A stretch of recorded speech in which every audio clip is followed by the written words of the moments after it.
News screens display alarming global headlines about monsters and catastrophic events, sparking fear and confusion.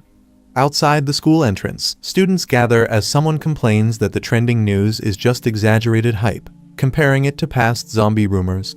The crowd shifts their attention to the appearance of the popular girl, Shui Kingzi. Students gossip about her breakup with her boyfriend. One student claims the girl was just settling for him, as she got accepted into a top university while he failed to even enter an ordinary college. They agree their futures were never compatible. Another student tries to remember the boyfriend's name, saying it might have been Fangyi. Suddenly, Fangyi appears in front of Shui Kingzi. Shui Kingzi calmly states that she has made up her mind and believes their relationship is no longer realistic. She explains that high school love often ends with a moment of realization, suggesting they were never truly right for each other. She adds that a lasting relationship needs equal standing and courage. She firmly says they should break up and adds that even if he tried everything, it wouldn't change her decision. Fangyi stays silent with a blank expression, while the crowd watches. Internally, Shui Kingzi wonders if he's so stunned that he can't respond. The crowd mocks Fangyi silently, assuming he'll beg her to stay since she's the school flower. One student even calls him a fool dreaming beyond his league. Fangyi casually responds with "all right" and brushes it off. Shui Kingzi is caught off guard and stares in disbelief.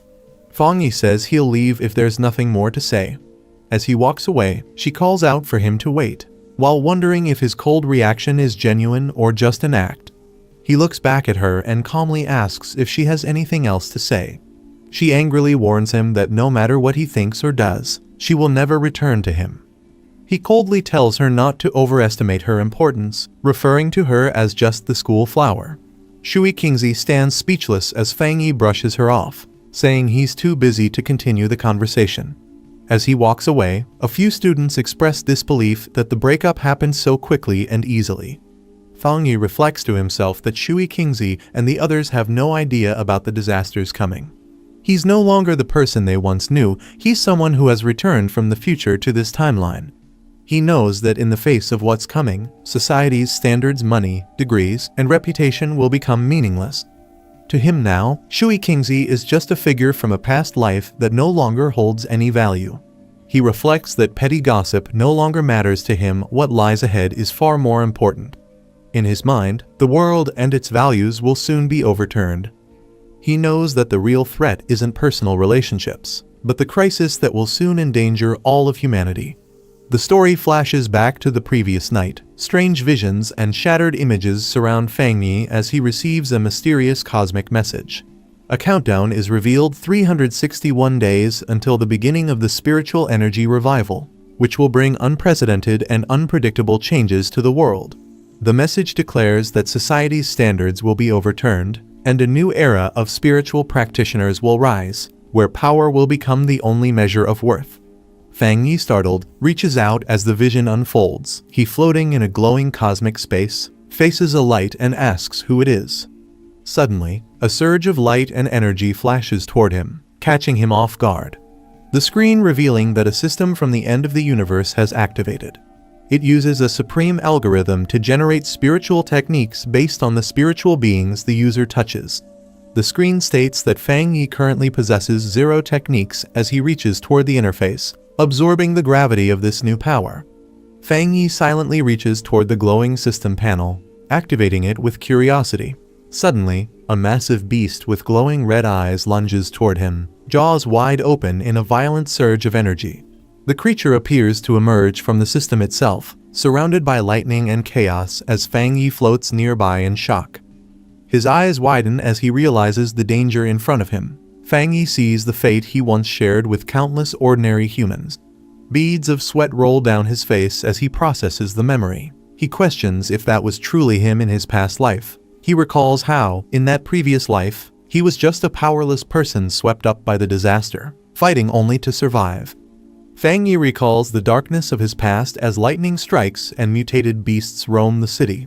He remembers watching his homeland collapse, powerless to stop the destruction.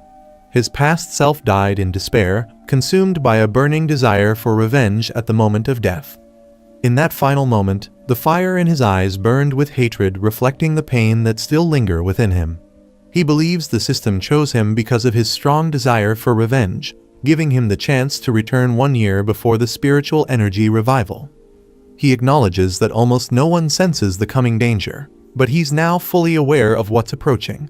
He reaches toward the glowing core, determined. He resolves to use this year to turn every spiritual event into an advantage, as light bursts around him and the transformation begins.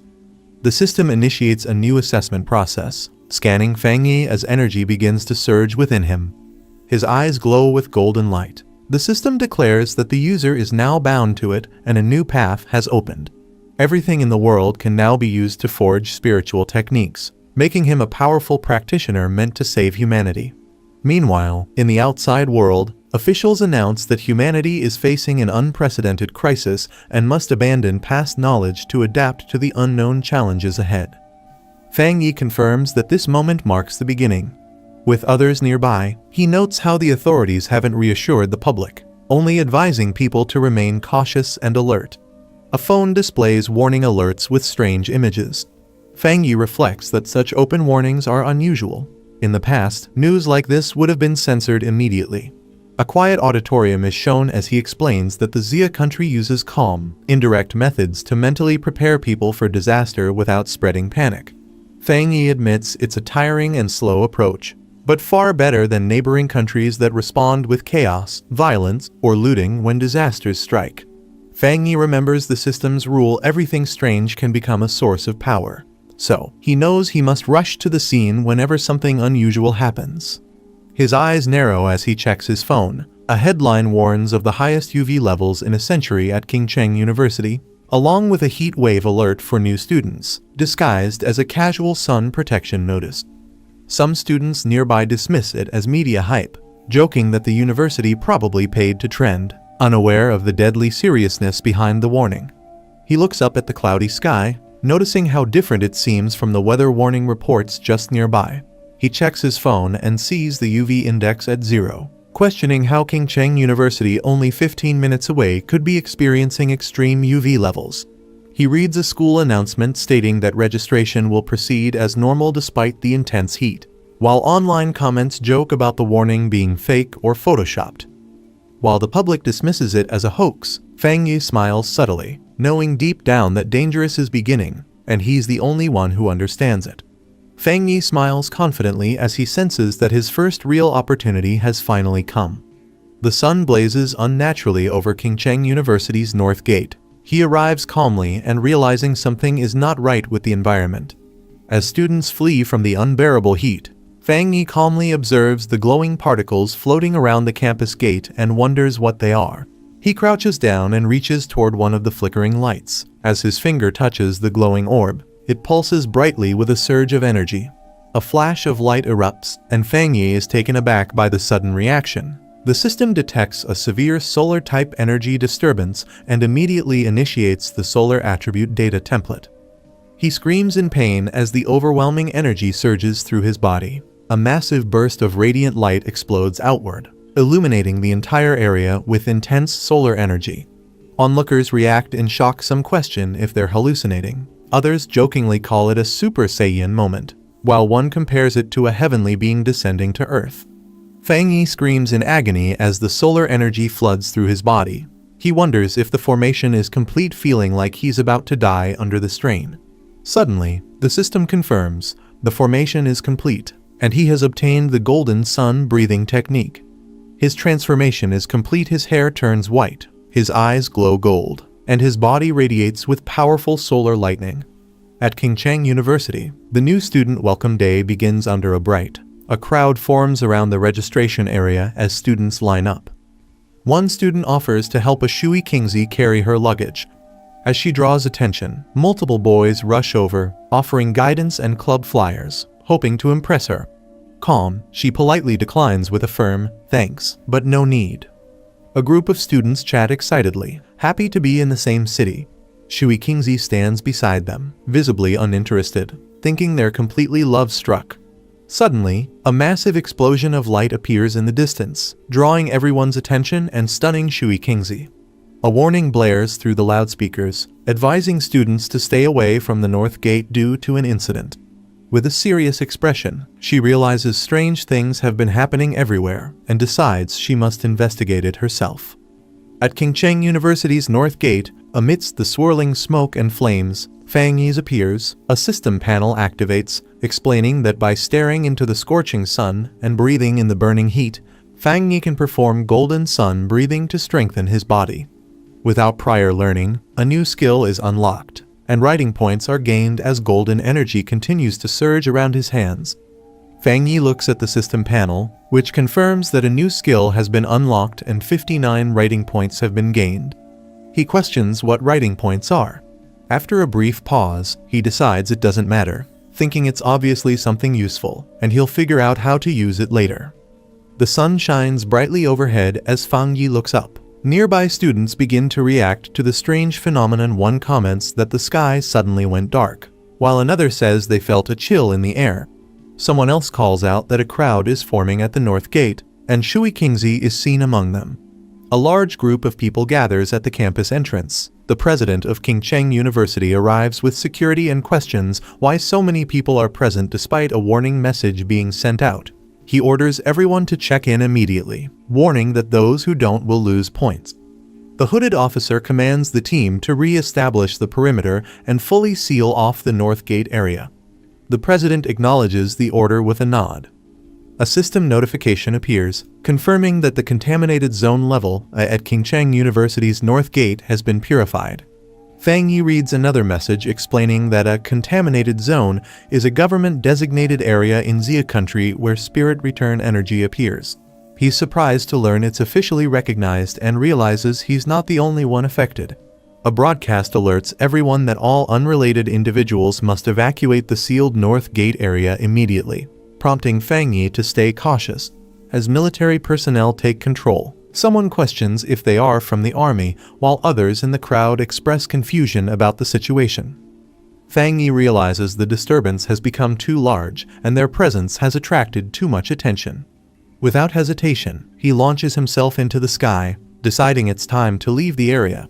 The hooded officer steps through the smoke. He kneels and touches the surface, picking up a small crystal fragment. He brings it to his eyes and inspects it carefully. He examines the crystal and states that the event was no accident, suggesting someone may have already begun resonating with spirit energy. As security orders the crowd to clear out, the officer continues observing the area while other staff try to assist with dispersal. Shui Qingzi overhears the mention of spirit energy and questions whether this disaster was truly unnatural, wondering if such terrifying events could really be caused by humans. Watching Fang Yi from a distance, Shui Qingzi recalls the shadow earlier and wonders if it was actually him.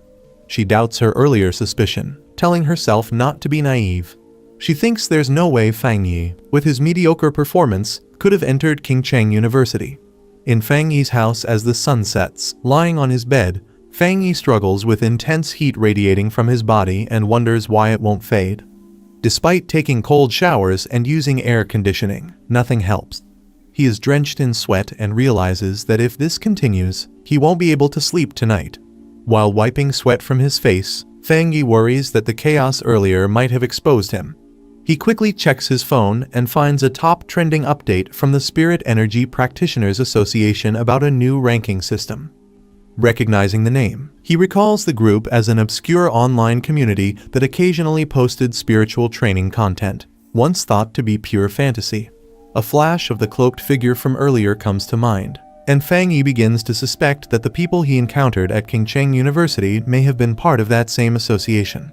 Fang Yi taps open on the announcement to view more details from the Spirit Energy Practitioners Association, revealing various ranks of spiritual cultivation. He notes that while the content sounds fantastical, the watermark proves it's genuine and officially released by the Xia Country Agency. He reflects that in his past life, he never encountered such information because he was just an ordinary person focused entirely on survival during the disasters. Realizing this might be an official signal for early awakeners, he sits on his bed and decides to resume practicing golden sun breathing as instructed. He closes his eyes and begins breathing steadily. As the heat builds within his body, he starts to sweat but stays concentrated. Flames of golden energy swirl around him as he levitates in his room. A narration explains step 1 of the process, strengthening the body into a vessel capable of absorbing the energy of heaven and earth. As if becoming a living weapon, he channels his spirit energy and concentrates intensely, commanding himself to shape it into the form of the divine axe as golden power explodes around him. As the energy condenses above him, Fang Yi wonders if this could truly be it. Then the system confirms his breakthrough to Ghost Axe 1-star rank. A new system appears, reminding him that he has 50 writing points available to convert knowledge into skills. He had forgotten about them, but now considers using them to boost his new cultivation rank even further. Fang Yi reflects on the system's explanation, questioning what it means to forcibly embed power into anything. Curious, he holds out his glowing hand and wonders if a random object like a mug would qualify as anything. A system window appears, asking if he wants to use a writing point to embed the sun attribute into the mug.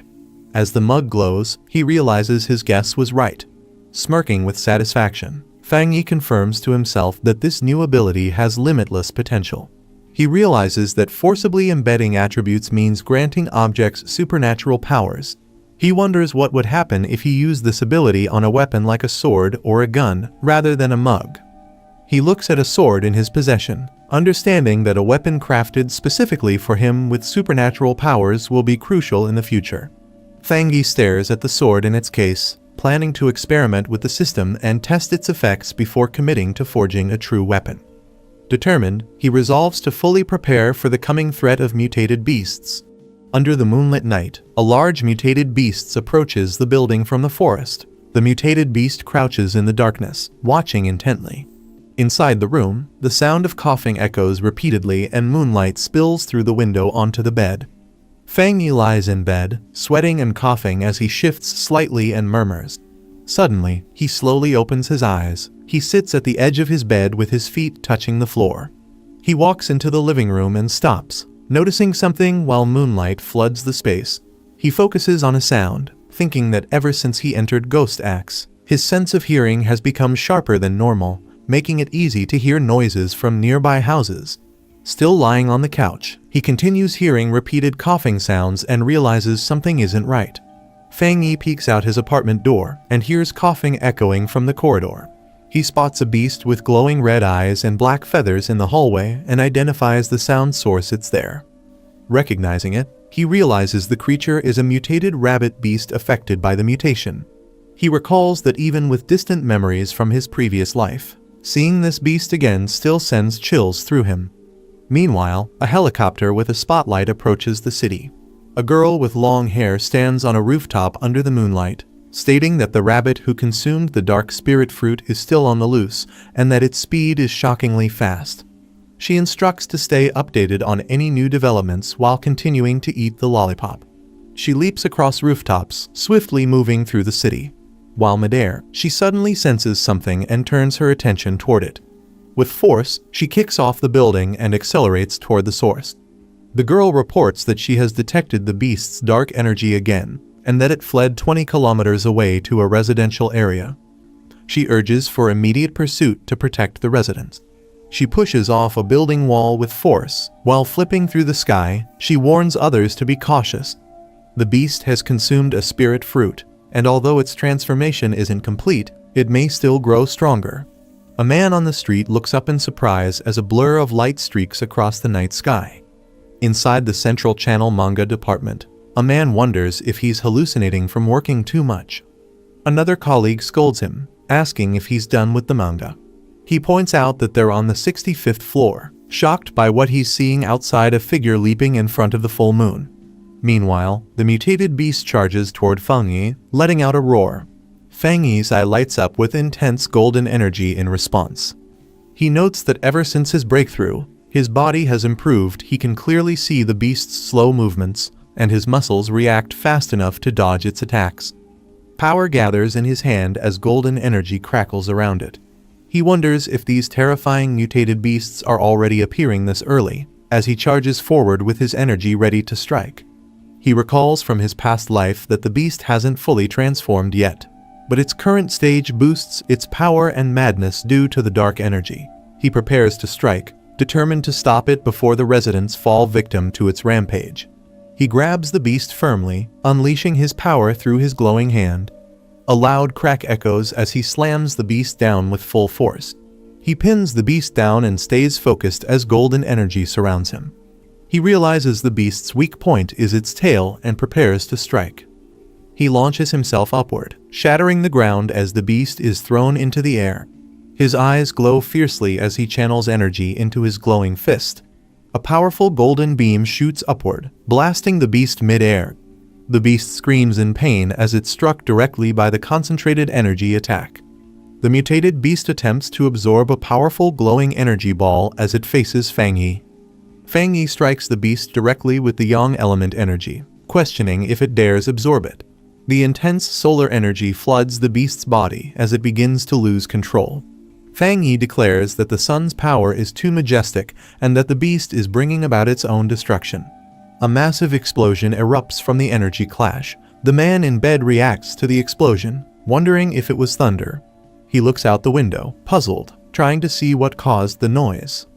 Fang Yi lands outside the building surrounded by glowing energy fragments, observing that there's nothing left. He reflects that the creature had acted desperately, as if it was starving and trying to consume all the energy from his body. As golden energy fades from his feet, a red eye rolls near Fang Yi. He stomps the ground firmly, cracking it beneath him. Fang Yi thinks to himself that although the beast used the darkness element, its attacks were wild and reckless. The yang element inside him suppressed its energy, revealing just how desperately hungry it truly was. Fang Yi reflects that if he hadn't awakened, he would have been devoured like the others by the mutated beasts whose hunger had already begun to manifest. He knows that to survive future threats, he must gather more spirit energy techniques. Meanwhile, under the full moon, the girl descends from the sky. She lands forcefully in the forest. She steps forward and questions if the target is truly dead.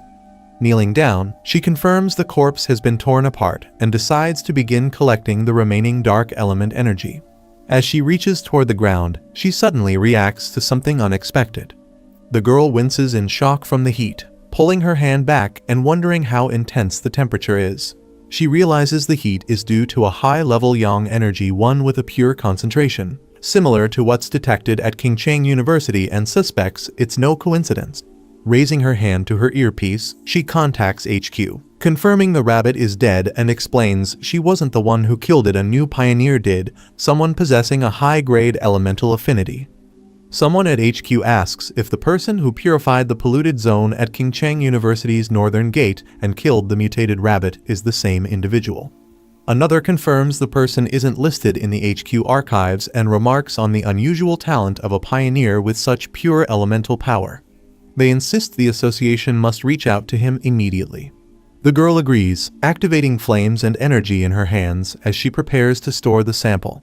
She seals the yang element energy carefully inside her cloak. HQ instructs her to postpone all other missions and focus entirely on tracking the new pioneer and gathering any information about him. They hope to persuade him to join the Spirit Energy Association. The girl calmly unwraps her lollipop. She acknowledges the command with a quiet "understood" as she places the lollipop in her mouth. Still chewing, she casually says that before anything else she just wants a cup of milk tea. Fang Yi wonders who this mysterious person is, recognizing that such overwhelming power must belong to a true expert. He silently vows to meet him no matter what it takes. Fang Yi stretches his arms wide in front of a large window as sunlight pours in. He states that the whole day's plan starts in the morning and acknowledges the dazzling sunlight. He removes his shirt, revealing a muscular physique, and mentions that waking up early helps with his cultivation. As he stands in the sunlight, glowing energy begins swirling around him while he activates the golden sun breathing technique, directing himself to feel the morning sun and operate the technique. Surrounded by radiant golden energy, Fang Yi explains that after entering the Ghost Axe realm, he can now sense the aura of the mountain masterpiece more clearly when using the golden sun breathing technique, which feels like threads circling the divine axe. A sudden explosion of light erupts as he realizes the breakthrough happened faster than expected, surprising him.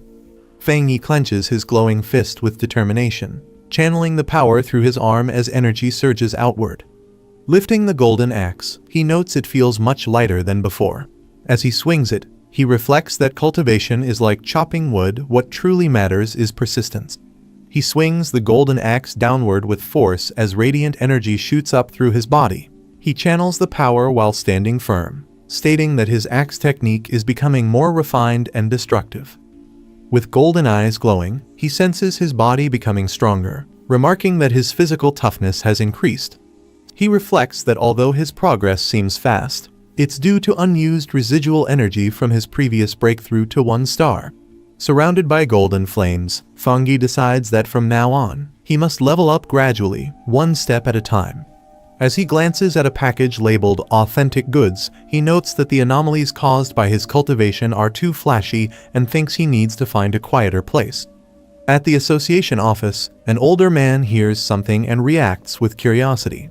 Holding a phone, the man detects a solar energy fluctuation and immediately suspects Fang Yi as the source again. In a quiet mountain forest by a stream, Fang Yi sits cross-legged and activates a screen interface in front of him.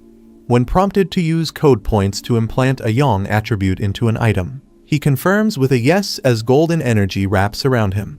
He recalls a past attempt where he used a figurine as a weapon. The coding worked, but it couldn't handle the yang attribute's power. Now wielding a new blade, Fang Yi senses that not all props can be turned into weapons. But this one is different. He feels the blade and his body share the same origin and resonate together strongly. The screen confirms that the coding was successful. Surrounded by golden energy, Fang Yi praises the weapon and prepares to test its power with a strong swing. Shocked by the overwhelming force, he exclaims in surprise as a massive burst of light explodes from the weapon. Holding the glowing blade with a confident stance, Fang Yi unleashes a fiery arc of energy in a wide slash. Fang Yi unleashes a massive slash that nearly causes a wildfire, relieved that the situation didn't get worse. Seeing the smoke and destruction, he realizes it was too loud and he's probably already been noticed. He prepares to leave quickly. Meanwhile, the girl rushes toward the scene, frustrated and yelling repeatedly in anger. She complains that she only went to redeem a coupon and buy milk tea, but missed something important, blaming her bad luck on retrograde Mercury. The girl looks surprised and shouts in shock upon realizing something about a hot spring. As she rushes through swirling smoke, she questions what the Buddha statue just did and wonders how to handle the aftermath and where to report it. With teary eyes, she worries about getting scolded by the cleanup department again and complains that ever since they appeared, nothing good has happened. Suddenly, she's caught off guard as something hits her from behind. The girl is shocked and yells in disbelief, realizing that last night the aura was still 1-star ghost axe, but now it has advanced to 2-star and even carries the presence of a spirit weapon. A visual explanation describes spirit weapons as powerful tools infused with attributes, far beyond ordinary weapons. She notes that spirit weapons are extremely rare, with the association only possessing 2. She's confused how someone else could have one, especially since current tech is still incomplete and restricted from public use. After a pause, she nervously laughs it off, saying it must be a mistake on her part. Sitting by the stream, she prepares to cool it down and clean up the aftermath. Walking through the forest, Fang Yi reflects that his weapon has the yang attribute now, but the system never said it was limited to just 1. Remembering the system's words, he notes that many techniques can be coded, and anything in the world can become coding material. He wonders if he can stack multiple attributes onto the same weapon. While checking his phone, Fang Yi receives a message from someone asking if he's a pioneer. The sender reveals they checked his browser history and saw he entered the realm after using a driver post. Fang Yi realizes he forgot to set his privacy settings. The conversation continues with the user saying their group has 3 members trying to connect with other pioneers. Fang Yi responds that he's a newbie too. They ask about his cultivation progress, mention how tough the body tempering divine axe is, and share a rumor about a national team player reaching that realm. Fang Yi replies that it sounds impressive. Fang Yi is surprised to learn that even official military recruits are still only at the Ghost Axe realm. He receives a message from IDUG-72 about a newly formed pollution zone and a suggestion to team up, offering safety and shared loot. Fang Yi is intrigued and questions the new zone. He asks for the location, and IDUG-72 sends a compressed data file titled Dark River Molten Dragon. Fang Yi begins extracting the file. The file explains that the pollution zone originated from a dark river altered by tectonic shifts, now turned into molten layer due to world mutation. Fang Yi notes its yang type attribute matches his and considers it a promising opportunity. Fang Yi sends a message confirming his participation in the team-up. In the Anwao district, someone asks Old Lai when his friend will arrive. A group stands before a massive sealed entrance, with one member thanking Xiaoya for the detailed map and intel that helped him find the location easily. Another member expresses gratitude for the group's support and reminds everyone that once they're inside, they'll need to watch out for each other. Zhang Xiaoya, a staff member from the Ministry of Culture's Spiritual Energy Cultivation Association, laments that there don't seem to be any standout pioneers to recommend this time. A narration explains that most pioneers don't realize the association is a government agency, and becoming a formal member is extremely difficult, often requiring heavy connections and multiple tests. Zhang Xiaoya sighs, dreading overtime if the group doesn't discover anything. Just then, someone excitedly recognizes Fang Yi approaching. Fang Yi steps forward confidently and introduces himself to the group, saying it's nice to meet them all. She observes Fang Yi and guesses he's at Ghost Axe Realm 2-star. She finds his strong aura unusual, it's warm and not oppressive. The group stands ready at the cave entrance. Someone announces that since everyone's gathered, it's time to move out. Another responds with an okay. Inside the cave, Fang Yi takes the lead and tells Zhang Xiaoya to handle the light. She agrees, and the group begins their cautious descent. As they explore, one member warns Fang Yi to be careful of loose rocks. Another comments the heat isn't as intense as expected. They guess it's because they haven't reached the core of the pollution zone yet, and Fang Yi reminds everyone to prioritize safety and speak up if tired. Fang Yi reflects that although he arrived last, the group has already welcomed him warmly. He senses their friendliness is genuine, whether out of kindness or survival instinct. The team reaches a cavern filled with glowing molten lava. One of them exclaims in awe, realizing it really is lava. Fang Yi suddenly steps forward toward the lava without hesitation, alarming the group. Zhang Xiaoya warns him not to act recklessly with danger ahead. Ignoring their shouts, Fang Yi plunges a weapon into the lava. The others panic, yelling at him for being reckless and shouting to pull him back immediately. Flames erupt violently from the lava pit as Fang Yi makes contact, shocking the rest of the team. The system detects a world anomaly called Inner Flame and begins analyzing it while activating ultimate computing power to code the phenomenon. The analysis reveals that the Inner Flame has an extremely high internal temperature and explosive traits, making it incredibly destructive. The system then describes the Crimson Flame Blade technique when the blade is drawn. Each strike is surrounded by blazing flames and lightning, unleashing its full might. Fang Yi prepares his hand to activate the technique, surrounded by swirling fire energy. He declares that it perfectly complements his Tang blade and chooses to spend a serial point to embed the Inner Flame attribute into the weapon. The team watches in awe from a distance as Fang Yi rises safely from the lava. They notice his weapon is absorbing the layer's energy and confirm he's unharmed. As flames swirl around his newly enhanced blade, Fang Yi stands confidently. One of the team members praises his discovery, deciding to absorb energy during training too. Fang Yi notes that the spiritual energy has stabilized, and it's time to cultivate. Another teammate raises his arms, excitedly saying he can now absorb energy smoothly. A second person shares the same experience, saying with a bit more training, they'll officially enter the cultivation path. Zhang Xiaoya smiles and assures them not to worry about safety. She's only there to gather intel and will keep watch while they focus on their training. Everyone expresses gratitude to her. Suddenly, Zhang Xiaoya turns toward the cave entrance and notices new figures approaching. She warns the group that more pioneers are coming. A group of aggressive newcomers arrives. The red-haired leader mocks the others, calling them small fries, and declares the area his. Zhang Xiaoya looks back at her cultivating teammates and realizes all three enemies are at 1-star Ghost Axe Realm, concluding they can't risk provoking them. She politely responds that they found the location first and her friends have already started absorbing energy. She offers to share the space if they're willing to cultivate peacefully. The man mocking her strength and yelling at her to get lost. He threatens violence if they don't leave immediately.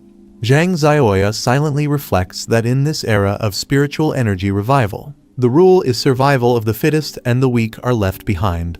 Despite that, she reminds herself that as a member of the Xia Countries Association, she can't let this continue and must intervene. Just then, Fang Yi steps forward with a confident "heh," surprising her. Standing tall, Fang Yi confronts the red-haired man, accusing him of only knowing how to bully a girl.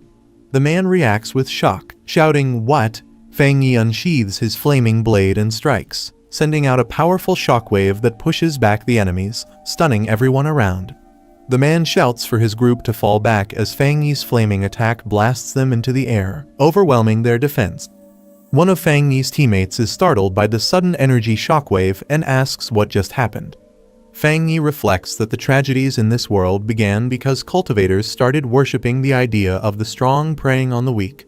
But he concludes that such people aren't swayed by words or moral teachings, only power can stop them. Fang Yi unleashes another fiery slash, telling the enemy to get lost as the attack erupts with explosive force.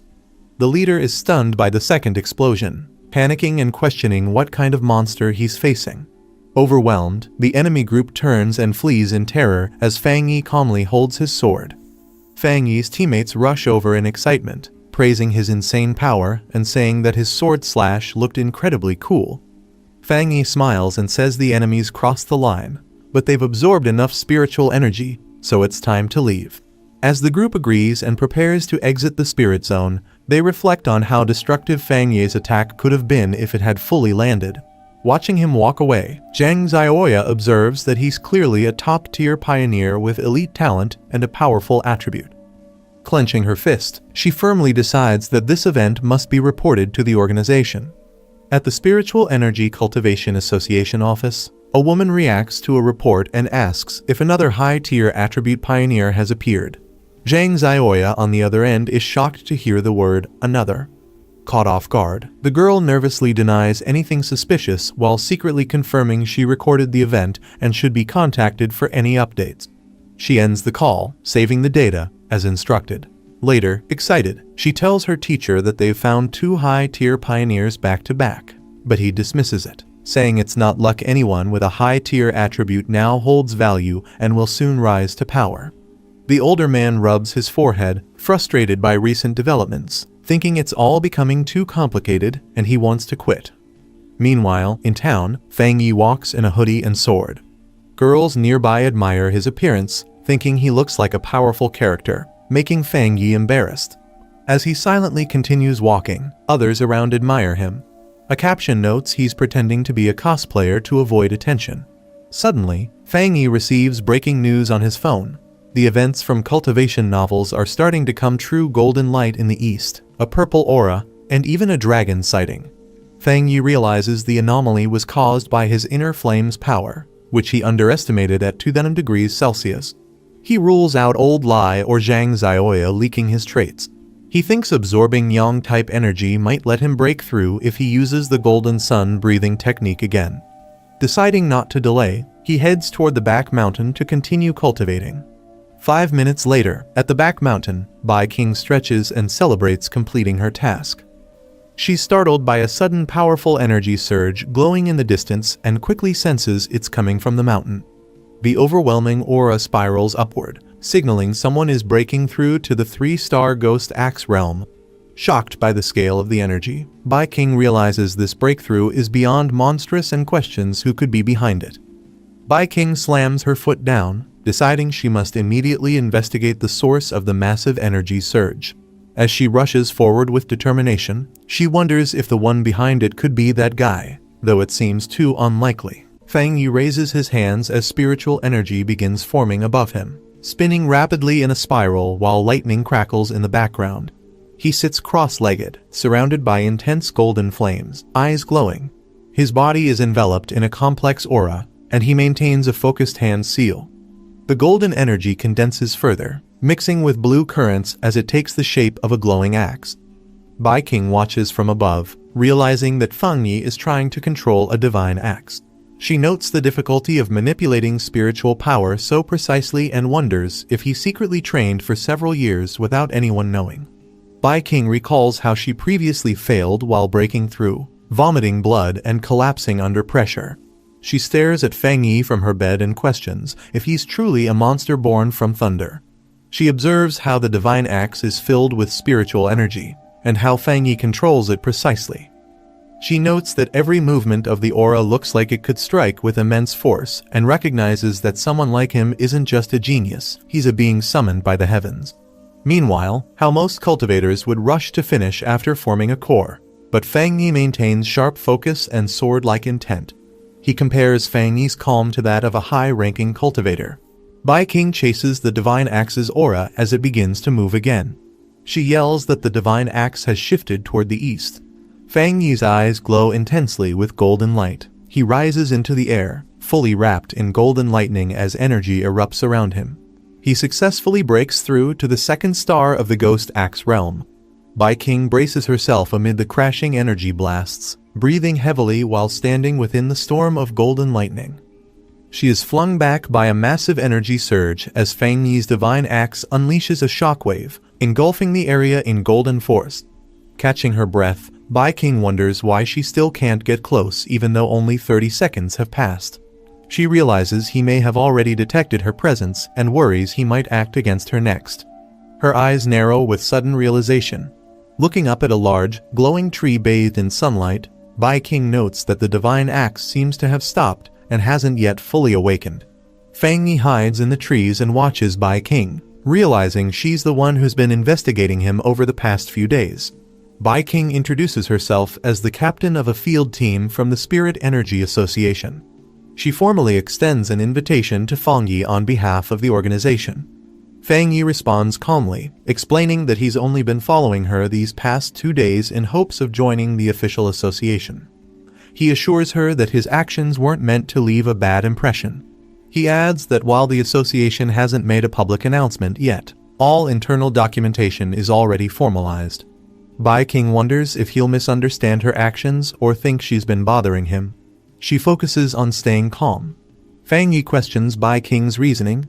She tries to answer but hesitates, overwhelmed by his directness. She debates whether to be honest, unsure if revealing the truth would make things worse.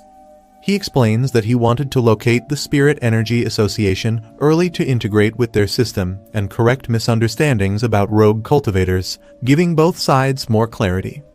He acknowledges that despite their differences, they all must face the same threats ahead. Fang Yi admits that if he were her, he wouldn't trust someone like him easily either, and joining an organization without certainty feels like deception.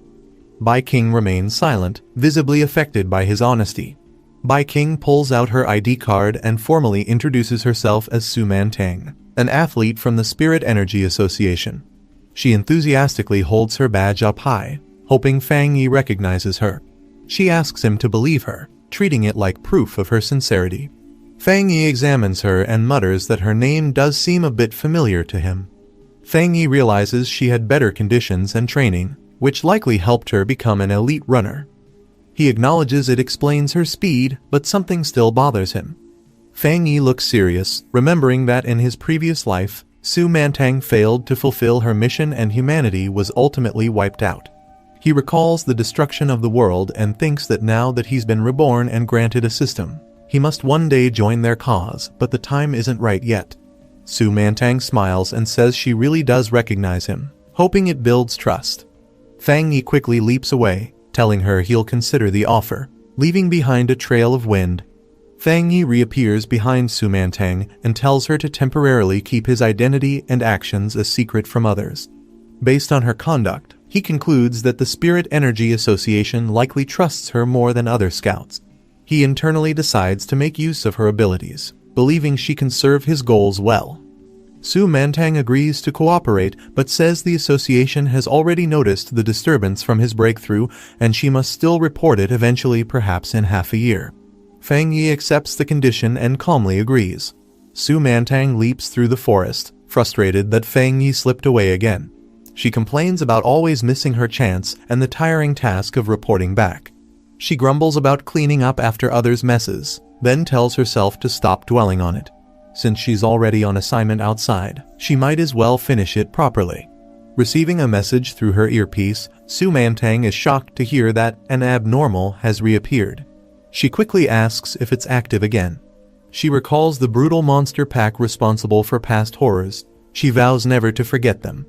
Dark red creatures with twisted forms crawl through ruined cities, hunting, biting, and killing without reason. They target humans and spread chaos wherever they appear. The creatures are classified as abnormal beings by the Spirit Energy Association. Their actions vary in behavior, with some attacking randomly and others following complex strategies. If they're not eliminated early, they grow stronger by absorbing aura, becoming more destructive and difficult to handle. Lightning strikes violently in the middle of a heavy rainstorm, illuminating tall city buildings. Fang Yi steps into a puddle as rain pours heavily. Emergency warnings flash on electronic screens, announcing that the area has entered a dangerous state and civilians should evacuate immediately. Passers-by comment on how frequent these anomalies have become. Fang Yi looks up. He notes the intense lightning pressure in the atmosphere and realizes that the center of the storm is still moving. Fang Yi climbs a flight of stairs in the rain. He stops before a distant mountain struck by purple lightning and mutters that the signal is coming from there. Without hesitation, he leaps forward into the storm. He lands with speed, sprinting up the slope toward the mountain. He receives a system alert confirming the area ahead is contaminated. Target location, Jade Peak. Another display identifies Jade Peak as a 545-meter mountain and a notable landmark in the city. Fang Yi approaches through the misty, skeletal forest littered with bones. The system reports that the contamination level is currently unknown. Fang Yi continues forward without hesitation. Suddenly, Fang Yi's eyes sharpen as he senses something unusual nearby. A massive bolt of bright blue lightning strikes down in front of him. The meeting begins with a report showing a mountain struck by lightning. They explain that the spiritual energy levels are rising, and the danger level of Yuhuang Peak is increasing rapidly. A man in a suit says, "This is a serious situation." The original cleanup team was reassigned, so the emergency meeting was called. He then asks King Yin to continue the briefing. Bai King, in front of the council, explains that currently the peak is inaccessible due to explosive lightning-type spiritual energy. They had only rated it as an A-level pollution zone so far. Bai King adds that in 1 hour, it will reach a level that demands a new emergency classification. However, based on past data, no one in their district, including herself, has the ability to approach it safely. The officials review death rate estimates and conclude that even Ghost Axe Tier 3 elites have a 100% fatality rate if deployed into the contaminated zone. Another officer proposes immediate lockdown around Yuhuang Peak's base with 24-hour patrols to stop anyone from entering. A second officer agrees, stating the mountain must be sealed completely from the root of the danger. They finalize the decision. No one is allowed near the spirit turbulence until energy levels drop. The zone will remain locked for safety. Suddenly, lightning crashes into the mountain. Amid the rain and flashing light, Fang Yi appears in a hooded cloak, muttering to himself that he will reclaim his memory. Fang Yi stands amid the storm, but realizes it's not enough. To absorb the powerful spiritual energy, he must move deeper into the mountain's core. He reflects on the deadly nature of this energy and its origins. Even ordinary monsters are now strengthened, and the danger level is rising with distortions in space and time. Although he now controls Golden Sun breathing technique and Flame Blade, Fang Yi knows he still lacks the strength to fully wield these powers. Future enemies will be far more terrifying, and even cultivators might struggle against them. He prepares his weapons carefully, combining fire and blade traits to increase his attack power. However, he notes that overuse may also cause severe damage to his body. Only by pushing his limits can he survive what lies ahead. Fang Yi senses the immense lightning energy surrounding him and sees it as the perfect chance to further strengthen his body. He reflects that constant growth requires opportunities hidden within nature's extremes, and he must seize those moments no matter how dangerous.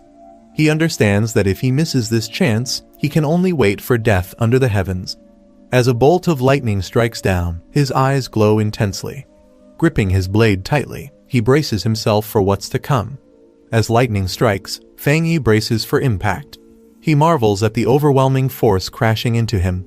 As he channels his strength, sparks and energy swirl around him, while he clutches his weapon tighter. Caught in the center of the storm, he screams while absorbing the energy, enduring the painful surge through sheer willpower. Breathing heavily but still standing, Fang Yi grips his blade and steadies himself. Fang Yi stands firm, feeling the deadly lightning attribute in his sword. He senses that this force is like a punishment from the heavens. The pressure increases, forcing him to clench his fists and grit his teeth. He realizes that even nearing the lightning's core could crush him instantly. He looks up at the storm, wondering how he can make this wild power submit to him. Taking a deep breath, he calms himself. With a flash of determination, Fang Yi activates Golden Flame breathing at full force, shouting his command to unleash everything he has. Fang Yi charges upward with blazing force, clashing directly with the incoming lightning. Flames burst from his body as he strikes, combining fire and lightning in a single explosive leap toward the sky. Despite blood dripping from his mouth, Fang Yi doesn't falter. With full strength, he pushes forward into the heart of the storm, declaring that he will survive through death itself. He feels the powerful spiritual energy stir through his body, shaking his core and electrifying every cell with intense force. With glowing eyes, he declares that the storm wants him dead, but he refuses to yield. The lightning energy rages forward, expanding wildly as Fang Yi braces for the final clash. A notification appears. A massive surge of lightning energy is being detected and recorded. Meanwhile, people in the city watch the storm from a tower, shocked by the scale of the lightning strike. Fang Yi is engulfed in a massive explosion of lightning and fire. A system message confirms he has obtained Divine Thunder Tempering. Another system prompt appears. Heavenly Thunder drawn, body refined into divinity awarded 50 system points. Surrounded by radiant energy, Fang Yi floats above the mountain. As the inheritor of Divine Thunder, he now carries both lightning and fire attributes, and his presence begins to reshape the weather itself. Fang Yi declares that lightning is both his fangs and his shield. He feels its power flowing through him, enhancing both his offense and defense. He channels the lightning energy into his body and notes that even as it tests him, it does not cause pain. It offers both danger and opportunity. A system prompt appears, offering him the Pure Judgment Lightning ability, capable of delivering 300% damage to evil beings. It asks if he wants to spend system points to acquire it. Fang Yi wonders if he should embed this lightning energy into his blade. Though doing so could damage its structure, it may also break through its limits. Fang Yi considers the risk. If he injects too much lightning attribute, the weapon might not be able to withstand it. A system prompt asks if he wants to embed the lightning attribute into the object. He makes his decision, stating the energy should go into his right hand. Smiling slightly, Fang Yi confirms the command with a firm yes, ready to proceed. Lightning gathers in his hand as he prepares to absorb the power directly. In the next day, at the Yuhuang Peak, military personnel observe the aftermath of the spiritual storm. One officer reports that, unlike expected, someone had already entered the mountain before them. The officer, addressed as Major Han Lai, confirms that the person was a pioneer. Bai King is surprised to hear this and rushes forward to ask if the person survived. Kneeling on the ground, Bai King remains silent as the wind blows around her. She explains she can't sense his attributes or how long he's been gone. The violent lightning from yesterday has made it difficult to track him. Bai King learns the incident occurred around 6 or 7 a.m., with the person entering the mountain just before the team arrived. She's surprised and asks why they didn't detect him. The officer explains that the spiritual burst time matched their association's earlier predictions exactly 7 a.m., and the person might have entered before the data was finalized. Standing over the lightning-scorched peak, the officer says the pollution level was expected to reach this rank, but afterward, the spiritual density dropped drastically. He suspects the intruder may have lightning-based powers, which helped him absorb the energy. He concludes that the person not only survived, but possibly used this event as a rare opportunity. The outcome was too precise to be a coincidence, and the person acted faster than their entire team. Bai King and the officer agree that someone capable of such power is dangerous. They question where this person truly stands, friend or threat. If he's a danger to society, they say, he must be found quickly, as his presence could lead to disaster greater than any anomaly. Meanwhile, Fang Yi wakes up casually in his home, rubbing his head while his sword rests beside him. Back at the command center, the officer declares that no matter the cost, the mysterious person must be located. He assigns a code name, Tyrant. The investigation at Yuhuang Mountain kicked off immediately. The military hoped the Spiritual Practitioners Association would soon bring the mysterious figure known as Tyrant into the fold. Until then, they planned to keep the situation under wraps and run a parallel investigation of their own. Atop the rain-soaked summit, the head of the association informed Major Han Lai that one of their top pioneers was already attempting to establish contact. He then turned to Su Qingying and instructed her to brief the major on what she knew. Caught off guard, Su Qingying gasped quietly, her heart racing. Thrown into the spotlight, she quickly pieced together a report half-truths stitched with care. She linked the recent disturbance to the same pioneer who had resolved the contamination near the local university. Internally, she was a mess nervous that one wrong word might expose her secret alliance with Fang Yi. She explained she'd been trying to reach him, but he'd proven difficult to track down.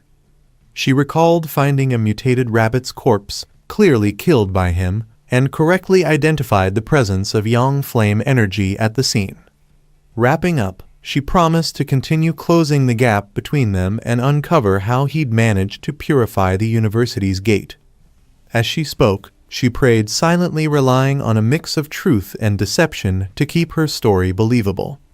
Major Han Lai listened carefully, pondering the significance of a pioneer possessing the yang flame attribute. He seemed satisfied with her explanation and praised her for her effort, calling her a gifted young pioneer. Su Qingying saluted with sharp precision, responding that she was simply fulfilling her duty. Once the meeting concluded, Major Han Lai mentioned plans to spread false reports of natural disasters to keep the public from panicking. He also voiced concerns about posting spiritual energy intel online where it could be exploited by malicious actors. While the conversation continued, Su Qingying exhaled quietly, grateful the grilling was over. Meanwhile, at his home, Fang Yi activated his golden sun breathing technique to dry his soaked hoodie. In seconds, it gleamed with radiant warmth, dry, clean, and almost glowing. He then turned his attention inward, examining the changes within his body. Even after adding the powerful thunder element, the contrast was striking. His right hand now crackled with blue lightning, completely transformed and significantly strengthened. As he moved his fingers, small sparks danced between them. He could sense a breakthrough approaching. What surprised him most was how tame the thunder energy had become. It now obeyed him completely. This was a huge change from the violent pain he endured when he first awakened his yang power. He recalled the system's message. This thunder ability doubled damage against supernatural threats. He was eager to test it in battle. A sudden ping from his phone snapped him out of his thoughts. He picked it up, wondering what fresh chaos had arrived. After previous experiences, he'd set up custom alerts for emergencies, knowing that in this era, official warnings were more than just safety tips. For pioneers like him, each crisis was a new chance to grow, even if it meant putting his life on the line. He checked the breaking news. A massive explosion had rocked a chemical plant, spreading dangerous pollutants across the city. Official reports claimed there were no injuries and urged the public to stay calm. But Fang Yi didn't buy it. He browsed online forums where eyewitnesses described a chilling atmosphere around the blast site. Some spoke of an unnatural, evil presence. Others backed up the claim. The words "cold and evil aura" stood out to Fang Yi. A horrifying memory from his previous life surfaced. Blood. A monstrous hand. Chaos. He recalled hiding in terror from a giant, crimson, many-eyed beast that tore everything apart. He knew exactly what it was, a mutated creature, once plant or animal, that gained awareness and transformed into a deadly predator. They preferred to strike under the cover of night and were far more dangerous than the mutated rabbit he had faced. Realizing the urgency, Fang Yi clenched his lightning-charged fist. He couldn't allow this creature to grow stronger. Tonight, he would face it. Surrounded by a field of crackling electricity, He stood ready to test his new skill, a 200% critical damage boost. That same rainy night, empty streets glistened beneath the storm. Blurs raced across the slick roads, and an elite squad in black cloaks moved like shadows through the city. They were the destroyer squad tasked with hunting anomalies. One operative reported that they had been tracking a target named Candle Knight, but had lost it. Its ability to vanish into darkness made it incredibly difficult to follow. The operative added new intel. The creature gave off a low, sizzling sound and preyed on humans. High above the city, lightning flashed as the team landed on a rooftop. Their leader, a hard-faced man with silver hair and a scar, knew the storm gave the creature an advantage. With determination, he declared they had to stop it. At the central command station, an operator received the update. The report on Candle Knight was finalized. An extermination directive was immediately issued, priority level red. The target needed to be neutralized within 12 hours. The squad received instructions: continue the hunt, but don't risk unnecessary casualties. With renewed urgency, they dashed across rooftops. The squad leader paused to check a glowing digital map. Red dots marked multiple active threats. 12 hours wasn't ideal, but it was the best the stretched resources of the nation could offer. Just as they neared Candle Knight's last known location, a warning came in. The area was currently under the jurisdiction of the Spiritual Energy Cultivation Association. A photo of Su Qingying popped up on the screen. She and her team were already on site, monitoring pioneers. The squad leader acknowledged the update and requested her assistance, noting her reputation for exceptional work. Elsewhere, Su Qingying raised an eyebrow, surprised by her sudden fame. Back in the field, the destroyer squad waited under the rain. Soon, Su Qingying and her cloaked team arrived, taking position on a rooftop above. With a playful smirk, she asked if they were the ones dragging her out for some overtime. The squad leader wasn't amused. He firmly explained that Candle Knight was a man-eater. This was no casual favor. One of Su Qingying's teammates shot back, questioning his rude approach. Su Qingying turned to leave, sarcastically suggesting that since they seemed so capable, maybe they didn't need her after all. Her team followed, murmuring to one another, some concerned about her sharp attitude, others insisting their missions were just as risky. Panic flashed across the squad leader's face. He called out, apologizing and pleading for help. He emphasized how deadly Candle Knight was and how much they needed her renowned tracking skills. If they failed, he warned, innocent lives would be lost. Cloak's squad stands on a rooftop overlooking the city in the rain. One of them detects something and announces they've found it. The portal unleashes a strange force, spiraling down into the city. A creature with red eyes emerges in the shadows. File number 7. Candle Knight likes darkness, dampness, eating people. The squad receives the command. The man confirms, Destruction Squad, begin operation. As they prepare to engage, the monster Candle Knight stirs. Its glowing red eyes fixate on the squad's direction. Candle Knight leaps from its position with explosive speed. One of the squad members shouts that the target has detected them and commands the squad to deploy formation. The monster Candle Knight lunges forward, but members of the squad dash in from multiple directions. One shouts east, others respond in unison, surrounding the target from all sides with precise coordination. The squad yells in unison as they close in on the monster with intensity. As the team positions themselves, Candle Knight lets out a roar, and one squad member rises from the shadows to kill it. The strike hit hard at the monster, as he lets out a sharp squeal and pounces in response. Then, the monster swipes through debris, showing its physical power. Its eyes glow red as it snarls in rage. With a furious roar, Candle Knight spins into a vortex of energy, launching into a terrifying spiral attack. Bai King warns the squad to dodge quickly, shouting that a soundwave attack is incoming. A spiraling shockwave tears through the battlefield, sending squad members flying as the vortex smashes the surroundings. Bai King checks on their leader, asking if he's okay. The captain, bleeding from his arm, admits that if he hadn't backed off in time, The impact would have shattered his bones. He warns that with its dark attributes and destructive force, Candle Knight will cause catastrophe if it stays in the city. Candle Knight's body glows green as it channels corrosive dark energy. A massive green shockwave erupts beneath the creature as it unleashes its power into the ground. The monster starts digging rapidly, melting through the earth with corrosive breath in an attempt to escape. Bai-King shouts that it's trying to burrow underground. Another warns that its dark attribute corrodes anything it touches instantly, and they lack a high-tier counter attribute to stop it. A squad member explains that while Candle Knight can corrode the ground, it can't tunnel out instantly. He urges the team not to break formation, reminding them their role is intel and tactical support. Another soldier shouts for everyone to stay alert.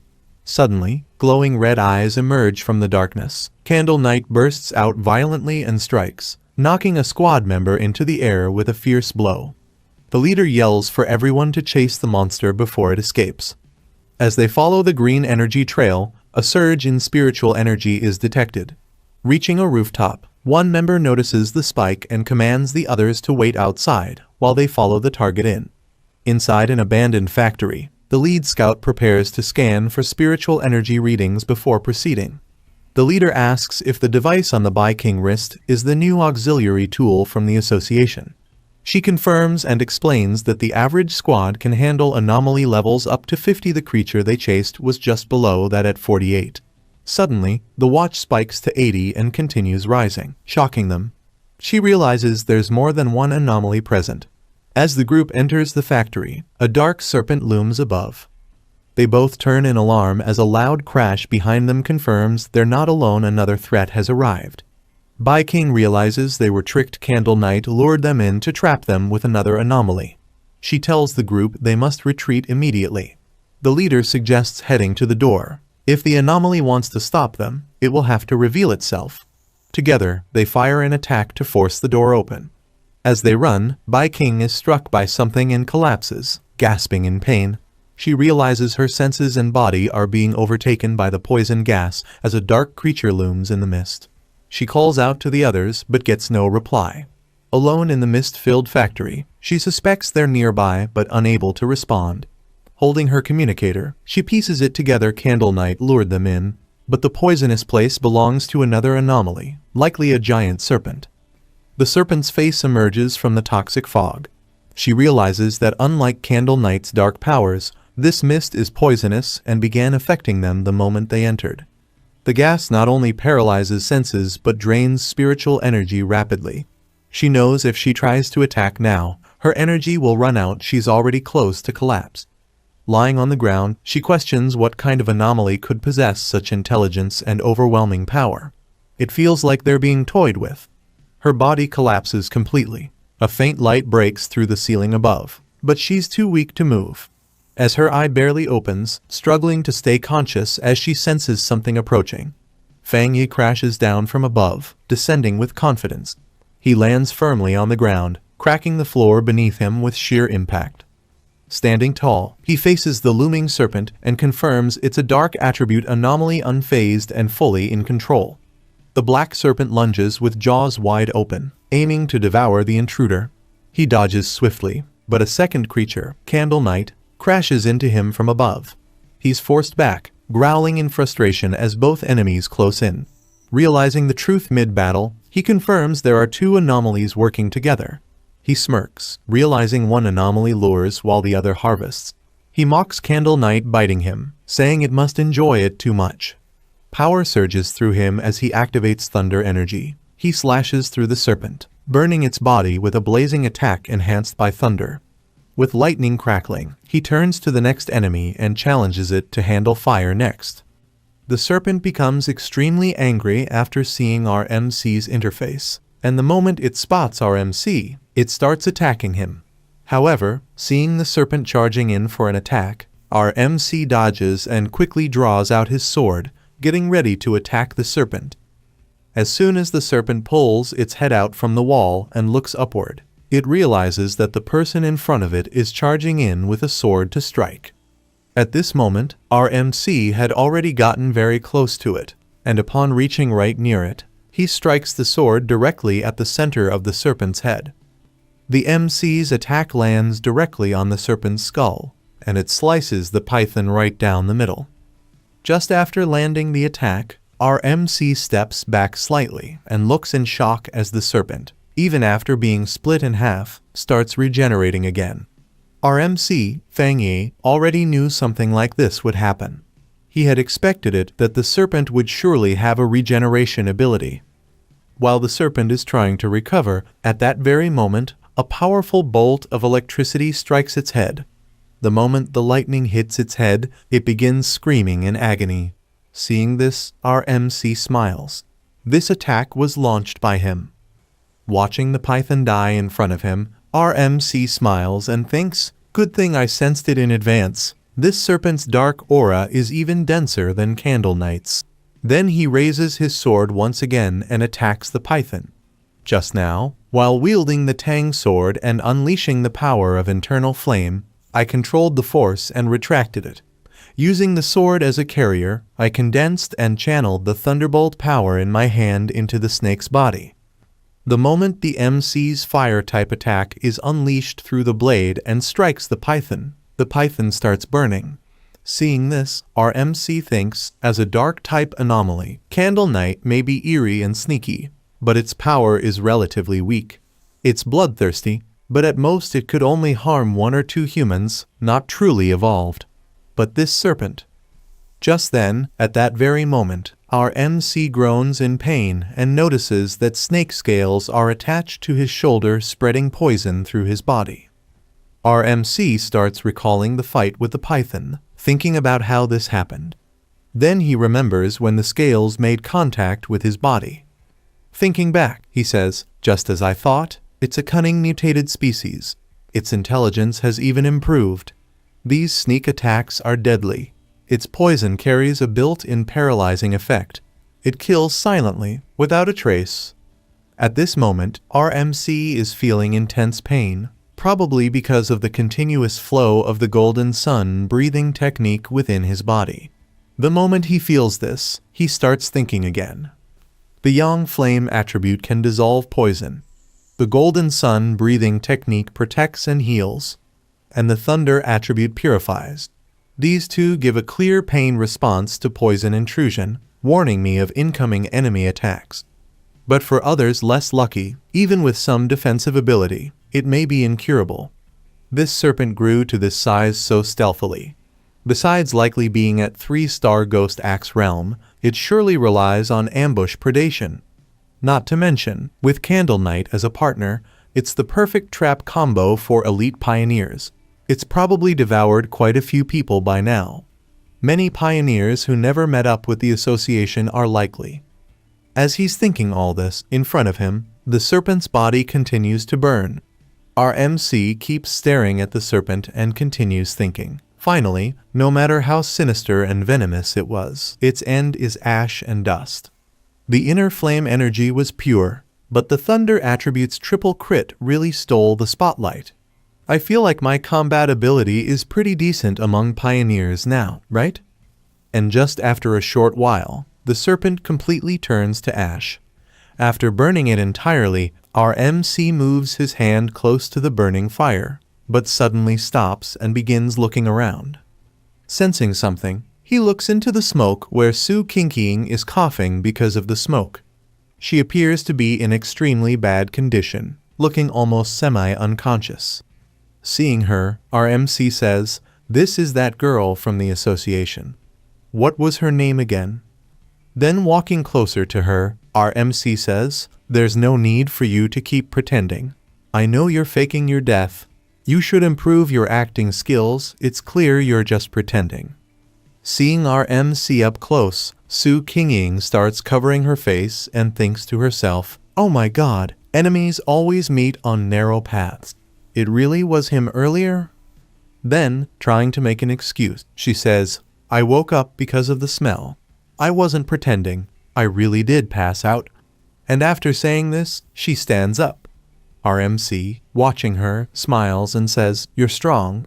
Your teammates all ran out of energy and passed out, but you still had enough left to shield yourself. If you had no will left, you wouldn't have been able to smell blood or burnt flesh." Hearing this, Su Qingying thanks him for the compliment. Though she was still hiding her face and thinking to herself, I did keep a sliver of spiritual energy to protect myself, and he noticed. But I have no idea how he beat Candle Knight and that giant serpent. Seeing her like that, our MC says to her, there's no need to cover your eyes. Just be honest and promise not to reveal my identity. When our MC says this, Su Qingying thinks to herself, this time, he seems more friendly, and he's actually talking like a friend. Then our MC, bidding her farewell, says, I'm getting late. You and your teammates are no longer in danger, so I'd like to leave first. And with that, he starts to leave. As soon as he begins to go, Su Qingying loudly calls out to stop him, but our MC jumps out through a broken hole in the roof and says, no need. Talking too much only messes things up. I'll leave everything here to you. And with that, our MC exits the building.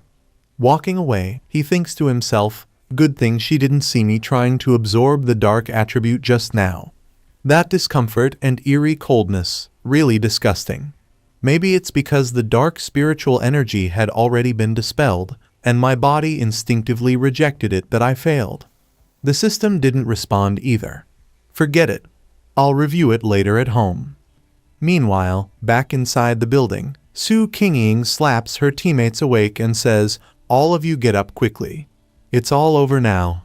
Just then, the senior member of the team wakes up and immediately shouts, we were ambushed. Then he sees the serpent's body burning right in front of him, and the rest of the teammates, now regaining consciousness, also begin to watch the serpent's dead body burning in flames. Seeing the serpent's corpse burning in the flames, the senior member of the team looked on in shock and asked, what's going on? Where did that overwhelming yang attribute come from? In response, Su Qingying stepped forward and calmly replied, as you can see right in front of you, some pioneers came to help us. She paused for a moment before continuing, it should be the target of my mission. My original task was to track an extremely high-level attribute pioneer this yang attribute. Hearing this, some of the others nearby turned to her in surprise and asked, so, do you know who he is? Su Qingying shook her head slightly and answered, I haven't succeeded yet. His identity is still a mystery. Actually, I was counter-tracked by him. He knew exactly what I was doing. But this time, he saved us. As her words sank in, one of the team members lit up with excitement and exclaimed, to think someone could solo both Candle Knight and that giant serpent, what a monster! The senior, still processing the situation, walked over to the python's dead body. With a serious expression, he said, speaking of which, where's Candle Knight's corpse? Let's clean up the scene first and submit the remains to the association. As the senior began clearing the area of the remaining corpses, his foot suddenly landed on one of the python's scales. The moment his foot touched the serpent's scale, a surge of electricity erupted from it, crackling violently. Shocked, the senior quickly pulled his foot back and shouted, this is violet energy. Then, turning to Su Qingying, he asked urgently, Captain Su Qingying, didn't you say earlier that it was a yang attribute? But this residual electrical charge is way too intense. Hearing this, Su Qingying stepped forward to inspect more closely and asked, is this Candle Knight's corpse? The thunder attribute's purity. It's very strong. Definitely high tier. The senior crouched down near the serpent's charred remains, carefully examining the electrical residue on the ground. He muttered, half in disbelief, could it be 2 high-level pioneers appeared here? One killed the black serpent, one killed Candle Knight, and then they left together. But Su Qingying stood still, staring at the corpse in front of her. Her eyes narrowed in thought as she silently concluded, no, that's not it. How should I put it? Only one person showed up here. No one would believe it, that a single person carried 2 extremely high-level attributes. Just having one of them would make someone a top-tier genius. A dual high-tier attribute pioneer that's practically unheard of. She clenched her fists slightly, her mind racing as she tried to comprehend the truth. Yang Flame Walker, Thunder Tyrant, just what kind of freak is this guy? After that, the story shifts forward slightly in time. Now, around the factory, several association vehicles had arrived. Seeing them pull up outside, Su Qingying thought to herself, good thing I stationed team members outside the factory. If I stayed inside too long, they would report to the association. Based on the situation, the association sent reconnaissance personnel to the scene. Their original intent was to collect our corpses. Inside the factory, Su Qingying was seated with two of her female teammates holding on to her tightly. One of them looked at her with teary eyes and said emotionally, "Boss, you're alive. I thought I'd lost my captain forever." The second added, "If you had died, what would I have done, boss? Tell me." Su Qingying listened to them silently, thinking to herself with mild irritation, what nonsense are they going on about? At that moment, the association's scanning team had entered the factory. Their primary task had now shifted. They were scanning for residual spiritual energy, analyzing the traces, and reconstructing the battle. These were association reconnaissance personnel, and their duty was to report the outcome back to headquarters. As the scanning team examined the serpent's corpse, one of the personnel turned towards Su Qingying and the senior and said, "Both captains, based on trace comparisons at the scene, whether it's combat habits or kill patterns, it all points to one person who killed both anomalies. There's a 99% probability it's the same individual." Hearing this, the senior standing nearby became serious and said, "It really is a dual high-tier attribute pioneer. I thought we'd made a mistake. But indeed, either of those two anomalies alone could have wiped us out." A teammate standing beside him chimed in, "Exactly. This powerhouse finished them off in a single strike. We're all Ghost Axe Realm too, but the gap is ridiculous." Su Qingying quickly stepped aside to make a call and report the findings to the association. She said, "My surveillance target appeared. The data has updated. I need to report to the higher-ups. These are the results. Tyrant and the North Gate of Qingcheng University both were my assigned targets." On the other end of the line, the association's leader responded after hearing her out. "I understand the situation, Su Qingying. For now, I want you to halt your mission. He saved you, eliminated the anomalies, and secured this entire area. That means he doesn't resent the association, and he's not our enemy. Anyway, Old Han and I don't quite see eye to eye on this. For your safety, and to leave a good impression on that tyrant, avoid contacting him for now." Su Qingying responded firmly, "Understood. But I still have one theory, something that happened before, when Tyrant was about to advance at the back mountain." The chief asked, "What do you mean?" She explained, "I once sensed an incredibly strong aura in the area where he was active. I suspected he might have a spiritual weapon, but thought it was unlikely. But now that it's confirmed he's a dual high-tier attribute pioneer, then..." Hearing this, the chief's tone shifted as he asked seriously, "Does he have a spiritual weapon?" Then he began to reason aloud, "That's unlikely. No matter how gifted he is, there's no way he could possess a spiritual weapon without outside help or resources. Besides, the reconnaissance team found no traces of a third spiritual energy attribute typically associated with a spiritual weapon." Su Qingying clarified, "When I came into contact with him, the spiritual weapon aura I sensed was Yang attribute." The chief paused, then said, "I see. If the weapon's attribute comes directly from his own Yang energy, then if he's a spirit creation realm cultivator, it's theoretically possible to do it solo." Hearing this, Su Qingying was shocked and thought, "Spirit creation realm? Even globally, cultivators at that level are extremely rare, barely more than 2 exist." Then the chief continued, "But if this person does possess a third attribute, that would shift the balance entirely. It'd shake the entire pioneer community. Because according to research, different attributes clash within the human body. It's nearly impossible for them to coexist. So far, no pioneer has ever been confirmed to possess 3 different spiritual attributes." He added one last thought, "If he really has a spiritual weapon, then the fact we didn't detect a third attribute might actually be a good thing. Let's hope such a powerful pioneer never becomes humanity's enemy. The story now shifts to our MC, who is in the middle of taking a shower. As he finishes and steps out, he begins thinking to himself, there's less than a year until the official spiritual energy revival. Yet anomalies and phenomena are already erupting everywhere. Anomalies are becoming highly active. He dries his hair using his fire attribute, and his mind drifts back to recent developments. Many pioneers, like myself, have started cultivating on their own.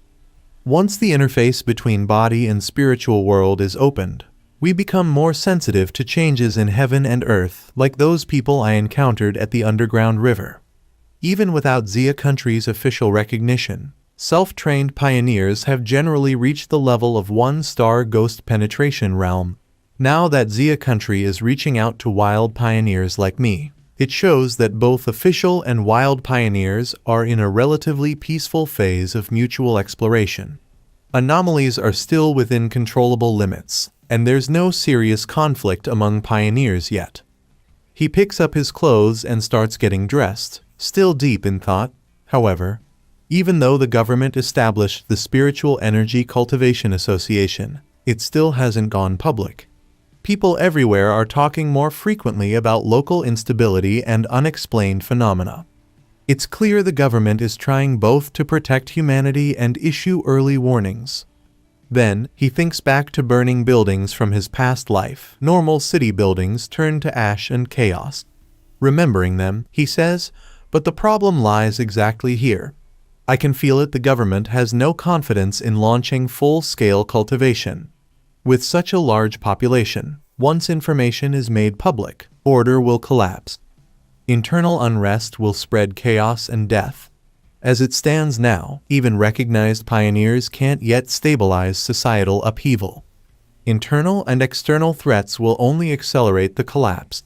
So, this gentle approach from the government isn't wrong. After all, human hearts are more frightening than ghosts or gods. But what worries me is that the development of anomalies is exceeding my expectations. Just as this thought crosses his mind, a notification pops up from his system, a reading related to the dark attribute, specifically one of its sub-attributes. The MC narrows his eyes and reflects. What I encountered today was a typical mutated product of dark attribute contamination. From touching the black mist, I could tell it belongs to a sub-branch of the dark attribute, known as the shadow attribute, a natural enemy to pioneers. However, these anomalies are far more intelligent than typical exotic beasts. They not only feast on humans, pioneer bodies are a great nutritional source for them. They may even cooperate to trap and kill pioneers. Though they're still not on the same level as the true dark-type anomalies I saw before, the kind that could destroy a country, even a continent. With just one of them still, if I hadn't tracked them today, that squad and the one trying to recruit me might not have made it. Even just a sub-attribute was so sinister and disgusting. Full dark attribute threats are simply too dangerous. Then, he looks at the system's status note, temporarily unabsorbable. That sparks another line of thought. But, if it's labeled temporarily unabsorbable, does that mean I'll be able to absorb it once system conditions are met? It might even be the key to turning the tide. He then does a mental inventory of his powers and techniques. Now I possess the golden sun breathing technique of the yang attribute, the divine thunder tempering of the thunder attribute, and the crimson flame blade technique, a sub-attribute of yang called inner flame. Not just high-tier attributes, I also have corresponding techniques that perfectly suit me. Plus, my current strength as a 3-star ghost axe realm. There should be very few pioneers who can rival me. He takes a breath. But then his thoughts end on a firm, ominous note, but it's still not enough. Just then, the MC's phone starts ringing. He glances at the screen and mutters to himself, it's Auntie's call. Why did she suddenly call? As soon as he picks up the phone, his aunt greets him warmly. Hello, how have you been? Listen, your cousin is coming to study near your place. I don't feel comfortable with her staying alone in a hotel. Can she stay at your place for a few days? Hearing that his cousin is coming, the MC thinks to himself, cousin's coming. The only thing I remember about her is, she was a student obsessed with studying. I don't even remember what she looks like. He responds on the call, just have her come over. There's a spare room at home. Then he asks, when is she coming? To this, his aunt replies, no need to pick her up, I'll give her the address and let her come over by herself. Then adds with a smile, she'll bring you some special cookies and snacks when she arrives. She should be there by tomorrow afternoon. Sorry for the sudden trouble. The MC, unfazed, says with a soft chuckle, Auntie, what trouble? Don't worry at all. Then adds, I've got some things to do, so I'll hang up now, and he ends the call. Meanwhile, at the aunt's house, we see a girl sitting at her computer, intensely browsing articles about spiritual energy martial arts. She's reading pieces discussing Death Town, park-based beast challenges, and various anomaly events. Just then, her mom, the MC's aunt, enters the room and asks, did you finish packing? The girl responds, clearly not thrilled, yeah, everything's packed, but I really don't want to stay with cousin brother. The hotel was fine for me. Her mom replies in a firm tone, it's much safer staying with your cousin than being alone out there. I trust him more than any hotel staff. Be sure not to cause trouble when staying there. Help out around the house when you can, all right? Before she can say more, the girl shoves her mom playfully out of the room and says, don't worry, I get it.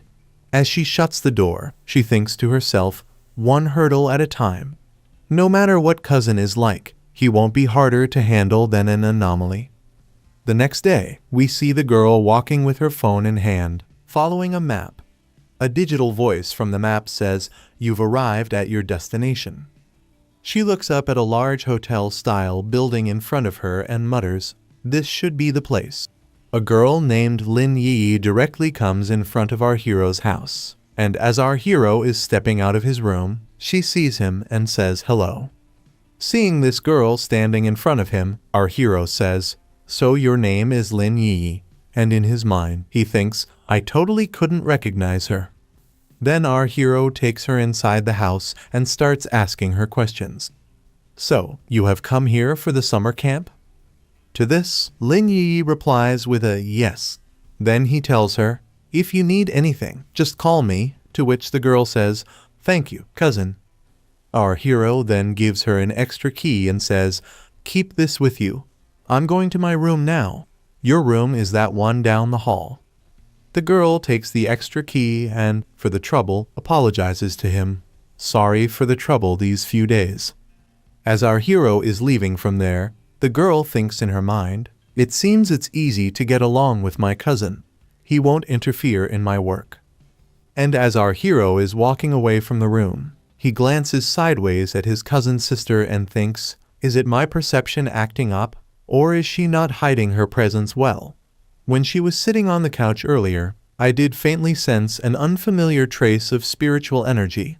Could it be, she's already become a pioneer too? Then her excuse about coming here for summer camp, was it actually because? And thinking this, he walks out of the room. When our hero leaves the room, Lin Yi picks up her phone and starts chatting in her group chat. The first message she types is, cousin seems nice.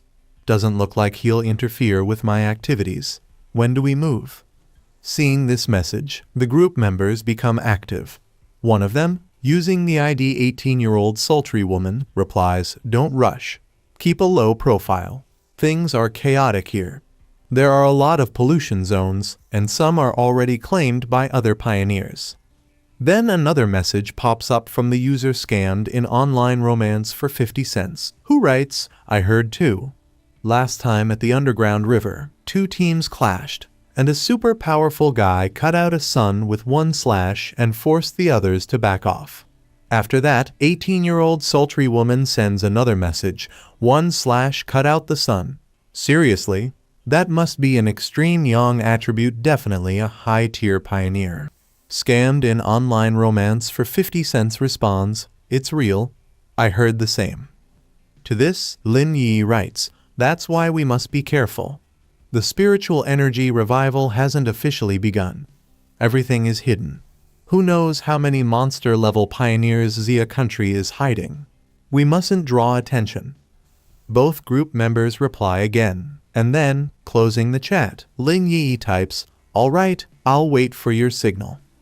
After finishing the conversation, she thinks to herself, "Forget it. I've just arrived here. It's better if I don't cultivate for now. If my cousin catches me, it'll be very hard to explain." 3 days pass just like that, and our hero was already feeling a little troubled by his cousin's presence. He thought to himself, but who would have thought, living with my cousin would actually cause a lot of trouble for my cultivation. During this time, he was also doing light training, but his meditation and breath regulation were constantly interrupted. Even cultivating the golden sun breathing technique might be seen. Whenever he used the technique, the light it emitted was so bright that he feared it would be noticed. Still, these were just small inconveniences. The most terrifying part was that his cousin had started cooking for him. "Cousin, dinner's ready. Tonight's tomato beef stew, cold cucumber salad, and corn rib soup," Lin Yi called out cheerfully. Our hero sat down at the dining table and replied, "All right. You've been really considerate today. Let me handle the dishes." But Lin Yi shook her head and said, "No need to worry. I'm staying here, so at least I can do this much." As he ate, our hero thought to himself, too polite. Faultless etiquette. Does housework like someone with OCD. Still, not stopping her is also part of making her drop her guard. Only then can I get to the bottom of her identity. Just then, Lin Yi's phone began ringing. Seeing the caller, our hero asked seriously, "What's the matter? A friend's call made you leave your dinner?" He then stood up from the table and said, "I'll leave you two alone. I'm going back to my room." Lin Yi raised her hand slightly, as if to stop him, but before she could speak, he had already left without looking back. Once our hero left, Lin Yi picked up the phone. A voice on the other end said, "What did you say? Another major world shift will happen tomorrow." Hearing this, Lin Yi asked about the time. The caller gave it, and she replied, "All right. I'll definitely be there by 3 o'clock. Okay then, let's meet at the entrance of Yonghua town." At that moment, our hero was hiding outside the window, listening to everything. Upon hearing Yonghua town, he thought to himself, "Yonghua town? Isn't that the trendy town in the suburbs? Just an hour's drive." Then, Lin Yi began cultivating. Feeling her spiritual power, our hero smiled. "Just as I suspected, my cousin is also a pioneer. Luckily, with her current strength, she probably can't detect me. But she's already at 2-star Ghost Axe realm as a high schooler and might soon advance further. Is her talent so extreme that it's made her personality a bit odd? So this summer camp was a cover. The world shift is her real reason for coming. She must have learned about the shift and used it as an excuse to come here.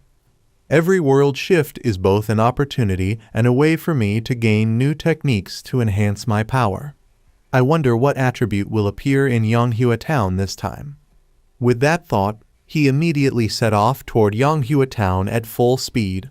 Who cares what's there, whatever it is, it's all going to be mine. He left so quickly that Lin Yi, sitting inside, slowly opened her eyes. A faint unease flashed across her face as she thought, "That was strange. Was it just my imagination, or was someone watching me?" The scene shifts directly to Yonghua town, where we see Lin Yi. Standing beside her is a girl from the chat group with the username scammed in online romance for 50 cents. She walks up to Lin Yi and teasingly asks, "You've been staying at your cousin's place these past few days, right? So, is he hot or not?" Thinking of our hero, Lin Yi answers honestly, "He's a good guy. As for looks, he's an ordinary, average person. He's definitely not the kind of impressive man you'd go for. He's more of a pretty boy." Hearing this, scammed in online romance for 50 cents looks slightly disappointed. "Well, that's a letdown," she mutters. Just then, 18-year-old sultry woman walks over and says to her, Don't forget, Lin Yi once described herself as just an ordinary person, and there are more group members here too. Among them is a boy sitting a bit farther away, who calls out, "All right, since everyone's here, let's get to the main issue." Lin Yi interrupts to ask, "By the way, she's not coming again?" The boy shakes his head. "We're still only 6 people. She's not coming." The group starts moving forward, and 18-year-old sultry woman remarks, "She's always been this mysterious. We're used to it. Let's not waste any more time."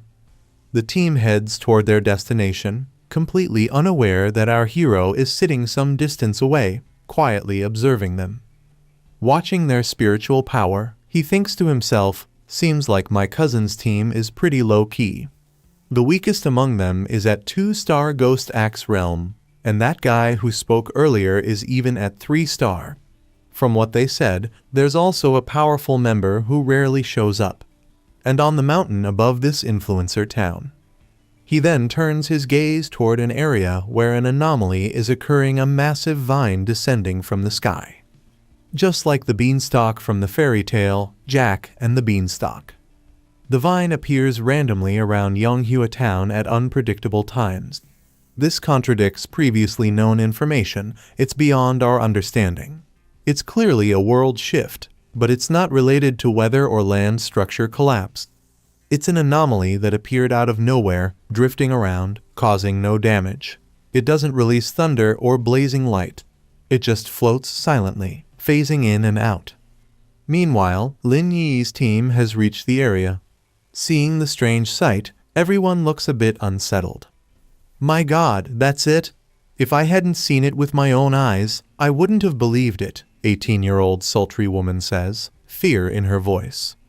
From behind, Scammed in Online Romance for 50 cents speaks nervously. "Wait, maybe we shouldn't go any further."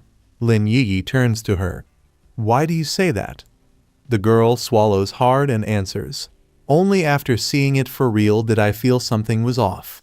My whole body's gone cold. Did you guys see the rumors on the internal forums? I know someone from that team. When the vine appeared last time, they tried to make contact with it. They were much stronger pioneers than me, not low-level by any means. But after coming here, they all went missing." Feeling the corrupted energy in the air, her face turns pale. She clutches her head in fear. "I can feel it. If we go closer, we'll end up just like them.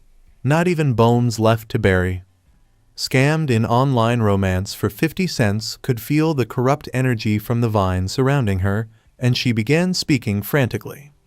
"I originally thought I could handle the pioneer's gamble, return with fortune or die trying. But the moment I saw that thing, I felt instinctive fear. My intuition tells me this is a very high-level world anomaly, a new, unknown, and powerful mutation. I'm not ready to bury everything here. I want to withdraw." Seeing her in such a state, her teammates grew a bit more serious. Lin Yi then spoke up. "Yes, you're right. We can feel it too. Within this wood-type vine, there's a sense of desolation. I can't describe it, like it's been submerged in the river of time, where all life has perished and vitality is gone. That's why we feel so deeply uneasy and unwell. It's like it's trying to devour our life force." After saying this, Lin Yi held her hand and added, "But this is the path of martial pioneers." Meanwhile, far away, hidden from their sight on the mountains, our hero could also feel the suffocating, deathly aura. Out of all the world anomalies I've seen, aside from the dark attribute anomaly, this vine gives the most unpleasant feeling. And they actually decided to cultivate here. That takes serious courage. Clearly it's a plant, normally a symbol of vitality, yet it feels lifeless. It doesn't feel alive, it's more like a dead thing disguised as living, devoid of spiritual energy. Back below, Lin Yi addressed her team to keep their morale up. "Friends, we don't have much time to hesitate. Since it's dangerous, let's just sense energy around this area. Stay within visual range, don't wander too far." Following her lead, everyone picked their spots and began cultivating, thinking it should be relatively safe this way. Lin Yi herself sat atop a tree branch and began her own cultivation. From a distance, our hero watched his cousin and commented to himself, "Not bad. They're cautious, cultivating at a safe but efficient distance." As expected of a top student, she calculated the optimal benefit range, neither reckless nor timid. Before long, Lin Yi's energy began to surge, sending a powerful wave upward into the sky. Our hero noticed immediately. She's about to break through. She's already close to 3-star. My cousin really is a genius. Down below, her teammates were also excited. "This is 3-star Ghost Realm," one of them exclaimed. But just as they were talking, the vine's roots started moving toward them. The boy they had been following shouted urgently, "This is bad. The vine is coming straight at us. It sensed us from this far away." 18-year-old sultry woman gasped in fear. In moments, the vine lashed out, grabbing some of the team members and absorbing their energy. Everyone panicked and started running. Scammed in online romance for 50 cents screamed, "Run, run as fast as you can. If we don't, we're dead." Yuyi's breakthrough caused too much of a disturbance. We must not get entangled by the vine. Once it wraps around us, the desolate aura will consume us instantly, we'll melt on the spot. The vine had already reached Lin Yi, striking her protective shield. Cracks began to spread across the energy barrier. While everyone else was running, 18-year-old sultry woman grabbed scammed in online romance for 50 cents hand. "No, we can't run. If we do, Yi will be in danger." Scammed in online romance for 50 cents snapped back. "Then what do you want me to do? Use my spiritual energy to protect her?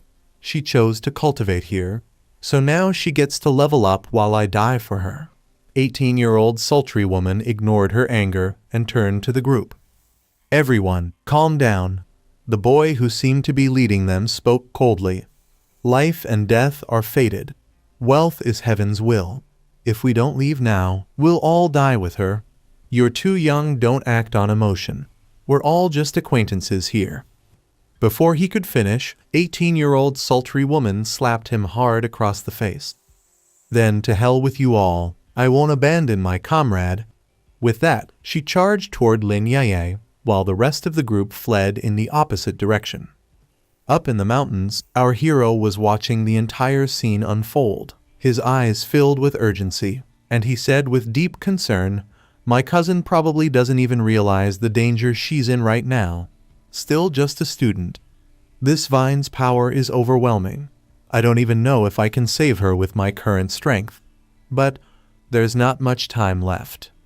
Our hero drew out his sword, determination blazing in his eyes, and readied himself for the fight. His thoughts were firm. "I promised Aunt that I would take care of my cousin. The promise I made must not be broken." Meanwhile, the sultry woman was rushing forward to save Lin Yi. She was destroying the vine as she advanced toward Lin Yi, but within moments, the vine coiled around her too. At the same time, the vine had completely shattered Lin Yi's shield, and just as it was about to catch her.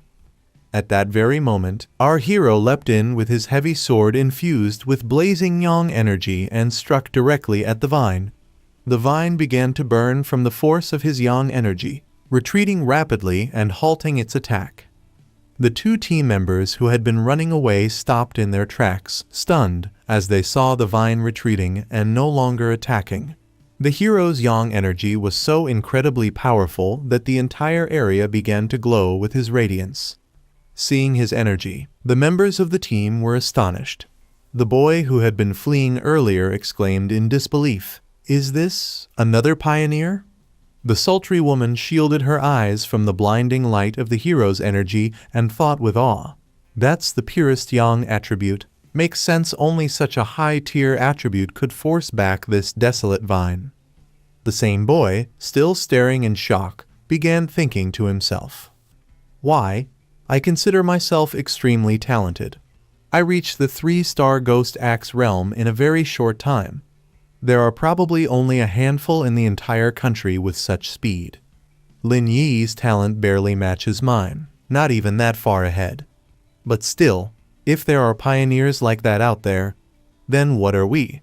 Are we just stars dimly shining beneath the radiant moon? He crushed me, no, he crushed all of us. Just what kind of existence is he?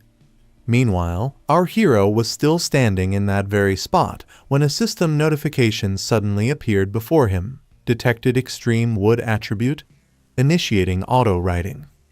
Moments later, another message appeared, complete.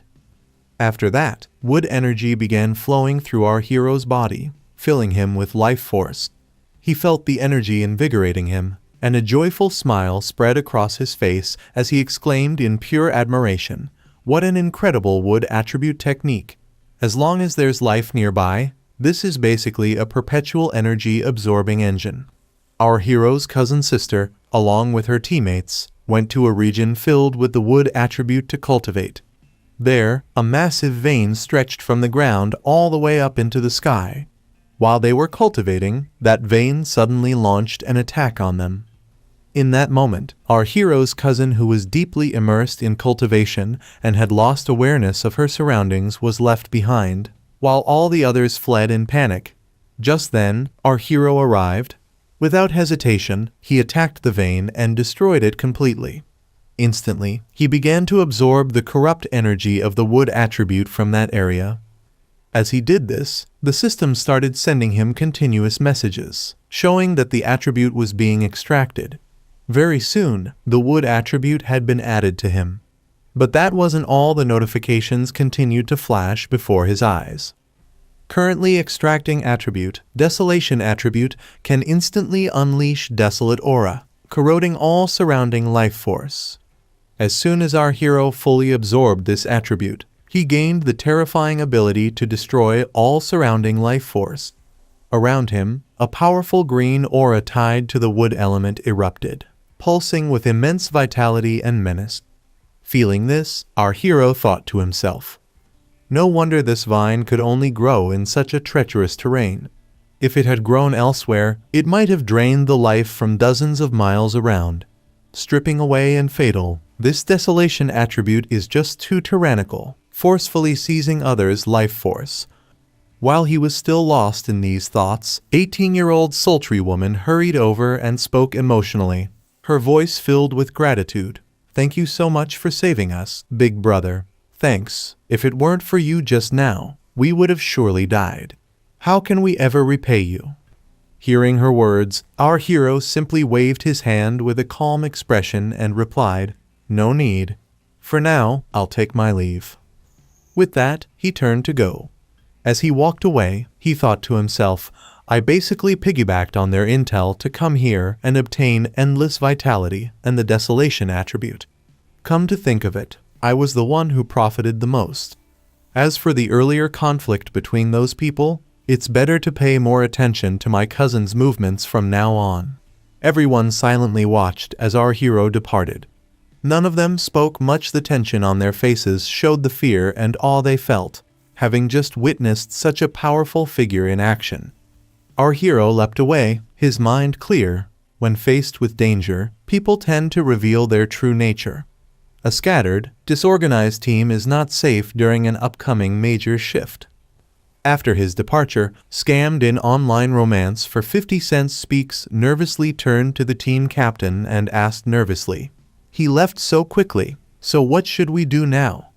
The captain sighed, his expression complicated, and said, "What's the matter? Are you regretting not helping him earlier? Now that the threat is gone, Lin Yi has advanced to the 3rd level. Our best option now is to stay in this team as long as we can." As he spoke, his eyes drifted toward Lin Yi, who was still immersed in her cultivation, completely unaware of everything that had just happened. A faint shield of aura surrounded her body. Though slightly cracked, it had not completely broken. Finally, her breakthrough reached completion. As Lin Yi opened her eyes, the energy around her surged. Seeing her awaken, 18-year-old sultry woman rushed over joyfully and exclaimed in excitement, "Lin Yi, you finally woke up." The captain glanced at Lin Yi, then turned to Scammed in Online Romance for 50 cents Speaks nervously and spoke in a low, calculating voice. "Now it all depends. If she's rational enough, she won't force a falling out with us." Instead of worrying about that, we should focus on that mysterious man. Lin Yi blinked in confusion as she looked around at the scene before her. Shocked, she asked, "What happened here?" Her gaze fell upon two of her teammates lying lifeless on the ground. Stunned, she demanded, "What about them? What happened to them? And how did so many veins suddenly appear here?" Even as she asked, an overwhelming wave of powerful yang energy surged from behind her. Even from this distance, she could feel its scorching intensity. At that moment, the team captain stepped forward with a serious face and said, "Let me be the one to explain what happened." And then, he began to recount everything that had unfolded. After this incident, Lin Yi returned home. On the way, her mind kept circling around the words of the team's captain. He had told her about a powerful cultivator who had appeared and saved their lives. Throughout the entire journey, Lin Yi wondered, could someone truly exist with such overwhelming strength? The captain had even said that the man was practically a monster. And when he had been explaining, that very same vein which had attacked them earlier was now retreating in fear. At that time, the captain had said with awe, "The vine is now curled far away in the sky, completely avoiding us." Still thinking about all of this, Lin Yi entered her building. That's the deterrent left behind by that man. Even though he's already gone, the vine is still meek like a chicken, no trace of its earlier rage. As soon as she opened the door and stepped inside, our hero greeted her with a smile. "You're back," he said warmly. But noticing the faint sadness and paleness on her face, he asked with concern, "You look a little pale, are you okay?" Lin Yi quickly made up an excuse, replying softly, "I'm just a bit tired from studying." Hearing that, our hero encouraged her gently, "You're really putting in the effort, go rest. Should we order some takeout tonight?" Lin Yi nodded in agreement and headed toward her room. Once inside, she closed the door, finally letting out a breath of relief. She thought to herself, breakthroughs are mentally exhausting. Every time I channel spiritual energy to wield the divine axe, it takes total concentration. It's even more exhausting than pulling all-nighters for a month. Lying on her bed, she picked up her phone and checked it. Good thing I'm no longer a regular person. Pulling a few all-nighters won't kill me. Pushing yourself this hard. But such is the fate of pioneers. The world has already begun to change. A normal life like my cousin's is no longer possible for me. Meanwhile, on the other side, our hero had already left the building. Back inside the room, Lin Yi continued scrolling through her phone until a particular chat shocked her. A message from someone named Jia Lan appeared. "If any trace of that powerhouse appears again, notify me immediately." Lin Yi froze for a moment, surprised. This was the first time she had ever seen Jia Lan speak in this group. She quickly typed out a reply. "Got it, Jia Lan. By the way, I have a question." She hesitated briefly, then continued typing. "Do you think the person who saved us could be the same one who became famous at the Dark River Molten Dragon site? If it really was that senior, why would he save us?" After sending the message, she returned to browsing other cultivation news, where shocking headlines flashed before her eyes. Breaking news: the high-tier young attribute god returns again. That slash, piercing the sun itself. Heaven's light was devoured by that sea of white light.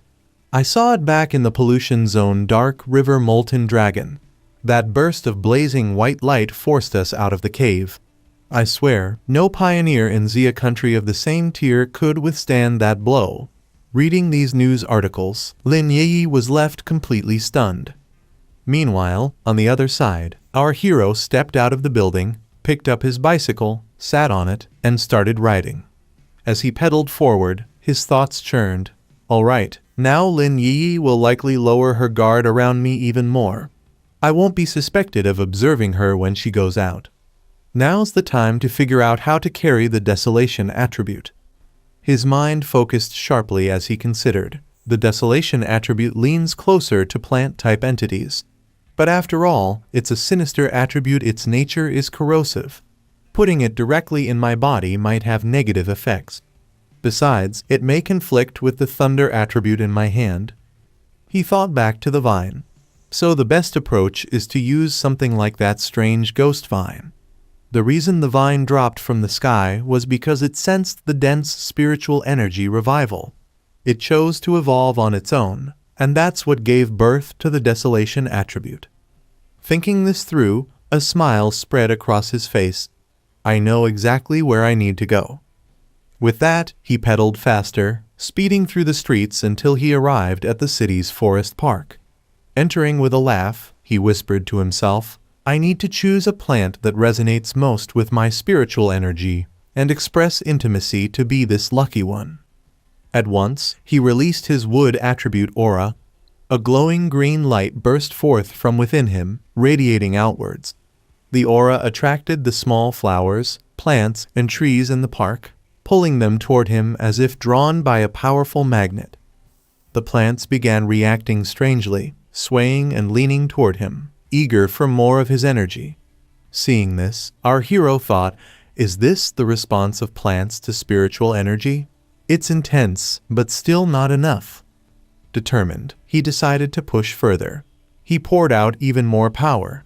Just then, his eyes caught sight of a small flower in the grass, glowing brighter than the rest after receiving his energy. Intrigued, he walked closer. Could it be? Is this the one I'm searching for? Reaching out, he gently touched the flower with his finger. To his surprise, the little flower curled around his fingertip as if holding on. Shocked, he thought, it has spiritual potential. This wildflower is clearly just a plant, but the way it reacts to spiritual energy, it's like a greedy puppy. After absorbing the energy, it even came over to nuzzle my fingers.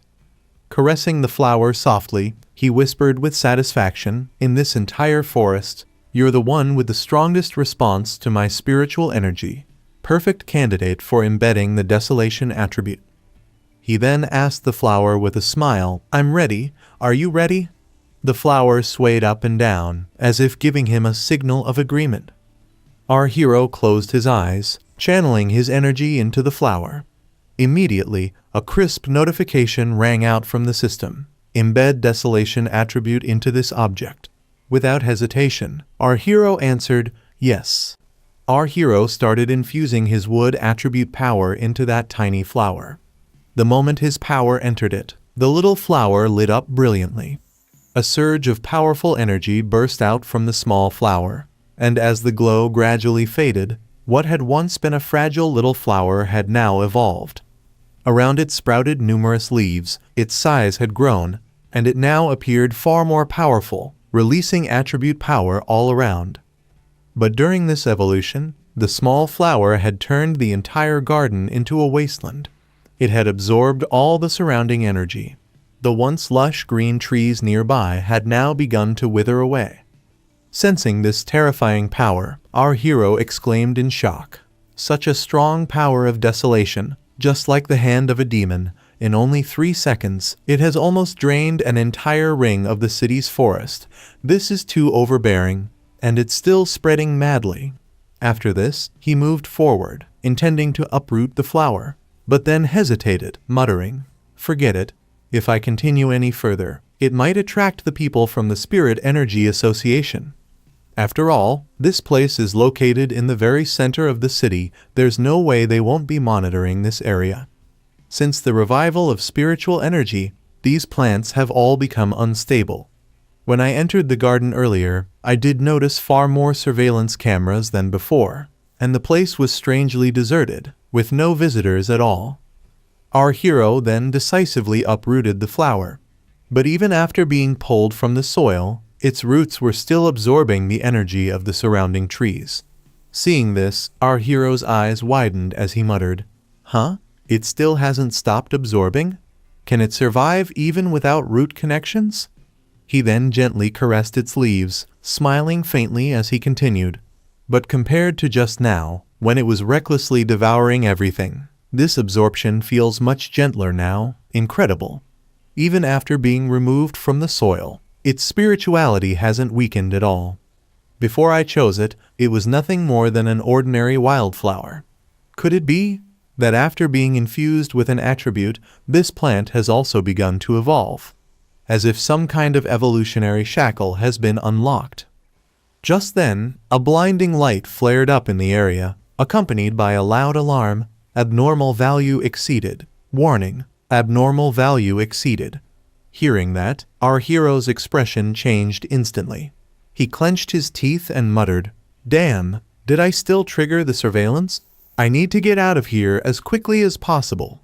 Without wasting another second, he bolted from the area at full speed.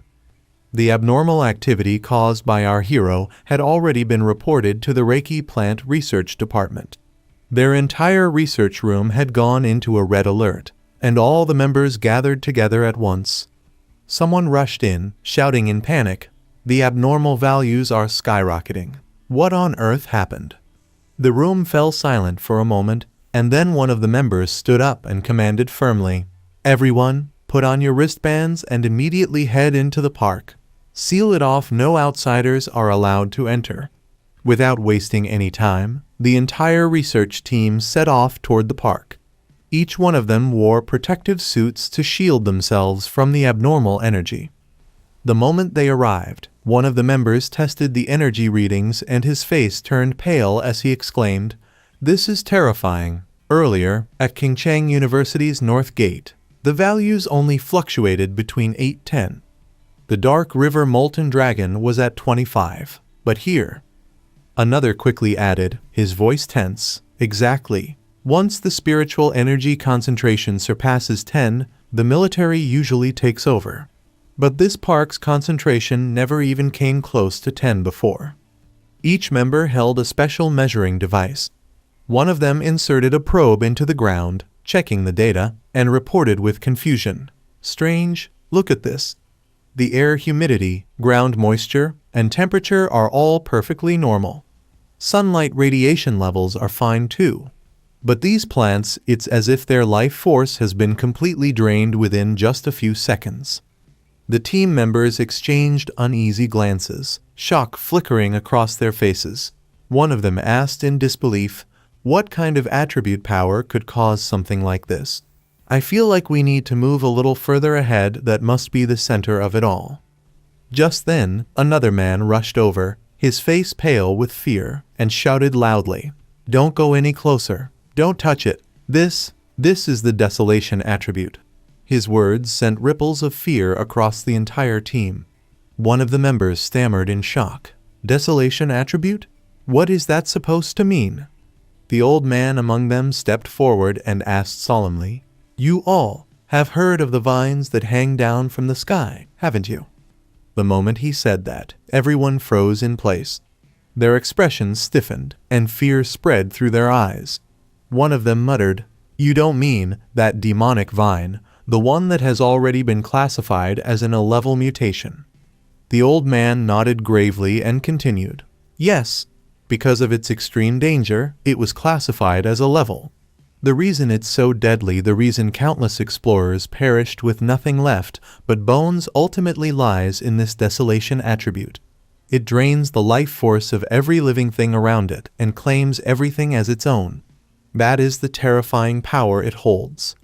As his words sank in, the entire group shuddered, fear spreading like wildfire through them.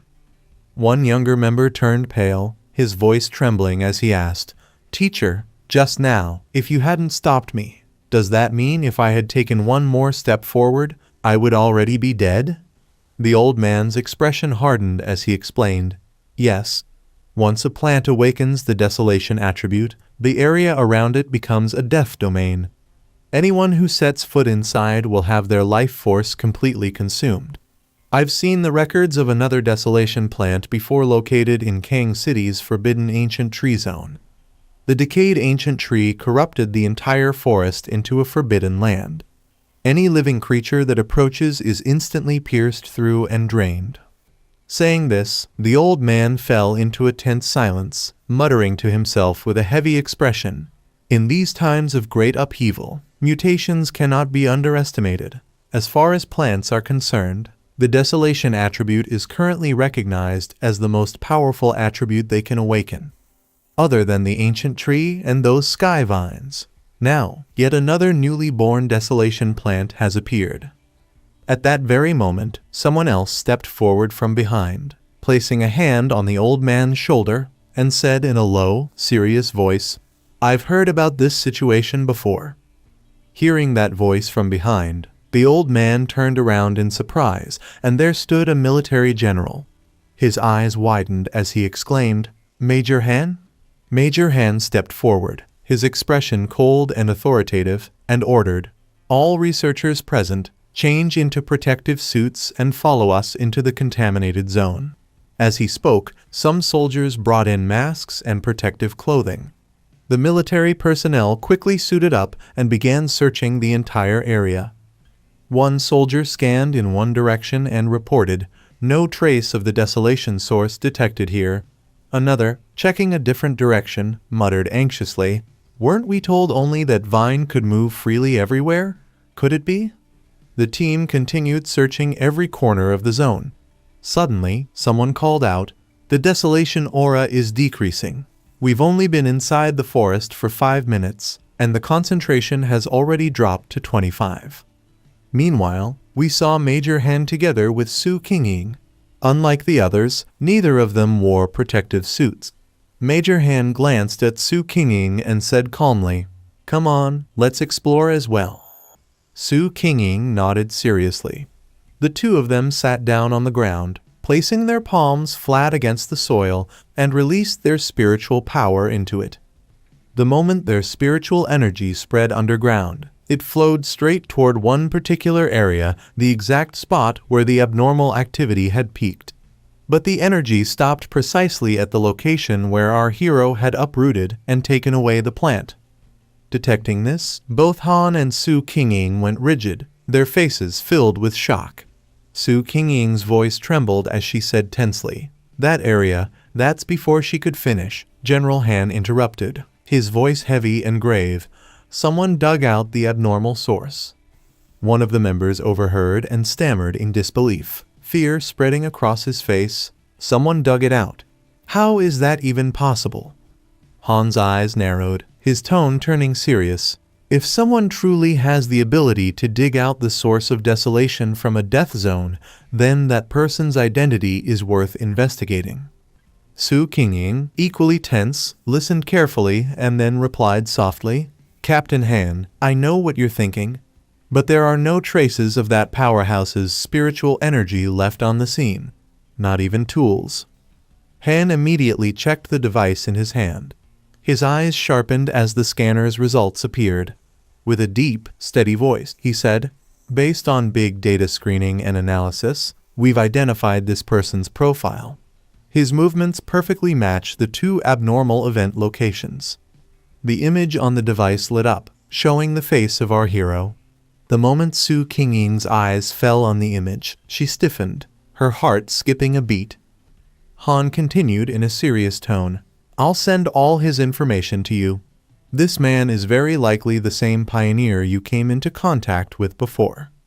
Su Qingying stood there silently, staring at our hero's picture on the device.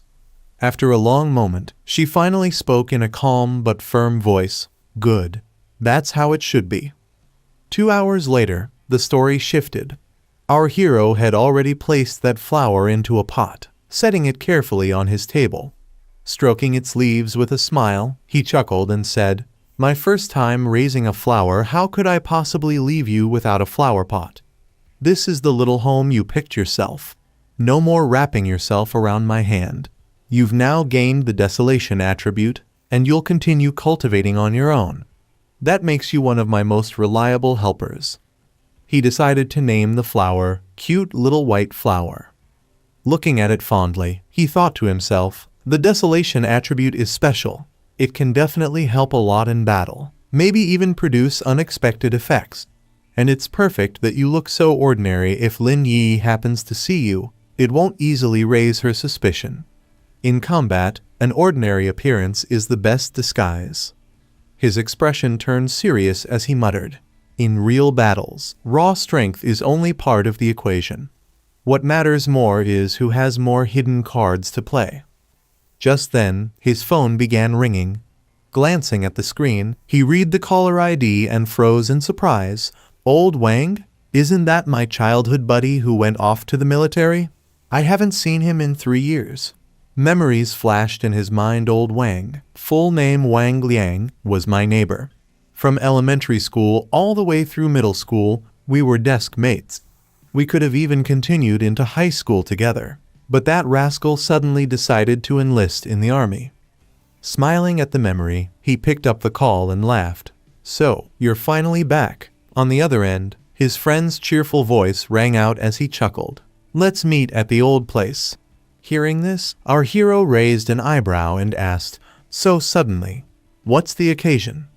Old Wang laughed and said mysteriously, yeah, I've got a big secret to tell you. When you hear it, don't faint from shock. With that, the call was cut off. Our hero placed the phone back on the table, unaware of what was really going on. At that very moment, standing in front of Old Wang, we saw Su Qingying and several military officers. After ending the call, Old Wang stood at attention and reported, Reporting, sir. I've done exactly as you instructed. But I request if he isn't the one we're looking for, can you guarantee his safety? Then the military officer, who was sitting right beside Su Qingying, spoke up in a serious tone, saying, Carry out your mission properly and don't get involved in unnecessary matters. If he isn't that person, then just treat it as a friend, giving him some advice. Our hero arrived at the place where his friend had asked him to come, and as soon as he got there, they were doing exactly what they had talked about on the phone. Both of them were drinking. His friend was drinking continuously, and seeing this, our hero thought to himself, looking at Wang Liang like this, life in the army must have been pretty tough. This goofy Wang Liang has actually matured so much. Just then, Wang Liang, after drinking and becoming slightly tipsy, spoke in a simple, heartfelt way to our hero. These past 3 years, I've felt a lot. Life in the army, sigh. Then he asked, what about you? Tell me, how are you? What are you doing now? Hearing this, our hero replied that everything was going well for him too. He had gotten admission into junior college, which wasn't bad at all. He said this with a smile, but at the same time, he started recalling his past life. Speaking of which, in my previous life, I never had the chance to see Wang Lung again. In the chaos of war, forget about getting any news. Being a soldier, he most likely sacrificed his life at some unknown moment, in some nameless battle. This time, can I perhaps change my old friend's future? At that moment, Wang Liang suddenly became a little serious and said, what I want to ask is, recently, have you come across anything strange? Like something out of a movie, zombies, monsters, that sort of thing? Hearing this, our hero placed his glass of alcohol on the table and began to think, makes sense. For someone in the military, knowing about spiritual energy revival isn't strange. But, is he probing me with this question? With that thought, he asked seriously, what are you trying to say? I don't quite understand. Wang Liang then placed his hand on his forehead and, in a tense tone, said, it's good if you haven't. Actually, the reason I came today was to tell you a couple of things. I'm not trying to comfort you, but rather, to remind you. In the near future, maybe just a few months from now, maybe a year, what we value today, like education and wealth, will become nothing but worthless scraps of paper. Everything will be reshuffled from the beginning.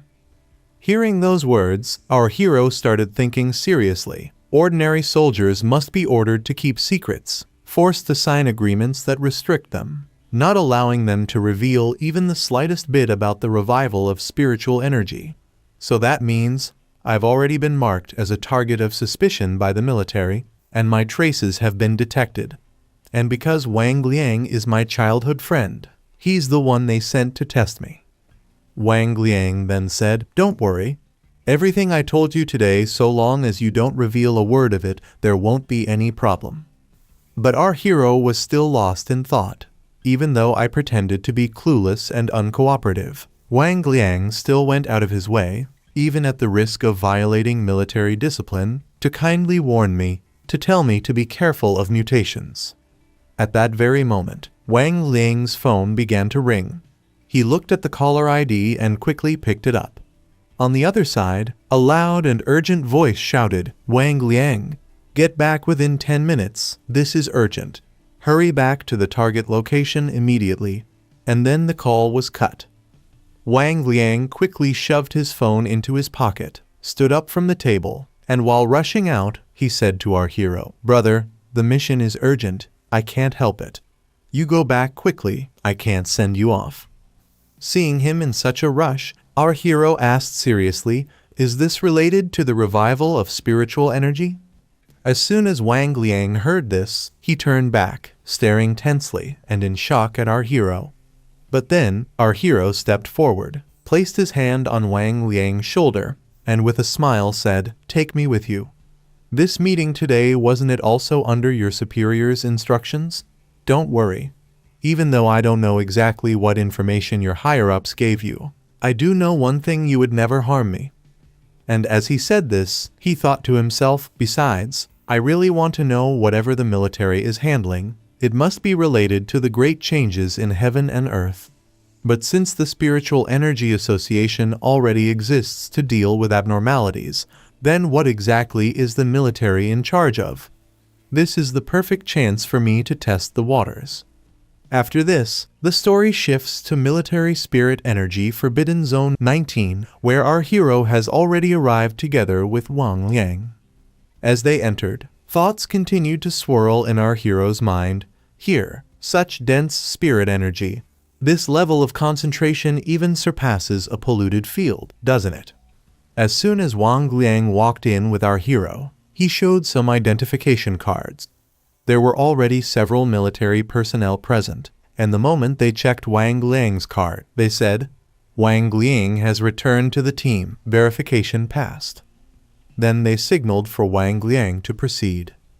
Wang Liang moved forward, but just as he crossed the area, a sudden explosion shook the ground. The entire zone filled with thick smoke. As the dust slowly cleared, a beast appeared, one that the military troops stationed here were already engaged in battle with. Many soldiers were attacking the beast together, unleashing everything they had. But this beast was no ordinary enemy. Seeing so many humans, it roared and retaliated, launching laser-like attacks from its mouth. Our hero's eyes widened in shock, and in a voice filled with disbelief, he exclaimed, "Is this a fusion attribute?" At that very moment, a woman appeared in the scene, the same officer who had interrogated Wang Liang earlier and sent him to our hero to confirm his identity. She was Officer Jai Lan, a Ghost Axe Realm 3-star. Our hero was standing right next to her. Hearing his words, Jai Lan replied seriously, her voice sharp and commanding, "Correct. An abnormal fusion of darkness and flame attributes. That's what turned this beast into such a ferocious and brutal monster. Several soldiers have already been severely injured." Just then, Wang Liang arrived, pounding his chest hard as if giving a salute, and declared, "I've arrived." Seeing him, Jai Lan's expression twisted with anger. She scolded him harshly, "Without permission, you brought an unrelated civilian into the restricted zone." Wang Liang didn't respond much, only looking slightly tense under her gaze. Jai Lan, realizing the urgency, didn't pursue the matter further. She spoke curtly, "Never mind, this is an emergency situation. You were the only one missing. Hurry up and take your position in the formation." Saying this, she turned her sharp eyes on our hero. "So this is Feng Yi? I don't see anything special about him. The spirit energy around his body is only slightly active. Could it be that he's not the one? But now isn't the time to think about it." Then she addressed him seriously, "Since you are Wang Liang's friend, I won't say more. But this is a forbidden zone. The moment you stepped inside, your life and death became your own responsibility. And whatever you see here must remain a secret." Our hero nodded and agreed calmly, "All right." Then Jai Lan began calling out the names of several soldiers present, ordering them into formation and commanding them to attack. 2 soldiers stepped forward and unleashed spiritual power attacks on the beast. Their energy slammed into the monster, and soon after, Jai Lan herself opened fire with her gun. 3 to 4 bullets struck the beast consecutively, making it howl in rage. The attacks drove it into a frenzy. Its eyes burned with hatred, and it let out an earth-shaking roar. Some soldiers, shaken with fear, shouted, "It's mutating further. It's evolving into an even more dangerous form." The beast suddenly lunged, its claws tearing through the air as it charged toward one of the soldiers. Another comrade cried out in alarm, "Liu, watch out, it's right next to you." But before the beast could strike, 3 to 4 powerful bullets hit it squarely. Jai Lan had fired again. She shouted sharply to her troops, "Don't be careless, keep your distance from it. Eliminate it before it completes its evolution." Our hero stood calmly, watching the battle. A faint smile played on his lips as he thought to himself, a well-trained squad, comrades who trust each other, unmatched discipline and coordination. Every single person here is indispensable. Together, they can unleash a strength far greater than the sum of their individual powers. But suddenly, his face darkened. His voice turned urgent as he shouted, "Everyone, run! You can't fight this thing." Yet it was already too late. From where the mutated beast stood, a wave of terrifying purple energy burst forth, spreading quickly to envelop the surrounding area. Jai Lan's expression instantly grew tense, and she shouted in alarm, "Raise the alert! Increase the forbidden zone mutation level. Everyone, no retreat allowed." The beast had now fully mutated. Standing before it was Wang Liang, frozen in place by the overwhelming pressure. From a distance, Jai Lan called out in warning, "Be careful. The Hellhound has fully fused with the darkness attribute and has completed its evolution." Our hero's heart clenched. His friend Wang Liang stood trembling in terror, unable to move. Jai Lan, realizing his danger, cried out his name, urging him to retreat. But Wang Liang remained rooted in place, paralyzed by fear. Our hero's expression hardened, fury welling up within him. With a surge of determination, he activated his lightning attribute, energy crackling violently around him. But the beast was already upon Wang Liang. It swung its massive claws, aiming to strike him down. Wang Liang barely managed to dodge, stumbling back a few steps. Jai Lan's voice rang out across the battlefield. "Attention all units. The Class C mutated Hellhound in Zone 019 has fully evolved. It is now classified as Class B. Update the battle plan immediately." Just then, Wang Liang's body was hurled through the air by the beast's attack, crashing to the ground heavily near our hero. Our hero rushed to his side, worry written all over his face. Wang Liang was in bad shape, coughing blood violently. "Are you okay?" our hero asked urgently. Through painful breaths, Wang Liang forced out his words, "No, it's nothing. I just added spirit energy to reinforce its restraining collar. Don't worry about me. We, the collective soldiers of Forbidden Zone 19. Seeing his friend like this, our hero's eyes blazed with fury. His body trembled with rage. Meanwhile, Jai Lan shouted to her soldiers with steely resolve, "Everyone, no matter what tactics or methods you use, even if it costs us our lives." But before she could finish, our hero darted past her at full speed. His body blurred as he charged straight toward the beast. Jai Lan's eyes widened in shock as she yelled after him, "What do you think you're doing?" But he ignored her, closing the distance to the beast in a flash. Sparks of lightning surged wildly around his hands as he readied himself for a decisive attack. Seeing his friend injured, our hero could no longer hold back his rage. Channeling his lightning attribute agility, he dashed forward like a wild beast. His eyes blazed with fury as he glared at the monster before him. "You're far too arrogant," he growled. "It'll feel good to shatter that pride of yours." The beast roared back, eyes filled with fury, and slashed at him with its claws. But our hero was ready. Lightning bolts danced between his fingers as he dodged and closed in, preparing to unleash his divine thunder. He struck directly at the beast's head with full force, and the creature howled in agony, crashing violently into the ground. The impact shattered the earth, raising a storm of dust and shaking the battlefield so violently that even the others struggled to stay on their feet. A stunned military fighter gasped. I wasn't wrong, right? This is a B-level mutation that even Officer Jai Lan couldn't handle alone. Not far away, Jai Lan stood beside Wang Liang. Shocked by the overwhelming display of power, Wang Liang muttered, "Officer, don't tell me. My brother is actually—" But before he could finish, Jai Lan, her voice tight with tension, interrupted. "Yes, none of us saw wrong. He truly is the tyrant we've been searching for." On the ground, the beast lay broken, barely able to move. Still, it tried to stand, only to meet the cold gaze of our hero. Still not completely dead. "Then I guess we'll do it this way. Officer, old Wang, both of you fall back." Jai Lan, watching from a distance, felt her heart tighten. For a B-level mutation, we'd normally need a full formation and coordinated sacrifice. And yet, he's done this alone. What kind of power is this? I have to admit, this is the pinnacle of the thunder attribute. Even in today's Xia kingdom, this stands at the very top. If spiritual energy fully revives, how terrifying could he become? Keeping her eyes fixed on him, she watched as our hero raised his hand. The skies above twisted into a whirling vortex, thunder growling within the storm. Lightning tore through the heavens and struck down upon the beast with devastating force. Jai Lan's chest tightened with dread. He truly lives up to the title of tyrant. That name suits him perfectly. The beast was annihilated under the storm of lightning. Our hero turned back toward the military fighters, his expression calm. One soldier muttered, shivering, "Damn, my neck's cold just watching, and my head's buzzing."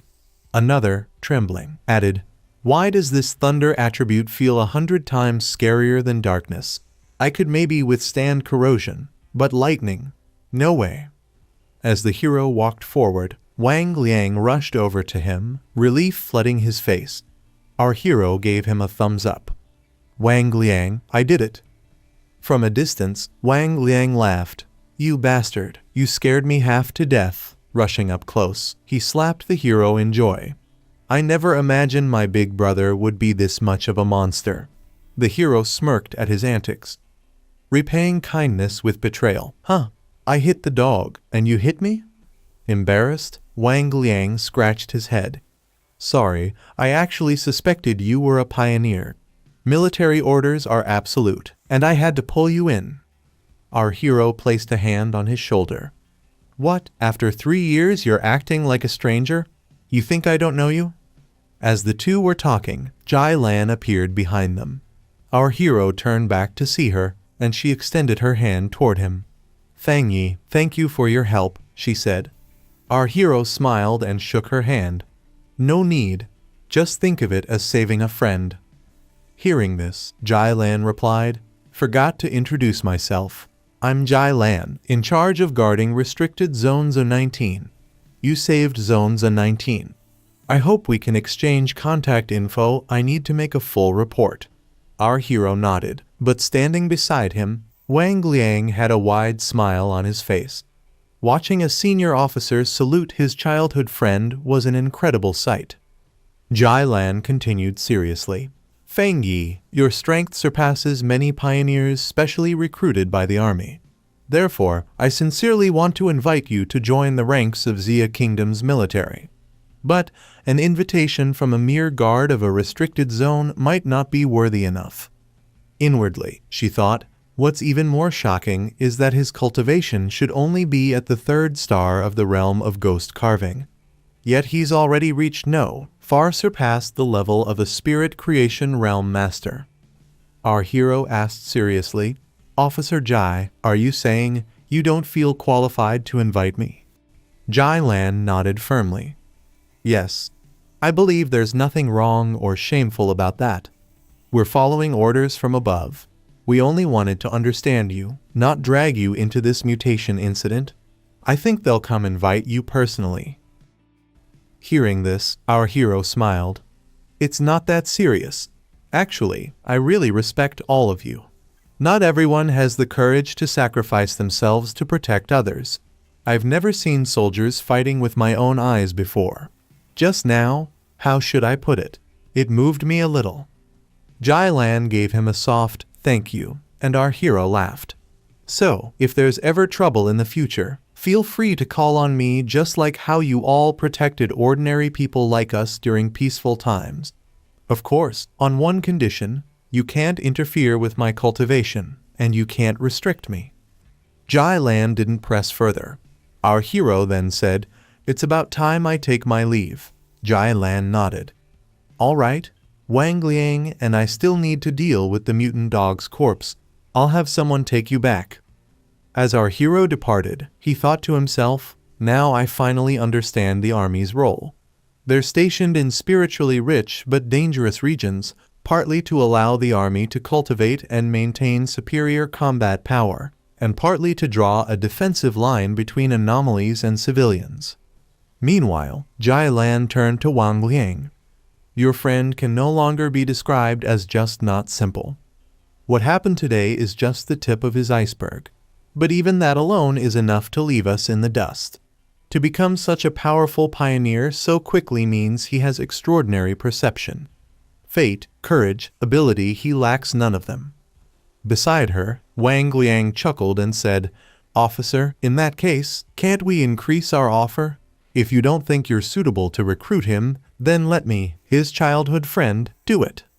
Jai Lan pressed her hand down on his head with a smirk. "All right, you brat, come help me clean up the scene." "Yes, sir," Wang Liang replied with a grin. After that, the story shifted directly to our hero's apartment, where he was deep in cultivation. In his mind, he reflected, "Although my identity was exposed this time, I didn't reveal any power other than my thunder attribute. And judging from their attitude, that might not be a bad thing. At the very least, I've learned that this thunder attribute is incredibly rare, perhaps even unique, and it counters the darkness attribute, which the military values greatly. To win me over, they won't threaten or suppress me. Instead, they'll give me influence, the fastest path to power, and access to the most advanced intel. I also now understand the difference between the military and the Spirit Kai Association. The Night Watchers, the Blades in the Shadows, are the nation's shield, while the Spirit Kai Association fills the gaps, sweeping up the remnants within the cities, doing their best to ensure civilians can live stable lives. For now, on one side, the government uses restricted zones to protect civilians. On the other, they signal the revival of spiritual energy, a two-pronged approach. They're also buying precious time for ordinary people, so they don't get instantly destroyed by anomalies, left homeless and devastated. As he cultivated, immense amounts of spiritual energy gathered within him, concentrating in his core. Feeling the overflowing energy within his body, he smiled.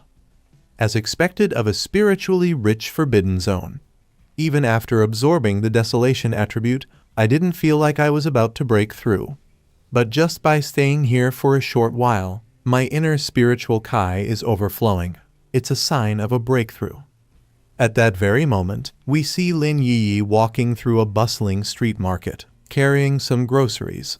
She was thinking to herself, "Why hasn't my cousin brother returned yet? If he had, I would have definitely made him taste my cooking." But suddenly, her eyes fell on the apartment. From it, a dazzling surge of light was erupting, the unmistakable glow of a breakthrough.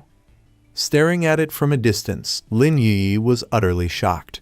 That fluctuation, someone ascending in the realm of ghost carving? No, that's not right. This terrifying aura, could it be a pioneer is about to break through to the spirit creation realm? When our hero was making his breakthrough, a commotion spread around his building because a bright golden energy shot into the sky, slowly taking the shape of a giant axe. Everyone could see this astonishing sight, and Lin Yi was also watching it closely. As she stared, she noticed that the axe was undergoing subtle changes, and she was utterly shocked. It moved. Wait a second, this isn't the ghost axe realm. This powerful force, is this the creation spirit realm? To think such a strong pioneer is right beside me. At the same time, we see the military forces. They had also detected this overwhelming force, and every one of their systems was flashing with urgent warnings. Warning, warning. Abnormal value has reached 99. Abnormal value has reached 99. The spiritual energy fluctuation magnetic field is located 5 kilometers southeast of the city. The high-ranking officers were stunned.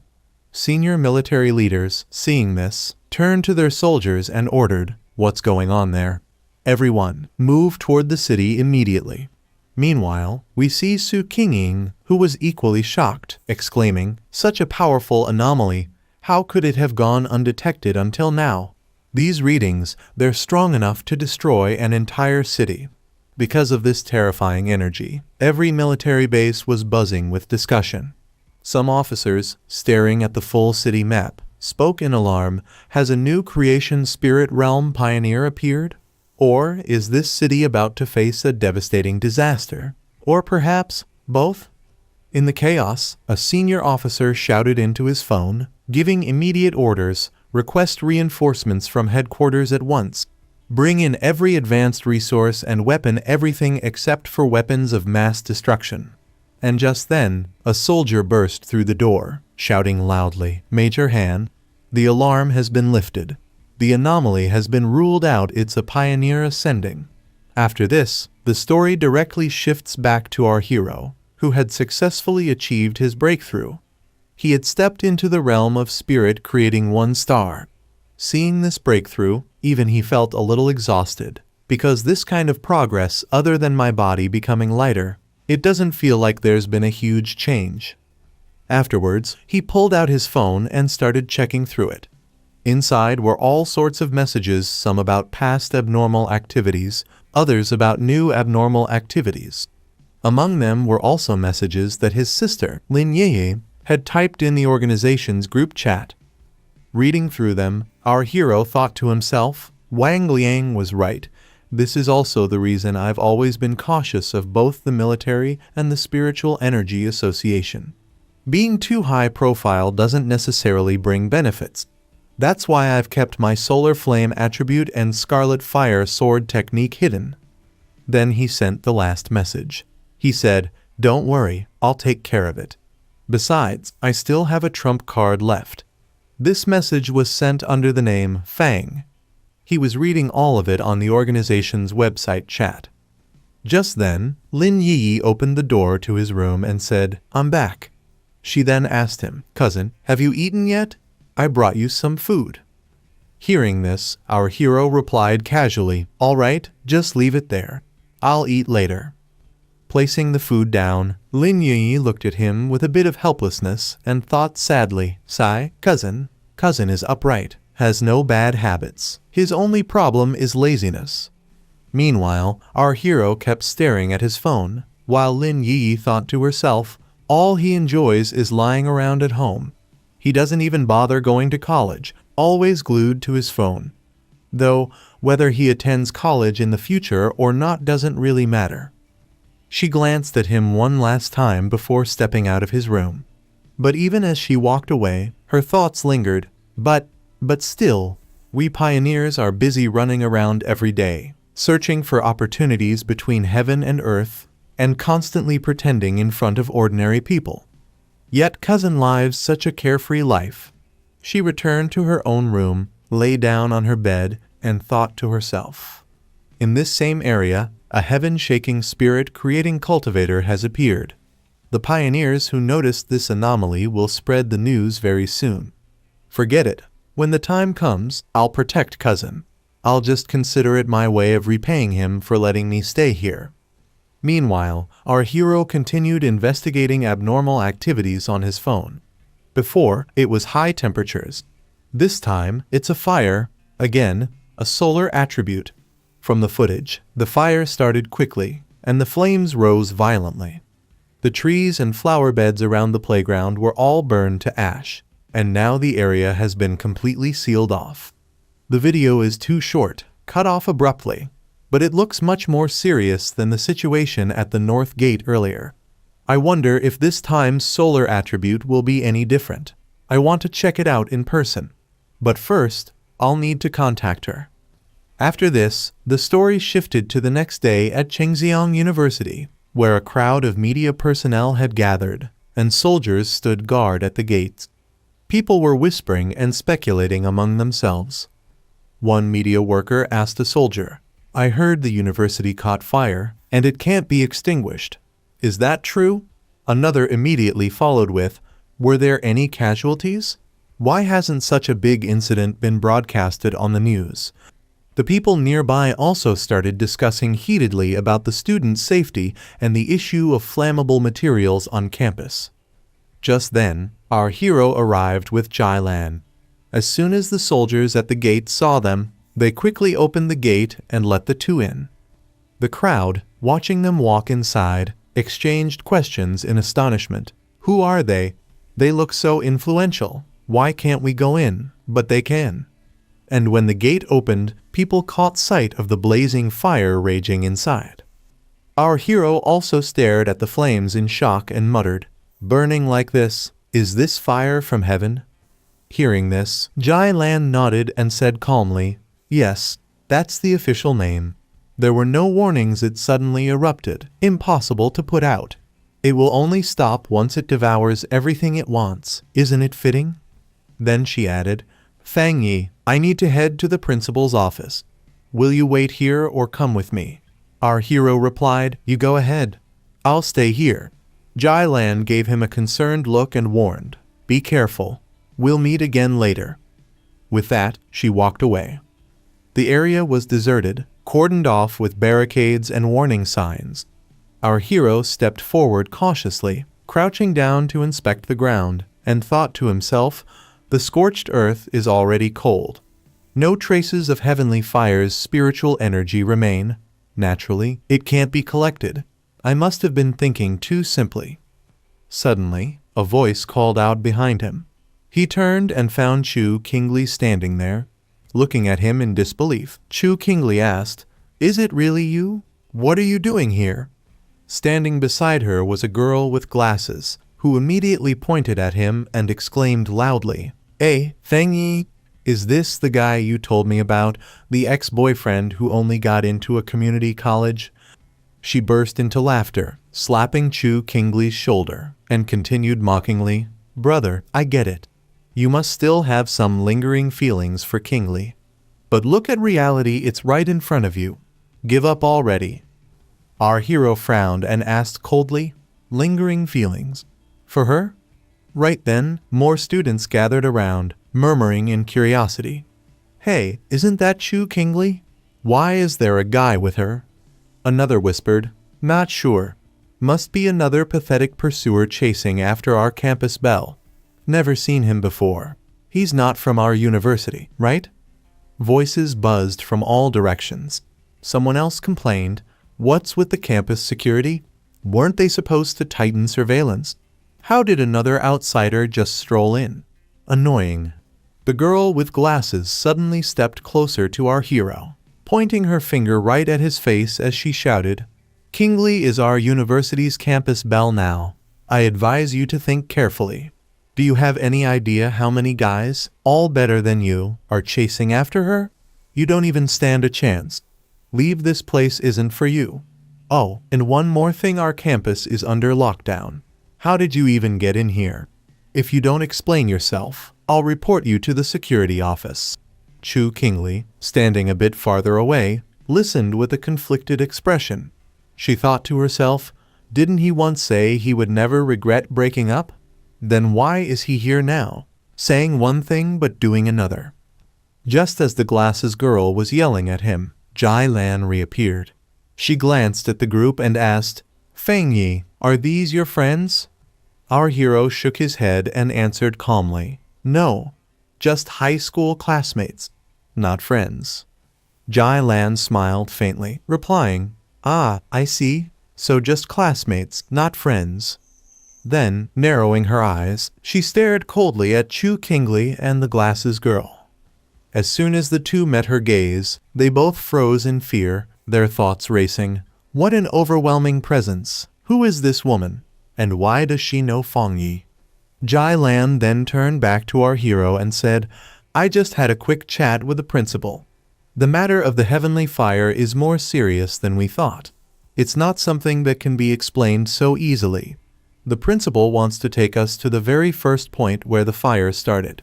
Since your current identity here is as a specially invited military consultant, you'll need to go too. Our hero nodded calmly, no problem. At that moment, a large group of people arrived, forming a line. A commanding voice rang out, "Everyone, step back. During the period of fire lockdown, no one is allowed near the playground." The crowd turned around, and there was the university principal himself. Gasps of shock spread among the students. Chu Kingley's eyes widened, her face tense as she thought in disbelief. The principal? Here? He's always so busy, like a dragon rarely seen. They say even the vice principals can barely get a meeting with him. And he never smiles, not once. Could it be? Did he come here for this woman and Fangyi? Meanwhile, the glasses girl smirked and whispered, "The principal actually showed up. Maybe he's here to arrest these two intruders." But the principal walked straight up to our hero, extended his hand with a respectful smile, and said, "Hello, you must be Advisor Fang, the one Officer Jai recommended, correct? Lately, I've been overwhelmed with the university's unusual situation, worried the fire might endanger students. It's wonderful that you've come to resolve this. The matter of the playground, I'll be counting on you." He even bowed his head as he spoke. The security guards immediately began dispersing the crowd, urging, "Everyone, return to your dorms. There's nothing more to see here. Go on, leave." Chu Kingley stood frozen, utterly shocked by the scene unfolding before her. The students nearby broke into a storm of whispers. Did I see that right? The principal, at his age, actually bowed to this boy? He must have some special identity. No wonder he could walk right into our campus. Look at the treatment he's getting. Amidst the chatter, Chu Kingley remained motionless, overwhelmed by disbelief. Another student exclaimed, "Who was it earlier that said he was just Chu Kingley's ex or another pursuer? Impossible. Even if she chased him herself, there's no way she could catch someone like him." And then, a voice cut through the noise. "Didn't you notice? This boy hasn't even paid the slightest attention to the campus bell the whole time." Our hero was walking ahead with the military officers and the principal was explaining the incident to him. After the golden light at the academy's north gate dissipated, I thought the situation had almost ended. But then, a few nights ago, one of the playgrounds suddenly caught fire, and not even the fire trucks could put it out. While narrating, he continued to lead our hero somewhere. Fortunately, there were no students at night, and we quickly sealed off the scene. But after that, the second playground, the third playground, one playground catching fire could still be explained. But when these strange phenomena kept happening one after another, I personally witnessed flames falling straight from the sky, scarlet fire floating in the air for no reason. Luckily, the flames on the other playgrounds have all been extinguished, but only this one. And then he brought him directly in front of a playground where an intense blaze was raging. Seeing this, our hero thought in astonishment, the choking stench of burning, and then asked the principal, "This basketball hoop, is this the initial point of the fire?" The principal nodded and replied, "That's right, only here, the fire has never been extinguished." Just then, Jai Lan pulled out a device. Seeing this, our hero asked her in surprise what it was. Jai Lan explained to him, "A basic abnormal spiritual power detector, you can think of it that way. If the threshold exceeds 10, ordinary people must be kept away. Human life is very fragile. For ordinary people, anything above 10 means an unavoidable natural disaster." At that very moment, the device displayed the number 60. Seeing this, Jai Lan gasped in shock and said, "This is too high, no good, the threshold is too high. If this continues unchecked, not only Qingcheng University, but the entire city will be affected. We must immediately dispatch 3 Ghost Axe 3-star soldiers and 7 Ghost Axe 2-star soldiers to form an array and resist it. We need spiritual power of the purest kind, the most solid cultivation base." And just as Jai Lan was speaking, the principal's gaze fell on our hero, who was already leaping over the chain-locked wall of the playground and heading straight toward the flames. Both of them shouted, "Advisor Fang!" But by this time, our hero was already surrounded by fire. He had entered straight into the inferno. Right then, Jai Lan's device spiked, detecting the abnormal energy had risen from 60 to 110. Seeing this, Jai Lan shouted in alarm, "It's rising again. 110. This threshold can already be classified as an S-level anomaly." He went in. "What do we do now?"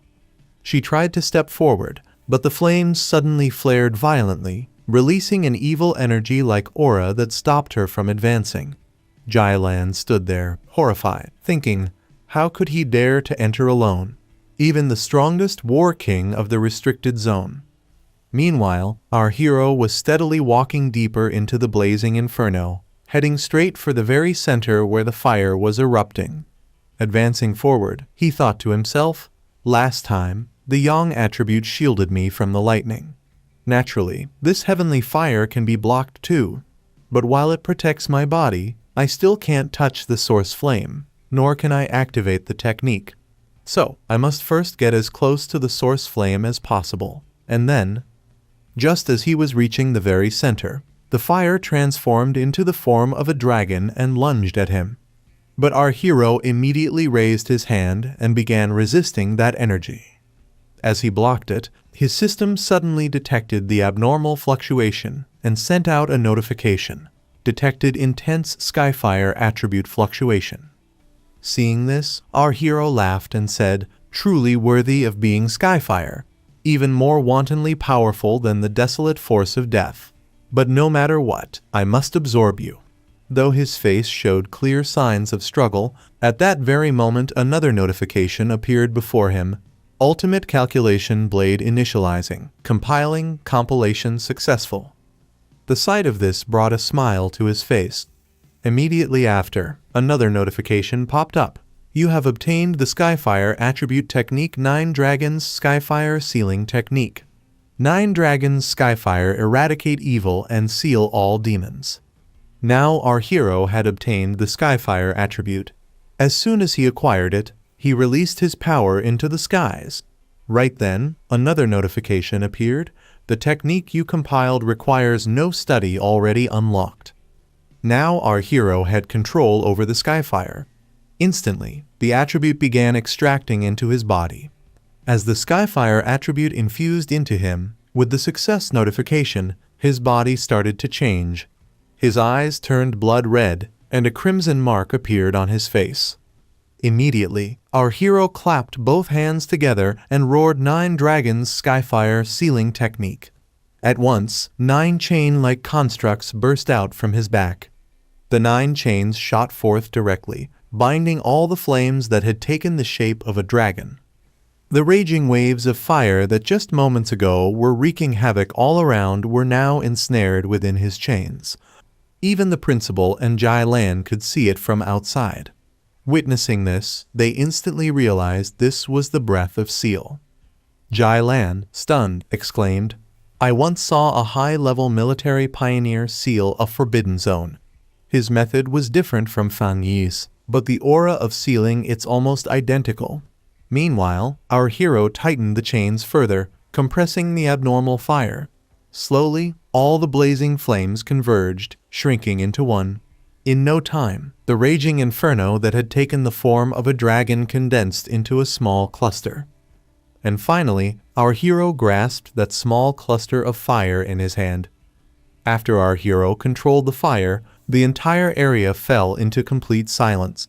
The place that had been engulfed in raging flames just moments ago was now calm and normal. Immediately, the principal stepped forward to face him. Looking at the principal, our hero said firmly, "I have temporarily sealed the Skyfire here. Do not unseal this playground, do not rebuild it, and do not allow anyone near it. This way, at least the Skyfire will not spread any further." Hearing this, the principal replied respectfully, "Rest assured, the playground will not be unsealed. After all, the academy has more than just this one playground." Standing nearby, Jai Lan didn't say anything. She only kept looking at our hero. The conversation between the hero and the principal continued. The hero said with a faint smile, King Bei is truly extravagant, 7 or 8 playgrounds in total. The principal chuckled and replied, Advisor, you're truly humorous, if you ever need anything. Before he could finish, Jai Lan stepped in between them and said directly to the principal, Principal, I still have something I want to say to Advisor Fang. The principal laughed and said, No problem, I won't disturb you too. Please continue, I'll take my leave. Then Jai Lan came closer to our hero and said in a low but sharp voice, Fang Ye, you've been hiding really deep. Hearing her, our hero smiled lightly and replied, Nothing much. The Skyfire was indeed powerful, not easy to deal with. Jai Lan's expression turned serious as she said, Stop pretending. You know I'm talking about you hiding your talent and your realm.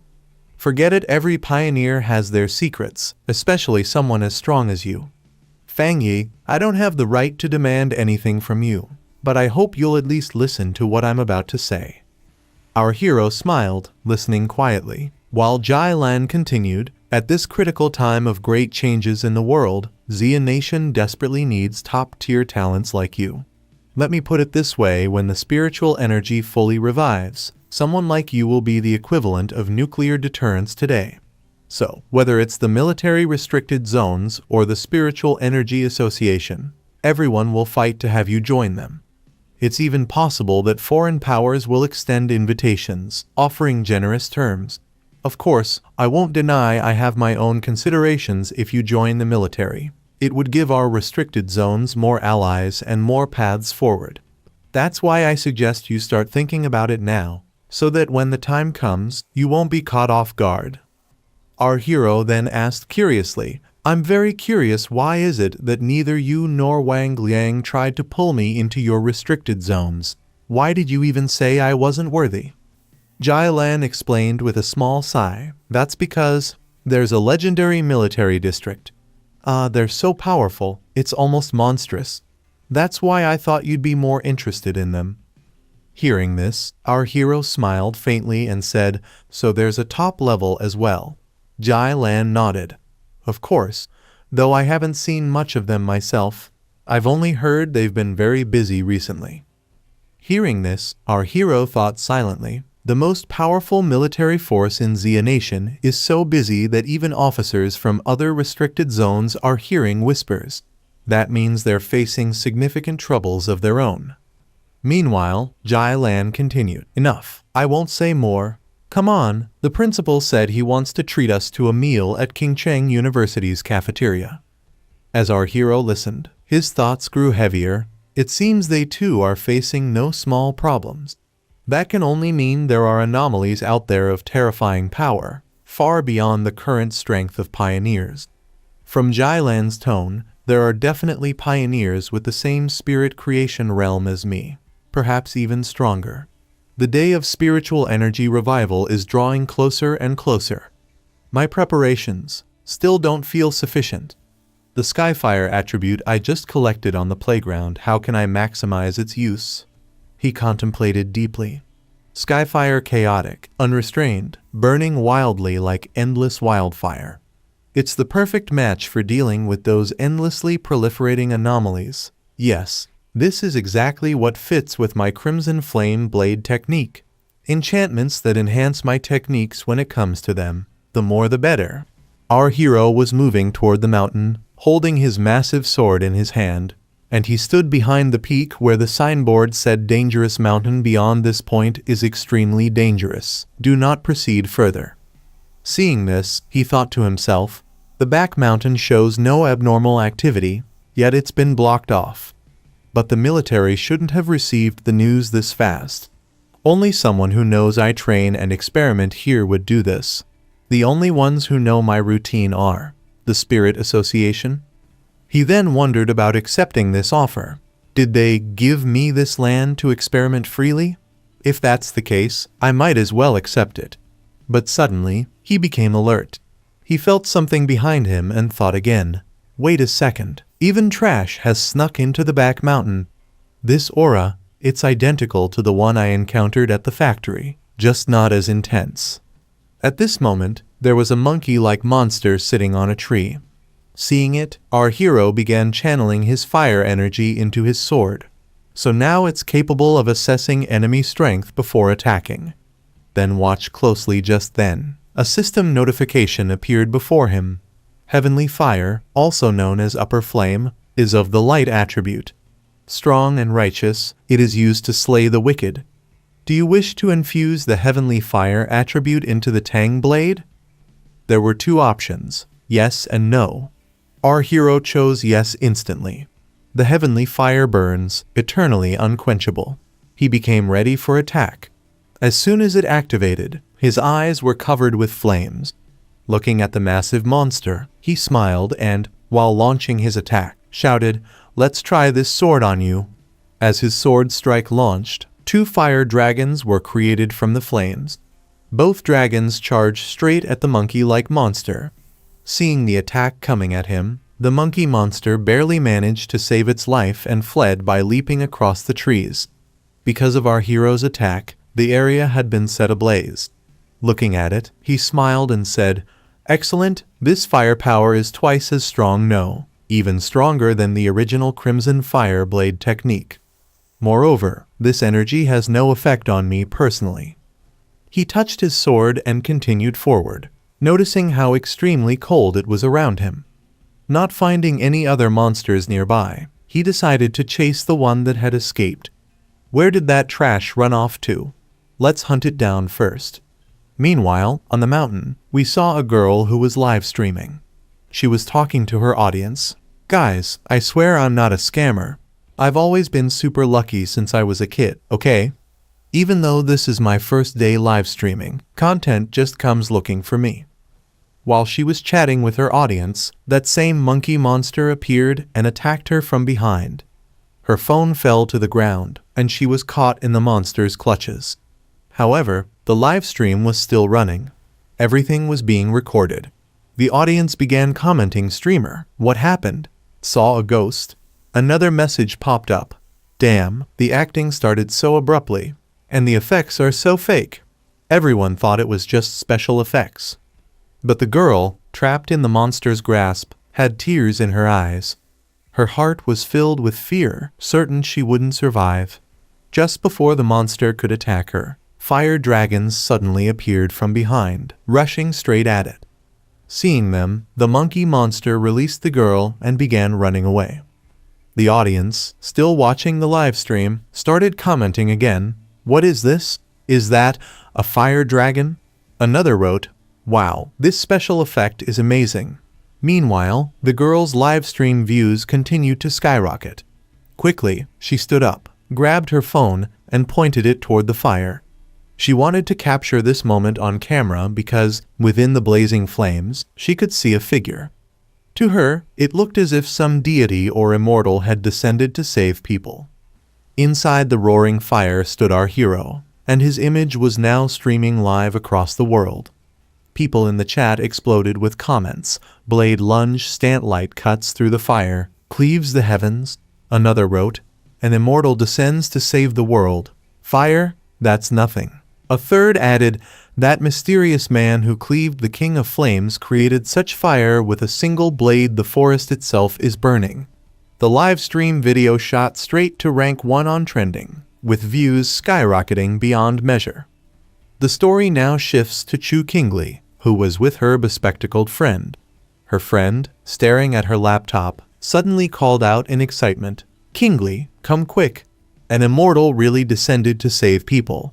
There really are cultivation experts, and the heavenly fire is real." Without even looking, Kingli brushed her off, replying coldly, "Don't believe that stuff. It's all staged with special effects online." But as soon as her eyes glanced at the laptop screen, she froze in shock. She instantly recognized the figure. It was our hero. Her bespectacled friend, however, still hadn't recognized him. She excitedly told Kingli, "See? I told you it was real. So cool." Kingli, trying to hide her recognition, insisted, "This video is absolutely fake. All special effects." Yet deep down, her face grew tense with fear as she thought to herself, "No way. That absolutely cannot be him, it just resembles him a little. If it really were him, he would have been burnt to ashes by now. If it is him, would he take this chance to get back at me? Damn it, I'll never bow my head. From there, the story shifts again, this time to the 81-year-old sultry woman and Lin Yi. They too were watching the live stream. The sultry woman turned to Lin Yi and asked, "Yi, doesn't he look familiar? Like the pioneer who rescued us from the vines?" Lin Yi, her eyes narrowing, replied seriously, "I think so too, and I recently learned that a top-level expert who broke through to the spirit creation realm lives near my home. Could they be the same person?" The live stream was playing everywhere. In another scene, a young girl turned to the boy beside her and said, "Old Lai, do you think he's Fang? He looks even stronger now." The boy nodded with awe, replying, "Damn, that blade swing is exactly the same. We really did latch onto a big shot." The narrative then shifts directly to the association, where numerous seniors were gathered, discussing matters with grave expressions. One senior remarked, "The city's crisis is creeping closer, and our pioneers are in short supply." Many shared their opinions, until another senior added, "I heard the military has had in-depth talks with Fang Ye." Xiao Su. Hearing this, Su Qingying immediately spoke with conviction, "I trust him. He will definitely help us." Nearby, Jai Lan sat in her chair, murmuring with both awe and disbelief. To rise to the spirit creation realm in such a short time, what kind of monster is this? Even anomalies tremble at the sight of him. And just how many high-level attributes does he possess? Sitting at the main seat, Han leaned forward and responded firmly, 3, maybe even more than 3. With such overwhelming potential, our threats are nothing but clown antics. Recruiting him is the only way. Jai Lan immediately asked, "You mean the higher-ups have decided to approach him personally?" Han nodded slightly, but added with cold logic, "Yes, but it seems they're not quite ready to lower themselves to reach out to Fang Ye yet." After all, the top pioneers before him all emerged from within the military. Rising from his table, he continued speaking as he walked away. "Let's see what Fang Ye still lacks. New weapon prototypes, suitable training environments, these can all be sent to him. Also, the live stream and all shared videos need to be handled." Hearing this, Su Qingying thought to herself, the entire Spirit Gi circle of Xia Nation is already focused on him, and Jai Lan too was lost in thought. That kid, he really makes you look forward to what he'll do next. The story then shifts once more, this time to a hospital, where a badly injured man lay in bed.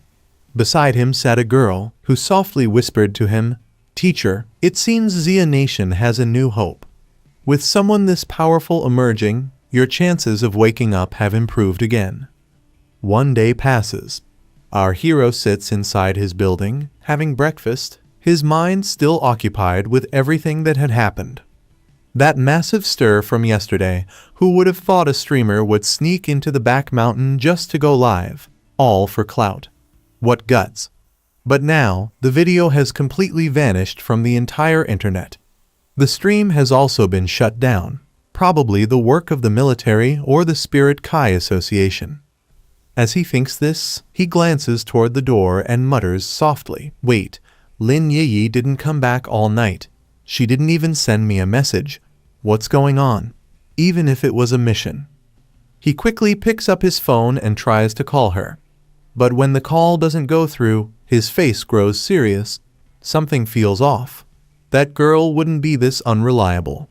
Her number couldn't be connected, it was outside the service area. This made him uneasy, and with a grim expression, he muttered, "This is bad. I need to find her as soon as possible." The story then shifts to the 81-year-old sultry woman and Lin Yi. The two of them are trapped deep in the forest, both injured and exhausted. Trembling, Yi asks, 81, "How long have we been trapped here? Can you estimate it?" Hearing this, the sultry woman responds, "About 10 hours? I've lost track. I'm sorry, I dragged you into this. At first, I thought it was just an ordinary shadow wraith." Both of them were bleeding. their strength almost depleted. But Yi shakes her head and says firmly, "All right, no more apologies. In the end, I'm still not strong enough. Remember, stay alert. Conserve your energy." Her mind flashes back to the memory of our hero's power. She remembered walking down the street that day, looking up into the sky, and witnessing his breathtaking breakthrough. That image burned itself into her heart, and she thought, if only I were as powerful as that great expert. But before she could finish that thought, danger crept in from behind.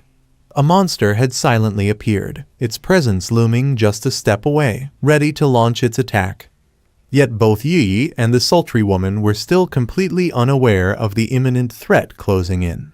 Suddenly, a monster appeared behind Lin Yi and 81 sultry woman. The moment it saw them, it raised its claws to attack. However, both of them sensed it immediately, and as soon as they turned back, they saw that the monster was ready to strike. Lin Yi quickly used her skill and shouted at 81 sultry woman to be careful, because out of the two, 81 sultry woman was the one who was most injured. A laser-type attack shot out from Lin Yi's hands, clashing with the monster and cutting through. One of the monster's heads was severed by her strike, but this monster had many heads. Its entire body was covered with them. It was like many monsters fused into one. Because of the attack, the monster fell to the ground. Seeing this, 81 sultry woman trembled with fear and asked Lin Yi, "Are these the people who got trapped here and died?" Hearing her words, Lin Yi's face turned serious as she replied, "Now they have become those abnormal walking corpses. It's playing with us, and it wants to drag us down too."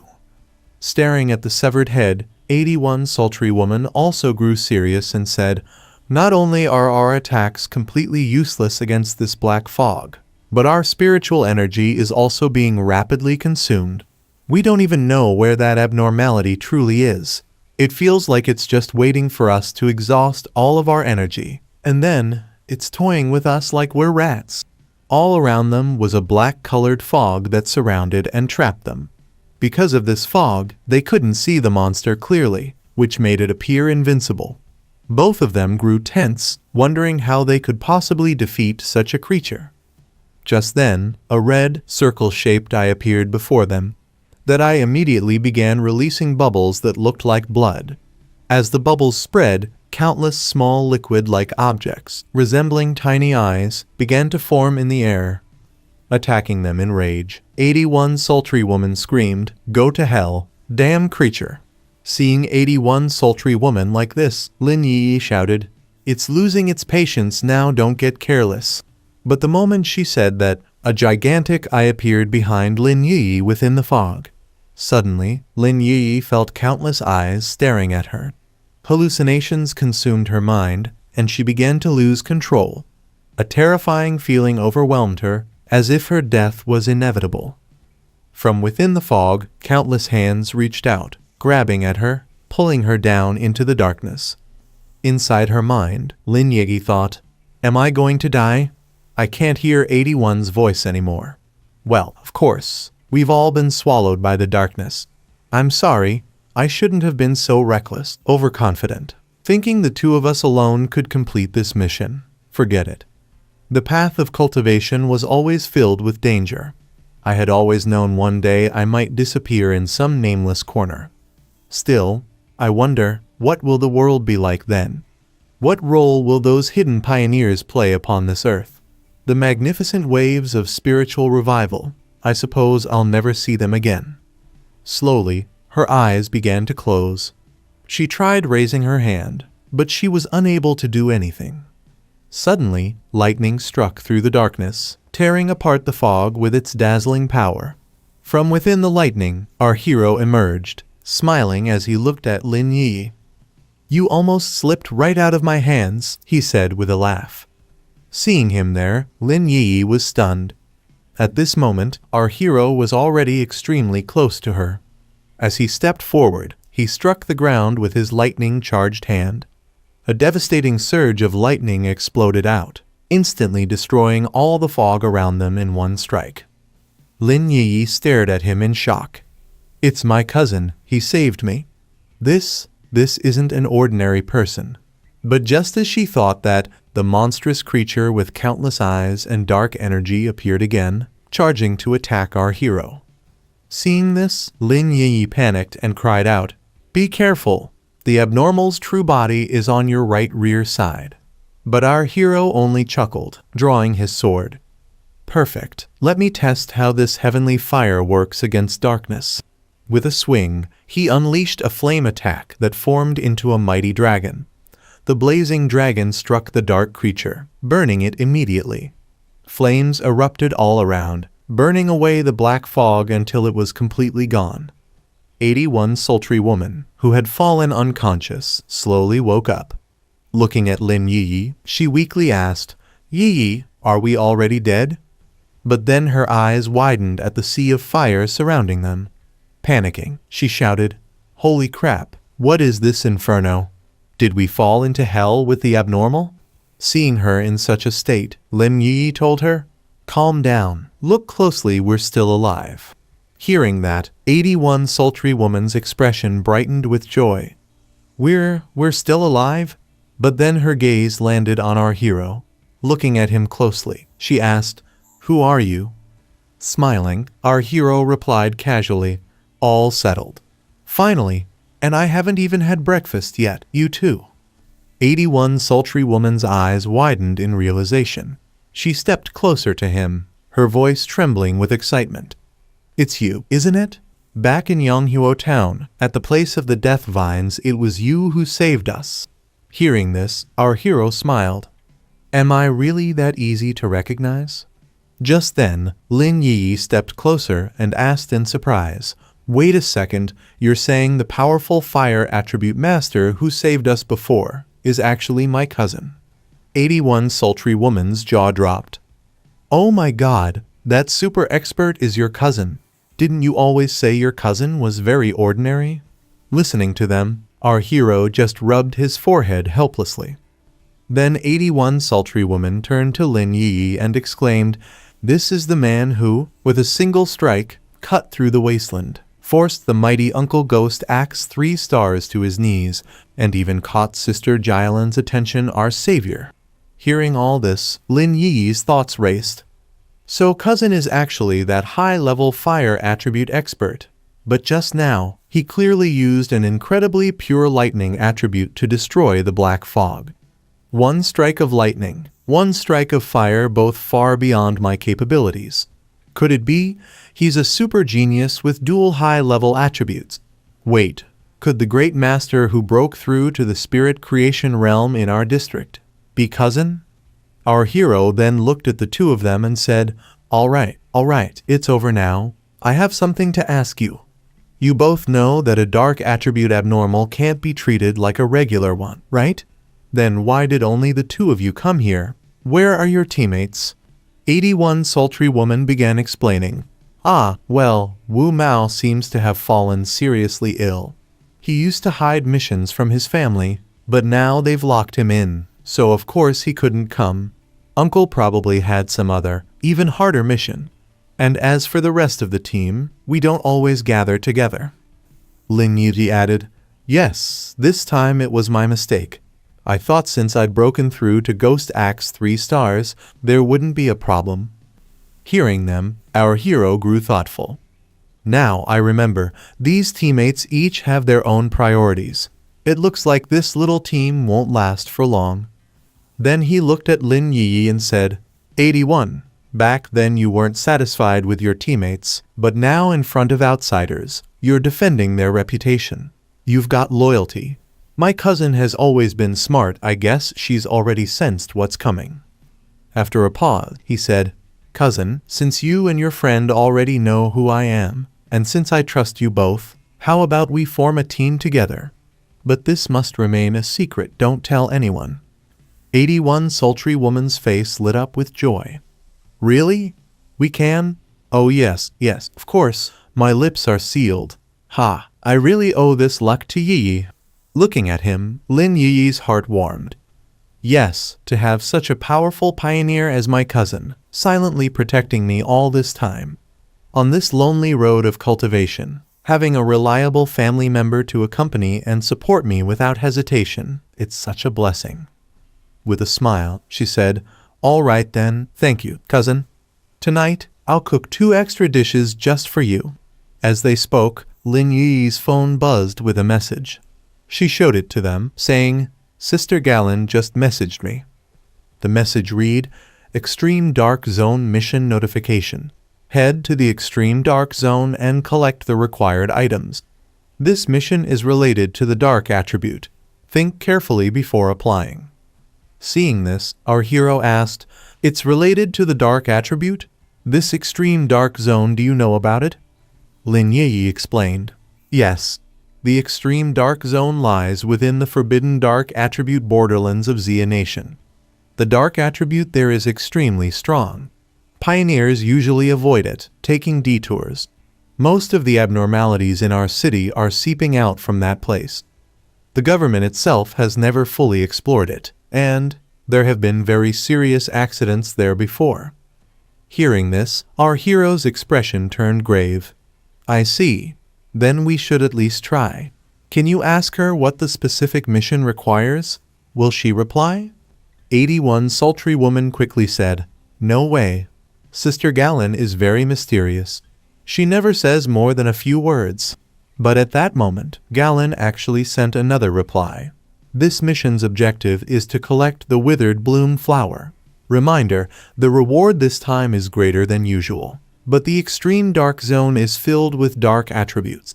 The abnormalities there are far more dangerous than what you've faced before. So please, form a team before going." 81 sultry woman's eyes widened. What the Sister Galen? She actually replied so thoroughly. Then more messages came. "This mission may involve an S-class abnormal. The death rate is extremely high. Think carefully before deciding. Only register if you have strong and reliable pioneers to form a team with." The story shifted briefly to Galen herself. She was typing the messages while walking alongside military personnel. As she typed, she murmured, "That's enough. Let's see whether he chooses to go or not." Meanwhile, our hero raised an eyebrow at the message. "Huh? If you have strong and reliable pioneers? That's pretty direct. It's almost like she's saying, I know you. I know someone like you would be interested. Do you dare to come?" Turning to Lin Yi, he laughed. "Cousin, looks like she's pointing straight at me." Then, with a spark in his eyes, he said, "Interesting. This extreme dark zone. I definitely want to take a trip there." Jai Lan was typing a message when 2 girls standing slightly behind her, who looked like bodyguards, spoke up. One of them said, "Sister Jai Lan, their team." Before the girl could even finish her words, Jai Lan struck her off sharply and said, "It's fine. If he is a pioneer worthy of Xia Nation's trust, he will come." The bodyguard girl spoke again, hesitantly, "But if he doesn't come, then this batch of pioneers will." Before she could finish, Jai Lan cut her off firmly, her tone steady yet filled with conviction. "If he doesn't come, then it simply means that the time isn't right. Do you two also think that the mission to collect the withered grace flower is just a way to send powerful pioneers to their deaths in dangerous areas?" The moment they heard this, both the girls called out Jai Lan's name in concern. But by then, Jai Lan had already placed the flower bouquet in her hand onto the table and continued speaking, her voice filled with determination. "Only by retrieving the withered grace flower can we save more and more pioneers. Whether it's the future backbone of Xia Nation, or those who've already fallen in battle, the top-tier core forces whose fates remain unknown." After this, the scene directly shifted to the metro, where we saw our hero, Lin Yi, and 81 sultry woman. Her words were still continuing. Looking at the patient lying in front of her in a coma, she gently held his hand and spoke softly yet firmly. "No matter what, we must collect more withered grace flower. The teacher is the only pioneer in Xia Nation to reach the Diamond Realm.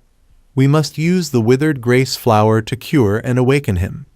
A Diamond Realm powerhouse, in the era of Spirit Kai revival, is as valuable as a nuclear weapon today. There are greatest leverage in negotiations with other nations, both before and after the revival. So even if we have to sacrifice a few Jib lands, a few squads, or even more pioneers, it's worth it. Just then, one of the girls behind her spoke up carefully. The mission is important, but your body is also important. Hearing this, Jai Lan's face turned red with anger, and she shouted furiously, "My body is important? Yes, it absolutely is, because my life was brought back by my teammates." Her outburst left her embarrassed. She quickly lowered her voice and apologized, her tone softening. "I shouldn't have snapped at you. Forgive me." One of the two girls standing behind replied respectfully, "Sister Lan, I'm the one who spoke out of turn. Is your headache acting up again?" Jai Lan placed her hand on her head, her face sinking into sadness as she recalled the past. She whispered weakly, "It's fine. The time for medicine hasn't come yet. It's fine. This is all in the past now." And with that, her mind drifted into memories, blood-soaked memories. She saw her entire team lying dead on the ground. One man, his body completely torn apart, staggered toward Jai Lan and with his last breath said, "The pitch black zone really is a remarkable place. Zio Lan, the withered grace flower mission, we're counting on you alone now. For the teacher, for Zia Nation, for everyone." Hearing his words, Jai Lan screamed in desperation, "No, I'm not going, Captain." But the captain, raising his trembling hand and releasing his remaining power, spoke to her in a broken but firm voice. "Our specialties, we hope you'll be able to use them. You must come back alive." And as all these past memories flooded back, Jai Lan became deeply emotional.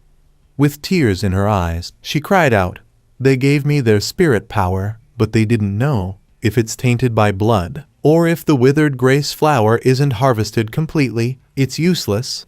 The story shifted 1 hour and 45 minutes later, where we saw our hero, Lin Yi, and 81 sultry woman. They had already traveled quite far. 81 sultry woman, exhausted from walking, complained in a tired voice, "How many more kilometers do we have to walk? Hey, I'm saying, Boss Yi, you guys are so strong. Can't you just fly a bit?"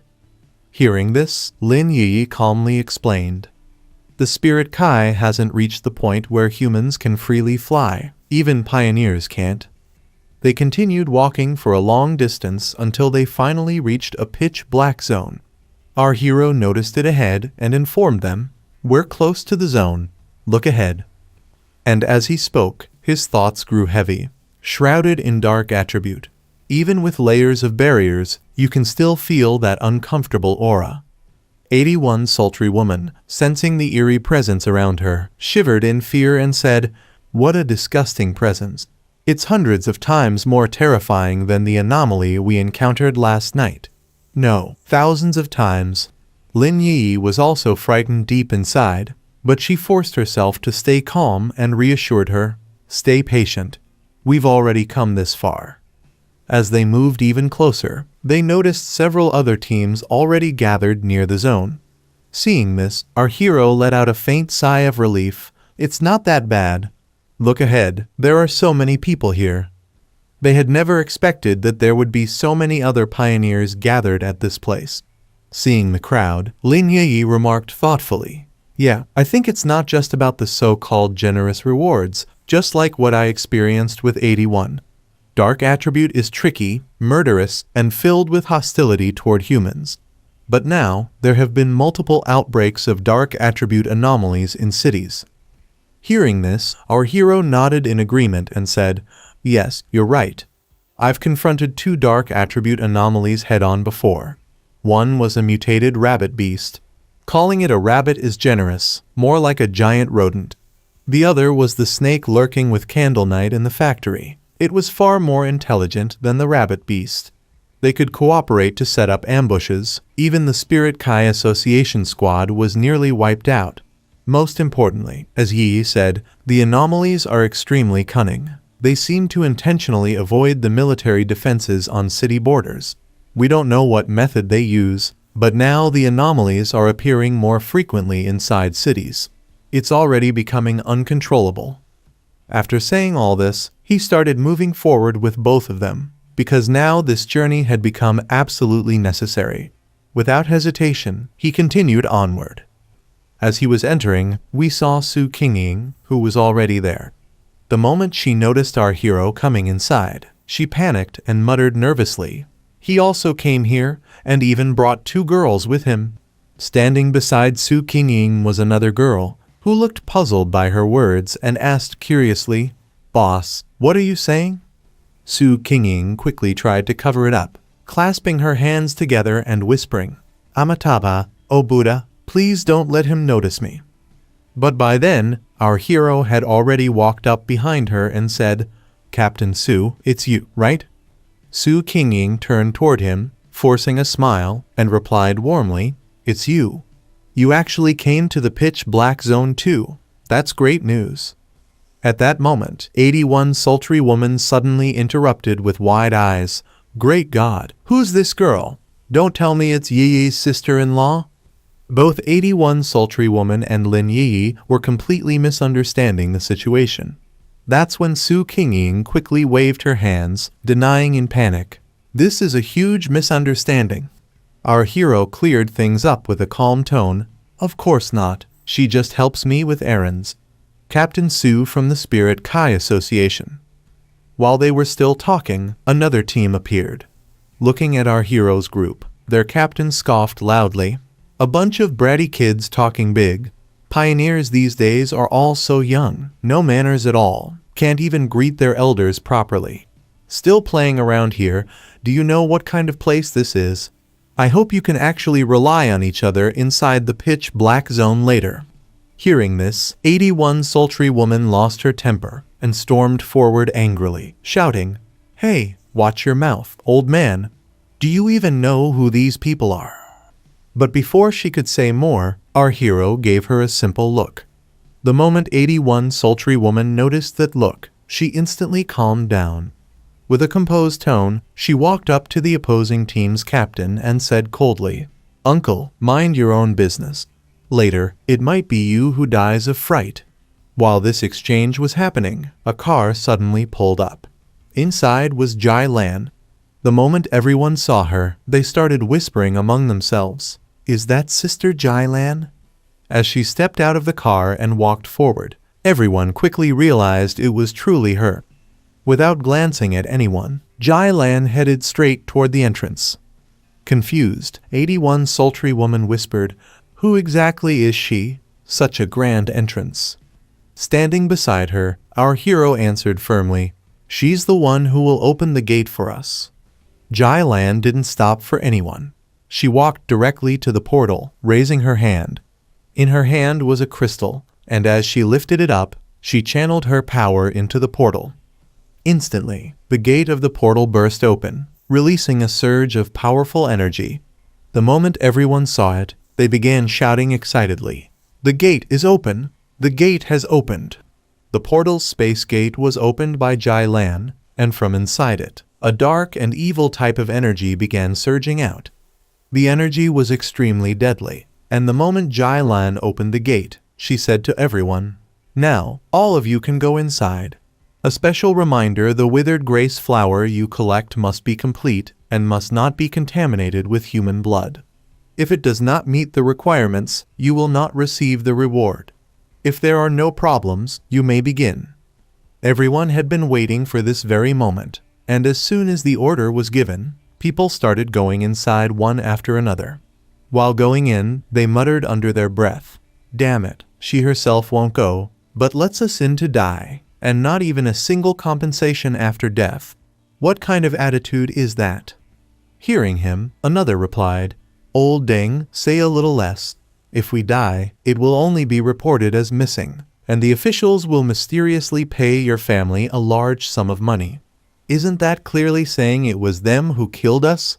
At this moment, we also see Su Qingying, who was ready to move forward. She asked our hero, "That middle-aged man should be the same as you, a first star of the creation spirit realm. Besides, among those who are not speaking, it seems there are also a few strong ones, but they may have suppressed their spirit energy, making it hard to judge." The others are all cultivators of the 2-star and 3-star Ghost Axe realm, with solid spiritual foundations. Each team's strength seems about the same. In reply, our hero said, it looks like the mission is very tough. They actually gathered so many elite pioneer teams. And as he said this, he thought to himself, that person just now was also in the creation spirit realm. Why do I feel like his spirit energy level wasn't that high? Everyone was slowly entering inside, while behind them, Jai Lan stood with her team, holding a device in her hand. Beside her, a bodyguard said to her, "The head count has been completed.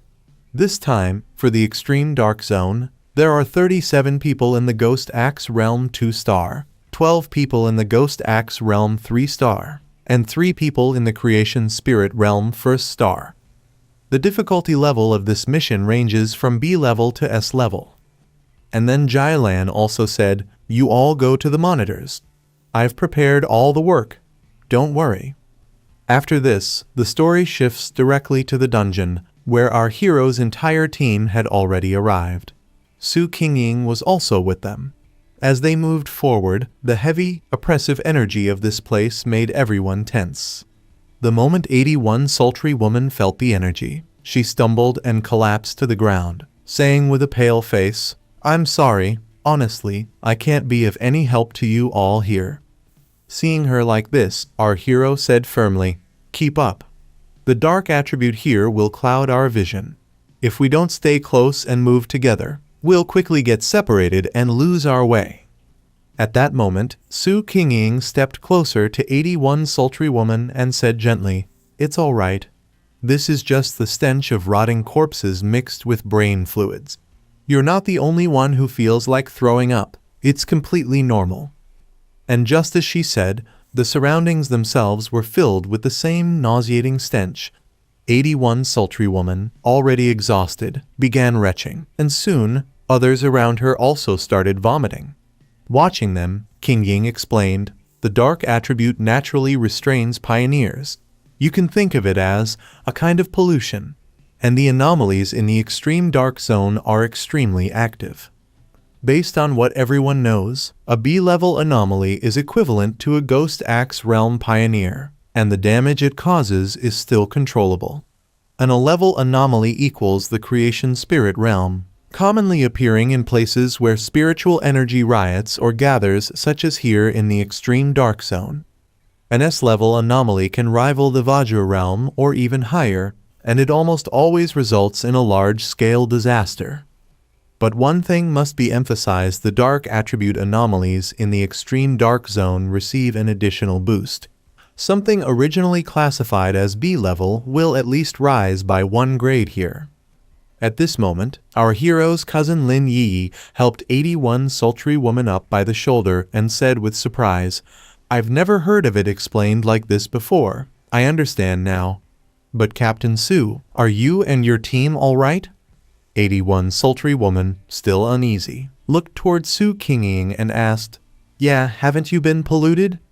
Hearing this, Qingying summoned a crystal in her hand and replied with a small laugh, "You're overthinking it. My teammates and I often deal with anomalies like this. We're not afraid of the stench. Besides, I've been pushing myself hard recently, evolving from water attribute to ice attribute." She handed the crystal to 81 sultry woman, who looked at it and said, "Since we're at the same level, Captain Su, I wonder if you felt the same as me. The moment I entered the black fog, my spiritual power was greatly weakened, even more seriously than in my last mission." Listening to her, Su Qingying grew serious and said, "Yes, many experts have already perished here, even military elites above the 1-star of the creation spirit realm. That's why we need to be extra cautious." Seeing their condition, our hero said calmly, "I'm going ahead. You all hurry up. This mission is too important." Just then, Lin Yi quickly spoke up. "The people in front are already out of sight. Let's move closer together. From here on, I'll talk less to conserve strength. Everyone, focus your spiritual power and don't give the black fog a chance to take advantage." Although our hero didn't say much in response, he thought to himself, After entering, my body doesn't seem to be as uncomfortable as theirs. It looks like the enchanted, enhanced version of my yang attribute and thunder attribute has a dispersing effect on the dark attribute. Or perhaps, after advancing to the creation spirit realm, the effect of my spiritual power has become much stronger. Meanwhile, on the other side, we see another team fighting the monsters inside this dungeon. It was the same person who had earlier seen our hero's team outside the portal and engaged them in combat. After finishing off the monster, he shouted loudly, "The anomalies of the extreme dark zone, that's all? Brothers, these withered grace flowers must be collected by us. Let these young ones see what true strength really is." As they continued to eliminate everything in their path, one could hear them shouting, "Well done, brothers, move forward."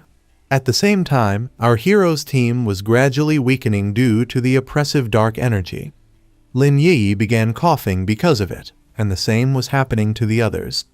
Seeing this, our hero turned back and, with a look of pure innocence, thought to himself that she still seemed so naive. He patted Lin Yi on the back. When he did this, a portion of his yang spiritual power flowed into her, and she relaxed slightly, saying with relief, "This feeling, all the nausea and the chilling invasion of darkness have disappeared. It's like basking in the winter sun, so warm. Truly the power of the creation spirit realm. Fire attribute really is warm. What a rare, high-level attribute. Ever since I advanced to 3-star Ghost Axe realm, I've had a deeper connection to attributes. My wood attribute is good at absorbing the due spiritual energy from plants.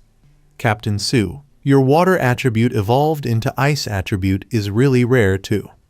Our hero corrected her gently. "It's not fire attribute, it's yang attribute. Sorry I didn't explain it clearly. I'm the one who caused the fires at Qingcheng University's North Gate and the playground. But these two anomalies are different. Yang attribute and heavenly fire attribute also have some small differences." Hearing this, Su Qingying exclaimed, "You just admitted it like that? So now you have 3 rare, high-level attributes." Our hero thought silently. Actually, there's also a desolation attribute, but keeping a backup never hurts. Just then, 81 sultry woman came near our hero and said, I haven't broken through 3-star Ghost Axe realm yet, so I don't feel the attribute clearly. But I'm mostly following the metal attribute path. Great cousin, I promise I won't mess with you again after we get out. Your yang attribute." Our hero immediately patted 81 sultry woman's back, just as he had done with Lin Yi. His yang energy flowed into her, and she felt a wave of relaxation. The other team members watching asked curiously, "What are you two doing here, just feeling energy?" Our hero then proposed to Su Qingying's team, "You send your team too. I'll do the same for them." Hearing this, Su Qingying smiled happily. Our hero then used his yang energy on all of them, helping them feel somewhat relaxed. While he was doing this, a monster suddenly appeared behind them. He sensed it immediately and shouted to everyone, "Be careful, some anomaly is coming." Su Qingying reacted instantly, attacking toward the back, sensing something. Dust erupted as she struck, and inside the dust appeared a monster directly in front of 81 sultry woman. Everyone saw it and shouted her name. The monster rushed toward her at full speed. One of the team members warned, "Everyone, be careful. This is a class anomaly." Su Qingying launched another powerful attack at the monster. Although the attack hit, the monster used its dark element skill to vanish from sight. Seeing this, Su Qingying became extremely tense. This was a very difficult situation. While they were still engaged, zombie-type monsters began to swarm the entire area, surrounding our hero's entire team. Seeing this, our hero instructed everyone, "Watch your steps carefully." He immediately drew his sword and advanced toward the zombies, shouting, "Step aside." Using his sword along with his fire energy, he executed 3 to 4 slashing attacks, setting the zombies ablaze. They writhed in pain and burned to death. After eliminating them, our hero turned to his team and said, "Temporary safety. This batch of anomalies has dissipated. Don't be fooled by the many eyes, there are actually only two. Then, with a slightly serious expression, he asked, "But I didn't expect. The anomalies here have evolved to mimic human language?" Su Qingying, standing in front of him, replied grimly, "Possibly because they've consumed so many humans, they've learned it. Even the weakest among them have been nourished by the extreme dark zone to reach a level. If you're not at the creation spirit realm, there's no way to confront them head-on." After this, the story shifts slightly forward to the area where our hero had used his fire energy to strike the zombies. There, we see Jai Lan watching the attack in awe, thinking to herself, "Just one strike and 2 illusionary beasts were crushed. Even I would have had to struggle with them for several exchanges at least."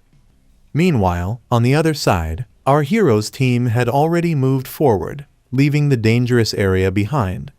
In the middle, 81 sultry woman was sitting, exhausted from the exertion. Seeing her, Lin Yi said, "If what Captain Su said is true, then we really need to stick together. Otherwise, I believe anomalies could easily disguise themselves and mix in among us, striking when we least expect it."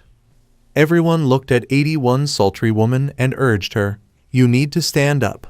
Our hero, observing her, thought silently, "Such a terrifying suppressive aura, even stronger than the cat demon and the zombies. Even the slightest touch could burn me to death. Is this the kind of suppression that comes from a higher realm? I feel like I can barely breathe." As he was thinking this, he suddenly sensed something else.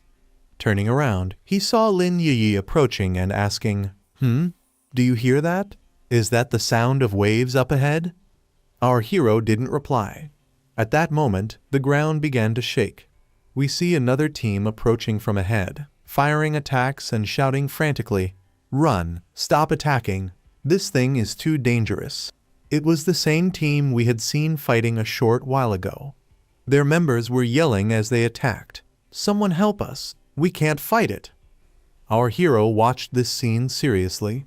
At the same time, a wave of monsters, bat-type creatures was rapidly advancing. This is the kind of thing that even the legendary troops suffered heavy losses against. Seeing this, everyone began fleeing in panic, crying for help, because it was a dark tide.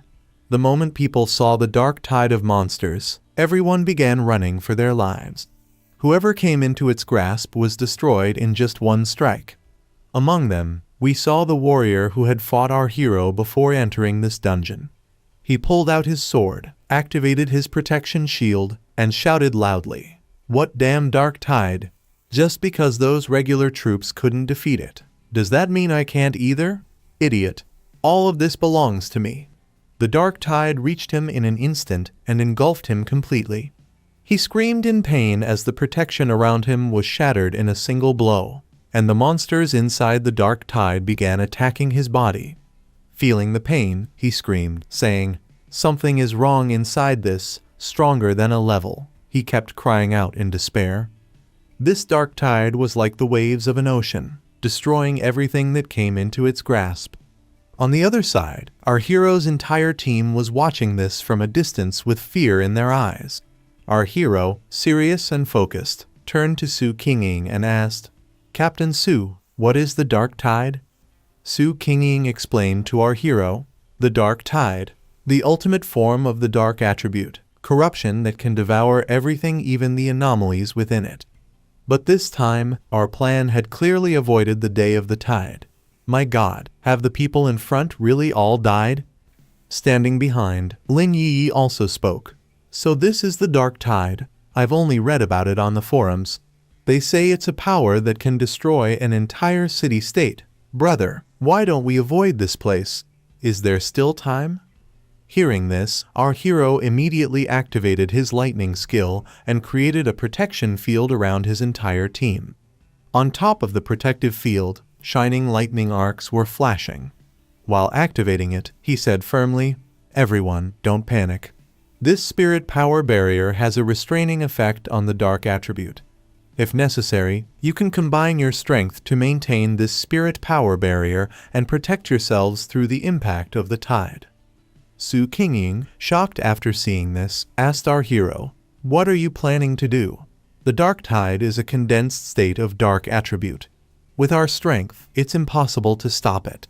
Just now, even that uncle at the spirit creation realm was swallowed directly. But our hero, releasing lightning in one hand and fire in the other, stepped forward beyond the protection shield with excitement and declared, "So what if it's condensed? I'll destroy it." Saying this, he leapt straight toward the dark tide at full speed. Seeing him rush forward, Lin Yi shouted in fear, and Su Qingying also cried out, "Did I hear wrong? What is he trying to do? Destroy the dark tide?" Meanwhile, our hero charged right into the heart of the dark tide, where monsters surrounded him on all sides.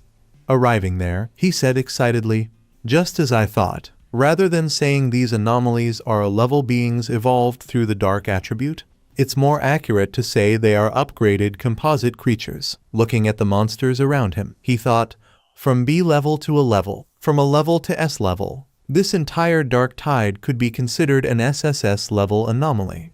No wonder it could so easily devour a spirit creation realm pioneer who was already considered a peak human expert. He then activated the lightning in his hand and started attacking the monsters. One hand released lightning while the other launched fire-type attacks. As he fought, he thought, with the power of the spirit creation realm combined with my enhanced weapon, I once had to struggle against that B-level giant Serpenjuya.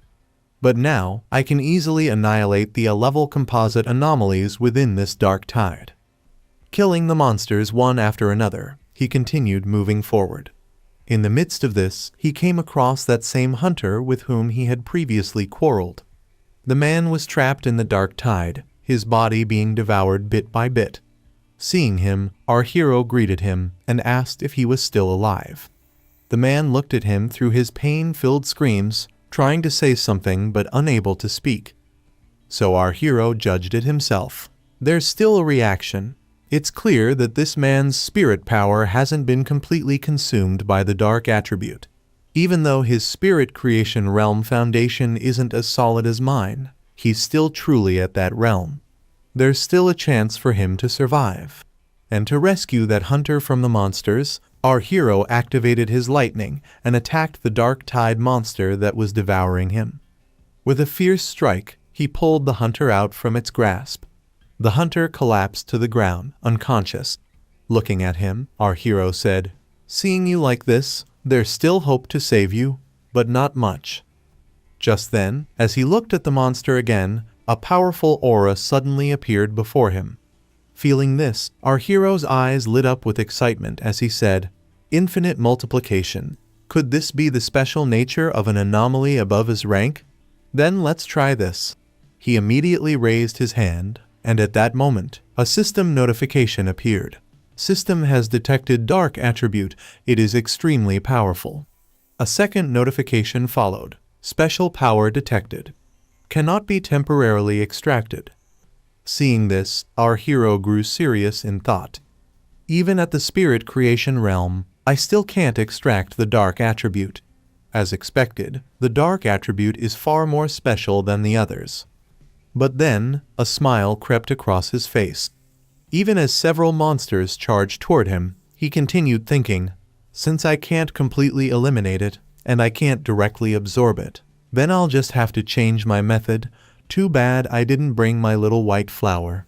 Otherwise, I could pit the power of desolation against this dark attribute. What else? Oh, of course there's something right here already. With that thought, he activated his fire all around him. Meanwhile, his team was anxiously watching from a distance. Someone turned to Captain Su Qingying and asked, "Captain, have you ever seen a situation like this before?" Su Qingying shook her head and replied, "My experience is very limited. I've never seen anything like this." Another asked nervously, "Can the dark tide still be calmed down?" In front of them, the dark tide had completely engulfed their hero. He was nowhere in sight. Watching this, Lin Yi grew frightened and said, "What's going on with the barrier? It feels too strange. Even when facing the ghost vines, I wasn't this unsettled. But here, in this eerie environment, cousin has already been inside so long. If something happens to him..." Su Qingying came closer and reassured her. His spirit power barrier is still active. It just flickered for a moment, that's all. If we work together to reinforce it with our spirit power, it will hold. Besides, with his strength, if even he were to fall here, then the rest of us would only share his fate. Then she explained further. A spirit creation realm expert wielding multiple powerful attributes, I even suspect his true strength has already reached spirit creation realm 3 stars. It's not our place as mere ghost axe realm 3 stars to save him. Lin Yi, hearing this, muttered, "Your sense of humor is really something." Su Qingying laughed softly and said, "My teammates say the exact same thing. And what about you? Are you feeling better now?" Just as she said this, a surge of powerful fire-type energy erupted from the depths of the dark tide. It destroyed everything around it in an instant. At the very center of that blazing storm stood their hero. He had obliterated the mighty dark tide. His entire team erupted in joy at the sight. Surrounding him were 9 colossal fire dragons, spiraling and tearing apart the remnants of the dark tide. From afar, Jai Lan witnessed this and said in awe, "So this is the Skyfire attribute, he sealed the dark tide with it." At that moment, our hero engulfed the entire dark tide in his flames, lifted it into the air, and then captured it completely. With tremendous force, he slammed it down to the ground and then hurled it high above, flinging it far away. Our hero brought the rescued person out of that dark tide and said with a faint sigh, "For now, you are safe. An unexpected gain, we managed to pick up a person. How should we handle this?" At that moment, Lin Yi came forward and said to our hero warmly, "Cousin, are you all right? It feels so good to see you safe." Standing beside her, Su Qingying also looked at our hero and said respectfully, "Leave that person to my team, big brother. You've sealed a high-level dark attribute, but why don't you look happy?" She then lowered her voice, thinking to herself, "He said he would wipe out the dark tide, and he really did it. This man is truly..." Hearing their words, our hero stepped forward seriously and said, "Because this is only a temporary seal. The dark attribute here is too abundant. We must leave quickly, before the sealing effect wears off, and hurry to collect the Shichui flower." Hearing this, Su Qingying nodded firmly. "Understood. We will take this man back to the Spirit Association for treatment." Then someone else asked with worry, "And the others ahead? Did none of them make it out?" Our hero answered in a heavy tone, "Not even a torn piece of clothing or a bone was left. Other than this one man, the rest should have already been completely devoured by the dark attribute, no matter what their cultivation level was." By now, 81 sultry woman had also stood back on her feet. Hearing this, she spoke with sorrow. "Sigh, just moments ago they were all living people, and now they're gone. Maybe I am cold-blooded, but right now, my only thought is, thankfully, I didn't witness their deaths with my own eyes." At the place where the dark tide had been, our hero turned, looked at his team, and gave instructions. "Lin Yi, 81, you go ahead with Captain Su. The most dangerous thing right now is still this black pool.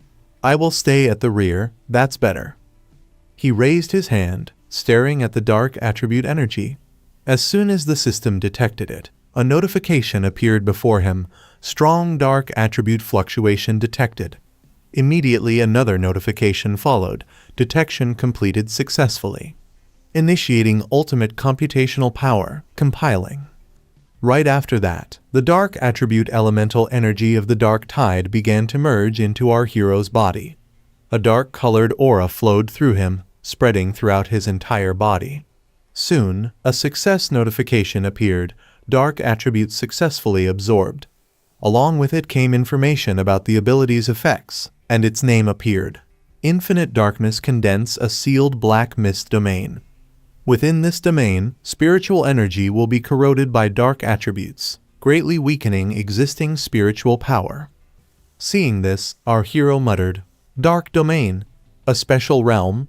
That means, if I unleash infinite darkness in battle, the corrosive effects of the dark attribute will gradually erode my opponent's spirit power, weakening their supply of spiritual energy. And if I combine this with my other attribute techniques, won't the weakening effect stack to become even stronger? In that case, even if something stranger than the dark tide appears, I will be able to destroy it across levels. Su Qingying suddenly stepped forward, sensing the energy fluctuation behind her. Her expression changed in shock. Big brother, do you feel it? The black mist, it seems to be returning. But then, as she turned, her eyes widened. Our hero was completely surrounded by dark energy. She grew nervous and gasped. This spiritual fluctuation, is he breaking through again? But just now, there was no great change in heaven and earth. No, wait.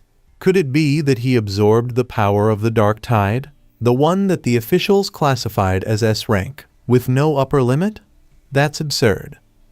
Her thoughts raced as fear struck her heart. Before the spiritual energy revival period, all pioneers knew the dark attribute is the most terrifying of all. It is the power formed from the negative emotions and hidden malice buried deep in the hearts of all living beings. That's why absorbing it is strictly forbidden by the authorities. The officials once tried to purify and refine dark attributes, but they paid a heavy price, and thus dark attribute abnormalities were separately classified. Their levels range from D to S, but even a D rank anomaly can make a new Ghost Axe Realm pioneer suffer endlessly. Not to mention the absolute existence of S rank anomalies, the dark tide itself. Even 10 cultivators at the spirit creation realm could be casually devoured by it. In the past, before the dark attribute was officially forbidden, some pioneers attempted to absorb its power. But there was one, a Ghost Axe Realm 3-star cultivator. He absorbed just a wisp of dark attribute left behind by a C rank abnormality. Immediately, he was ferociously backlashed, his skin rotted, his spirit went mad, and to this day, he remains mentally deranged. Meanwhile, our hero absorbed the dark attribute's energy fully and gradually returned to normal. His face became serious as he suddenly spoke in a cold tone. "Come out. You've been watching us for quite some time." Hearing his voice, Jai Lan finally stepped out from hiding. She had been there for a while. Walking forward, she said in a calm tone, "If I'm not mistaken, Fang Yi, that dark tide was sealed by your hand." Everyone was shocked to see her and exclaimed, "You? What are you doing here?" Jai Lan ignored their surprise and asked directly, "And just now, what were you doing?" "Absorbing dark attributes." Our hero simply nodded and replied, "Yes." Hearing his admission, Su Qingying grew serious and thoughtful. She whispered to herself it was true, he admitted it. Then, Jai Lan reached into her pocket, pulled out a gun, and aimed it straight at our hero. Everyone was stunned at the sight, their eyes widening as they shouted, "Sister Jai Lan, what are you doing?" At once, Su Qingying quickly rushed forward, placing herself in front of our hero, her voice sharp. "If I remember correctly, Fang Yi is the top target your military wants to recruit, isn't he? When our spirit association wanted him, you people intercepted. What do you mean by this now?" Our hero gently moved Su Qingying aside and said with a calm but cold expression, "Strange, isn't our mission to find the Shichui flower? Madam, you seemed so anxious to complete the mission. But now, it looks like you're unhappy that we didn't die here." The atmosphere grew tense. Jai Lan still held her gun trained on him. At that moment, 81 sultry woman couldn't hold back and shouted, "Sister Galen, we've always trusted you. But since you were here, why didn't you act earlier? Without Feng Yi, we would all have been annihilated. Forget me. But Ling Yi is still just a child. You stood by, and now you want to threaten him." Jai Lan suddenly smiled, put her gun away, and laughed softly. "Just a joke. It seems your teammates really care about you." Everyone let out a sigh of relief at her words, but our hero's expression remained serious. He looked straight at her and asked, "So, your purpose in coming here was to test me?" Jai Lan nodded lightly. "More or less. Because you possess such talent and strength, I didn't want to rely on cold reports. I wanted to see with my own eyes what kind of person you really are. And to answer your earlier question about why I didn't make a move. She turned to leave, her voice echoing. Because pioneers can only follow the rules of the spiritual energy revival world. We are all the same. This is the destiny of pioneers' life and death, fortune and misfortune. All can change in an instant. But you are lucky, because you have someone powerful enough and worthy of trust to protect you. Haven't you noticed? Until now, no anomalies have dared attack you. That is because they were all truly frightened by Fang Yi's sealing of the Dark Tide's power. The Dark Tide itself follows this reality. It bullies the weak and fears the strong. Come, I'll take you to the Shichui flower. I know this place better than you. Hearing her words, our hero thought quietly, this girl, it feels like she has some mental issues. Beside him, Su Qingying muttered under her breath. Her team, they too encountered the Dark Tide before. But in the end, she was the only one who survived. Hearing Su Qingying's words, our hero understood, thinking deeply, so that's it. Because of her identity, she strictly obeys tasks and rules with cold indifference. Because of her teammates' sacrifices, she developed a self-destructive tendency, similar to post-war trauma. At the same time, some belief is supporting her to continue on. But when she saw me seal the Dark Tide, she couldn't suppress it anymore. Turning to his team, he said gently, forget it. Lin Yi, Zio Su, let's just be considerate of this wounded person. From behind, 81 sultry woman asked doubtfully, is she really injured? Our hero nodded seriously. Yes. Her spiritual barrier is severely damaged. She should have the strength of a 2-star spirit creation realm, but her spiritual barrier has dropped by at least 2 levels. This proves she suffered major internal injuries. My own injuries are nothing compared to that. After this, the story shifted to the Dark Zone mass grave. Our hero's team had already arrived there. All around them lay nothing but human skeletons scattered across the land. Our hero walked ahead, looking at them with a heavy heart. Just then, Jai Lan, who was leading, stopped and told everyone, we've reached the mass grave. Right in front of her, a glowing plant came into view. Immediately, one of the team members exclaimed excitedly, look, that's the Shichui flower. Near the flower, a dark attribute elemental spirit was hovering, watching over it. The moment Jai Lan saw the flower, she lost her composure. Her eyes widened with obsession as she muttered frantically, finally, I've found you. She began rushing toward it, completely losing control. Seeing her reckless behavior, our hero's expression turned grim. Without hesitation, he activated a fireball in his hand and hurled it at Jai Lan, who was charging recklessly toward the flower. As soon as Jai Lan saw the flower, she was drawn toward it, walking forward as if under a spell. Seeing her like this, our hero immediately realized that she was not in her right mind. She had been enchanted. Without hesitation, he created a fireball and hurled it toward Jai Lan. From behind, Jai Lan suddenly felt the fireball rushing toward her. She instantly realized that this was an extremely powerful and very rare yang attribute energy. Feeling its pressure, she immediately turned back and struck the fireball coming at her, stopping it in mid-air. She looked at our hero with a slightly serious expression. At this moment, she understood what had just happened to her, and thought to herself, is my preparation still not enough? Just then, Lin Yi arrived and asked, Sister Jai Lan, are you all right? Beside her, Su Qingying also stood seriously and said, you are heavily influenced by the dark attribute. It's better if we stay here together. In reply, Jai Lan did not say much. She only nodded her head with a quiet yes. At that moment, someone else said, the Shichui flower, it's enough if he goes. Ignoring all their words, our hero continued moving forward into the fog of dark attribute energy. Nothing could be seen inside that darkness. Step by step, our hero entered deeper and deeper, and after a while, he finally saw the flower. However, as he advanced, the ground around him began to crack, and from those cracks, a dark attribute monster emerged, rushing to attack him. From within the monster, terrifying screams of different souls echoed.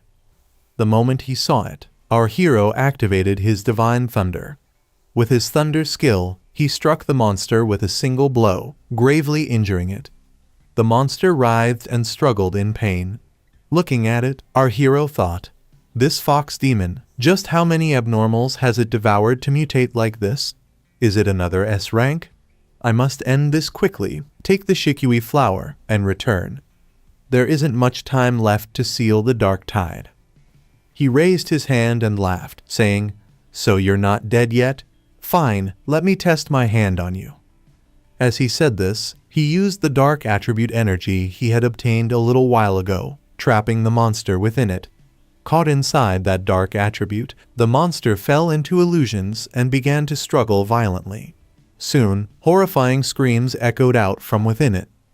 At that very moment, a notification from the system appeared before our hero. Due to the influence of the special dark attribute from the infinite dark realm, the level 5 abnormal half-corrupted fox demon has been downgraded to only C rank. After fully restraining the monster, he drew out his sword and said, "It actually dropped 2 ranks in one strike. Looks like the so-called S-rank abnormals of this extreme darkness are not that solid in their foundation." Infusing yang attribute energy into his sword, he unleashed a fiery attack upon the monster. Meanwhile, outside, his teammates could see nothing of the battle. A dark-colored sphere blocked their view completely. Feeling the energy inside it, Su Kingying became very serious and said, "What is this? This dark aura, is it dark attribute? But it doesn't feel exactly the same." Standing beside her, Lin Yi also spoke up. "Yes, I don't sense that usual disgusting, cold, oppressive aura from it." Just then, Jai Lan, who was standing behind them, said seriously, "That's because this is Fang Yi's domain. He has mastered the dark attribute, and without a teacher, created his own domain with it." As she said this, she thought to herself, using spiritual power to create a domain is an extremely difficult task. Until now, the only person capable of creating a domain space using his spiritual attribute was my teacher. Aside from him, at most 3 people in the world possess this ability. The other 2 are unknown, but it's believed they are in Country M. Back then, when it was predicted that the capital would face a catastrophic disaster, Teacher tried to suppress it with his domain, but the result was... While they were talking, the dark-colored sphere in front of them slowly began to dissipate. From within, our hero appeared. Seeing someone coming out, everyone rejoiced and exclaimed, "Look, someone is coming out!" And there he was, clearly visible our hero. When he saw them, he waved his hand from afar and said, "All right, there shouldn't be any more troubles in this graveyard ahead." He then walked to the flower, plucked it, and held it in his hand, thinking to himself, "This should be fine, it's in perfect condition."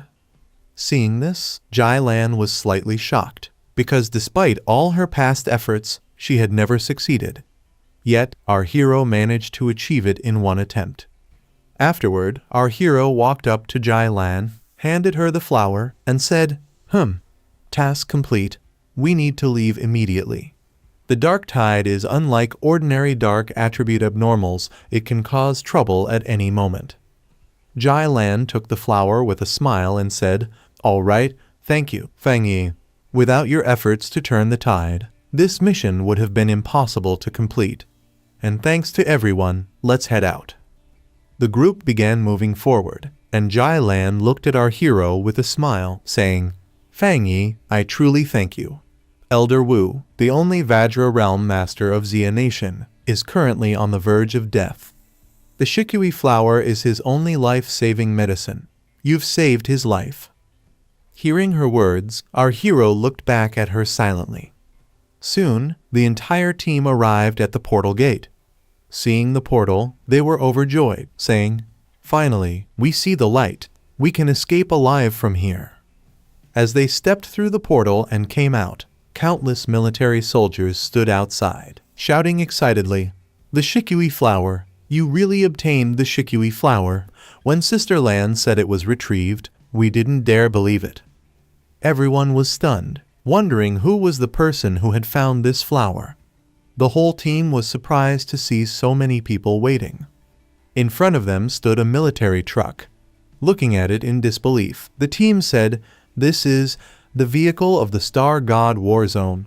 The Star God War Zone, the absolute military power of Xia Nation, known to all without exception. They were stunned as the realization struck them. So Sister Lan is actually a high-ranking officer of the Star God War Zone?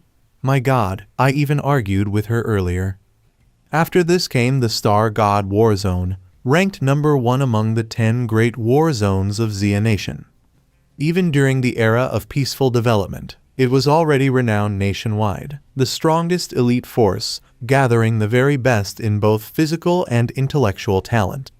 After the revival of spiritual energy, they gained even greater advantages. Not only were their resources abundant, but the restricted zones they guarded were also rare and invaluable cultivation grounds.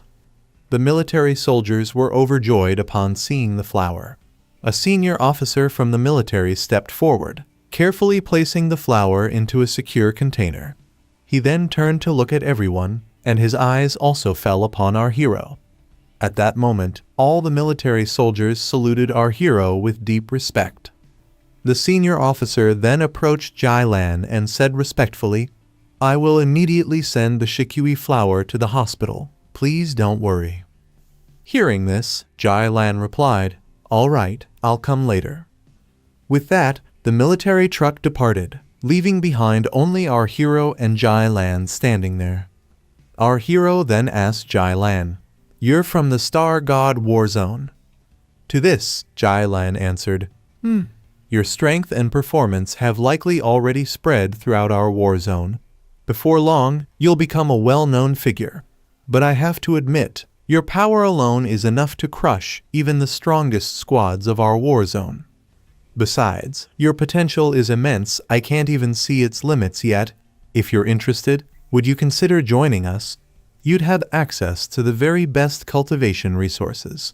Oh, and by the way, for this mission you, your teammates, and that Spirit Association squad, all of your bounty rewards will be doubled. Our hero responded calmly, "Thanks for the reward. Even though I know you are the strongest in Xia Nation, I have my own cultivation methods and pace, so joining, I'll pass." Jai Lan then explained, "Fang Yi, with the world undergoing such drastic changes, what the nation values most or fears the most are the dark attribute abnormals. Their numbers are multiplying rapidly, and in the future, the situation will only grow worse. Their range of influence will also keep expanding, like malignant tumors, capable of causing catastrophic consequences at any moment. That's why we must give everything we have to set up restricted zones to hold them back, while the Spirit Association works tirelessly to guard and defend as well. I'm telling you this not to bind you with obligations or to pressure you morally. I just feel that someone as exceptional as you deserves to know the truth of these circumstances." Hearing her words, our hero laughed lightly and said, "I understand. If I encounter abnormals again in the future, even if strangers are involved, I will not stand by and do nothing. You can rest assured of that." Jai Lan listened to him and smiled softly as she looked at him. Then she took out a token and handed it to our hero, saying, "It was good meeting you, Fang. I hope you'll accept this token. With this, you will be able to freely enter and leave any restricted zone for cultivation. The doors of the Star God War Zone will always be open to you. And one more thing, would you like to go and see Elder Wu?"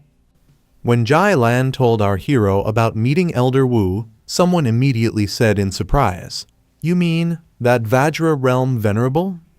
Then Jai Lan explained, "Yes, he is my mentor. I think you should meet him. I don't know if you're willing or not. It's just my personal thought. I really want to be friends with you." Hearing her words, our hero smiled, placed the token Jai Lan had given him into his pocket, and raised his hand. Activating his thunder power, he laughed and said, "All right then, more friends mean more paths ahead. I'll go with you this time, and this, consider it a gift between friends." As he said this, he immediately used his thunder power on Jai Lan. The thunder struck her body, but it didn't harm her. Instead, this thunder attribute began to help her. All the injuries on her body started to heal. Seeing this, Jai Lan thought to herself, this thunder attribute actually has a healing effect. Now I can only feel my entire body tingling. The areas that were cold and painful before are now warm. The discomfort has disappeared. The wounds that were corroded by black mist are healing. The damaged organs seem to be returning to their former healthy state. The meridians and blood vessels in my body are being cleansed and realigned. All the toxins in my body have been completely eliminated by this rare thunder attribute. It's unbelievable. It feels like I've been reborn. For a while, this continued. After finishing, our hero asked her how she was feeling now. Jai Lan looked at her body and said with a smile, I'm fine. All the remaining dark attributes in my body have been completely removed. No, more like shattered. Meanwhile, on the other side, in the ambulance, doctors were checking on the injured warrior. After examining him, they said in shock, even someone at the first stage of the spirit creation realm can be injured like this? Can he even be saved? Right in front of the ambulance stood Su Qingying, who turned to look toward our hero and Jai Lan. Walking up to them, she first asked Jai Lan, You're still here? Then, after observing her for a moment, she said in surprise, Wait a second, I sense something different about you. Jai Lan smiled and said, Yes, a rare and pure thunder attribute. It completely cleansed all the dark energy within my body. Hearing this, Su Qingying looked at our hero and said, So this is the thunder attribute of the tyrant. It can destroy enemies above and save lives below. Hearing her words, our hero chuckled and said, Hey, what are you looking at? Su Qingying immediately waved to the doctors, calling them over. Then, turning back to our hero with an innocent tone, she said, Oh, I just wanted to ask, can we perhaps work with you? If we could combine your spiritual power with medical equipment, we might be able to save even more pioneers afflicted by dark attributes. Our hero once again summoned thunder in his hand and asked everyone present, Would that work? The doctor observed the thunder in our hero's hand carefully, then said excitedly, It seems possible. It really is. Such pure and high-level thunder attribute energy can indeed destroy dark energy. Jai Lan, who was standing behind them, spoke in a serious tone. Just now, Fang Yi directly transferred his energy into me, and the dark attribute inside my body was shattered. So, wouldn't it work if Fang Yi simply held hands with the injured pioneers? The doctor nodded thoughtfully. That could work. But Su Qingying immediately rubbed her forehead and said, No. Not every spirit creation realm cultivator can handle such powerful spiritual energy. Another doctor beside her agreed, Yes, Commander Su, although your injuries are severe, by our assessment, they're only at a light level. The injured warrior earlier, to heal him completely would require 10 times your thunder power. Even if we manage to save his life and wake him up, full recovery would be impossible. Then the doctor turned to our hero and said, Please come over to the ambulance. Our hero walked toward them and said with a smile, All right, so it's like a blood transfusion, right? How do I transfer my spiritual power to you? Will you store it for later use? At this time, the doctors brought out a device. Another doctor explained, Please place your hand inside, then release your spiritual energy. Standing nearby was Lin Yi, who looked at her cousin in awe and thought, I never imagined that Commander Su would actually be a high-ranking member of the Star God War Zone. And my cousin, he's managed to make such a powerful organization extend an olive branch to him and even show him special treatment. The cold and proud Commander Su even personally requested to befriend him. I even saw her give him her personal token. Our hero's gaze fell on Lin Yi, and he asked her directly, How are you doing? Lin Yi smiled and replied, Cousin, we've already adjusted everything. Next, 81 and I want to continue training, take on a few missions. We can't keep relying on you forever. Otherwise, we won't improve at all." As she spoke, she thought to herself, "I can't keep being a burden anymore. I have to catch up to my cousin's pace as soon as possible." Our hero had already withdrawn his hand from the device, smiled, and said, "All right, stay safe." Then he thought to himself, "The kid's still growing up." At that moment, Su Kingying said, "Well then, we'll take our leave. Let's meet again on our next mission if fate allows." Jai Lan also said, "Let's go. We should visit Elder Wu." Everyone went their separate ways. Meanwhile, Su Kingying was seen with her team driving away in another vehicle, muttering angrily, "Let them act all high and mighty. Let them skip the site visits. And now look, the Star God War Zone has snatched the person right from under our noses. All my efforts these past days have gone to waste." The woman driving beside her tried to calm her down, saying, "Relax, Captain Su, calm down." However, Su, deep in thought, was fuming silently. The structure of the spiritual association is still too chaotic. Many of the officials in both headquarters and branch divisions act even more arrogant than the military high ranks. The elite squads are scattered, and not only are they unwilling to lower themselves to build a good relationship with Fang Yi, but some of those hot-headed fools even cause trouble when they come. What a mess. After that, Jai Lan brought our hero to the highest level ward of the Star God War Zone's medical base. On the bed lay Elder Wu, his body frail and lifeless. Jai Lan softly explained, "This is Mr. Lan Chen. Strange, isn't it? The absolute powerhouse of the Vajra realm. And yet he looks like nothing more than a dry, withered old man. His condition used to be even worse. He looked like a corpse. Even after using the losing temper flower, he still hasn't regained consciousness." Hearing this, our hero asked in astonishment, What exactly did he go through?" Jai Lan took a deep breath and began, "When the dark attribute calamity descended upon the capital, the heavens themselves changed. The sky was torn apart by darkness. To prevent the dark anomaly from consuming the entire capital, my teacher used his own body to seal the rift. All of us had already used a special method to channel our spiritual power into him. We estimated this dark calamity to be above S-class.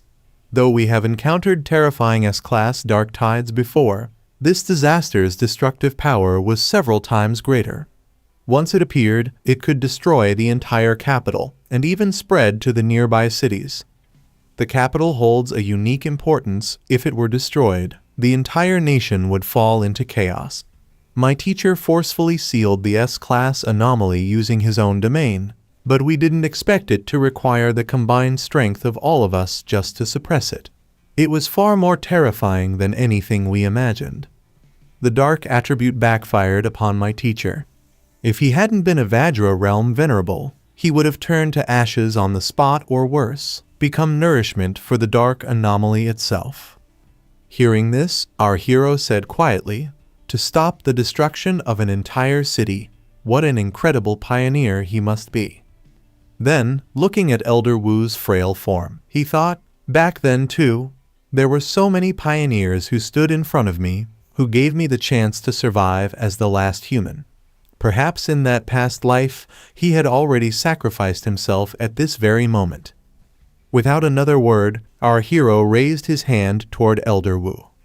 Seeing this, Jai Lan immediately grew tense and asked in alarm, "What are you planning to do to Master?"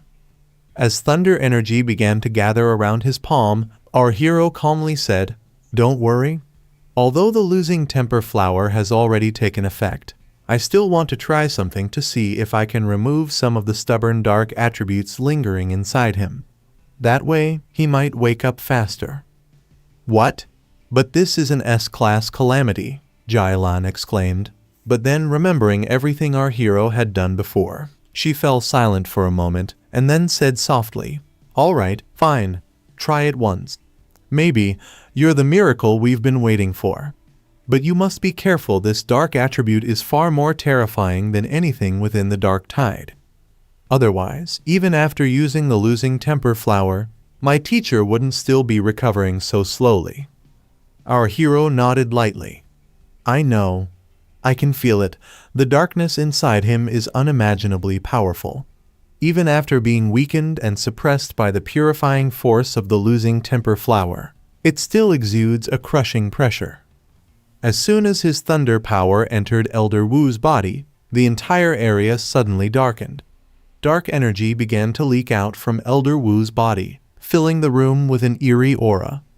Seeing this, Jai Lan shouted, Fang Yi, focus your mind and be careful. But our hero's hand remained on Elder Wu's chest, his thunder energy flowing continuously into him, battling the corruption inside. Moments later, as he kept his focus, his vision suddenly blurred, and when he opened his eyes, he saw something terrifying. A gigantic crimson eye floating high in the sky, staring straight down at him. Our hero's expression hardened as he muttered, It pulled my consciousness into the past? Our hero raised his hand to heal Elder Wu, but just as he was about to begin, a dark, corrupt fog surrounded him and pulled him deep into Elder Wu's consciousness. Inside, our hero saw an illusion. There was a massive eye, still alive, glaring straight at him. The moment that I saw him, it asked angrily, Who are you? Hearing its voice, our hero was stunned and thought to himself, Just by touching the dark attribute buried inside Elder Wu's body, have I been corrupted and trapped in an illusion? Then he smirked, activating his lightning attribute while murmuring softly, That doesn't matter. I'm only here to erase you. He then added, It seems this anomaly isn't as omnipotent as it believes. At that very moment, the dark attribute creature within the consciousness launched a fierce dark type attack toward our hero. Seeing the incoming strikes, our hero was startled. How is this happening? And quickly dodged the assault, darting from side to side. After leaping a few steps away, he stopped and muttered in astonishment. This strange lightning, it's not weaker than the divine thunder I absorbed on Yuhuang Peak. And there are so many dark attribute insect-like anomalies. By now, the dark creature within that consciousness had already used its power to create even more creatures. Seeing them appear, our hero said, I must admit, even though this is just an illusion, each of these beings is as powerful as the anomalies from the dark tide. And here, there are thousands of them. To destroy them all, he drew his sword and infused it with his yang attribute, causing flames to burst from the blade. The creatures fused together into a single monstrous entity, and upon seeing it, he said, So, this is just a swarm control? And with those words, he charged forward, slashing through them one by one, cutting them down relentlessly. As he fought, he thought to himself, This must be an S-level anomaly aggregate, but perhaps because this is an illusion, or maybe because of the effect of the lost tempering flower, its strength has weakened quite a bit. Around a level, perhaps. Are these the same entities Elder Wu faced, the ones capable of annihilating an entire city? Then, after a brief pause, he added in his mind, No, probably even worse than that. Now, countless abnormal creatures filled the area. Seeing their overwhelming numbers, our hero raised his hand and began channeling his dark attribute. The creatures, sensing the dark power emanating from him, shouted in fear, You can't be human. But hearing that, our hero simply laughed. He unleashed his dark attribute attack, creating a pitch-black domain that began pulling everything toward its center. The dark creature screamed in rage, We will meet again, very soon. As its roar faded, every monster present was gradually devoured by the black domain, erased completely by his skill. Hearing those words echo in his mind, our hero thought, So this was the consciousness left behind by the dark attribute anomaly it mentioned we. Could it mean there are more of them? Will other calamities descend again? Then, with a determined look, he continued destroying the remaining creatures using both his lightning and flame attributes. Once everything was wiped out, he exited Elder Wu's consciousness. Outside, he extracted the remaining corrupt energy from Elder Wu's body and used the 9-dragon Skyfire sealing technique to capture and contain it. Standing beside him, Jai Lan looked at the sealed black energy in his hand and said, So this is the dark attribute that remained within Elder Wu's body. Our hero replied calmly. The dark attribute within Elder Wu's body should be the residue of the calamity anomaly. Although it still holds immense dark power, after being weakened by the lost tempering flower and Elder Wu's own sealing efforts, its influence is no longer as overwhelming. Elder Wu truly deserves the title of Xia Nation's greatest pioneer. He used his own body as a vessel of resistance to suppress the darkness all this time. Anyone else would have died countless times by now. Then Jai Lan softly said, "You really saved his life." Our hero smiled faintly and replied, "It wasn't entirely my ability. Without the lost tempering flower's prior effect, I wouldn't have been able to remove the stubborn dark attribute from his body." After hearing that, Jai Lan said, "The lost tempering flower may have preserved his life, but your power gave him the chance to fully recover." Our hero looked at the black energy in his hand, tightened his fist, and crushed it completely, destroying it as he said with a calm smile, "All right, now it should be completely useless." Then he turned to Jai Lan and said, "However, there's something I need to tell you. Just now, in the spiritual illusion, the dark attribute remnant of the calamity seemed to foretell that it will return again. We need to stay prepared. When that time comes, we can't let a recovering old man lead the charge again." Jai Lan nodded and said, "Yes, I know. I've heard that rumor." Our hero raised an eyebrow. "Rumor?" he asked. Jai Lan explained, "The monitoring departments of the military and the Spirit Association regularly compile data on abnormal spiritual energy fluctuations collected from both sides. These data sets are strictly classified to prevent leaks.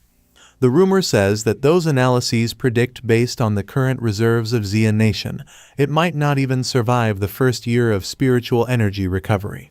Of course, none of us believe that." Our hero replied thoughtfully, "Monitoring the abnormal energy fluctuation data? That sounds quite authoritative." Jai Lan nodded. "Yes, but do you believe that rumor might be true?" Hearing her words, our hero fell silent and thought, "Could my rebirth have altered the future? I remember, I lived until the 3rd year of spiritual energy recovery. By then, Blue Star was already nearly destroyed." He placed a reassuring hand on her shoulder and said gently, "Don't think too much. Elder Wu should wake up soon. And don't worry if the calamity descends again, I'll fight beside all of you."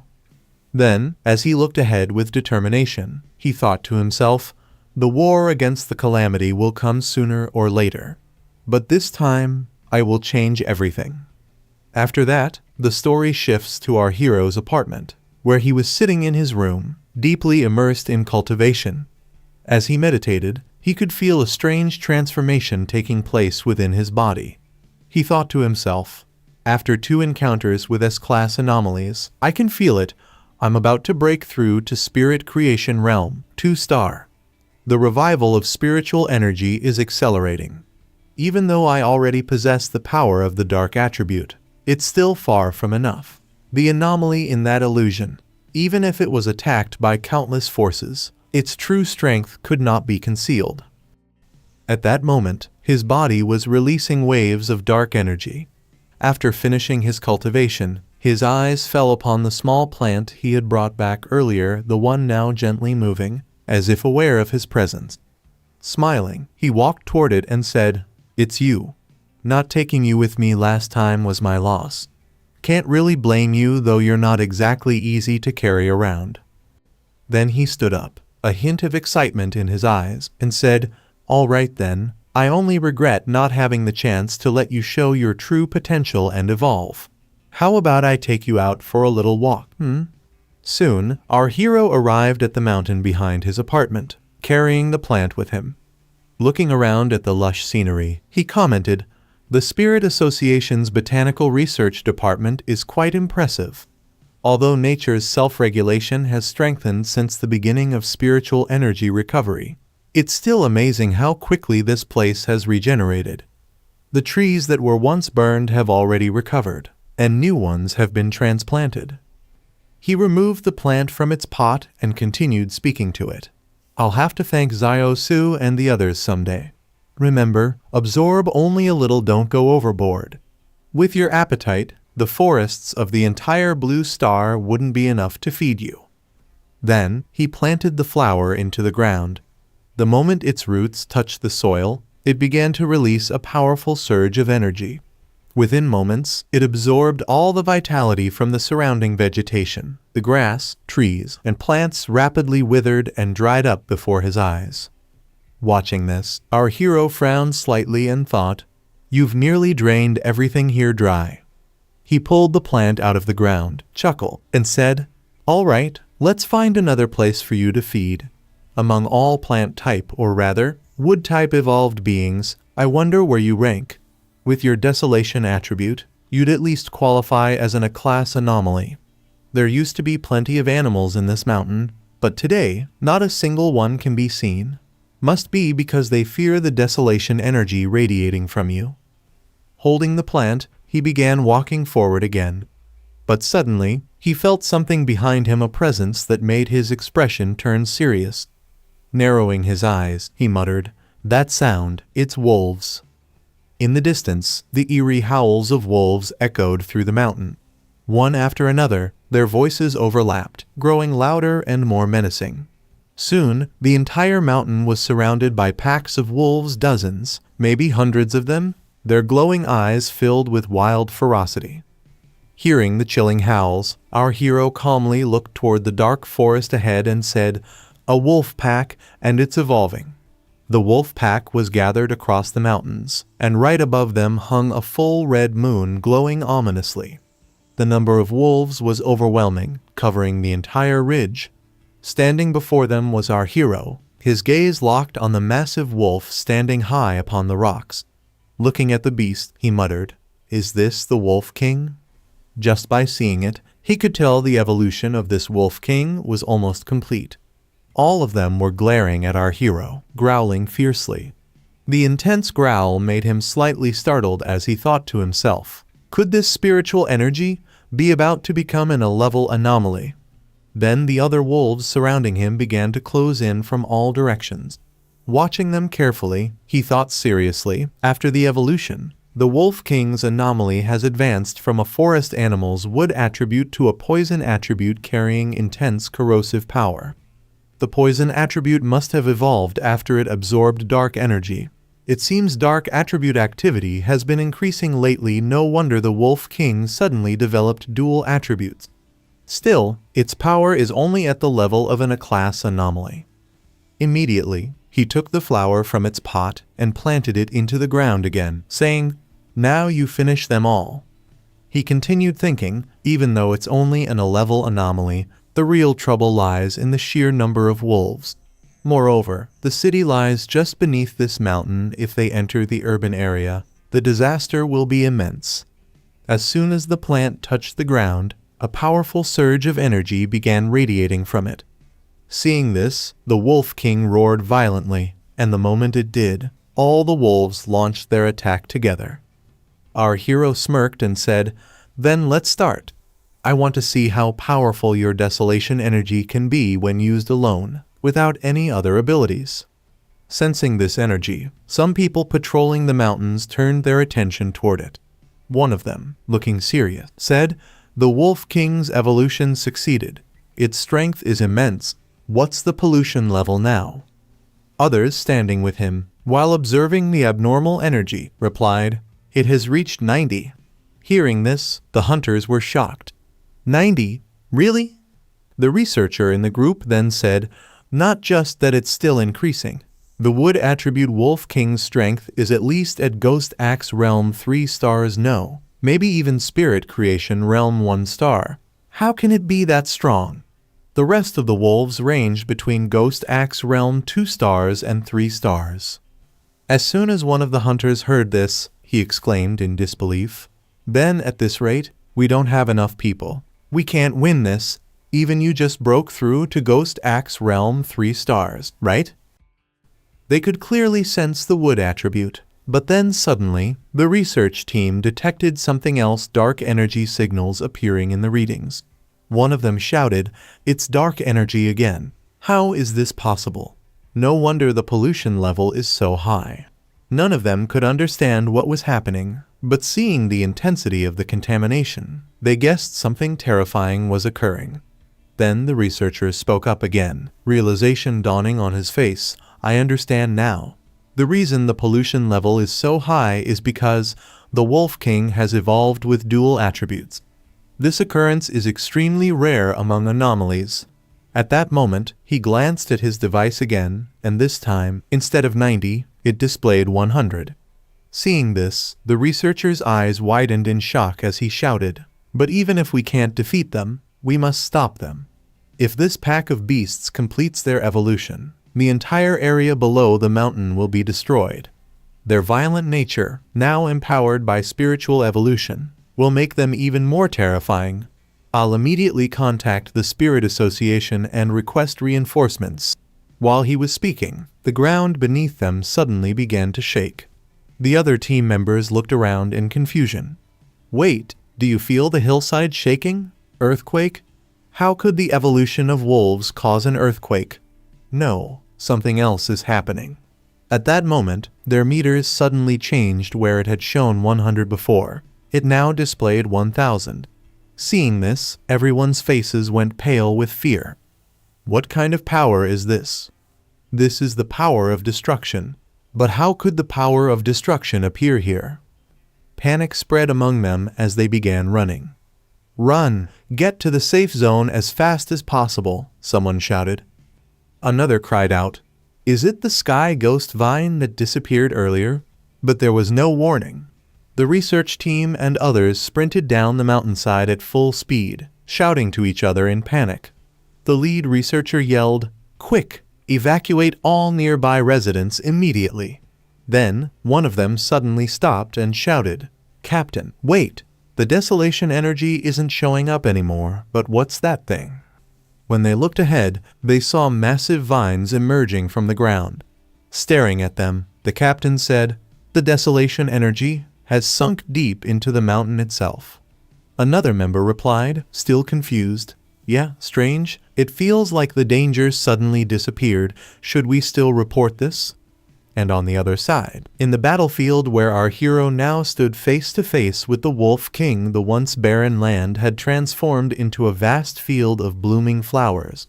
The Wolf King stood directly before him, glaring with fury, raising its claw high to strike. Watching this, our hero calmly said, "These spiritual flowers will continue to grow and multiply endlessly until they've drained every last drop of your energy. You still have your spiritual energy to protect yourself, but what about the others?" The moment his flower had been planted into the ground, massive vines had spread in every direction, wrapping around the nearby wolves and draining their energy dry. One by one, those wolves shriveled into skeletons before being tossed aside like lifeless husks, their energy completely devoured. As this continued, the flower itself began to change, absorbing the power it consumed. The Wolf King, who had barely managed to avoid being entangled by the vines, watched its dying pack in rage. With a deafening roar, it opened its mouth and unleashed a powerful energy blast straight toward our hero. But before the attack could hit him, enormous vines surged up from the ground, forming a barrier that absorbed the blast completely. Our hero looked at it with a faint smile and said, "It's useless. Haven't you realized yet? The desolation power of the spiritual flower has already rooted deep beneath this mountain forest. This endless sea of flowers draws strength from the mountain and returns it to the mountain. Although you've gained some intelligence through evolution, I doubt you understand one simple saying: wildfire cannot destroy it. With the spring breeze, it grows again. Not bad, you even managed to locate the origin of the flower." By now, the flower's color had turned crimson red. Our hero glanced at it and spoke gently, "Little flower, he's discovered you. What will you do now?" As if it understood his words, the flower unfurled its petals and lunged forward, swallowing the approaching Wolf King whole. The Wolf King howled and thrashed violently as the flower's vines coiled tighter, draining every ounce of its energy. Within moments, the mighty Wolf King had been completely absorbed, nothing but bones remained. Watching this, our hero thought to himself, what an overbearing power of desolation. What kind of ability is this?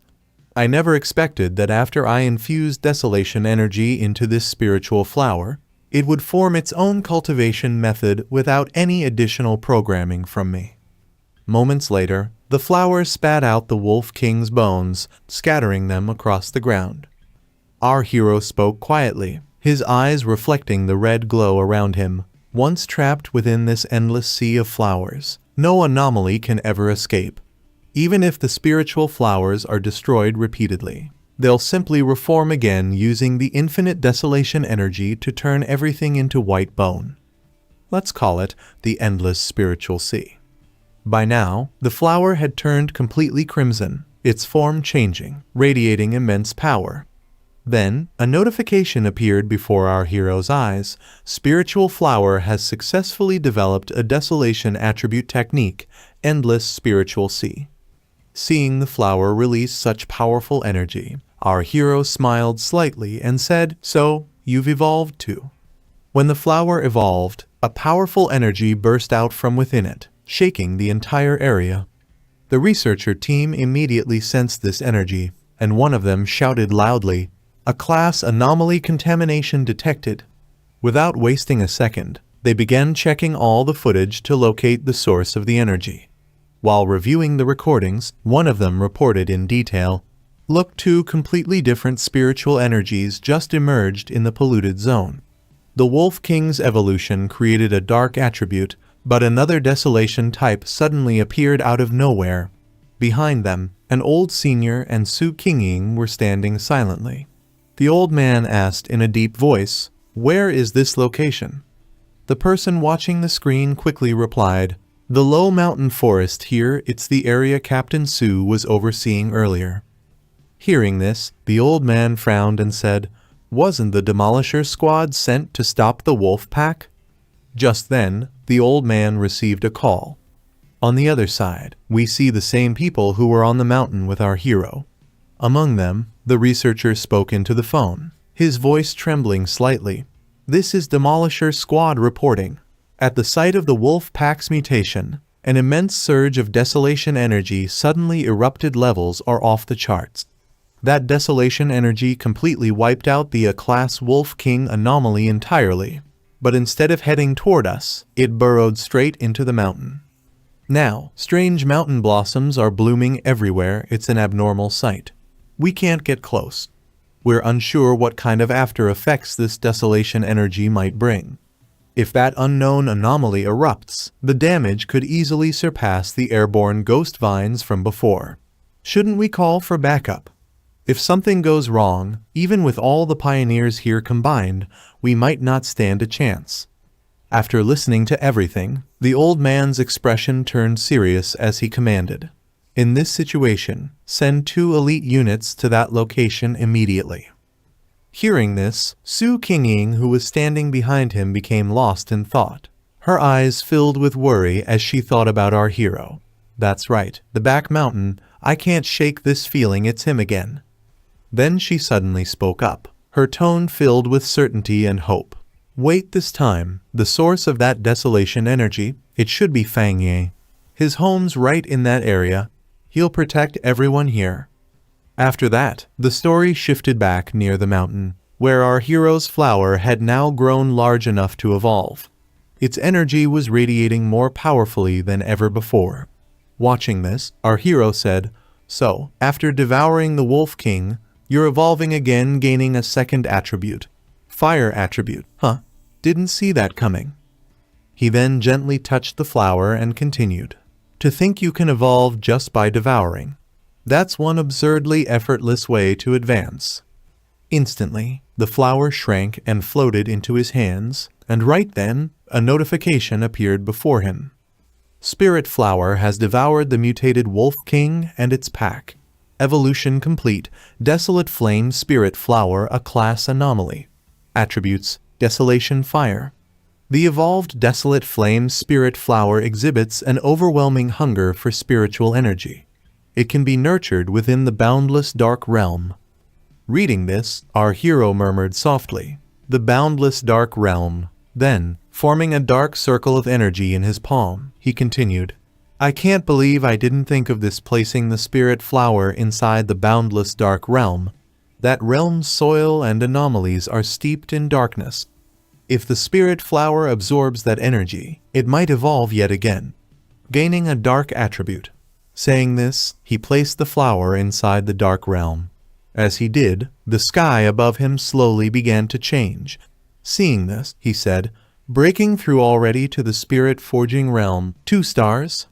Without hesitation, he sat down in a cultivation posture and began cultivating.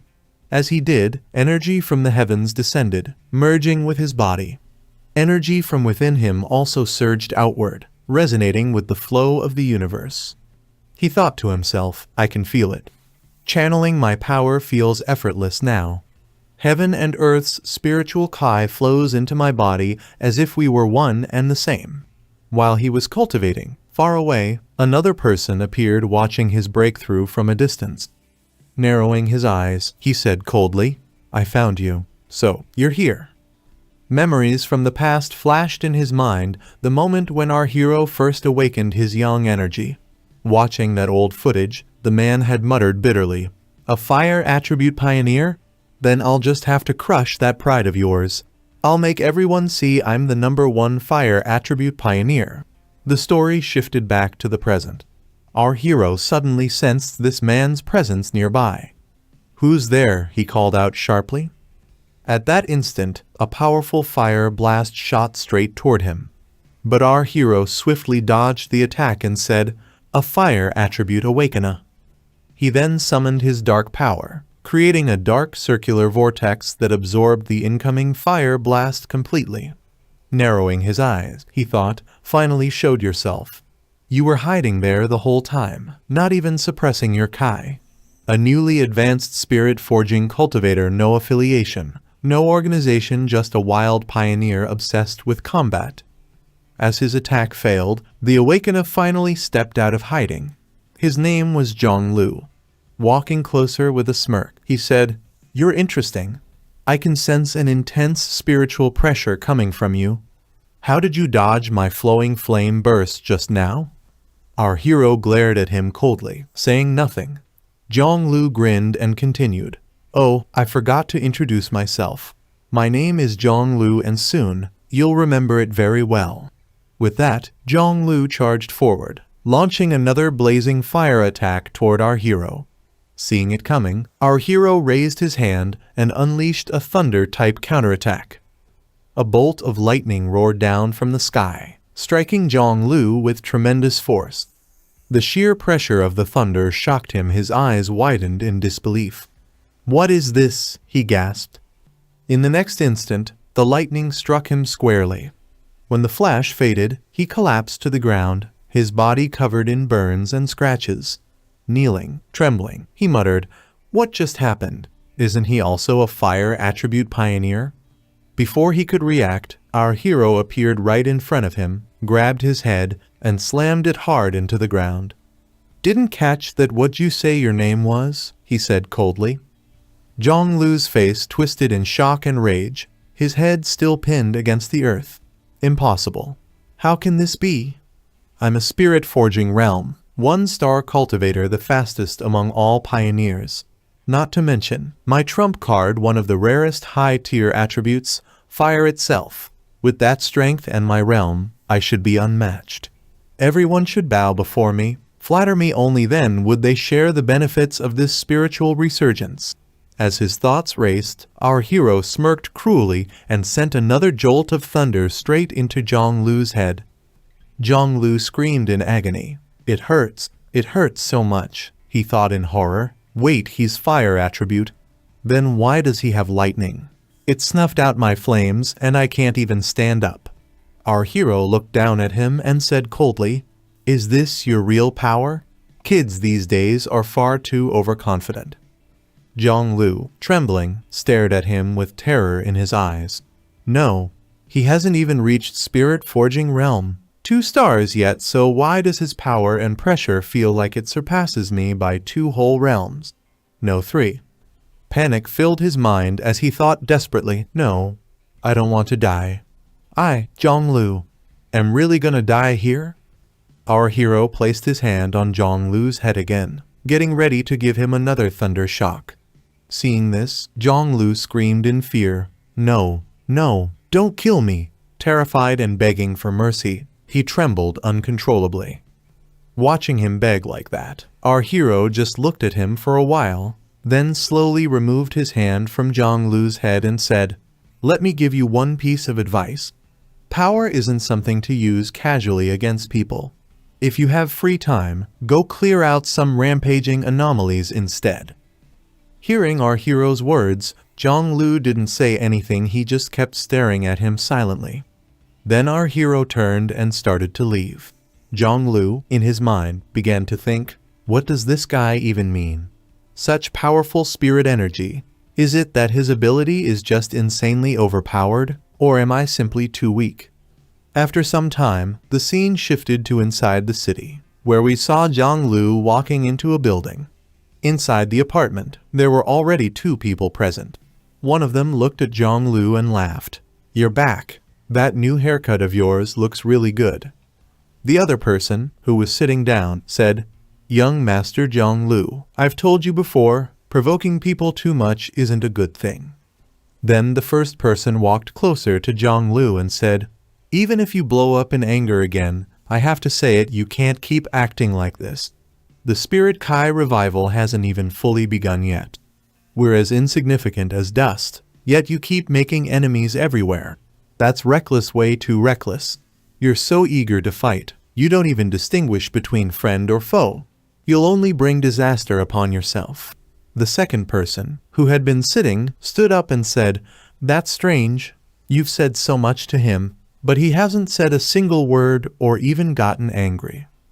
Ignoring both of them, Zhonglu quietly went and sat down. The first man looked surprised, and the second, puzzled, said, "What's going on?" He walked closer, placed a hand on Zhonglu's shoulder, and asked, "What's happening? Are you possessed or something? Are you still the same Zhonglu who picks fights, causes trouble, and throws punches at the drop of a hat?" Just then, the first person also walked over and said, "Weren't you supposed to challenge that heavenly fire / today? What happened exactly?" Hearing their words, Zhonglu finally broke his silence and said, I lost in just one shot." Before Zhonglu could finish his sentence, the second person sitting beside him interrupted, shocked. "What are you saying? One shot? What do you mean by that?" At that moment, Zhonglu started crying, tears rolling down his face as he spoke emotionally, "I lost in a single strike." Then, his voice trembling, he continued, "I should have realized something was wrong back then. If I had stopped in time, I wouldn't have suffered this humiliation." The first person standing in front of him was stunned and said, "That person was that strong? You're a high-level fire attribute genius who broke through to the spirit creation realm within a month since awakening. There are barely a few like you across multiple provinces." Zhonglu, recalling the scene, said, "It happened in just one hit. Instantly, my proudest move, the blazing firebolt, was shattered by his lightning strike." One of them asked, "Could it be that you fought the wrong person?" The second person, sitting beside Zhonglu, patted his shoulder to comfort him and said, "Your fire attribute is 50% pure. That's terrifying. Unless someone's from a high-level war zone, who could possibly go toe-to-toe with you? Not to mention, you've already advanced to the spirit creation realm now." Then the first man added, "You awaken late, but right after joining us in fighting for resources, you defeated 2 wild pioneers with the same attribute, both already at the 3-star realm of ghost carving.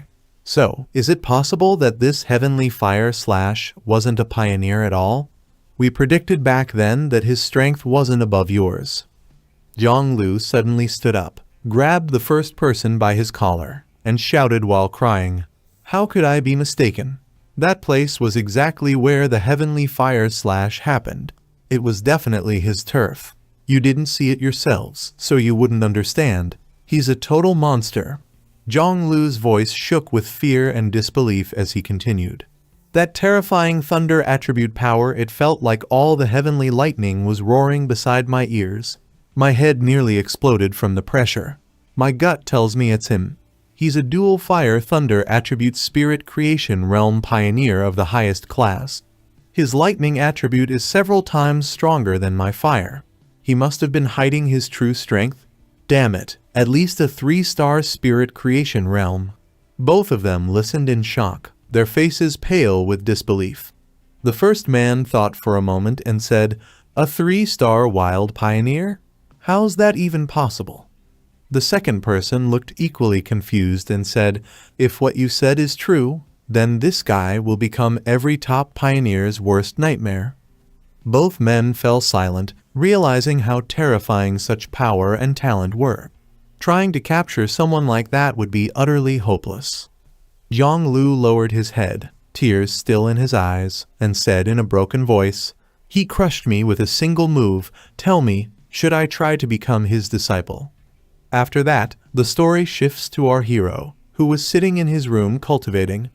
While cultivating, he thought to himself, "Weird, I was clearly about to break through to the 2-star spirit creation realm just now. Why did that sense of opportunity suddenly vanish?" He paused for a moment, frowning. "It's not an issue with my body." He stopped cultivating, exhaled deeply, and stood up. As he walked outside, his mind continued racing. For some reason, the current spirit Kai can't gather or resonate. As a result, I can't form the celestial phenomenon needed for advancement. Could it be? Is something major really about to happen? The spirit Kai revival is starting early in my city. Just then, his communicator began flashing. It was Jai Lan calling. But the signal showed as unavailable. Our hero frowned and muttered, "Could the military have already moved to the front lines?" He paused, shaking his head. "No, wait. If it were a major anomaly, the military would have contacted me by now." Right then, another call came in, this time from Su Qingying. Seeing her name, he quickly picked up. On the other side, Su Qingying's trembling voice came through the static. "Fang Ye, the situation has requesting backup." Before he could respond, a loud thud came from his window. A bat had crashed right into his mirror. He glanced at it briefly, but ignored it for the moment, focusing back on Su Qingying. "Your signal's really bad. Are there that many anomalies appearing in the city?" Su Qingying's voice came through, strained and broken. "No, it's very serious. I'm still inside the city right now and hello?" "Hello?" Her voice faded, and the call was cut off completely. At that same moment, the bat outside the window twitched. It wasn't dead. Slowly, it began to crack the glass, shattering it as it forced its way inside the room. The instant it lunged at him, our hero stood up, eyes narrowing coldly. "You're overestimating yourself." In a flash, he unleashed a thunder attack, blasting the bat into ashes where it stood. Just then, Lin Yi burst into the room, shouting, "Cousin, there are so many bat-type anomalies flying around outside." Her eyes widened as she noticed the broken window. Looking around, she said, "Something's definitely wrong here, right?" Then she turned toward the window again and muttered, "Anomalies usually only show up occasionally, but now they're appearing right at home and more than one." Our hero replied seriously, "Could be. If we're lucky, it's still under control. Worst case, this place might undergo a massive transformation, like the disasters we've seen on the news. 2-star realm ghost carving anomalies normally hide in the dark. They don't rampage through busy cities, let alone attack a pioneer's home. We've got a tough battle ahead of us. We just don't know what's coming. Call every pioneer you can reach, have them come to the house." Lin Yi nodded immediately. "Okay." Our hero turned toward her and said, "You're almost at the threshold of the spirit creation realm, right? Then I'll leave the house's safety to you for now. Guard this window, don't let any anomalies get in. You okay with that?" Lin Yi clenched her fists and nodded. "Yes." Then the scene shifted again to Su Qingying. Her team was gathered around her, and one of them said, "Our signal is already affected. Fang Yi can't hear our exact location clearly." Su Qingying's expression hardened. If a major catastrophe really breaks out, we'll have to handle it ourselves. Another member beside her asked nervously, "Could it be a malfunction in the equipment, Captain?" I honestly can't imagine what an unclassifiable anomaly even means. Su Qingying replied calmly, though her tone carried tension. "I hope it's just a false alarm too." Then she raised her communicator and asked, "What's the patrol status of each group?" A voice came through the comms, "Area A, contamination level 4. All units stay alert, report your zone's contamination fluctuation readings." But before anyone could respond further, the skies above them began to twist violently. A massive vortex formed, and from within that terrifying storm, countless bat-type creatures started pouring out. Su Qingying's team looked up in horror as the sky turned black with wings. Someone shouted, "A group of anomalies has appeared. A group of anomalies has appeared." The city is about to face its heaviest rainfall in 50 years.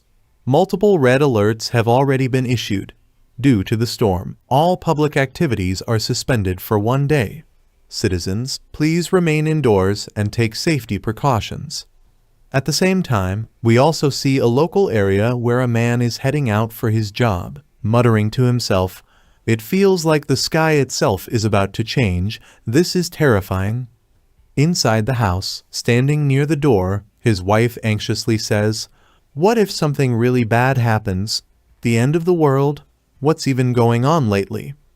Then, we see a group of bikers speeding through this dangerous and torrential rain. Among them, leading the front, we see Zhonglu, while his team members follow closely behind on their bikes, racing at full speed. They talk among themselves, shouting through the storm, "Damn, this weather's seriously off. We can't be that unlucky, right? Should we go or stay? Zhonglu, say something." Just then, an anomaly bat comes flying rapidly toward Zhonglu, aiming to attack him. The moment Zhonglu's eyes fall on it, he immediately activates his fire energy, launching an attack and shouting, "Are you looking for your own death coming here?" In a single strike, he burns the bat alive. One of the men behind him sees this and says, "What's with this anomaly? With Zhonglu's fire attribute here, the small ones usually keep their distance." The bats are burning in Zhonglu's flames, but suddenly, instead of being completely incinerated, one of them escapes from the fire. Seeing this, Zhonglu becomes slightly shocked. His teammate, equally surprised, says, "What the hell is this? Why didn't that bat burn completely?" Zhonglu too stares in disbelief, confused about what's happening. Because that bat wasn't fully burned, it had become even more active, as if it had come back to life after being set on fire. Seeing this, his entire team becomes slightly frightened. "This place is insane. It's not just the people who are monstrously strong, even the anomalies are terrifying," one of them says. After that, they quickly decide to head home as soon as possible. A few hours earlier, we see an organization holding a meeting after witnessing this abnormal situation. Among them is Su Qingying, who, after assessing the situation everywhere, says, "So, we should immediately request the Spirit Association's highest-ranking personnel and establish close coordination with Fangyi." Before she can finish speaking, another footage appears on the screen. In it, a hunter is seen fighting against those bats, badly wounded, and shouting, "Special Anomaly Alert." An A-class anomaly is expected to descend upon the city center within 24 hours. A massive swarm of anomalous bats has already gathered at the outskirts of the city. "An A-class anomaly," one of them says as their eyes widen in shock. The moment Su Qingying sees it, she quickly says, "Deploy the team immediately. Once it's ready, inform me right away. I'll go there as soon as possible." Meanwhile, in the footage, countless bats are seen swarming toward the hunter to attack him. The hunter screams, "S-class." The latest prediction shows that the descending anomaly is S-class. No upper limit. Suddenly, only his desperate screams are heard and the connection cuts off right there. After this, the story shifts to the military district, where a fierce battle is taking place between the soldiers and the bats. In the midst of the chaos, we see Jai Land Commander Galen, completely surrounded by those monstrous bats, continuously cutting them down one after another without pause. She had already annihilated a large number of them, moving with deadly precision. At this moment, she was using one of her advanced abilities, called Spiritual Energy Mutation, an advanced metal attribute variation. It lets her reshape spiritual energy into any form and amplify it, boosting its potency to 200%. While destroying the swarming creatures, Jai Lan was thinking to herself, "These dark attribute bats keep multiplying. You can't seem to kill them. It's like they're trying to stop us from doing something." Just then, a man with lightning attribute powers appeared, rushing in at incredible speed. As he landed, he called out, "Commander Galen, your wounds have healed nicely, your powers even stronger than before." Then, looking up at the dark sky filled with more bats, he continued grimly, "But things don't look good. Only the two of us senior officers are left holding this district. Please give the next orders." The sky above was once again filled with countless bats. Hearing this, Jai Lan replied, her tone sharp and steady, "Our district signals are being jammed by the anomaly. Interference systems have failed. We can't contact our field units or other districts. I expect they're in the same situation." By now, all the team members had taken their battle positions. Then, Jai Lan shouted loudly to her troops, "Team 1 and Team 2, stay here and hold the line, don't let them reach the restricted zone. Everyone else, with me, break through and link up with the breakout teams from the other districts." With her command, everyone charged forward at full speed. After that, the story shifts to the city, where most of the citizens were still unaware of the approaching disaster. The anomaly's ultimate target isn't the restricted zone, it's the entire city. Due to the torrential rain, everything had already descended into chaos. Amidst this, we see a girl, looking like a blogger or a streamer, pointing her camera toward the storm. Gazing up at the sky, she says, "This rain's insane. Let's grab a raincoat and keep filming. This creepy weather's trending like crazy." But beside her, the boy standing nearby suddenly starts trembling after spotting something terrifying. Before he can even react, a bat swoops down and slashes into him violently, killing him instantly. Seeing this, the girl screams in terror, running desperately for her life. Behind her, a swarm of bats chases her through the flooded streets. One bat swoops down and lands on her shoulder, ready to attack, but before it can strike, a blast of energy hits from a distance, obliterating the bat instantly. The girl freezes in shock, realizing she's been saved. Then, Su Qingying steps into view, her presence calm yet powerful. Looking at the terrified girl, she says firmly, "My team will escort you home safely." Turning to her other team members, Su Qingying commands, "You two be careful. Make sure she reaches home safely." By this time, the entire area had been surrounded by countless bats. Seeing this, one of Su Qingying's team members shouts anxiously, "Boss, the number of C-class mutant bats keeps increasing, and they're showing signs of further evolution." Su Qingying's expression hardens as she yells back, "If you know they evolve by feeding on human flesh and blood, then hurry up and get the civilians to safety." Her voice cuts sharply through the storm as she adds, "After that, regroup with me here. This area has the highest concentration of anomaly contamination." After that, the story shifts to our hero, who is charging forward at full speed with his sword in hand, slashing through every bat that crosses his path. As he advances, thoughts run through his mind. Have these bats already evolved to nearly the Ghost Forge 3-star level? Seeing the sheer number of bats ahead, he activates fire energy through his sword and keeps slashing them down one after another. Yet, even under the burning blaze of his fire energy, the bats refuse to die.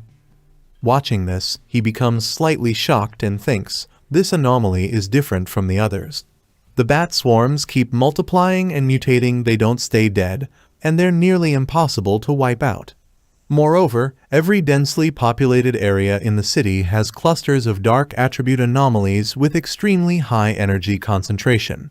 It's like countless identical contamination zones appearing all at once, each capable of triggering a massive disaster. So, locating the spiritual association's operatives will still take some time. Then he decides, if this is the case, I'll have to deal with all of them one by one. Immediately, he activates the boundless dark realm, channeling dark energy to create a vast dark domain across the area. As shadows spread, he mutters, "Become nourishment for my spirit blossom." While doing so, he thinks to himself, but I need to hurry. Most of the other pioneers I once teamed up with are already home by now. With my cousin's abilities, plus those pioneers and the shelter of solid buildings, they should be safe enough. But if this keeps going, that dream might really turn into reality. If we want to survive, it's going to be tough. 10 minutes later, the story shifts to Su Qingying, who is now completely surrounded by swarms of bats. Her strength is slowly fading, but the number of bats continues to multiply endlessly. Gritting her teeth in anger, she yells, "Damn it! No matter how many of these monsters I kill, they just won't end." Just then, a voice screams from behind a nearby building, someone shouting desperately, "Help me!" That building is already completely engulfed by bats. Hearing the cry, Su Qingying dashes toward it at full speed, cutting down the monsters in her path one after another. Cursing under her breath, she growls, "Damn it! If these anomalies keep getting stronger, their energy will reach the spirit creation realm. We've split up to save civilians, and it's still not enough. They've already started attacking people inside the buildings." This is exactly like what almost happened in the capital before. But midway, a massive wave of bats engulfs her, dragging her down. As she falls, she gasps, "If this keeps up, things are going to get much worse." Then suddenly she feels something. A strange phenomenon begins to unfold before her eyes. Her expression turns pale as she stares at the eerie sight and whispers in horror, "A king of anomalies is about to be born." The city was steadily falling. This anomaly's level is no less than the cataclysm the capital nearly suffered. And worst of all, it looks like no one can stop it. Even the Spirit Association and the military don't seem to have anyone who can completely turn the tide. The whole city is about to be wiped out. Su Qingying was completely surrounded by glowing bats, and to escape from them, she created a shield using her spiritual power. At that very moment, while she was falling down and being attacked by the bats, she started receiving updates from different locations. A pioneer squad in Sector A traded their lives for the city. They erupted a fog of spirit energy to slow the bats' spread. A pioneer team in Sector B lured the anomaly into an encirclement and likewise released a spirit energy fog, going down with the bat anomaly swarm. Then she also reported the update from her own area, what was happening around her. Latest alert, the dark attribute anomaly codenamed Cocoon has reached the diamond realm in energy. Danger level is class. Predicted to meet the standard of an anomaly king.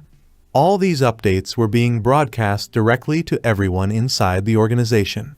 Everyone listening to them was completely shocked.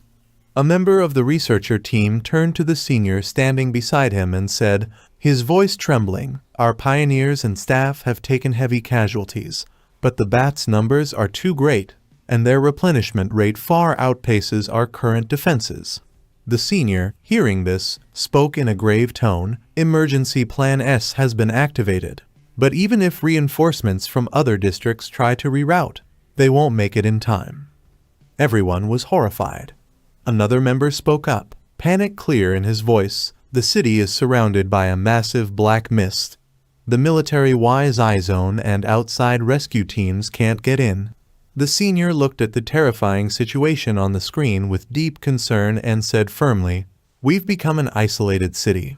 We've reached the city's make or break moment. As pioneers, I'm willing to stand and fall with everyone to live and die with this city. As family of this city, if the anomalies want to destroy it, they'll have to trample over our corpses first. Try sending the final status code to HQ. Our spirit reserves are basically spent. If this keeps up." Meanwhile, on the other side, Su Qingying was fighting those bats fiercely, continuously attacking them to protect herself. However, the glowing bats were becoming increasingly dangerous. Then, one appeared before her, a terrifying glowing bat at the 3-star spirit forging realm. Seeing this, Su Qingying was shocked. How can this be possible, she thought as she continued to attack. But no matter how much she struck, the monster wasn't affected at all. As it came closer, it suddenly launched an attack and Su Qingying's shield shattered into pieces. Seeing this, Su Qingying was both horrified and furious. This is bad, my spirit power is completely drained, she thought, gritting her teeth. Before she could react, the giant claws of the glowing bat slammed into her, sending her crashing violently toward the ground. The impact was severe, she was wounded, blood dripping down her face, but she was still conscious. Looking up at the bat monster looming above, she murmured in a trembling voice, "We have no other choice, even if I have to die." Saying that, she unleashed a powerful energy attack. But just then, a fire-type attack shot out from beside her, blazing through the air straight toward the bat monster. Su Qingying's eyes widened. She immediately realized whose attack it was. That fire blast struck the glowing bat head-on, creating a massive explosion. Falling down, Su Qingying turned to look behind her and shouted, "That attack, it's the boss's attack." And then our hero appeared. He shot past Su Qingying like a flash, charging straight toward the bat monster at incredible speed. From behind, Su Qingying yelled, "Boss!" But our hero didn't say a word. He rushed toward the glowing bat, channeling his thunder power into his sword.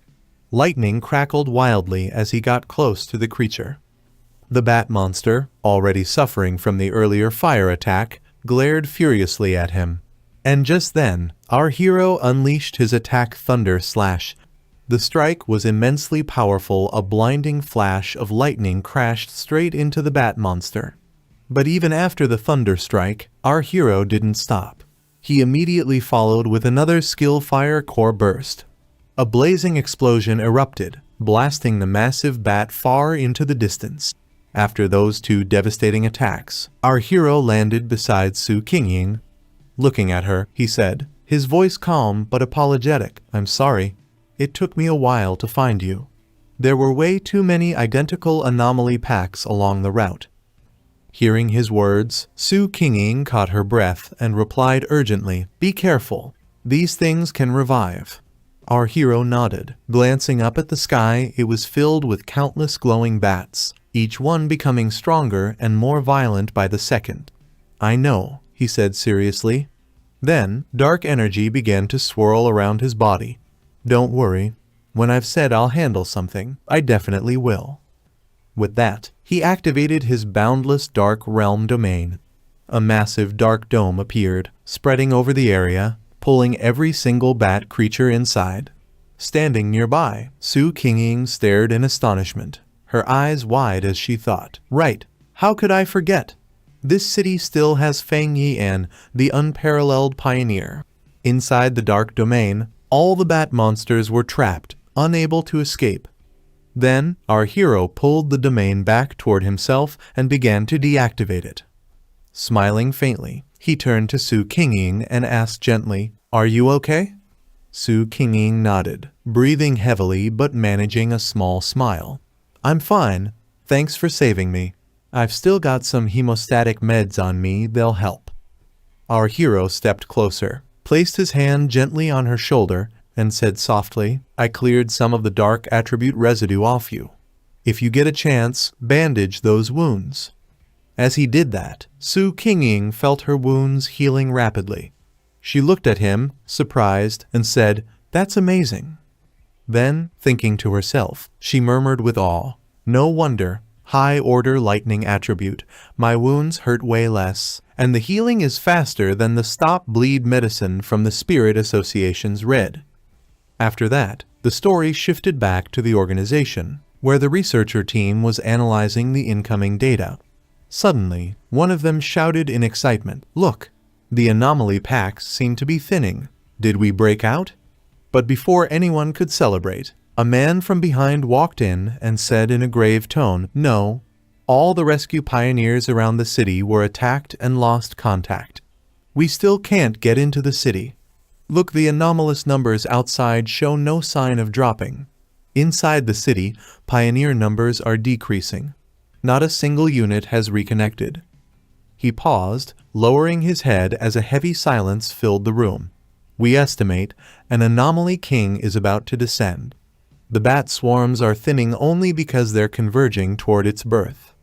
Then, with a faint, sorrowful smile, he whispered under his breath, "Actually, I wanted to go home and see my parents, but I probably can't go back. Do what you can with the time you have left."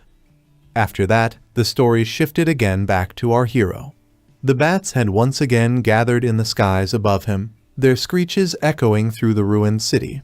Looking up, our hero asked firmly, "Do you have concrete info on what this thing actually is?" Su Qingying's face turned serious as she replied, her tone grave and steady. "A Super S-class anomaly that consumes an entire city as blood food. Its power isn't lower than the one sealed in the Star God War Zone. People usually call it a cataclysm." She continued, her eyes reflecting both fear and determination. "This cocoon is like a foretold warning of the cataclysm. It can only give you a warning like humans sensing a disaster is coming but being unable to stop it. Inside it, something terrifying is gestating. If it's born, the whole city will be destroyed." Taking a deep breath, she added, "But now, we have a more scientific explanation. Research shows that anomalies even of the same species will devour and attack each other. In their mutation sequence, devour to evolve is the fastest path to ascend. But dark attribute anomalies are different. The bat anomaly pack effect is the most typical example." Her expression tightened as she explained further. "A perfect evolution specimen exerts a bloodline suppression-like effect on its kin. Ordinary anomalies instinctively take on a servant role. We call this perfect evolution specimen an anomaly king." She looked at him, voice filled with concern. "Boss, I know you're insanely strong far beyond what I understand, but you still haven't reached the diamond realm. And besides, even the strongest pioneer ended up bedridden after sealing a cataclysm, needing people to keep collecting lost tempering flowers for him. We don't want to lose another genius pioneer." Her voice trembled slightly as she went on. "If possible, you should leave now. Break through the anomaly blockade, get outside, link up with the military, and tell them to abandon this place." Before she could finish, our hero lightly tapped her on the head and smiled. "Did 20-some years of study just vanish because of the spiritual resurgence?" he said with a teasing yet determined grin. "This is my home. Even if I pay any price, I won't regret it." Hearing this, Su Qingying couldn't help but smile softly. She didn't say anything more. Then, our hero stepped forward toward the area where the bats had gathered. His sword gleamed as he activated his fire energy, flames swirling around the blade. Using the entire city as a sacrifice to celebrate the king's birth, he muttered, his voice cold and resolute. Releasing a powerful burst of fire energy, he continued, "Can your wrist instrument still detect anomalies and contact the Spirit Association? Lend it here." Su Qingying looked at him in surprise. "What do you plan to do with it?" she asked. Our hero unsheathed his sword completely, raised it toward the sky, and said with unshakable resolve, "I'll go up there and stop it early." The research team's monitors inside the organization were receiving updates moment to moment, and right now targets were ascending at high speed on their systems, every one of them glued to the screens. Then someone said, "The missing pioneer's signal has come back, and Captain Su Qingying is online." The person standing beside him grabbed his phone quickly and immediately called Su Qingying, asking, "Can you hear me, Su Qingying?" Just then, the man watching the monitor cried in astonishment, "No, her speed is unreal, and she's heading straight for the area with the highest contamination concentration. Get her back now. One person rushing in alone is a suicide run." The man beside him, shouting into the phone, demanded, "Can you hear me? If you can, respond. Stop your action immediately. Avoid needless casualties. Wait for support from Spirit Association HQ and the military. There will be a plan. Specialist Su Kingying, remain where you are. Meanwhile, elsewhere our hero was charging full speed toward the bats. The device in his hand, the one he had taken from Su Kingying, began to vibrate. Seeing it, he snatched it up and said, "Yes, I can hear you. Can you hear me?" At that moment a voice from the organization asked him, "Who are you and where is Specialist Su Kingying?" Our hero answered directly, "Listen up. I need every one of you to link up with me. I'm taking out the king at the heart of the anomalous zone." Hearing that, the person on the phone was stunned and asked, "What are you saying?" Our hero repeated, "I said if you don't want the city wiped out and turned into aberrant prey, hand over every piece of equipment and every scrap of intel you have. Help me hit the great cocoon and kill it." At the sound of our hero's plan, the man on the other end panicked for a moment, then shouted, "All right, everyone, drop what you're doing and connect to him. Now, use any undamaged satellite radar to locate nearby anomaly sources. Give him every piece of information we've got. Co-2, your primary contact, guide him to the exact coordinates." As they listened to him, everyone jumped into action. From their seats they rotated every available satellite toward our hero. While moving the satellites, someone reported, "Satellite imagery shows the Great Cocoon is surrounded by swarms of anomalies. Their density increases the closer you get. They spiral like a typhoon. The northern line has comparatively fewer anomalies. That's our best breakout route. Main roads are choked with anomalies. I suggest we break out via the side roads, southeast direction." Meanwhile, our hero pressed forward at full speed. Many eyes in the organization were watching every direction, and then someone shouted, "Incoming anomalies have spotted you. 2 of them, estimated in S-class, strength comparable to Spirit Forging Realm, 2 stars. Monsters attacked our hero from all sides, but he cut them down with his fire energy and pushed onward. The 2 monsters charging at him were dispatched very quickly, at which everyone in the organization was astonished. The anomaly source disappeared. He's one-shotting S-class dark attribute anomalies. Could he be that? The tyrant, it's the tyrant, someone cried, and others rejoiced, relieved they might be saved. Another shouted excitedly, "Yeah, hidden powerhouse in plain sight. I never expected someone this strong here." A person standing beside him, thrilled, exclaimed, "I never thought we'd have a pioneer this powerful in the middle of the city." Meanwhile, our hero, cutting down monsters, thought. After enchanting the Tao, the flames gain the upper hand against dark attribute anomalies. They greatly slow the anomaly's ability to reform. If I had advanced a bit earlier, raised my power some more, 1 slash would have been enough to fully prevent those anomalies from recombining.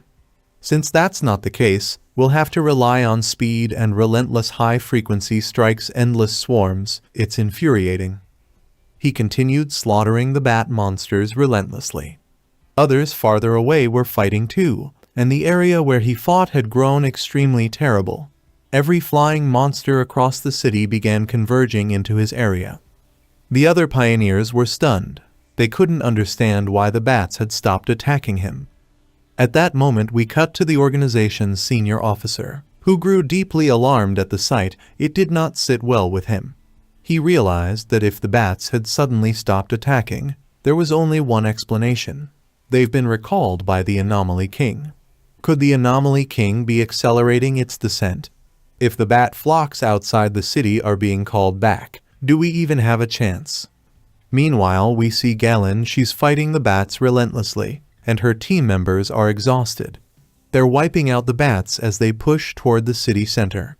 Galen asks her companion, "How much longer until we reach the city center?" The companion replies, "Instrumental projections say at least another half hour."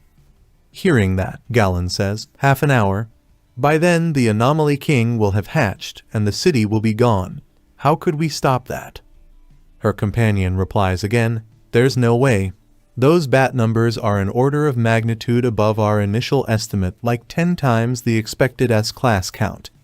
Even with large-scale thermobaric ordnance, we couldn't wipe them all out." Galen, remembering her teacher's past fight, snaps angrily. If this keeps up, nearby cities will soon become seas of dark attribute. Do we still lack manpower to break through? At that moment her teammate answers, completely.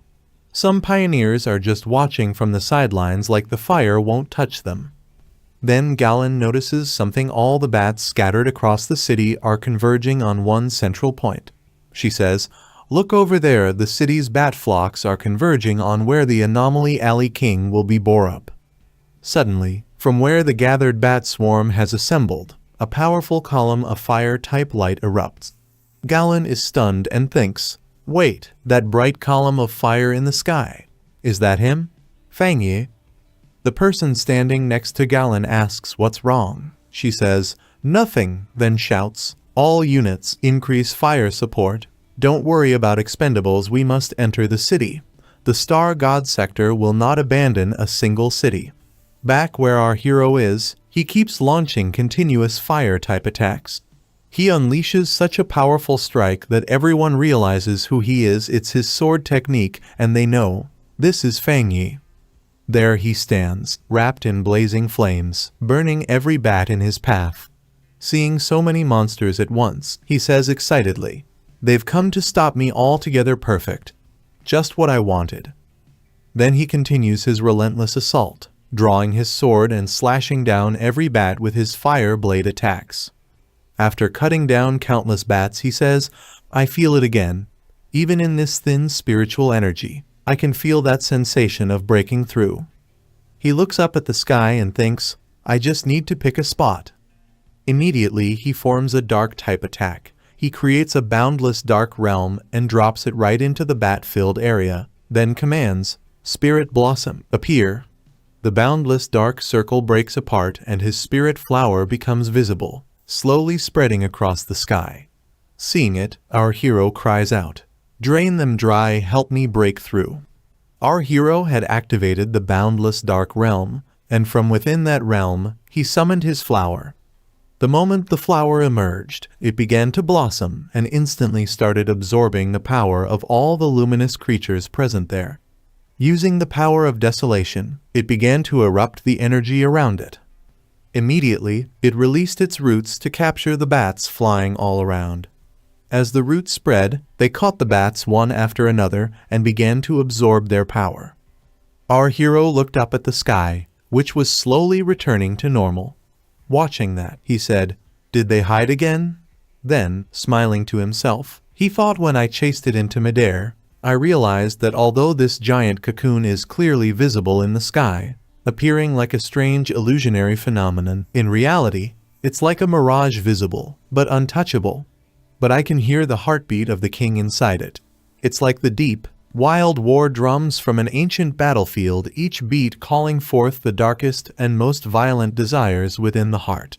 Since that's the case, yet it still hides in fear, it must mean it hasn't completely hatched yet. After that, he grabbed his device and asked, Hey, have you detected its exact location yet? From the other side, a voice replied through the device, Yes, the king's position has been detected. We're syncing it to your instrument. Moments later, the device in our hero's hand emitted a burst of red energy that shot toward the location of the monster's king. As soon as the position was confirmed, our hero immediately activated his yang breathing method, releasing a radiant, divine energy from within. His entire body began to glow with intense light so bright and powerful that it spread throughout the entire area. Then, in an instant, he shot up toward the sky with incredible speed. Far away, other awakeners fighting the bats across the city looked up and were stunned by the spectacle. What kind of ability is that? Someone shouted. Is that fire energy? Another asked, wide-eyed. Everyone was shocked. Then, one of them exclaimed, No, that's not fire.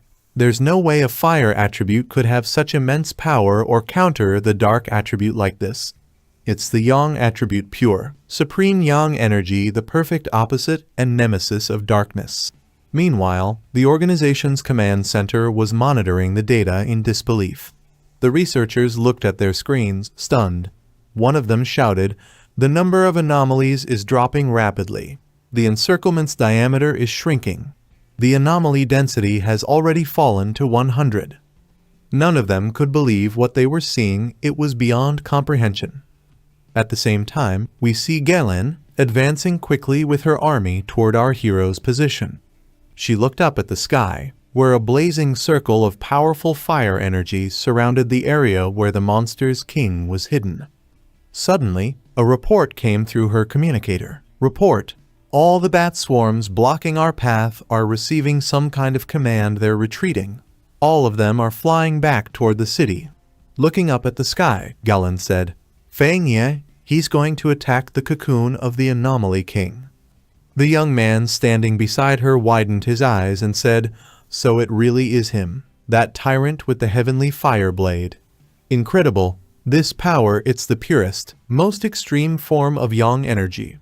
But even so, he's going to face the anomaly king alone. Galen immediately turned to her soldiers and commanded, Let's move, as fast as possible, toward the city. But before they could act, the boy beside her pointed toward the sky and said, Wait, look over there. What's that? Everyone looked up where moments ago the blazing ring of fire energy had been wiping out the bat monsters. A massive green cocoon had now appeared in the sky. Seeing that, Galen gasped, Don't tell me, the anomaly king is starting to hatch early. Elsewhere in the city, other awakeners saw the same thing and shouted in rage, Those beasts! They killed our comrades. Kill them all. I'll slaughter every single anomaly. At that very moment, we see Lin Yi standing on a rooftop, furious. She clenched her fists and shouted, If we keep defending passively, we'll only wait for death.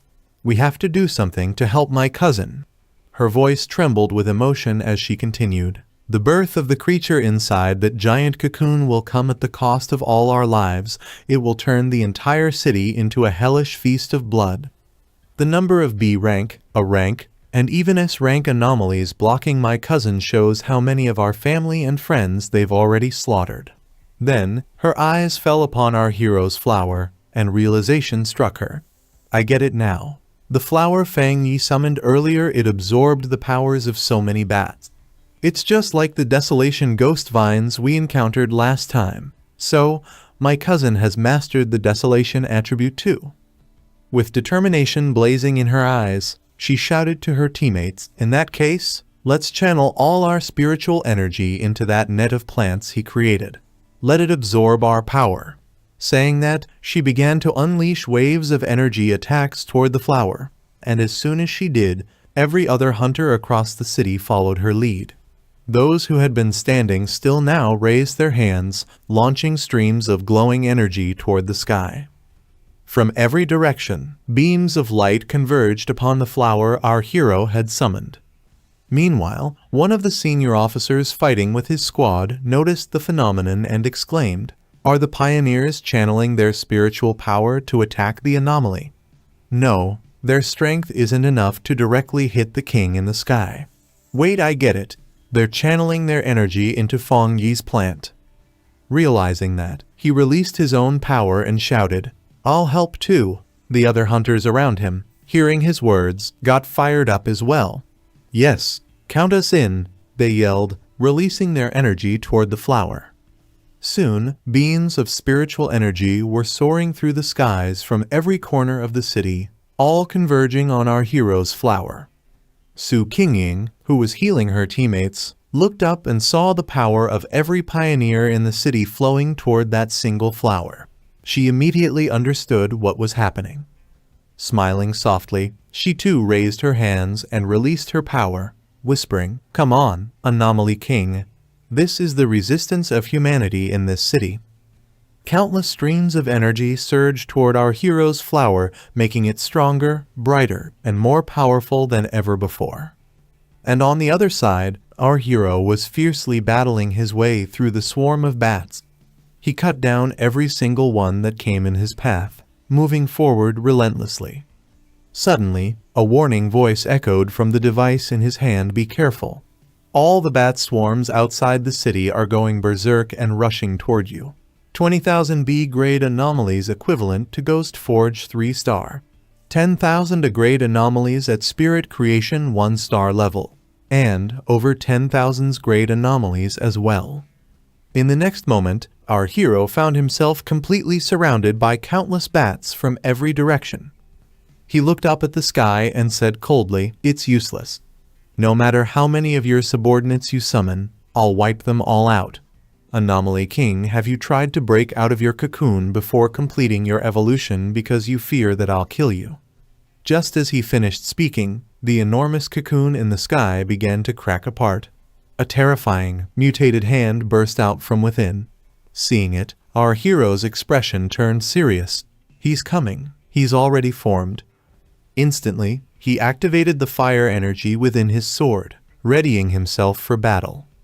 From the cocoon, another massive arm tore its way out.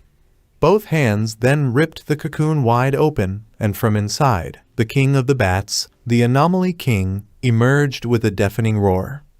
The moment it screamed, the entire area trembled violently. Its roar echoed throughout the entire city, shaking every building and every heart. All the awakeners across the city froze in fear, their faces pale. The ground itself seemed to quake beneath the king's monstrous cry. "An earthquake has struck," one of them shouted in terror. "It's the power of the king of anomalies." Beside him, another hunter, trembling with anger, yelled, "Damn it! Could it be that the king of anomalies can destroy us all so easily just by breaking out of its cocoon?" Everyone watching from afar had gone completely silent. Their faces were grim. They all understood what this meant. The Anomaly King had fully awakened. In that moment, everyone prayed for our hero's success, because if he failed, it would all be over. Meanwhile, our hero stared straight at the monstrous figure before him and said firmly, "You are the king of dark anomalies, the very cause of this entire disaster." Standing atop his flower, he released waves of blazing fire energy as he continued, "I grew up here. I love this place, and I love the life I have now." The Anomaly King responded with an enraged roar, and in the next instant, both of them charged straight at each other to attack. As our hero surged forward, he shouted, "Anomaly King, please die by my hands as quickly as possible." And then their attacks collided with a powerful impact, shaking the skies and the earth beneath them. Both of their attacks collided at the same time, creating an extremely powerful blast. After unleashing their attacks, both of them were pushed back and distanced from each other once again. At that moment, the Anomaly's king looked at our hero and said, "A mere creation realm first star dares to challenge me?" And as he said this, he let out a furious roar. Seeing that, our hero's expression turned serious, and he muttered under his breath, "This isn't good." Meanwhile, with his roar, the Anomaly's king released an incredibly powerful pressure, and at the same time, he began to draw in everything around him. Our hero, caught in the pull, was dragged straight into the monster's stomach. Inside, he began to think, "The king of anomalies is indeed different from ordinary anomalies. Even after taking my full power strike, it wasn't slain. Despite being burned by the yang attribute to this extent, it still managed to swallow me whole. This digestive liquid, it has an extremely strong corrosive property, and the concentration of dark attribute energy within it is beyond words." As he landed inside the creature's stomach, he looked around and continued thinking, if it were any ordinary pioneer, they would have already disappeared from this world without a trace.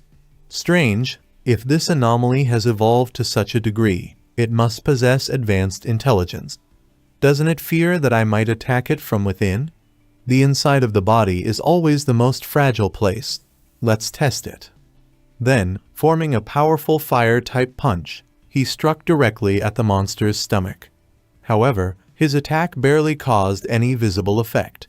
Seeing this, he frowned and thought, "It seems that my power has been greatly weakened by its mucus, but I can still hurt it."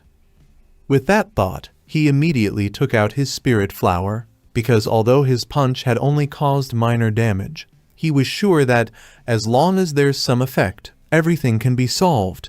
He summoned his spirit flower and continued thinking, The Anomaly King's earlier counterattack actually pulled in the external spirit flower as well. Fortunately, it has already absorbed plenty of dark attribute energy from other anomalies.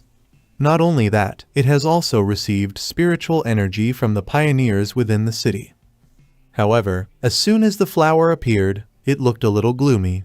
Seeing that, our hero asked, "What's wrong? Do you not like its dark attribute?" The flower slowly shook its petals as if nodding in agreement. Seeing this, our hero thought, "I didn't expect this. A desolate attribute spirit flower actually repels the dark attribute energy absorbed from the Anomaly King. I was planning to hollow it out from the inside." Then, he immediately threw another powerful punch toward the inner wall. Outside, the Anomaly King, after swallowing our hero, was rampaging across the city. Everyone who saw it was terrified.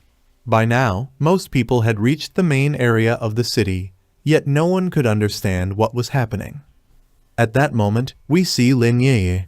Standing beside her, sultry woman asked anxiously, "What's going on?" Lin Ye replied, "I don't know either. Where's my cousin?" Then the story shifts to Su Qingying, whose team members were guiding the crowd, telling everyone calmly, "Everyone evacuate in an orderly manner. Don't panic or cause a stampede. We will do our best to protect your safety." However, Su Qingying looked up toward the sky, her face filled with fear. "Fang Yi, he's fighting the Anomaly King inside its body." By now, Galen had also reached the main area of the city. She shouted loudly, "The bats and the Anomaly King are too occupied to attack the city. Quickly complete the evacuation. Minimize the damage as much as possible." Her eyes also turned toward the Anomaly King, who was now preparing to launch a full-scale assault on the city. Galen shouted urgently, "Hurry! We can't afford to gamble with time." Meanwhile, inside the Anomaly King's body, our hero continued attacking. The constant blows caused the monster to tremble slightly in pain. Enraged, it released an acidic fluid inside its stomach, trapping our hero within. The corrosive liquid surrounded him completely, and slowly, he began to lose consciousness. After losing consciousness, when our hero finally woke up, he found himself standing before his own city completely destroyed. The once vibrant skyline now lay in ruins, smoke and fire rising everywhere.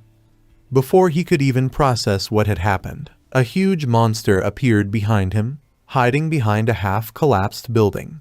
The moment it stepped out, it swung a massive punch straight at him. Seeing the attack coming, our hero tried to dodge and instinctively released his spiritual power, but nothing happened. Panic flickered in his eyes. Why isn't my spiritual power working? At that moment, the monster's attack brushed past his side, barely missing him. He managed to dodge just in time, and the monster's punch slammed into the ground, cracking it open with a thunderous boom. Catching his breath, our hero quickly shifted aside and thought in shock. "I dodged it. My body still retains the state from after cultivation. That means this must be the Anomaly King's illusionary ability trying to trick me into believing I've returned to my past life, to make me think I haven't awakened yet, that I'm not a pioneer." Just then, the monster lifted its leg and kicked him straight in the chest. The impact sent him sliding back, but he steadied himself and thought coldly, "So, the Anomaly King isn't strong enough to completely strip away my powers. Its strength is not above mine. My abilities haven't disappeared. Now, I just need to find out how to break through this barrier. In every illusion, there's always a weakness, and that weakness must be the flaw the Anomaly King has exposed to me." The monster suddenly lunged forward and caught him in its enormous hands. With a mocking grin, it said, "Foolish human, once you've entered this place, you'll never escape. Look around you, everything has already been destroyed." Our hero looked around at the shattered remains of his city, the fallen towers, and lifeless bodies scattered across the streets. But instead of despair, he began to laugh. The monster's body slowly began to change. It morphed into his exact likeness, grinning wickedly as it continued. "Everything has ended. This is your true destiny, your final resting place. Accept it. Even if you humans gain a bit of power, What difference does it make? In the end, you're nothing but nourishment for our evolution." Despite hearing those words, our hero kept laughing, his eyes burning with determination. "Oh, is that so? Seems like this is all you've got." He smirked and added, "Looks like you still don't understand. I was reborn for one reason: to protect my home and the people I care about." As he spoke, flames began to surge from his body. A fiery aura enveloped him, and soon, blazing energy wrapped half of his form in a storm of heat. His hair fluttered as firelight danced across his face. Then he said firmly, "Come out and get to work, system." In an instant, several gigantic golden fire-type arms manifested behind him, radiating divine power. A crisp system notification echoed, "Detection complete. You have reached the breakthrough requirement. Would you like to advance to Creation Realm 2-star?" As soon as our hero received the breakthrough notification, he immediately pressed the yes option. At that very moment, a powerful yang energy burst out from within him, and he advanced to the next stage. As soon as he reached the next step, he gripped the large sword in his hand, which was now infused with even more intense fire energy, and approached the Anomalies King in anger, shouting loudly, "Anomalies King, I should thank you for making me realize." The Anomalies King standing before him was filled with rage as he looked at our hero. However, before he could react, our hero dashed forward, slashing him right through the middle, and continued his words, "My rebirth marks the turning point of this world that you and your kind were destined to consume, and I am the chosen avenger." As soon as the Anomalies King was cut by the sword, his body transformed into a form of dark energy that began to swirl around our hero, laughing coldly. "You chattering ant! I thought you had some kind of power, but you, a mere Creation Realm 2-star, dare to challenge me?" Then, using his dark power, he suddenly launched an attack on our hero. But our hero saw the attack coming from a distance, quickly dodged it, and now the Anomalies King had revealed his true form. Laughing mockingly, he said, "Human, you can't escape from here. Obediently become my nourishment." Hearing those words, our hero smiled as well. At that moment, the part of the Anomalies King's body that had earlier clashed with our hero's flames began reacting in a strange way. Fire energy started erupting from his body, and upon seeing it, he panicked and muttered in fear, "What is this? My body, my precious body! You filthy, despicable human!" Then our hero smiled, stretched out his hand, and said calmly, "Sealing burial. 9 dragons, heavenly fire. Eliminate evil and cleanse corruption." As soon as he used the 9 dragons heavenly fire technique, 9 dragons made of flames emerged from the Anomalies King's body. They tore through him from the inside, destroying him completely. Writhing in agony, the Anomalies King screamed, This is absolutely not the power of a Creation Realm 2-star." Our hero laughed and said, 9 dragons, eliminate all anomalies." Meanwhile, inside the city, the fire energy of our hero pierced through the dark clouds above, shining brilliantly across the sky. Everyone in the city watched in amazement. At this moment, his fire had completely engulfed the Anomalies King, and within a few moments, the darkness covering the entire region disappeared. The whole area once again shone under the light of the sun. Where our hero stood, he had captured the Anomalies King within his boundless dark realm. Everything was over now. Every anomaly creature in the city had been destroyed by our hero. People across the city gazed up at the sky, astonished. The military hunters stood speechless, overwhelmed by what they were seeing. Someone finally said, "It's over at last." Another asked, "Is it really over?" The soldiers in the city began shouting emotionally. Someone yelled, "That's enough. The city has been protected," another shouted. "We're not finished, we'll live to see another day," someone else cried out in relief. "Is the crisis resolved? We're saved." At that moment, we see Galen smiling softly. Beside her, one of her teammates asked, "Are you going to look for him?" Galen replied, "No, we still have work to do." Everyone around them began cheering and celebrating in excitement.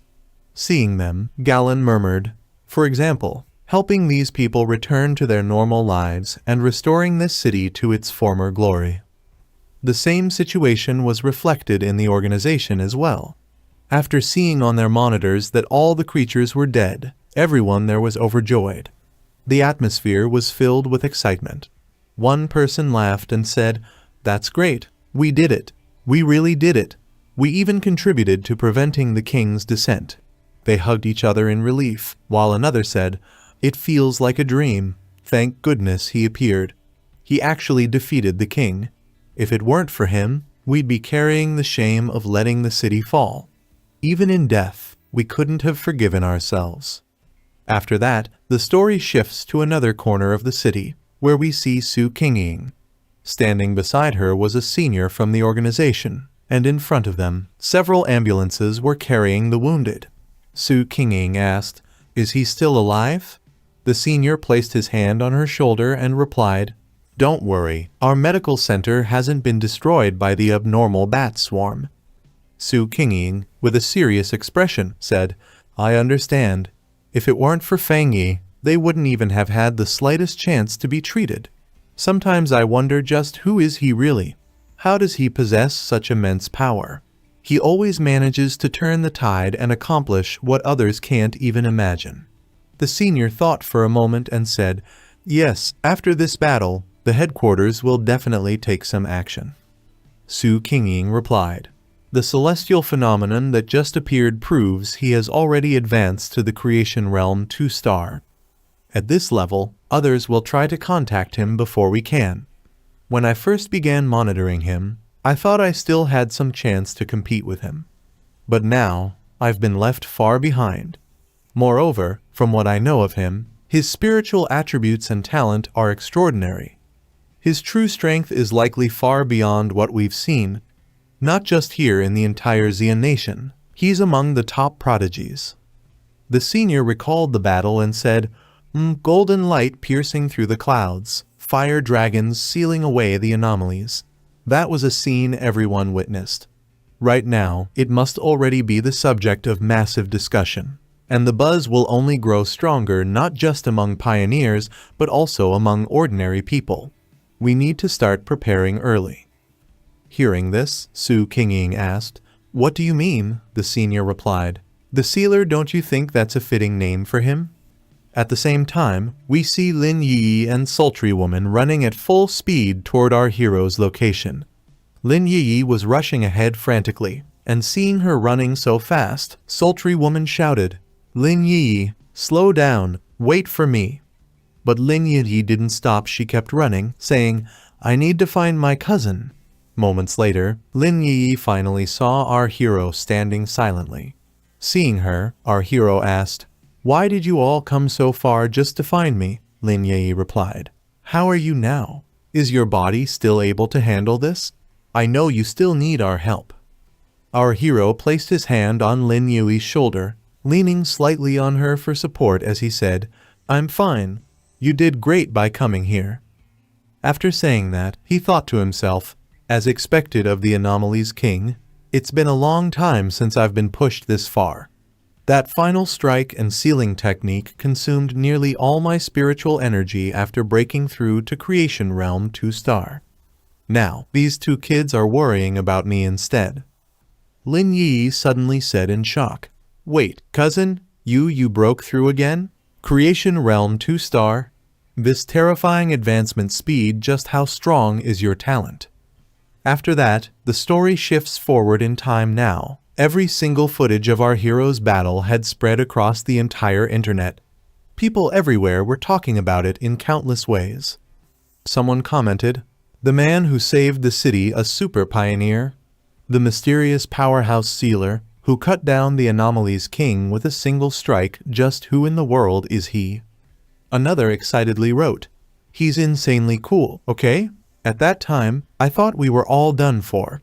Even the powerful ones from the Spirit Association and the military couldn't stop it. But he single-handedly destroyed the calamity.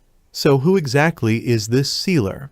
Without any official backing or resources, how could someone reach such a level on his own?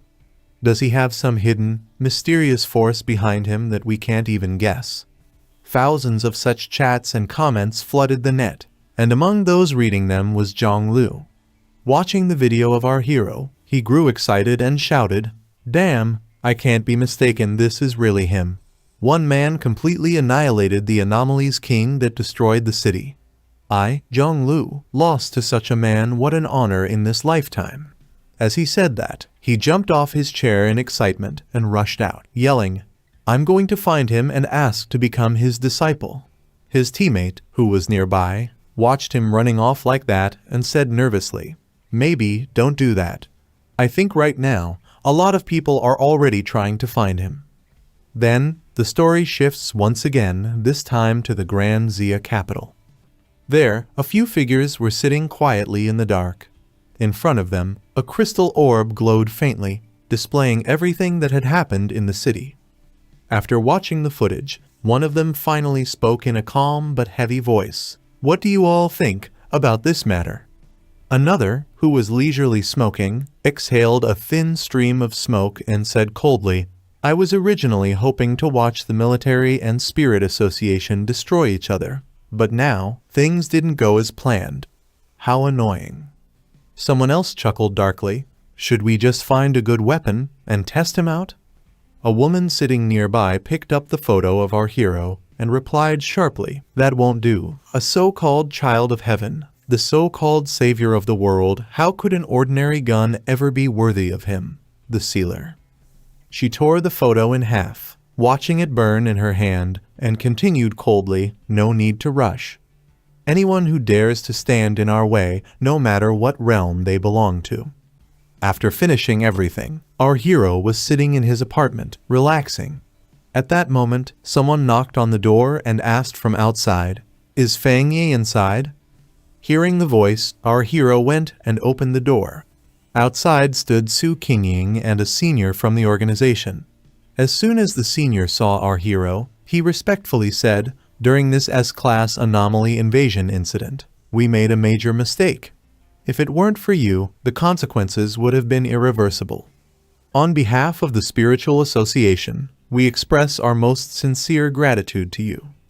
Hearing his words, our hero smiled and said, "You're welcome. Please come inside and talk." After entering, the senior sat down at the table, and Lin Yi served everyone water.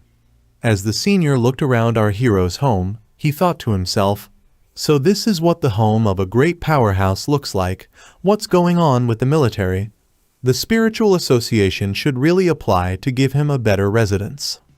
Then, turning serious, he said to our hero, "Actually, the Spiritual Association sent us this time for another matter. We want to seek your approval. We plan to promote the title, the Sealer of Burials."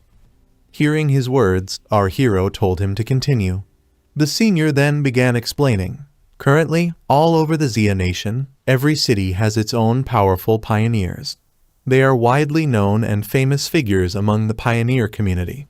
And this S-class anomaly is, so far, the most terrifying anomaly disaster ever.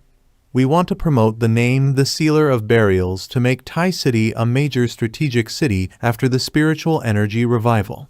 After this S-class disaster, we have confirmed that our city needs a well-known, powerful pioneer leader to serve as its captain. At that moment, Su Qingying also spoke up. In the future, celestial and earthly anomalies will become more frequent, and invasion incidents will continue to increase. We can't afford to fall again into a situation where the city is almost abandoned. Hearing her words, our hero became serious and asked, "Abandoned city?" Su Qingying replied sadly, "That's right. But honestly, it's almost the same. After all, without you, everyone in this city would have died, only the way of dying would have been different." Hearing this from behind, Lin Yi spoke softly, "I understand now. It seems I still haven't realized how cruel this world has become after the revival of spiritual energy." Our hero also said, "Yi, we don't need to be so pessimistic."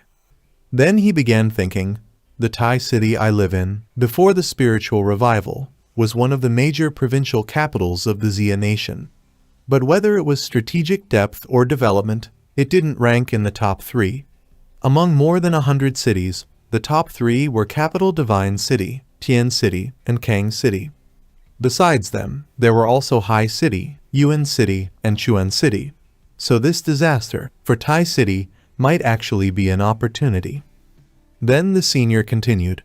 Now every city has started reporting the number and strength of pioneers, developing their local forces. The stronger the pioneers, the higher the city's rating, and the more resource support it gets. More and more independent pioneers have also started joining local spiritual associations. All of us, whether pioneers or ordinary people, need a stabilizing force, a visible hope, a guiding light on the path of evolution. But the spiritual association will keep your identity secret, mainly maintaining a sense of mystery, half-truth, half-guesswork. Let people speculate and imagine. Hearing his words, our hero smiled and said, "A touch of mystery is far wiser than full exposure." Then Lin Yi, with excitement, said, "That's right. Sometimes human imagination is more terrifying than reality." Our hero then said, "I don't mind. This will be beneficial to me and the people around me. In that case, I hope we'll have a pleasant cooperation." As he said this, he extended his hand toward the senior for a handshake. Seeing this, the senior immediately extended his own hand, shaking it firmly, and said, "Happy cooperation, Sealer of Burials." After that, Tai City, with the strong cooperation of the spiritual association and the military, began to return to normal at an astonishing speed. City reconstruction and rescue work were carried out in an orderly manner. This disaster accelerated the restoration of order everywhere, and the world began to move back onto the right track. The story then shifted to the spiritual association headquarters in Divine City, where people were busy with their work. Among them, one person said, "The Sealer of Burials, that's the pioneer who resolved the S-class anomaly in Tai City, right? Among the latest batch of newly registered pioneers, he's the most talked about one." The person beside him replied, "He possesses a high-level yang attribute that's the opposite of the dark attribute. He's basically heaven's favored one." Then the first person pointed at the monitor and said, "That's not all. According to the data uploaded from Tai City, he simultaneously possesses more than one high-level attribute. The heavenly fire slash that went viral online earlier, that was his high-level fire attribute. And the high-level lightning attribute tyrant, designated by the military, that's him too." Hearing this, the second person was completely shocked and said, "What nonsense is this?" The first one continued, "That's not all. There's something even more mysterious." Before they could continue, a girl walked over from behind and interrupted, asking, "Are you two talking about the Sealer of Burials?" She then went straight to the monitor and began searching something. Seeing her actions, the two men stepped aside as she said while searching, "More and more pioneers are beginning to rise. With such growing fame, there must be many who still don't believe in his power because they haven't witnessed it themselves. Even I want to see his true power in person. The Sealer of Burials. Perhaps we'll be meeting very soon." After that, the story shifted to Kang City, inside a library, where we saw Chu Kingli sitting with her laptop, searching for something. A boy standing beside her walked closer, greeted her with a hello, and asked, "Can I ask you something?" Hearing his voice, Chu Kingli immediately closed her laptop, turned toward him, and said rudely, "No, this is a library. You can't disturb anyone here." The boy, embarrassed, quietly walked away. Chu Kingli opened her laptop again and muttered to herself, "These people are so boring, completely unaware of the changes happening in the world." Then she began thinking, "I've been in Kang City for several days now, but I didn't expect so many things to happen. After the exam ended, I actually gained spiritual power and became a pioneer at the Ghost Artisan Realm, 1 star. People who can become pioneers are as rare as phoenix feathers, and I just happen to be one of the chosen. Ordinary people, how can they possibly fight against anomalies? Especially when it comes to those vile kinds of people, what can they even do?" As she thought about the past, she remembered how that military girl who came with our hero had insulted her. The memory made her angry. Then she thought about our hero. Judging by how he used to be, He's probably already had his blood drained dry by those bats. How could I have misjudged him so badly, thinking that a genius like that was in any way similar to that useless man? Looking at the image of the sealer on her laptop screen, she continued thinking, this sealer of burials is tens of thousands of times better than him. Only a powerful and handsome pioneer like this could ever be worthy of me. After that, the story shifted back to our hero, who was walking with Lin Yi, holding a paper in hand, looking for a house. Let's take a good rest today, he said. Our goal is to look for some houses. Lin Yi asked curiously, but cousin, is it really okay if we don't train today? Our hero replied calmly, it's rare to have a day of leisure. A balance between work and rest is necessary. The Spiritual Association's proposal actually makes sense aside from improving our combat power. We also need to spend some time improving our living standards. Hearing that, Lin Yi smiled brightly and said excitedly, ah, that's what Captain Su said.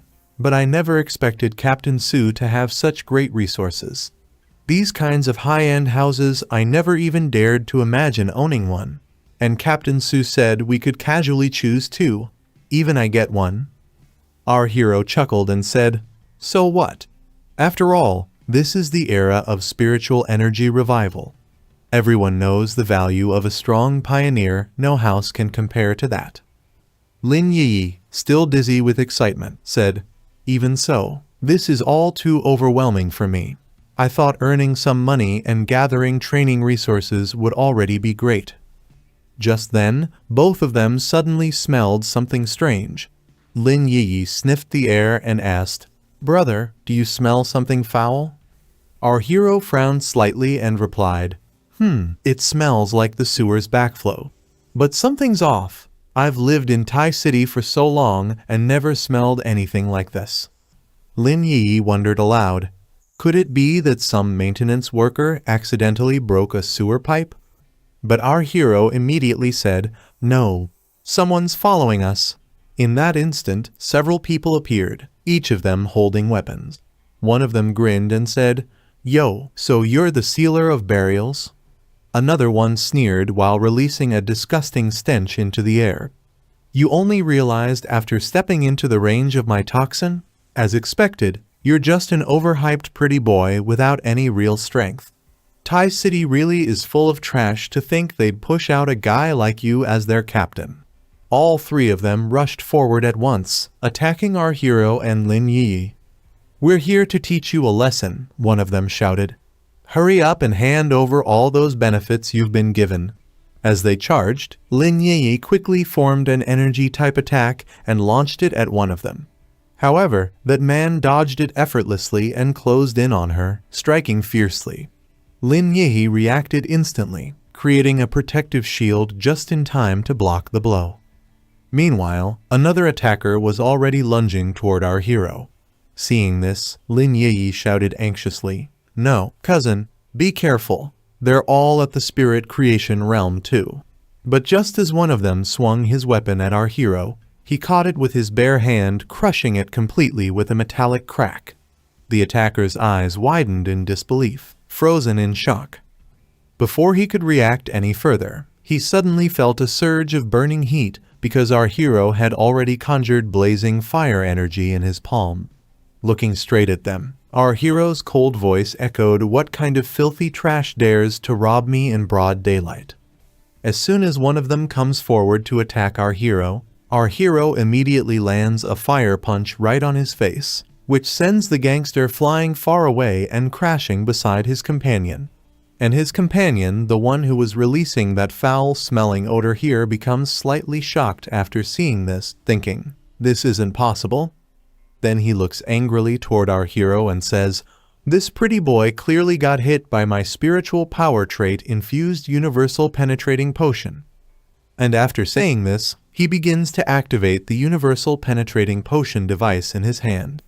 The nutritional device he is holding is named Universal Penetrating Potion, and it was concocted by a wood attribute mutated paralysis attribute pioneer, using spiritual energy-filled sweat collected during cultivation, refined and extracted, then mixed with special black market medicinal powder.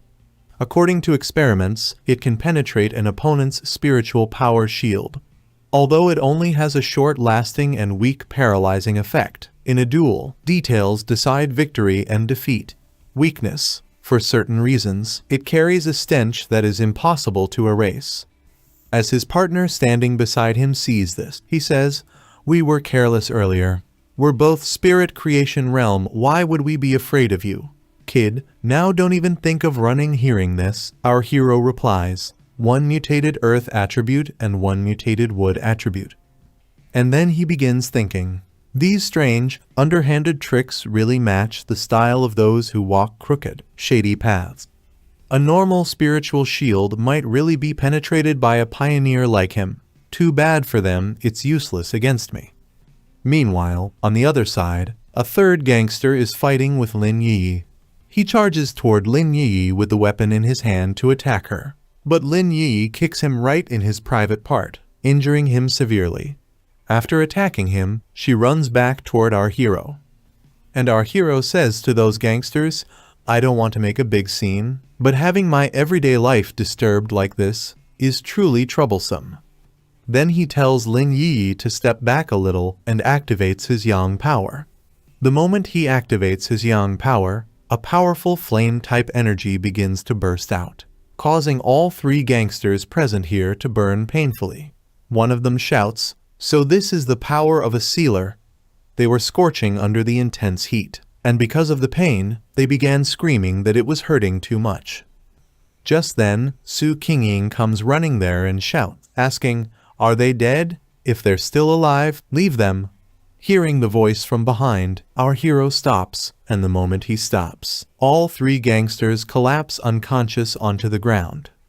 Then Su Qingying explains, "These people are key targets being closely monitored by the Spirit Association. The Spirit Association has already started registering all pioneers for proper management, especially people like them." Hearing this, our hero looks at the gangsters and says, "I don't like being disturbed. Next time, if you dare come provoke me again, it won't be this simple." Su Qingying looks at the three of them and angrily says, "You three are extremely lucky to still be alive." Soon an ambulance arrives and begins taking them away. Looking at them, Su Qingying continues speaking. If this had happened 2 days earlier, the Spirit Association wouldn't have interfered in internal pioneer conflicts. If you were beaten to death, it would have been your own fault. The sealer spared your lives only for the sake of the Spirit Association. She continues angrily, "Learning this lesson isn't enough. You yourselves should know what punishments await you next." Then she thinks to herself, "A bunch of stupid pigs. What kind of people are these? How dare any of them come provoke the #1 pioneer officially recognized by the Spirit Association?" Just then Lin Yi asks Su Qingying, "Captain Su, I want to ask what punishment will they face?" Hearing Lin Yi's question, Su Qingying explains, "These people all have criminal records. Even if they're in the spirit creation realm, they'll still face life imprisonment. They should never dream of freedom or rights ever again. And inside prison, they will have to contribute whatever remaining value they have as pioneers." Hearing this, our hero thinks, this method, making full use of resources, not bad. Hearing his words, Su Qingying becomes extremely serious in her thoughts. The man standing before me, he's the favored one of the Spirit Association, the future of the Xia nation. Even though we hold him in such high regard, there are still so many brainless people whose spiritual power isn't even strong, yet they think they're powerful and rush forward to provoke him. Is our publicity still too low-key? No matter what, nurturing these strong pioneers and pouring resources into their growth is something the Spirit Association must do. We absolutely cannot let useless troublemakers ruin the good relationship we worked hard to build with Fangyi." Then she smiles and says, "Come, both of you. I'll take you to choose a new villa and a new car." And thinking to herself, "This time, an example must be made." After this, Su Qingying begins showing property to our hero, explaining everything. "These are the 2 properties selected for you by the Spirit Association. This one is the top-floor luxury flat in the city center, with the best view, fully equipped and extremely convenient for life. The other is a highly private 3-story villa surrounded by mountains and water, perfect for cultivation. Both have premium interiors. You won't need to spend anything on renovation. You can move in directly. The properties were excellent, so our hero chooses both sets of properties. Then Su Kingying takes them to the car showroom and begins showing cars. While they are inside looking at the cars, some people outside the window glance at him and whisper, "That guy is something else. Even though he looks ordinary, his presence is undeniable. I noticed him instantly. I wonder which wealthy family he belongs to. Maybe he's buying a car for his girlfriend." Among these people, we see the girl who once misbehaved with our hero. Seeing him, she thinks, isn't that Kinlai's ex-boyfriend, the one who had someone from the military and the principal personally welcome him? Then she quickly clicks a photo and sends it to Chu Kingley. Seeing the photo, Chu Kingley says, "So what do I do? He's buying a car." Then she thinks, buying a car? Where did he get the money? Looks like this recent disaster in Thai City not only failed to kill him, but he even got lucky, became someone's pretty boy. Too bad. The gap between us isn't something you can cross so easily. It was there before, it's here now, and it will remain in the future. Once I reach the peak of the pioneer ranks, these material things will be meaningless, worthless trash. Fool. After this, our hero takes all his luggage and arrives at his new villa. Lin Yi is with him too. Seeing the new house, she becomes extremely excited and rushes inside. Looking at the interior, she gets even more excited because it's huge. And our hero says, "Not bad, wipe your drool. There's another one in the city center too. You can switch and live between the two." Then Lin Yi goes upstairs, and our hero thinks, finally, she looks like a child now. At last, she doesn't look like a little adult. In my previous life, even until I reincarnated, I had never met her. She must also have been a trusted pioneer. Just then, he receives a call from Galen. He picks it up and asks what happened. Galen says, "Congratulations on your promotion, Captain Fang. I heard the Spirit Association recently gifted you 2 houses. Their style is still the same as always." Hearing this, our hero says, "Actually, I think this habit isn't bad. They can keep it." Then Galen continues, "You don't have to speak for them. I know someone as powerful as you doesn't care about these worldly things. But for improving living conditions, nothing is a better reward than this right now.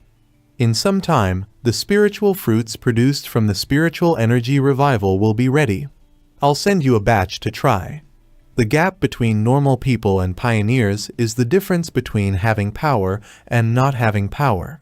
And that also represents the difference in their perspective. But someone like Fang Yi, a top-tier pioneer, is even more different from regular pioneers.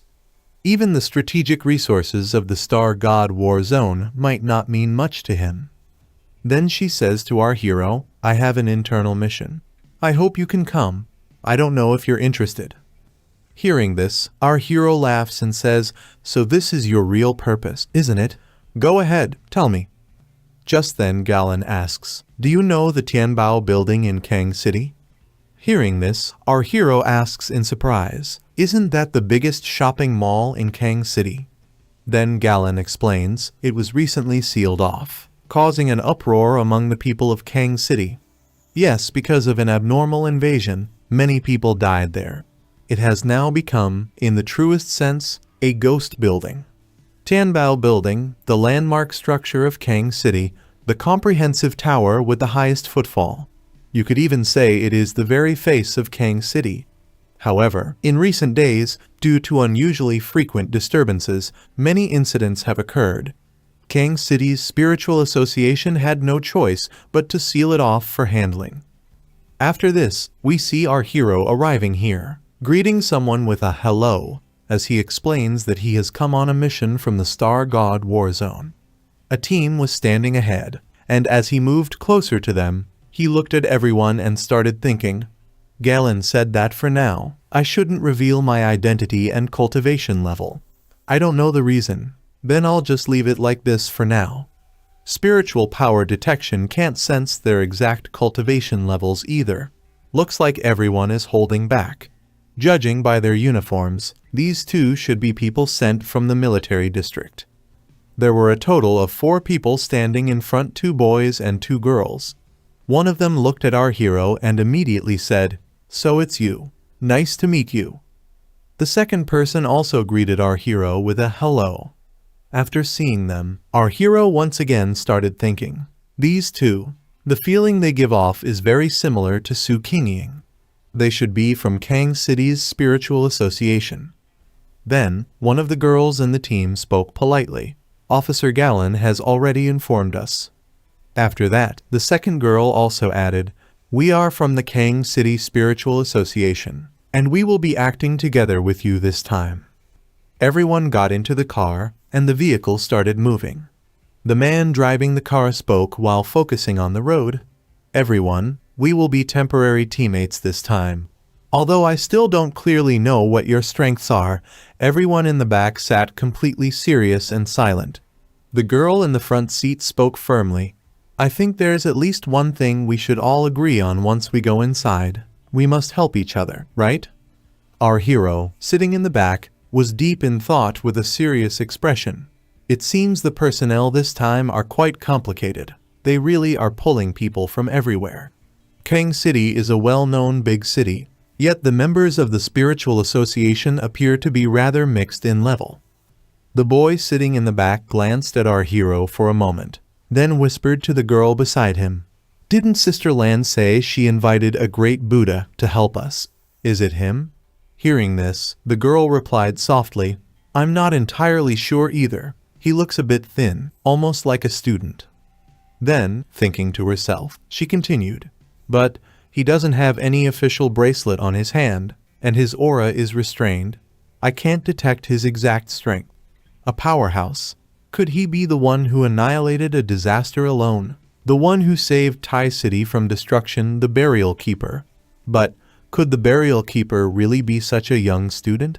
Whether it's possessing 3 rare high-level attributes, or using the strength of a creation realm 1 star to eliminate the infinitely reproducing anomalous disaster, sealing the king of anomalies, and even breaking through on the spot, he has really piqued my interest." After this, the story shifts to the Star God War Zone Military Region office. Here, we see Galen. She receives a call. Picking it up, she says, "Hello," and introduces herself, explaining that she is speaking from the Star God Battle Zone. On the other end, an anxious voice says, "Tianbao building has completely fallen. We can no longer contact the people we sent inside. The anomaly concentration above the building has already reached 12,000. The confirmed number of casualties is 53. Please take this seriously." Hearing this, Galen's expression tightens, and she thinks with concern. Has the development accelerated again? She then looks at the report, her face turning serious, and answers firmly, "Rest assured, I will not treat this matter lightly. The people we are sending this time will not have any problems, I guarantee this. Since the mission has already been handed over to us, then do not ask further. This is the rule of the Star God War Zone." After this, the story shifts back to our hero, where they had already reached their Tianbao building location. The entire surrounding area was engulfed in dark abnormality energy. Looking upward, our hero's expression turned extremely serious as he thought. The situation is quite severe. The things inside here are not any weaker than the ones I encountered before. Just then, someone suddenly said, "Look over there at the window. If I'm not wrong, those are most likely bloodstains." Hearing this, a girl spoke anxiously. "As far as I know, the interior of Tianbao building is relatively narrow. The building has a total of 40 floors, making it the tallest structure in Kang City. More than 2,000 employees and guests once evacuated from inside. But before the building could be completely sealed, some people refused to cooperate, and the result is, many of them are still inside. Earlier, Kang City also sent a rescue team, but none of them came back." Everyone stood in front of the building, tense and worried, discussing the situation among themselves. The second girl in the team added, "So the estimated casualty number of over 50 people is only a temporary figure. After all, no one knows what the situation inside really is." Our hero asked seriously, "Are there still people inside you can contact?" Then the first boy in the team replied, "There shouldn't be any. Ever since the anomaly happened, no one inside has sent out any message." The second boy added in a troubled tone, "On the second day of the building being sealed, I helped with the work outside. That day, the entire building looked like a dead structure. The originally brand new building looked like it had aged and decayed for decades. No human silhouettes could be seen from any window. It was all foggy. We tried using the windows as an entry point, and then I saw pieces of corpses, half eaten by anomalies, falling out from the window. After that, the abnormal aura of the building grew heavier day by day. In less than a week, it has already become like this." Hearing this, our hero asked firmly, "You have no contact with the people inside, so the casualty numbers you have now are based on the corpses or body parts that fell out. King City Spiritual Association is handling this far too casually." In response, the boy shook his head helplessly and said, "But we really didn't have any other choice." Hearing this, our hero began thinking intensely. Although Kang City Spiritual Association has been far too sloppy with information gathering, there seems to be no other way. The number of deaths and injuries is definitely far more than this. To ordinary people, abnormalities are like higher dimensional predators. In a sealed environment, lambs waiting to be slaughtered cannot escape the palm of a vicious beast. After thinking this, he turned extremely serious and began walking forward as he said, "We won't waste any more time. We enter the building immediately. Some abnormalities evolve by devouring living humans. The higher the number of casualties, the more troublesome things inside will become." Right then, the first boy in the team grabbed his shoulder to stop him and said, "Wait, even though the military said we must follow your commands, you must at least tell us the strategic plan first." Our hero replied coldly, "What strategic plan? Right now we're going in completely blind. We'll go inside first and then discuss the plan." Then the second girl said, "Besides, you're not even part of the official team." The first boy added, "Everyone here has rich experience in handling abnormalities.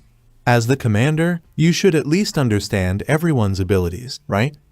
The second boy scoffed and said, "See? I told you he hasn't received official training.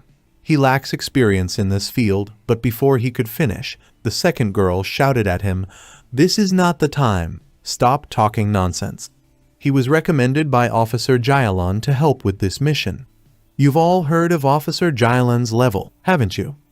After this, our hero walked forward toward the entrance and said firmly, "The biggest taboo before starting a mission is internal conflict.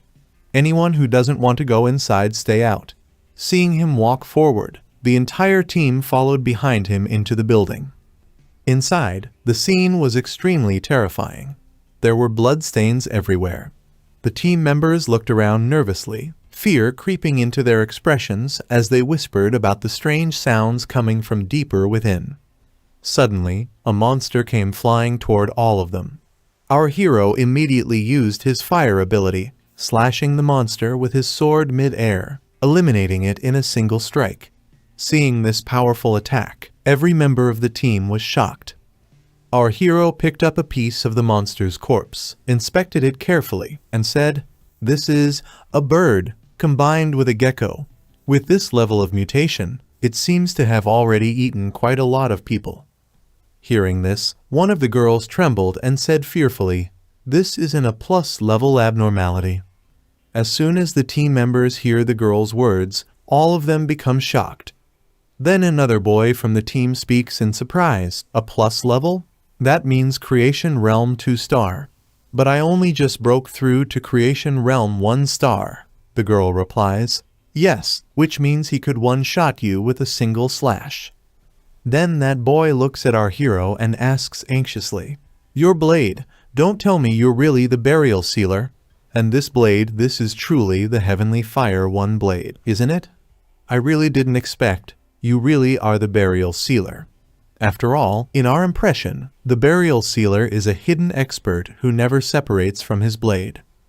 Hearing this, our hero says calmly, after advancing, I fused the Tang blade with my spiritual power and modified it into a spirit weapon that I can summon and shape with spiritual power anytime. I believe I'm not the only one who can do this. Then he steps forward and says, let's hurry and not waste time. All team members follow behind him, whispering among themselves, this is good, thank goodness you're our teammate. Inside, it was extremely dark, so our hero activated flames in his other hand and continued forward, with the team members behind him. As they proceeded, they passed through a staircase filled with bloodstains. Seeing this, our hero thought seriously, if the current situation is this tragic, the casualties are probably more than 500 people.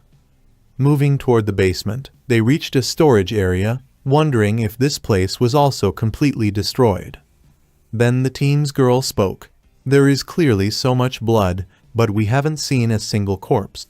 Anomalies like human flesh and blood, but they wouldn't leave absolutely nothing behind.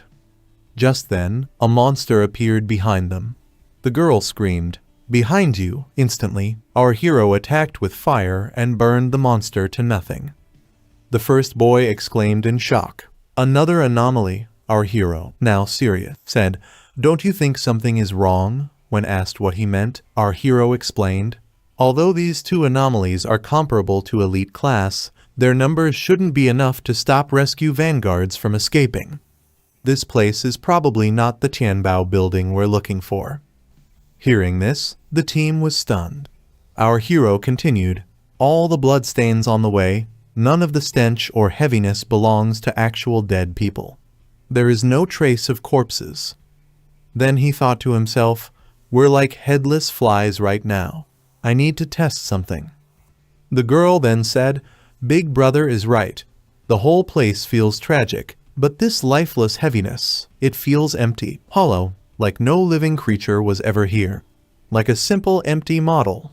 Our hero raised his hand and activated dark energy, saying, if I'm correct, this entire place has been turned into an empty shell by the anomalies. And the place they actually exist in should be, instantly. He summoned the boundless dark realm. Everyone gasped. Dark attribute? At that moment, a notification appeared. A similar dark attribute has been detected. Activate darkness inner data, the hero confirmed, and the boundless dark realm expanded. The dark inner realm, the explanation continued, is a space created by dark attribute. To enter it, you must find its door. Then our hero said, to enter the real Tianbao building, we must find the door. The dark attribute affects people's minds and creates illusions, making them believe windows are escape routes. That's why those who escaped from the windows were already dead. The teen girl replied in shock. They were already killed by the dark attribute inside the inner realm. So now we have to find the door you mentioned. Suddenly, another warning appeared. Dark inner realm detected a similar existence. Dark inner realm has appeared. A powerful dark energy attack rushed toward the team. As it neared, everyone was affected. One gasped. I'm being attacked by dark attribute. Why isn't my protection working? Another clutched his head. My head hurts. Something is trying to come out of my brain. Our hero immediately created a protection shield to save them. The dark energy struck and scattered around the shield, allowing the team to breathe again. The girl sighed. I'm okay now. The boy added, that was dark attribute attacking us? And the burial sealer, he's completely unaffected. Another member said, he saved us. Before the dark attribute even hit us directly, we were already overwhelmed. The first girl added, without him, we wouldn't have survived long. At that moment, our hero formed a powerful fire attack and launched it toward the dark attribute. The flames tore through the darkness. Then he drew his sword and slashed toward it, shouting, so you're here. A surge of dark energy erupted, shocking the team. As it dissipated, a mysterious door appeared in front of them. Holding his fire-coated sword, the hero stepped toward the chamber and said, "Everyone stay close. Don't separate." He created a fire protection shield and everyone stepped inside. Slowly, they moved inward. Terrifying dark energy attacked them, but the shield protected them. Everyone was frightened. After walking for some time, they reached the center, and the sight ahead stunned them. Countless corpses and bloodstains filled the area. The place was overflowing with dead bodies, only human corpses and pools of blood everywhere. In just a short while, monsters begin surrounding them from all directions. Across the entire area, one after another, monsters start flying toward them. The flying monsters hover above everyone, and when they see our hero's team, all of them look excited. One says, "He's mine," while another says, "No, he's my prey, I will eat him." And as they shout this, all of them together stretch out their claws toward our hero's team party, rushing forward to attack. Seeing the monsters coming from the front, the boy in the team becomes completely shocked and says, "It's another A+ class dark abnormal. This is insane." Everyone was scared, and the abnormal monsters increased their speed, charging forward with full force. At this moment, our hero creates powerful fire energy and launches it toward the approaching monsters. The attack hits the monster, and although the monster gets injured, it still comes charging toward our hero to attack.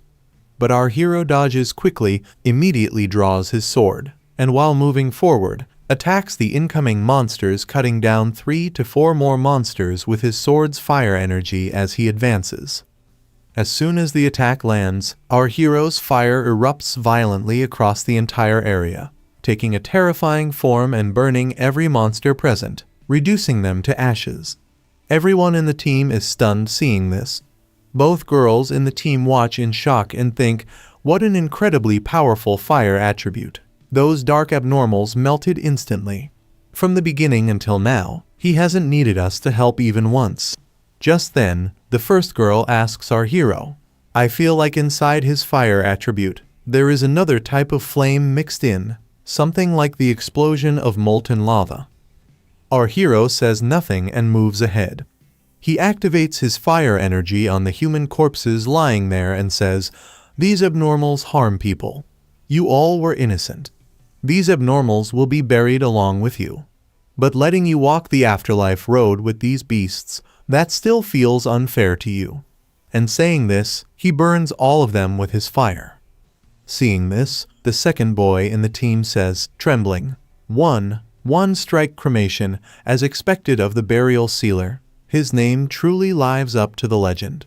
Then our hero becomes completely serious and tells them, "Since you've come inside, you should at least do something. You all will search for survivors and rescue people. Leave the remaining abnormals to me. The first floor has already been cleared. Next, I'll continue moving upward." Saying this, he starts climbing up. The real Tianbao building, now the inner world of darkness, had already been fully occupied by abnormals.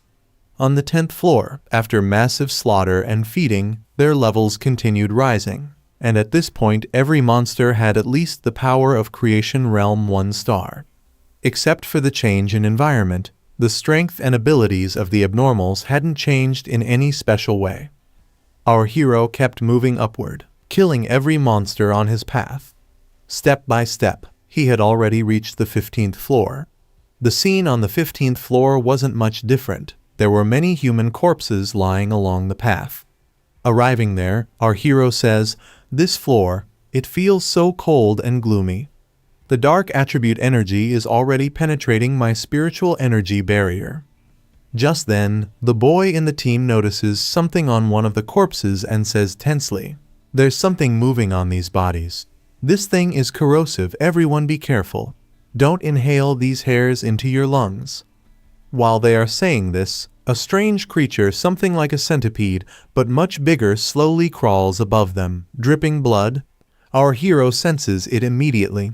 The monster, seeing the 5 of them, prepares to attack. Suddenly, the monster shoots tentacle-like attacks toward them. All the attacks pass around our hero, and in that moment, he draws his sword and begins spinning it. The tentacle attacks coming toward him get destroyed by the spinning blade. The monster then dives down with full speed and starts circling in front of our hero. Our hero lifts his sword, and without wasting any more time, activates fire energy on it and says, "Trying to stall time so you can evolve? That won't happen." He immediately launches a powerful attack. The powerful fire energy rushes toward the monster, and seeing it, the monster gets terrified, but the fire engulfs it, burning it completely. Watching it burn, our hero says, "I overestimated you. I thought you had the strength of Creation Realm 3-star. I expected at least a little resistance." Just then, a team member hears a sound. Hearing it, he calls out from a distance, "Who's there?" A door opens slightly. As soon as it opens, our hero says, "This is a survivor." In front, the elevator door opens and someone is standing there, who immediately asks, Are you all pioneers?" He points inside, and there are 4 more people inside. Then the man says, "Here, there are 5 of us alive." Seeing them, our hero thinks, "I don't know why there's a hidden private room here. It looks like a secret storage room of some major brand store." These survivors look completely terrified. Then he smiles and says, "It's all right now. We're here to rescue you." The second boy in the team walks toward them with a smile and says, "We're from the Kangxi Spiritual Association. All the monsters outside have already been killed by us. You're safe now, come out quickly." The survivor says something, but the teen boy doesn't understand and asks, "What are you saying?" The survivor, trembling, says, "Killed? So many terrifying monsters. You killed them all with a single strike." After this, we see the outside of the building. Many people had gathered there, and they all belonged to the external monitoring unit of Kang City. Some were from the research team, analyzing the data, and one of them said, "This time, unlike before, we might actually have hope." Another said, "That's right. On every floor, we can see the fire of the burial sealer's spiritual power. Even though we can't contact them, we can finally detect faint spiritual power waves." At that moment, something appears on one person's device, and he reports, "The latest detected spiritual energy waves are located on the 40th floor." Hearing this, another person asks, "What? The 40th floor? How long has it been since they went inside?" The first one replies, 9 minutes and 56 seconds. The burial sealer needed only 9 minutes and 56 seconds to sweep his way to the top of Tianbao building. This news, it will shock the entire pioneer community of Kang City. Just then, an explosion erupts from the building. The researcher continues speaking in even greater shock. "No, it's not over yet. It's been detected. The top floor has burst with S-class abnormal pollution levels." Meanwhile, inside the building, our hero had climbed several more floors. And at this moment, standing before him was a bone-type bird, the king of abnormals, the bone bird. Seeing it, our hero looks serious and says, "So, you're here, king of abnormalities." The bone bird, which was the king of abnormalities, stood before our hero, and the two glared at each other with burning anger. Immediately, both our hero and the bone bird rushed forward to attack at the same time. While charging toward it, our hero was thinking, even though this king of abnormalities is just a skeletal bird, those worm-like creatures that look like parasites on its body are actually also a part of its real body. I can't let my guard down. As he got a little closer, he pulled out his sword from a distance and struck at the bone bird. The attack was powerful and shot straight at the bone bird. However, just before the hero's attack could land at the perfect spot, the bone bird raised its skeleton-like wings to shield itself and blocked the strike. After enduring the impact, the bone bird glared back at our hero furiously. Seeing this from below, the team members standing there stared in shock and exclaimed, "The king of abnormalities, even the grave sealer can't handle it?" "No, we have to step in," someone else shouted. "What's the point of us stepping in? Who can possibly defeat it?" But on the other side, our hero spoke with absolute seriousness. "You pretentious monster, this little test ends here." And instantly, he activated his electric power. The moment his electric power awakened, thunder rumbled throughout the area. Our hero once again pulled out his sword and got ready to attack. This time, his sword carried a mix of fire and electricity, and he launched it straight at the bone bird with full speed. The strike was deadly, so intense that the moment he unleashed it, the entire attack, wrapped in roaring lightning, crashed directly into the bone bird. The bone bird writhed in agony as the attack hit, but our hero didn't stop. He prepared for a second strike, anger burning in his eyes, and snapped, "Stop screaming. You're making way too much noise." Then, slashing right down the middle, he shouted, "Weren't you supposed to be able to fight back? If you get wiped out this easily, you don't deserve to call yourself the king of abnormalities. Even if you turned the entire Tianbao building into your feeding ground, your strength is nothing compared to that bad calamity." As he spoke, our hero continued to strike relentlessly with his blade, talking through his attacks. "I think you should also taste the kind of pain where all you can do is wait for death." Seeing the onslaught, the girl standing in the team gasped, "I take back what I said earlier. This is completely one-sided." The boy beside her stammered, "Too terrifying. He's toying with the king of abnormalities. This is the king of abnormalities. How did this grave sealer even appear in Tai City? If only someone like him belonged to our team." Another girl in the team spoke with a deeply serious expression. "Every slash he delivers is like it's calculated with utmost precision. From left to right, from outside to inside, perfectly symmetrical, not even a hair's width off. From beginning to end, he hasn't attacked the bone bird's skull even once. This bone bird, forget being a threat, it doesn't even have the ability to fight back or struggle. Their power levels aren't even comparable. He has already become stronger than the king of abnormalities itself." While they were speaking, our hero continued his relentless assault on the bone bird. By now, the bone bird was in terrible shape. Our hero had delivered so many strikes that more than half of its bones had shattered. The creature could only scream in pain. Then our hero yelled furiously, "Still trying to heal? Do you think I'm playing around with you?" As he spoke, he began forming powerful lightning, coating it over his sword. With blistering speed, he lunged toward the bone bird and unleashed a devastating strike. The moment that powerful lightning hit the bone bird, it tore straight through the building and shot upward into the sky. Thunder roared across the entire area, and with it, rain began pouring down. Within moments, the area that had been wrapped in abnormal energy started clearing up, and the sky slowly shifted from darkness back to light. Outside, the researcher team, staring at their devices filled with abnormality data, exclaimed, "It's over. The king of abnormalities' energy is fading." Someone else added, "Unbelievable. What kind of pioneer is he? He's on a completely different level from the ones in our Kang City." Another researcher said, "So this is the difference between us and the top-tier prodigies. I finally understand now. There's always someone beyond the strongest, a sky beyond the sky." People around them continued to discuss. "I heard that the S-grade abnormal invasion in Tai City was officially classified as Sacrificial King's Hell. The Calamity Cocoon body was sealed, and all the remaining methods and details were locked in Tai City's top-secret archives. But this legendary case, no one will ever be able to recreate it. The bone bird, who was the king of abnormalities, had already been destroyed. After destroying it, our hero turned to his team and said, 'The bone bird is dead, and the dark inner realm has faded.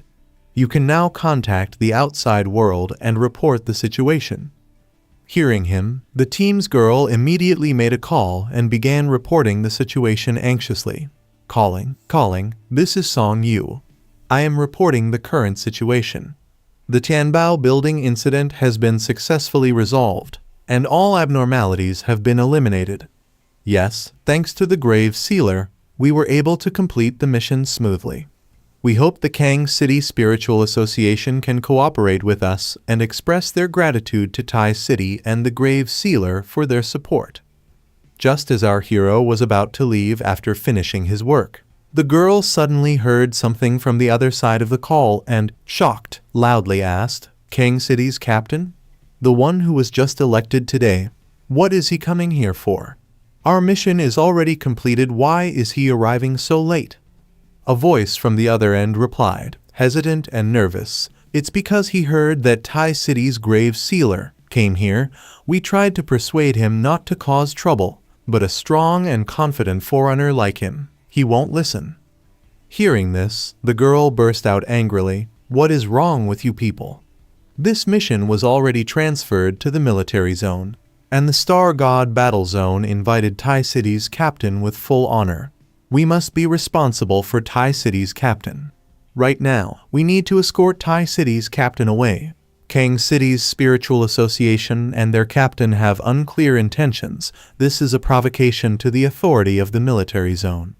The Grave Sealer is the most important captain jointly appointed by the Star God Battle Zone and Tai City's spiritual association. Whoever dares to provoke him must face the consequences. On the other side, our hero had already exited the building. He suddenly felt someone approaching and, sensing the presence, he looked up at the sky and said calmly, "So fast? He's already here."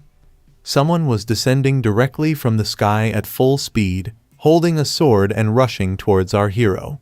Hearing our hero's words, the person shouted, "I am Yu Fengjiang, captain of Kang City. You are the Grave Sealer from Tai City." Hearing this, our hero glared back and asked coldly, "So what if I am?"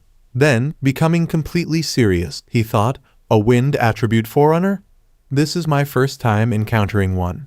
This man acts high and mighty, but he's deliberately hiding part of his spiritual power. He must be at least in the spirit creation realm." Yu Fengjiang approached rapidly with his sword, and our hero immediately drew his own blade. The moment Yu Fengjiang struck, our hero countered with equal force. Both attacks clashed mid-air and stopped each other. Then Yu Fengjiang stepped back a little, looked at our hero, and thought arrogantly, "This Grave Sealer, he's just a young brat. Perfect. I'll use him to establish the prestige of the Yu family." He then smiled and said politely, "First of all, thank you for helping Kang City resolve the Tianbao building crisis. But you, as Tai City's captain, coming all the way to Kang City, isn't that crossing the line? Young man, you must understand the rules of the world. Respect for seniors." Hearing this nagging tone, our hero replied seriously, "When I arrived, Kang City didn't even have a captain. The military zone entrusted me to help resolve the abnormality here. So tell me, what exactly does a freshly appointed captain like you want from me?" The moment he heard this, Yu Fengjiang smiled as if lecturing a child and said, "Don't be nervous, young man. You're still too easily agitated. My Yu family has a good reputation. I harbor no ill will toward you. I've always respected exceptional talents like you." But then, as he spoke, he activated spiritual power in both his hands, wind energy swirling in one hand and dark-type energy forming in the other. Smirking arrogantly, he continued, "However, I'd like to borrow your blade for a moment. Otherwise, don't even think about leaving Kang City." Hearing this, our hero let out a short, sharp laugh. "Borrow?" Then, without hesitation, he activated fire energy in his sword and slammed it into the ground. A massive surge of fiery power exploded upward toward the sky. Seeing this terrifying blast, Yu Fengjiang finally panicked. Flames wrapped around our hero like a raging inferno. Then our hero, burning with fury, shouted, "I'll borrow your entire family." Seeing Yu Fengjiang's insolence, our hero becomes extremely furious and immediately pulls out his sword. Activating his fire energy, he says to him, "You and your entire family will regret this." And the moment he says that, he instantly unleashes a powerful attack with his sword. The fire energy mixed sword tears through the ground and surges toward Yu Fengjiang with full speed. Seeing this attack, Yu Fengjiang laughs while dodging it and says to our hero, "All right then, this fight is going to be very interesting."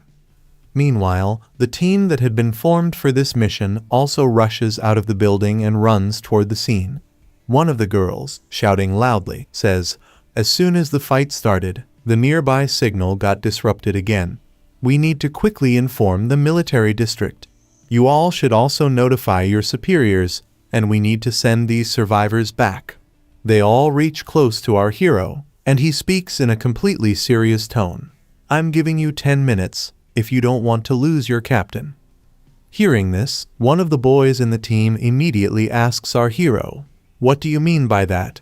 Are you threatening us?" Before he can finish his words, the girl behind him quickly covers his mouth with her hand and says to our hero, Yes, we understand." Right after that, all of them start running away from the area. Another girl, running alongside, complains angrily, "This Yu Fengjiang, he just got elected and he's already causing trouble for us. Hurry up and go back to call for reinforcements." The team's boy also joins in, saying, "If you ask me, we should really teach that grave sealer a lesson. Our Kang City is the third strongest in the entire country. Now, in the whole area, only our hero and Yu Fengjiang remain." Just then, our hero immediately activates his electric power and, looking completely serious, says, "Now everything depends on fate." Saying that, he launches several electric type attacks toward Yu Fengjiang. The attacks rush forward at full speed. Seeing them coming, Yu Fengjiang quickly tries to block them and laughs, saying, "That's quite a boast. If you want to kill me, then show me what you're truly capable of." He is still dodging the thunder attacks when suddenly our hero appears behind him with powerful fire energy, ready to strike. Feeling our hero behind him, Yu Fengjiang stiffens. His face goes pale as shock hits him. He tries to turn his neck to look at our hero, and right at that moment, a massive explosion erupts across the area. The blast was so intense it echoed throughout the entire zone. The moment the attack lands, Yu Fengjiang is pushed back slightly. Enduring the overwhelming power of the strike, he starts thinking, "So terrifying, what was that feeling just now? Such extreme yang energy, such explosive force, strange, why is my body feeling fear?" Right in front of him, our hero stands shrouded in blazing fire energy, glaring at him with fury. Our hero then says in a deep, serious voice, "My full power. You won't last even 10 minutes to see it." Hearing this, Yu Fengjiang smiles and starts laughing.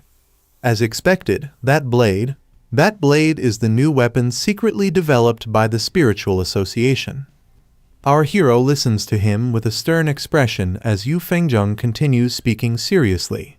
A spirit weapon contains terrifying elemental force. Once forged, a single strike is enough to split mountains and cut through seas. They've actually succeeded in creating one, and the only existing piece was given to this brat. But no problem. This proves my trip here was not a waste. This spirit weapon must become mine. Saying that, he immediately releases his energy.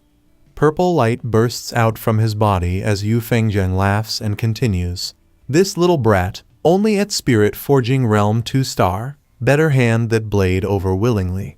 Otherwise, I'll have to kill you and take it myself. No, still not enough. Didn't I say, I want you to unleash your full power?" After this, the story shifts to Teishi Spiritual Association, where we see Su Qingying and the others. People around her are talking among themselves, saying, "What? The captain of Kang City encountered our Teishi captain?" At that moment, Su Qingying also asks the senior, "Wasn't the grave sealer invited by the Star God Warzone to go to Kang City to help resolve the abnormality? What exactly does Kingmu City mean by this?" Hearing this, the senior becomes slightly serious and says, "This matter is no small issue. It involves not only the associations of 2 prefecture-level cities, even the Star God Warzone will have to intervene." Just then, someone approaches from behind and whispers into the senior's ear that the confrontation has already begun in that area. As soon as the senior hears this, he asks, "What are you saying?" Then, becoming stern, he continues, "Well then, Kang City, have we contacted them? What did they say? If we stop this within 10 minutes, the situation can still be salvaged." The man replies, "We contacted them, but they said that as the 3rd strongest city in the country, the captain they selected being the pride of Kang City might not necessarily lose." Hearing this, everyone explodes in anger. What? They're completely looking down on our Teishi. The senior slams his hand on the table and shouts, "Idiots! A bunch of idiots! Those short-sighted fools of Kang City, do they really think an S-class anomaly is that easy to seal?" Su Kingying then looks at the man who whispered into the senior's ear and says calmly, "Maybe they're not idiots, maybe they're simply confident. What cultivation level is that person at?" The man answers seriously, "It is said that he has just stepped into the threshold of Spirit Forging Realm 3-star. He comes from one of the major families of Kang City. Kang City has provided every cultivation resource he needed." The senior responds sternly, "Spirit Forging Realm 3-star, so what?" The Grave Sealer not only possesses multiple extreme high-level attributes, but his actual strength has already far surpassed his apparent realm. The Kang City Spiritual Association has never personally experienced the hell of the Sacrifice King. They don't understand the meaning of the word Grave Seal. That Kang City captain will not only lose. After this, the story shifts back to our hero, who is now attacking Yu Fengyang with punches. Hitting him repeatedly, he says, "Hurry up and end this now." Yu Fengyang is beaten so badly that his condition has become miserable.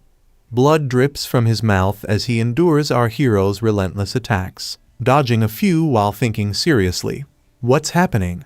Why can't this flame sword technique cut through? My spiritual power disappears instantly, like a clay ox sinking into the sea. Is there truly a technique in this world that can nullify an opponent's sword art?" Our hero looks at him and says, "We've already arrived." Hearing this, Yu Fengyang turns around in confusion. When he sees the Lingxi building behind him, he freezes in shock. "We reached the Lingxi building. I didn't even notice how I ended up here." Our hero stares at him seriously and says, "Considering the reputation of Teishi and the military district, I still want to give you one last chance." The moment he says this, he attacks Yu Fengyang with a kick, sending him falling downward. Then our hero forms a sword-type attack and says, "But since someone is hiding like a turtle and refuses to show up, I'll have to make things clearer." He then begins attacking Yu Fengyang again with his sword. The people standing below witness everything. They begin talking among themselves. One person looked up and said, "What's happening up there?" Another person squinted at the sky and asked, "What is that burning light?" A third person wiped sweat from his forehead and exclaimed, "Wait a minute, doesn't it suddenly feel really hot? The temperature is rising." Someone else gasped in shock, "Oh my God, someone must be having a magical battle." A person standing nearby pointed at the glow and said, "I think I've seen that fiery glow before in the news from a nearby city." And finally, another person shouted excitedly, "I told you, all that stuff happening online is real. Spiritual energy revival is truly happening." Meanwhile, our hero, after attacking Yu Fengyang several more times, says to him, "You still have 5 minutes left. Weren't you the one who told me to show my full power?" Yu Fengyang stares at him nervously. Our hero slashes again and says, "Why is it that with only 30% of my power, you're already in such a sorry state?" The attack rushes toward Yu Fengyang at full force. Terrified, Yu Fengyang watches it approach and thinks, "What does this mean? This isn't even his full strength? Impossible, he's clearly only at Spirit Forging Realm 2-star. Fear consumes him. The moment the attack lands, he is blasted far away with terrifying momentum. The story then shifts to Shen City Spiritual Association Headquarters Observation and Communication Room, where everyone gathers around the monitor, shocked by the detection of such powerful energy. Suddenly someone shouts, "We've detected a massive energy surge in the Xia Nation. The exact location is the Kang City Spiritual Association building. Attention energy levels are continuing to rise." Another person staring at the screen exclaims, "This isn't dark attribute. Dark attribute energy doesn't have this frequency." Someone beside him shouts, "What is happening in Kang City? We haven't received any anomaly invasion reports from them. If it's not an anomaly battle, then could it be?" Before he can finish, someone bursts into the room, shouting at the senior present, "Sir, We received a message from Taishi Spiritual Association. The ones fighting inside Kang City right now are Kang City's newly appointed captain, Divine Blade, and the Taishi captain, Grave Sealer, who came to help resolve the anomaly. Divine Blade covets the weapon of the Taishi captain. Taishi's captain refused, so Divine Blade has already tried to kill him. Hearing this, the senior roars, Kang City is out of their minds. Warn them immediately. Tell them to stop at once. Otherwise, every high-ranking member of the Kang City Spiritual Association remove them all. People scramble out of the room, shouting, "We must send people there immediately." This is a major incident for the entire spiritual association. Just then, the door opens and a girl enters. She says, "I think it would be better if I went myself." This girl is the pioneer of the Spirit Association headquarters, codename Sea Mystic, real name Guyuru. The fight between our hero and Yu Fengyong was so terrifying that everyone in the city was watching. Under our hero's relentless attacks, Yu Fengyong was being pushed backward at full speed. Inside one of the buildings ahead, a small girl witnessed the scene and said to her mother, "Mom, look, a broken star." At that very moment, Yu Fengyong was hurled straight into the building. Inside, the girl's mother immediately covered her daughter's eyes and said firmly, "That's enough. Stop looking. Let's go."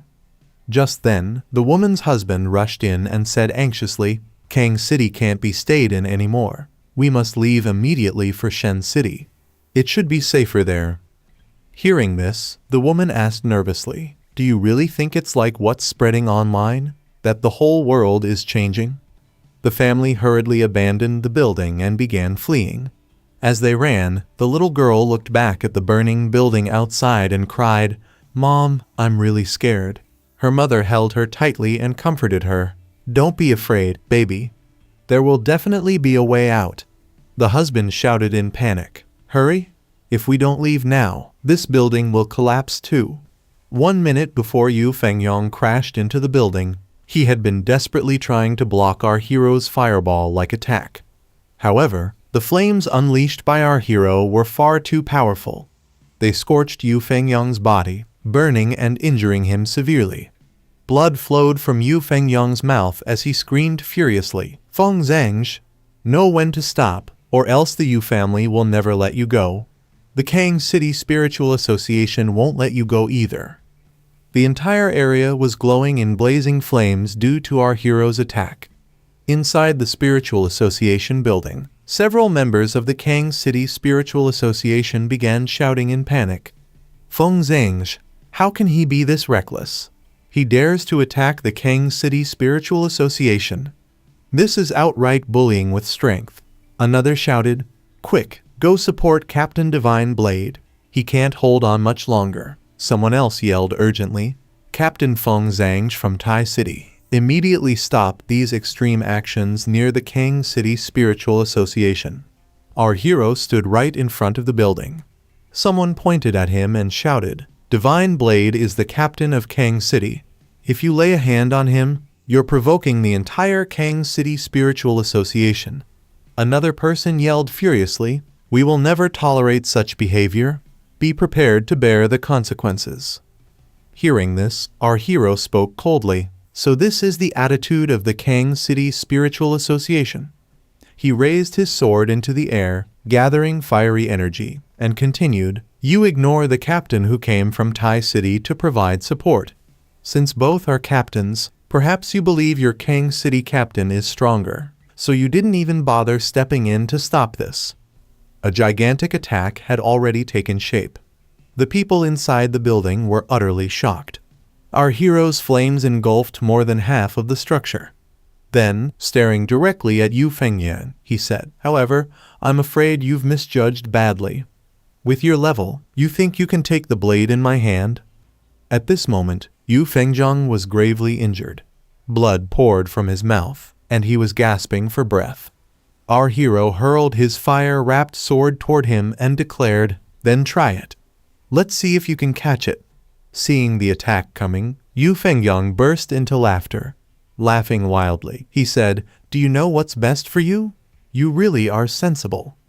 He raised his hand to intercept the sword and continued arrogantly. The Kang City Spiritual Association is utterly useless.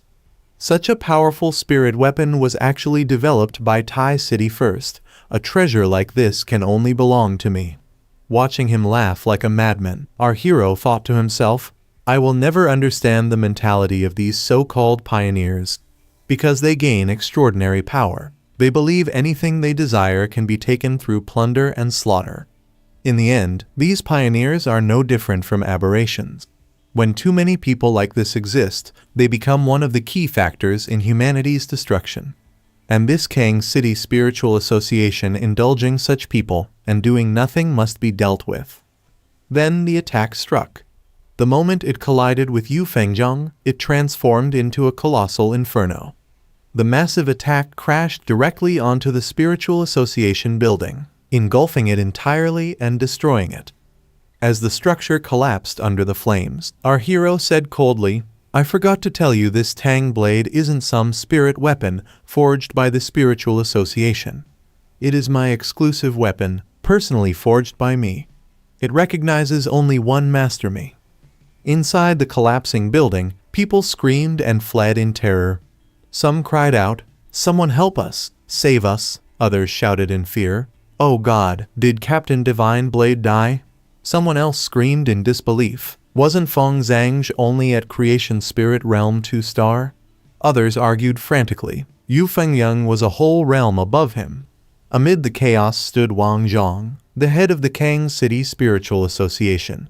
His face twisted with rage as he clenched his teeth, thinking, Divine Blade Yu Fengyang is the only 3-star Creation Spirit Realm powerhouse in Kang City.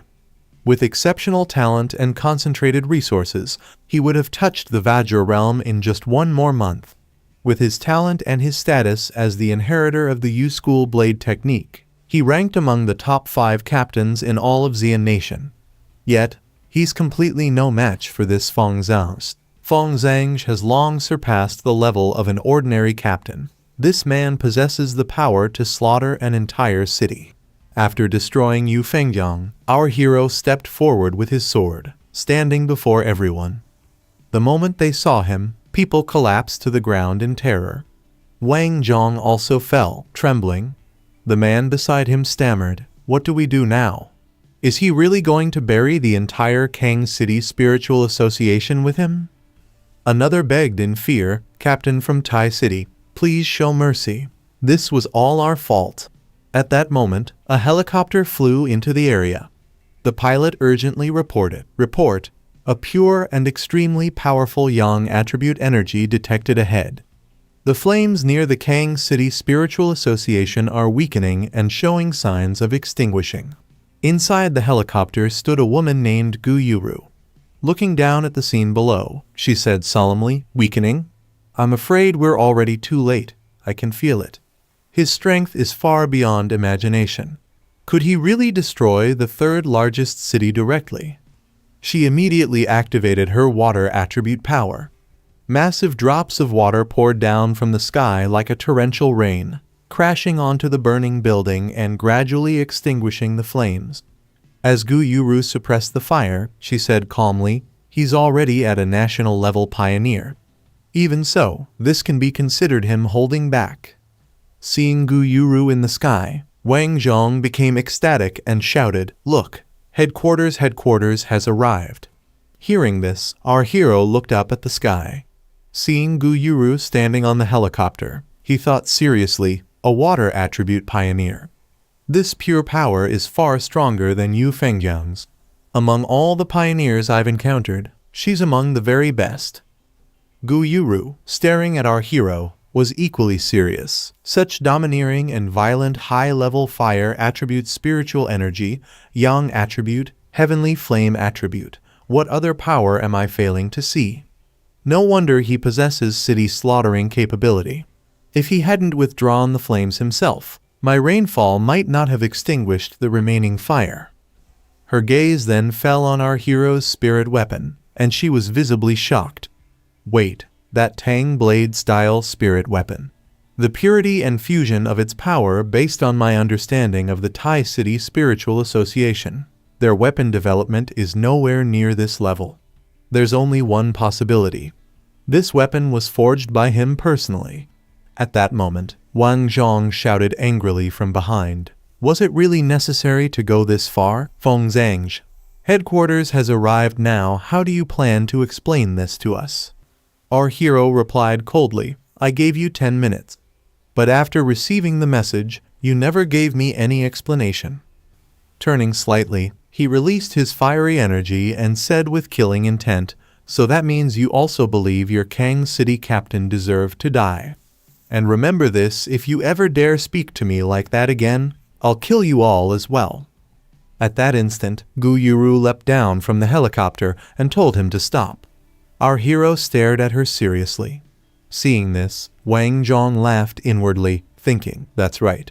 Headquarters has to consider public opinion.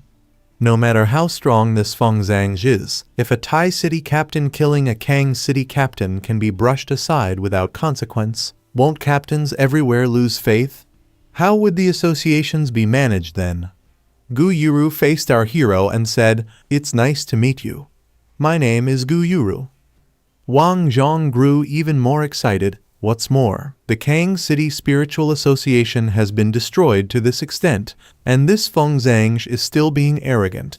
Headquarters should teach him a lesson now.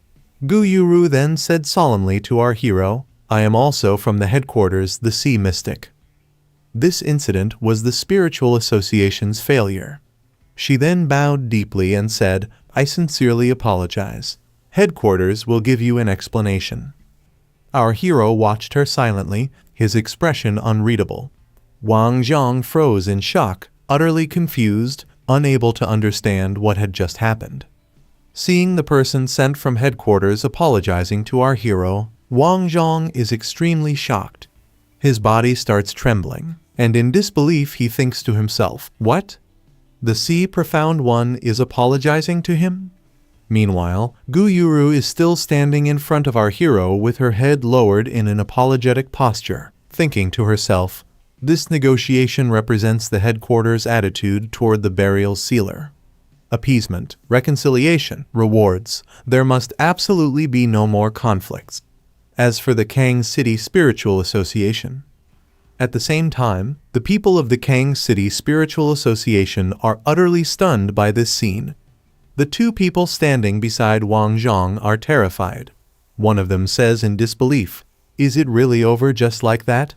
No matter what, the captain of Kang City was burned alive. Does this really not count as internal conflict? The other one also speaks up.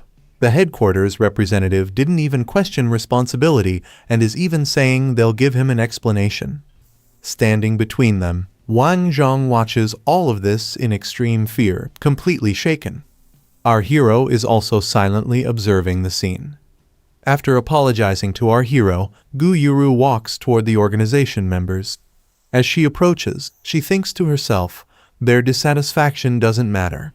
The Kang City Spiritual Association's captain, Divine Blade, intended to harm the burial sealer and threatened his life. Arrogant beyond measure, repaying kindness with hostility toward the help from Tai City's Spiritual Association and the Star God War Zone. At that time, why didn't they think about stopping internal conflict and minimizing losses? A bunch of self-important fools. She walks straight up to Wang Zhong and asks him, who is the person in charge of the Kang City Spiritual Association? Hearing this, Wang Zhong raises his hand and says nervously, I am. Gu Yuru then says to him, you have 3 days to pacify the people of Kang City and come up with appropriate public relations reasons to temporarily suppress public opinion. Hearing this, Wang Zhong replies in fear, all right, we understand. At that moment, Gu Yuru suddenly speaks in an extremely serious and angry tone. After 3 days, all of you will be removed from your current positions. Headquarters will soon send people to take over Kang City. As soon as they hear this, everyone is terrified. Gu Yuru continues, remember, if you do nothing during these 3 days, then when the time comes, you will bear the consequences yourselves. Hearing this, our hero is also slightly shocked and thinks to himself, The Spiritual Association headquarters actually dismissed all the personnel of the Kang City Spiritual Association. I didn't expect them to make such a decisive move. This really exceeded my expectations. This time, headquarters must clearly show its stance and make it widely known. Anyone who provokes the burial sealer will end up just like the Kang City Spiritual Association and Yu Fengya. After taking action against the organization, Gu Yuru looks toward our hero and says, "Burial sealer, I wonder if this method of handling things satisfies you. But rest assured, in the future, the Spiritual Association headquarters will absolutely not allow such incidents to happen again. Anyone who provokes you is provoking the headquarters itself." Hearing her words, our hero replies, "I don't care how you deal with them. What I'm more curious about is how you plan to suppress public opinion."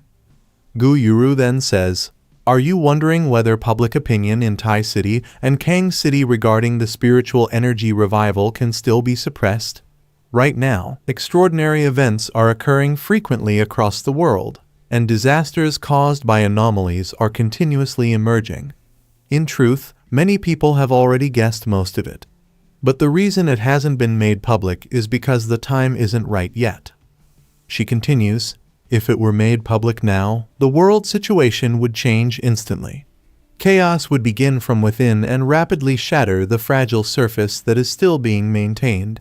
If Tai City hadn't had your existence back then, the era of spiritual energy revival in Xia Nation might have already begun on the day Tai City was destroyed by the King of Anomalies."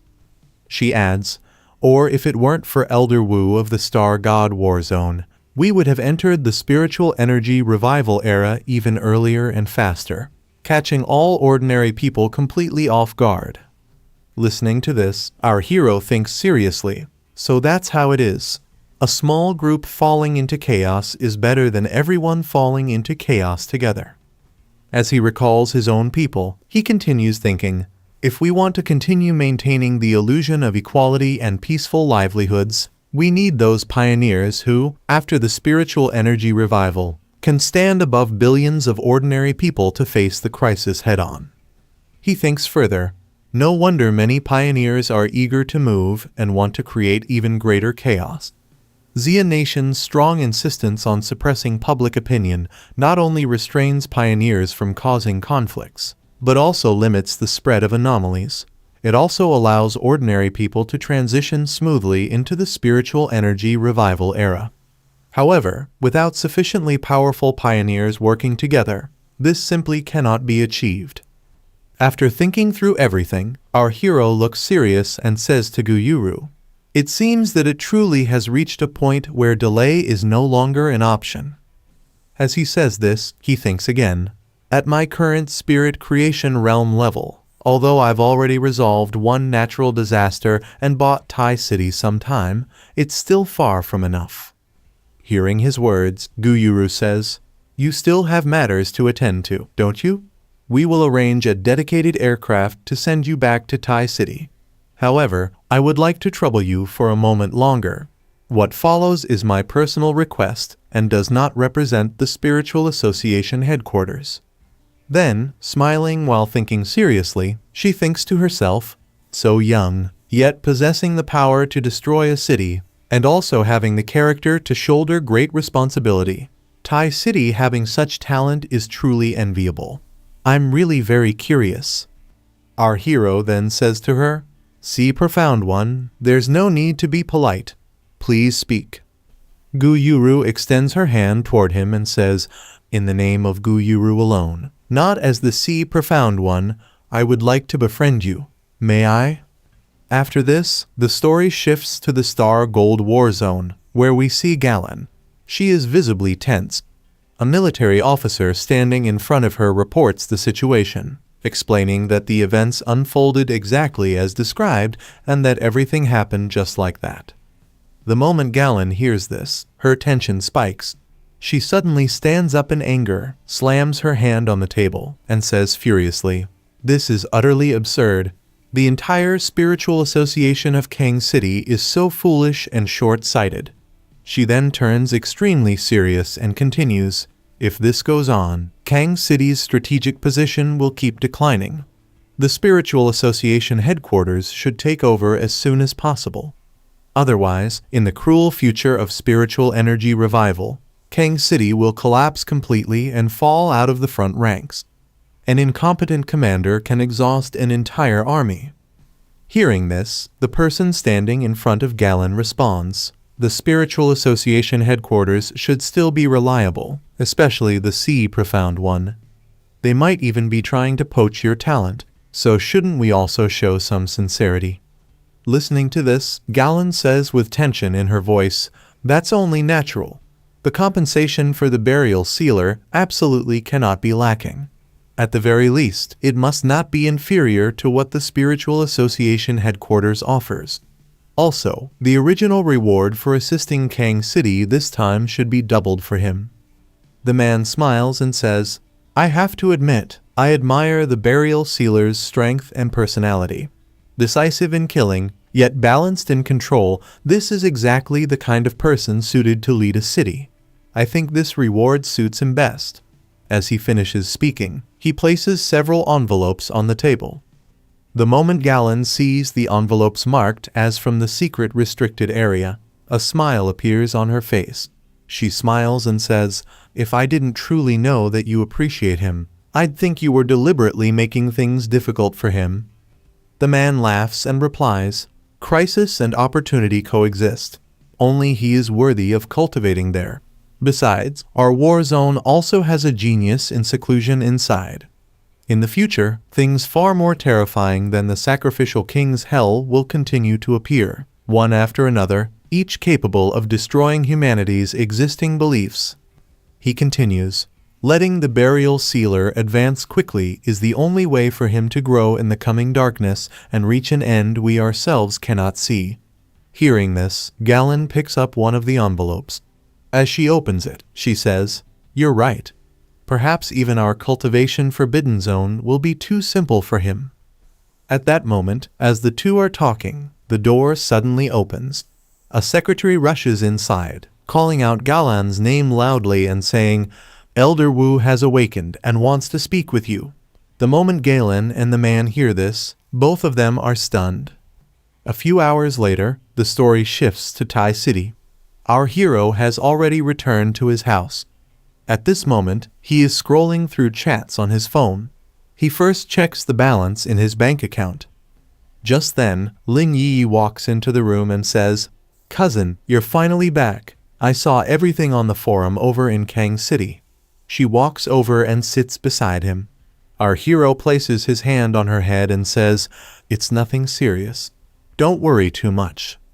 Hearing this, Lin Yi says excitedly, "I wasn't worried. The Pioneer Forum is full of people saying you brutally killed the Kang City captain, Divine Blade. They're describing it in such exaggerated ways." Hearing this, our hero taps her forehead with his finger and says, "Other than cultivation-related information, stop browsing the forums so much. Did you forget our agreement to improve yourself as soon as possible?"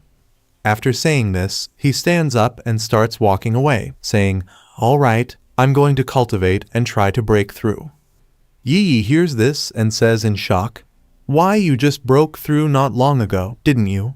You're already going to break through to Spirit Creation Realm 3 stars.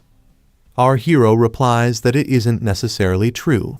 Hearing this, Yi becomes slightly disappointed and thinks to herself, "Strange, why do I feel like my cousin has something on his mind?" Our hero then returns to his room and begins cultivating. As he cultivates, powerful energy gathers around him, and he thinks, "Just a little more." This is the purest dark attribute from the bone bird. By merging it into the infinite dark realm, its energy can be utilized to the maximum. Within the energy, a bone bird-like figure can be seen. At that very moment, a system notification appears. Do you want to embed the dark attribute into the infinite dark realm? Our hero immediately chooses yes. As soon as he selects the option, another system notification appears. Dark attribute has been merged. Infinite dark realm upgraded. After enemies are dragged into the infinite dark realm, The bone bird and other anomalies within the realm will fight for you, greatly weakening the enemy. As the notification appears, a powerful dark-colored shield forms around our hero. He stands inside the dark circle, glowing like light, while outside everything turns pitch black, with thick dark mist forming. Moments later, numerous dark creatures emerge from the mist, fully prepared to fight him. Seeing this, our hero thinks seriously. Doesn't this mean I can command these anomalies like a monarch and use them for myself? He immediately launches continuous attacks with his spiritual energy. As he destroys them one by one, his power keeps increasing. Suddenly, a powerful golden phenomenon forms in the sky. The entire environment changes, and the sky above undergoes tribulation. At that moment, another system notification appears before him, reading, "Detected that you have reached the breakthrough requirements. Do you want to break through to Spirit Creation Realm 3 stars?" When our hero is undergoing a breakthrough, a golden-colored projection is created in the sky, and it is completely visible. The tourists who are currently roaming the mountains around our hero's house become extremely shocked when they see this projection. They stare at it in disbelief, wondering what it could be. One person says that it looks like some kind of projector, while another says, "Could it be that the immortals have reincarnated again? The immortals who protected us last time and killed all the monsters." At the same time, our hero is sitting in his position. After subduing all the dark creatures, he looks at all of them and thinks to himself, "These anomalies that I have subdued are just like servants who obey a king, strengthening my boundless dark realm." Then, the system notification appears in front of our hero, informing him that his boundless dark realm has been successfully upgraded, and that he has gained a new ability. New ability: Abnormal Combat. After pulling enemies into the boundless dark realm, you can summon the anomalies that were refined and killed within the boundless dark realm to attack enemies. Note, the stronger the enemy, the more spiritual energy is consumed, and the shorter the duration. While reading the system notification, our hero activates the boundless dark realm in his hand. Looking at all the dark creatures inside it, he says, "Another newcomer has joined our boundless dark realm family. Your strength is extremely pure, and it is very beneficial to my improvement. From now on, work properly here. I will not treat you unfairly. To maximize the use of the new ability of the boundless dark realm, I still need to continue increasing my spiritual energy reserves." At that very moment, a powerful energy bursts out from our hero's body and once again rises into the sky. Immediately after that, our hero breaks through to Spirit Creation 3rd level. After completing this breakthrough, he feels happy and thinks to himself, "I can feel it. The abilities I absorbed before and the techniques I learned have fused more deeply with my body. My power has been purified and refined even more. Because of the upgrade of the boundless dark realm, when using dark attributes now, there is no longer that previous sense of stiffness. As for the rest, it will need to be explored through practice." After this, the story shifts to the Star God War Zone, where we see Galen standing in front of her master, Senior Wu. She tells him that he is progressing very quickly. Hearing this, Senior Wu asks, "How much time has passed since he picked the lost tempered flower and saved my old life?" Hearing this, Galen replies, "Half a month." She then starts thinking to herself, "Yes, only a short 10+ days have passed. Yet Fang Yi has already done so many unbelievable things. For any pioneer, these would be achievements lasting a lifetime." Hearing this, Senior Wu says, "Not only did he save me, but he also helped you, as well as countless future pioneers of Xia country. The ability to restrain dark attributes is something neither you nor I can achieve. Clearing 2 cities of anomaly kings consecutively, resolving city disasters and eliminating harmful elements, continuously upgrading 2 stars. All of this was completed by him in just these short 10+ days. I truly can't wait to meet this heaven-chosen prodigy." After that, the story shifts to the Thai City Spirit Association, where we see Sue and the rest of the team. They also detect our hero's breakthrough energy. While detecting the energy and checking the location, Su says, "It's in the direction of Fang Yi's new home." He advanced again? The member standing beside her says in shock, "The energy fluctuation caused by the burial sealer is actually greater than when the anomaly king descended before." He then shouts loudly to everyone, "Immediately activate the handling plan. Ensure that the burial sealer's upgrade is not interfered with by any external forces. Activate first-level public opinion emergency plan." Su smiles happily. While typing on her phone, she thinks to herself, ever since Tai City experienced the natural disaster sacrificial King Hell. Not to mention how much authority the burial sealer has gained among pioneers, even ordinary people who have not yet awakened have already accepted such phenomena. They remember Fang Yi's spiritual energy and feel reassured by it. As for those people in Kang City who judge others with dog eyes, they did play a small role after all. Strong deterrence, strong persuasiveness. This way, no reckless pioneer will dare to trouble him. At the same time, the story also shifts to Kang City, where we see Chu Kingli. She is searching for something on her computer while thinking, "I never expected cultivation to be such a difficult thing. After awakening, I don't have the slightest sign of upgrading to Ghost Axe Realm 2 stars. Where exactly did something go wrong?"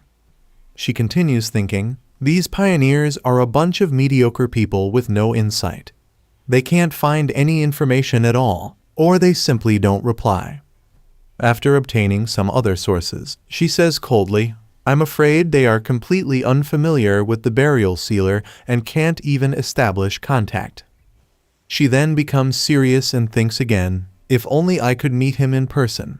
These mediocrities ignore me just because I've just entered the Ghost Axe realm. I don't believe they wouldn't change their attitude after seeing me. It's just, after the revival of spiritual energy, are my conditions and bargaining chips really not enough?" According to online information, Kang City has completely offended the burial sealer. Kang City can no longer be stayed in, let alone developed. She quickly puts away her laptop and walks out while thinking firmly, whether it's everything I have now, or the future after the revival of spiritual energy, I, Chu Kingli, must firmly grasp it all. After this, the story shifts back to our hero. Lin Yi looks at him and asks, "Brother, have you finished your advancement? Do you feel any changes in your body?" Hearing this, our hero replies, "It's okay. Apart from smoother spiritual energy circulation and achieving twice the result with half the effort, there are no major changes for now. I suspect that deeper changes will only appear after I advance to the Vajra realm." Then Lin Yi shows him her phone and says, "Sister Galen asked me whether we want to go to Tianhai Forest. Tianhai Forest seems to have experienced a new heaven and earth abnormality." Hearing this, our hero says, "I also received her invitation. It should be the Star God War Zone wanting to make up for what happened in Kang City. Since she invited you, let's go together." Lin Yi becomes happy and says, "Tianhai Forest is a border forest under the jurisdiction of the Star God War Zone. It was originally ordinary, but within 5 years it began to grow wildly and evolved into completely new species. The spiritual energy concentration there exceeds 60%, and the mutation rate of animals and plants is extremely high. It is both an excellent holy land for pioneer cultivation and a cradle of unknown terrifying mutations. But it is still under the control of the Star God War Zone." Our hero arrives at Star God War Zone Tianhai Forest. The same girl who was with him during the previous task is standing there. As soon as she sees him, she greets him and says that she is happy to meet him, Captain. When our hero approaches, the girl asks whether he remembers her. Our hero asks why she is here. She replies that she is guarding the restricted area. "Of course, Officer Galen entrusted me to guide you and your cousin, and there are also some situations I need to inform you about. Just before you arrived, Tianhai Forest experienced another troublesome change. Spontaneous combustion occurred inside the forest, producing mutated flames that are different from dark attributes. The aura is extremely gloomy, and the flames cannot be burned out or extinguished. Our hero asks, another newly mutated unknown fire attribute. The girl replies, that's right. Since your cousin is here as well, I will accompany you. Our hero says, I don't think it's necessary. Yi, what do you think? Lin Yi replies, I don't need it either. Thank you. The girl responds, all right. Please be very careful. I will wait here. As our hero enters with Yi, the girl watches him and thinks to herself, my attention was entirely on the burial sealer just now. I didn't notice that although this girl looks young and gentle, her temperament is outstanding and firm.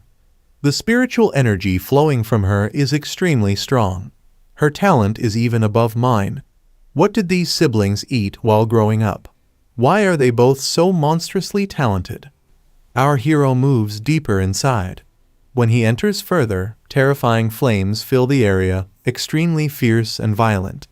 Seeing this, our hero raises his hand and says, what an insanely strong aura of death. This cold death energy is no weaker than the dark tide. Lin Yi stands beside him and says, and the officer just said that this flame cannot be extinguished, which means it is continuous. At that moment, our hero activates his breathing method and tells Lin Yi to move a little farther back. He then moves forward. As he advances, energy-like entities emerge from within the forest fire and rush toward him to attack. Seeing this, our hero raises his hand and thinks, the flames here are already much stronger than ordinary fire attributes, and they possess a desire to pursue and devour the spiritual energy on the human body. However, no matter how special a fire attribute is, it is still fire. In front of the supreme yang attribute, it has no effect. As the energy reaches him and prepares to attack, our hero has already created a protective shield. All the energy crashes into the shield and dissipates. He then activates protection on Lin Yi and says, my intuition tells me that the source of this black fire is ahead. Your spiritual attribute is wood, which is at a disadvantage against fire. Keep the protection I gave you on. Be extremely careful.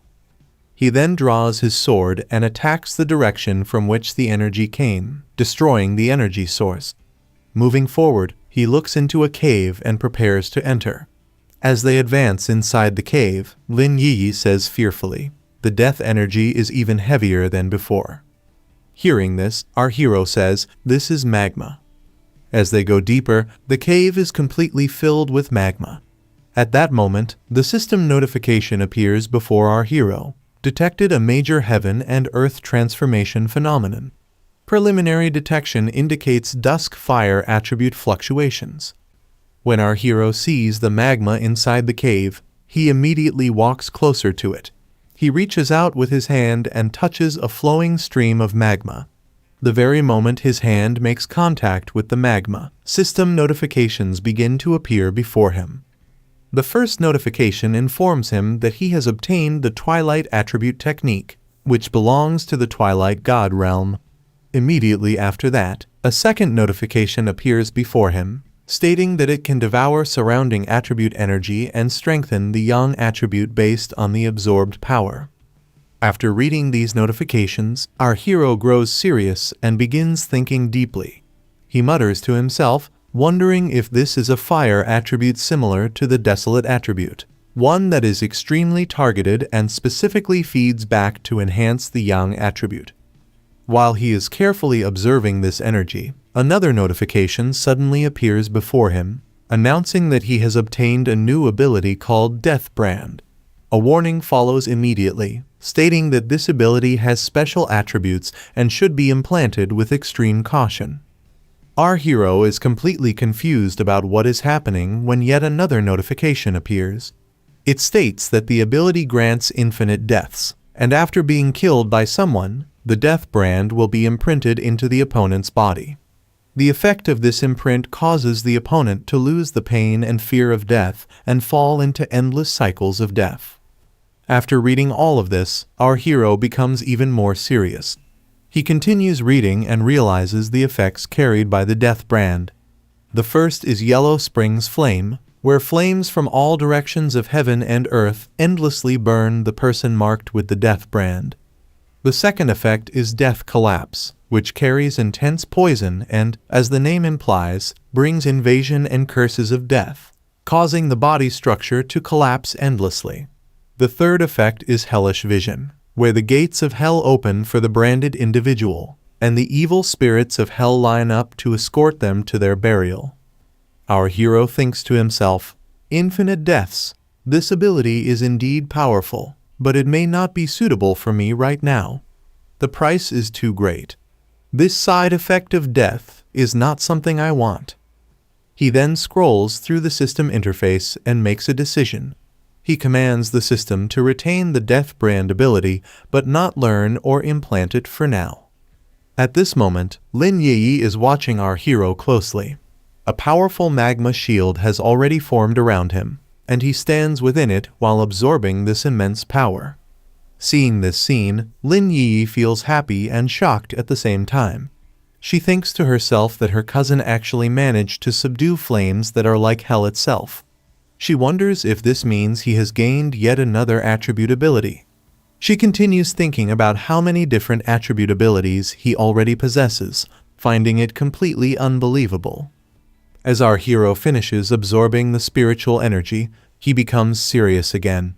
With a calm smile, he looks toward Lin Yi and tells her not to lose focus, saying that there is something else here besides this.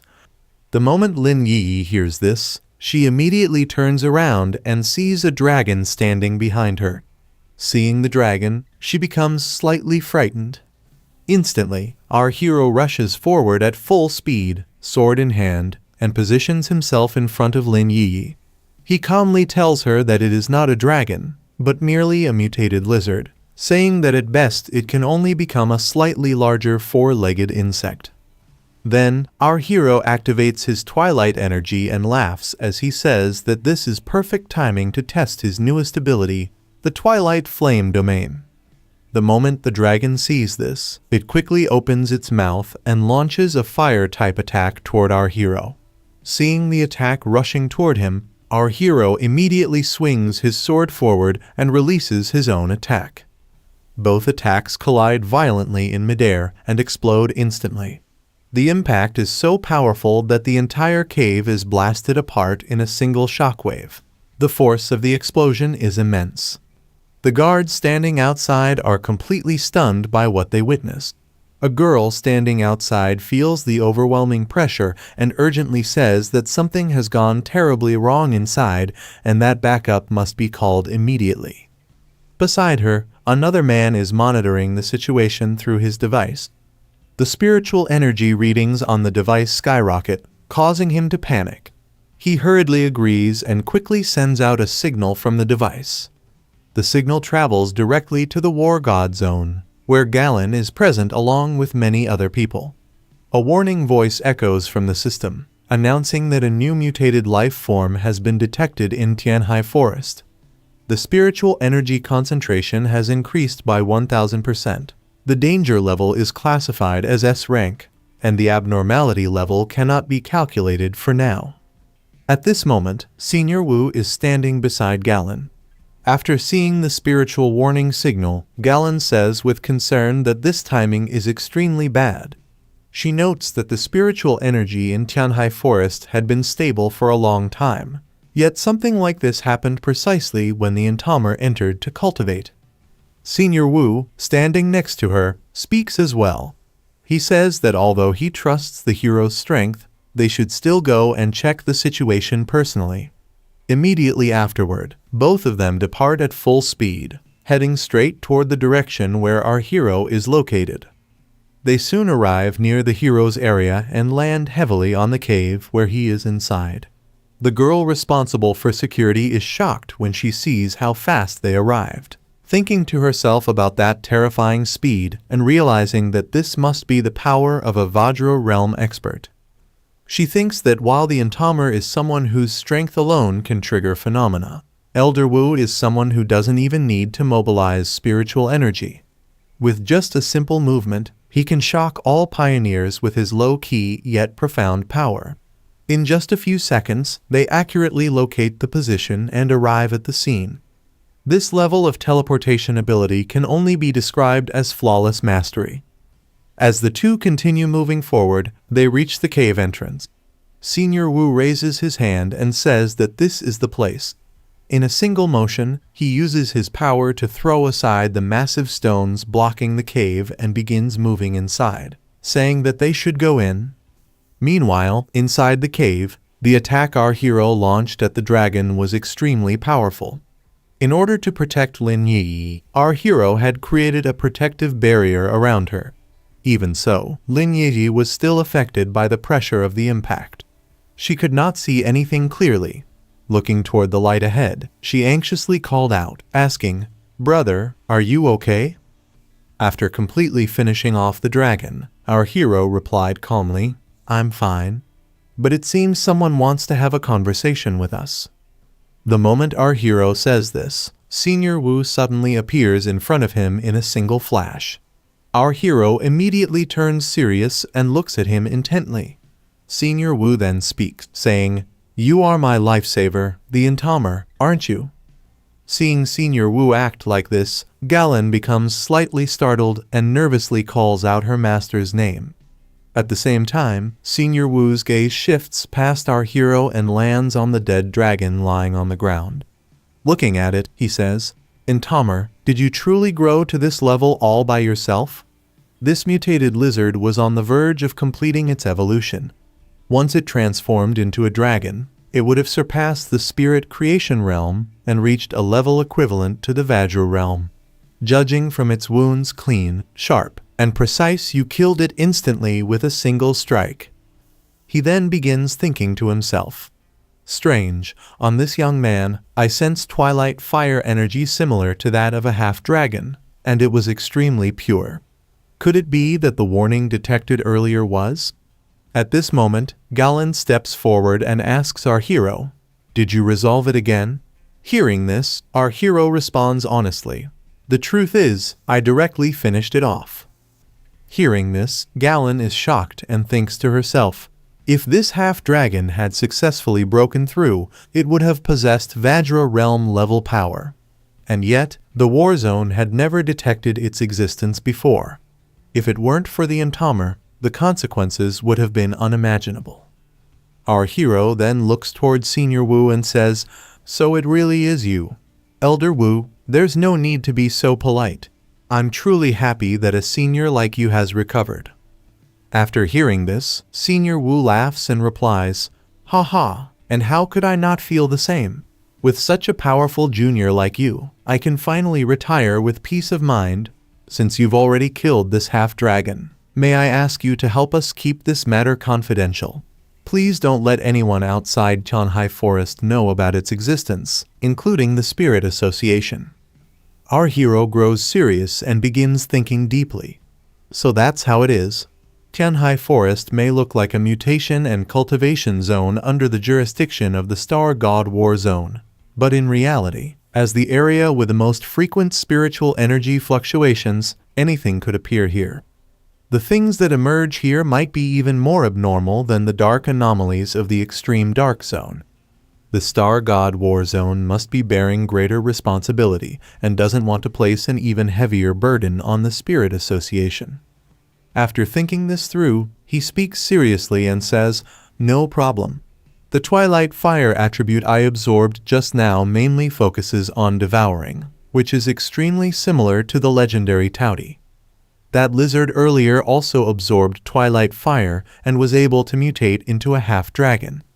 Could it be that the secret of Tianhai Forest is that Touty once existed here? The abnormal changes brought by spiritual energy recovery are already causing terrifying damage even among ordinary creatures. If it were a ferocious beast like Touty, that would truly be a disaster. No wonder the Star God War Zone values this place so highly." Hearing our hero's words, Senior Wu extends his hand forward and says, "It seems you understand now. Thank you." Our hero also reaches out, shakes his hand, and smiles as he says, "Of course, none of us want high-level anomalies to truly be born. Before there are any signs, there's no need to place excessive pressure on more people, right?" After that, everyone exits the cave together. As they walk further outside, our hero suddenly feels a powerful aura and says aloud, "What kind of aura is this?" Ling Yi also senses the aura but cannot quite understand it and says, "It feels very pleasant, like a refreshing atmosphere." However, Galen feels it and says, "This is spiritual power."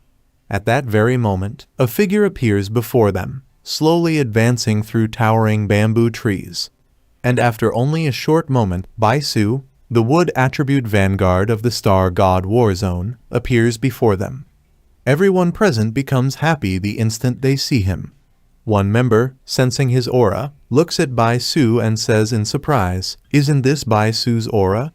Has he already successfully broken through to the Vajra realm?"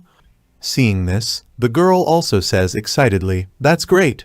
The star god Warzone has finally gained another venerable who has touched the Vajra realm." At the same time, our hero becomes slightly serious after seeing him, thinking that this person's spiritual power is actually quite something. However, before he can think any further, Baisu looks toward Galen and Senior Wu and says with a smile, "Elder Wu, Galan, I've come out of seclusion." As he says this, he suddenly turns serious and looks at our hero as well, asking, "And who is this?" Senior Wu laughs as he looks at Baisu and then introduces our hero, saying, "Let me introduce him. This is Baisu, the wood attribute vanguard of our star god Warzone. He's our trump card." He had been in closed-door cultivation all this time for the sake of breaking through to the Vajra realm. Then Baisu introduces himself and says, "Hello, I'm Baisu. But let me add something, I'm currently at half-step Vajra, and I haven't truly broken through yet." Hearing this, our hero greets him as well and introduces himself. "Hello, I'm Feng Ye, the sealer, and the team captain of Taishi City." While speaking, our hero looks at Baisu and thinks seriously, "Not bad.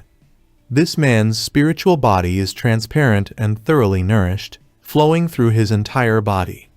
Unlike other vanguards or anomalies whose auras are domineering and oppressive, his instead gives off a refreshing feeling that makes one feel comfortable all over. He indeed already shows signs of the Vajra realm.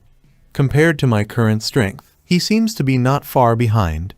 It's clear that the Vajra realm is really not that easy to break through." When Baisu hears the words, "the sealer," he becomes a little confused, wondering what the sealer and the Taishi City captain mean. At this moment, Senior Wu speaks up. "This Taishi City captain was invited by Galen. Not only did he save my life, but he also resolved the natural disaster crisis in Taishi City. From now on, he will also be an important strategic partner of our war zone. You brat, you'd better show him some respect." Senior Wu explains the whole incident to Baisu. After hearing it, Baisu turns serious and says, "During my time in seclusion, so many things actually happened." Then Senior Wu continues talking about Baisu. Baisu awakened as a vanguard very early on. His talent and resources are among the best in Xia Nation. His speed in breaking through to the spirit-building realm was almost the same as yours. After that, he stayed in closed-door cultivation in the Tianhai forest and knew very little about what was happening outside. With the revival of spiritual energy and human cultivation, to put it bluntly, humans are walking a path that goes against the heavens, doing things that violate nature. Therefore, when it comes to advancing realms and absorbing attribute-based spiritual energy, humans are the slowest among all blue planet creatures. Initially, humans were temporarily divided into 5 levels based on the mutation and evolution of animals and plants. Up until now, among all humanity, there are only 5 Vajra Realm 3-star vanguards at the very top. Our hero listens to this seriously, while Senior Wu continues, "Of course, it's also possible that there are wild vanguards with aptitude like yours, the sealer, who haven't been discovered by us yet.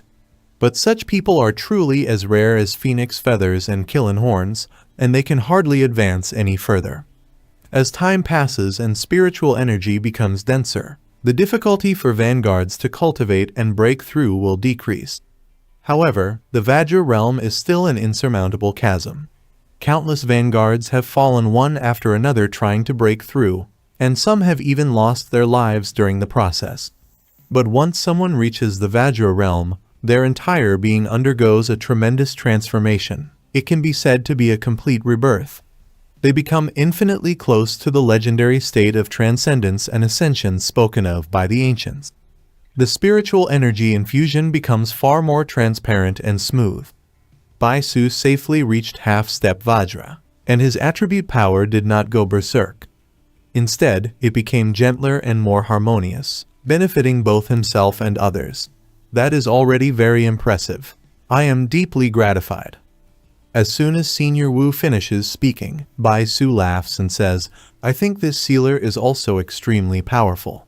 Then he looks at our hero with a smile and says, before my breakthrough, I felt the spiritual energy fluctuations you unleashed.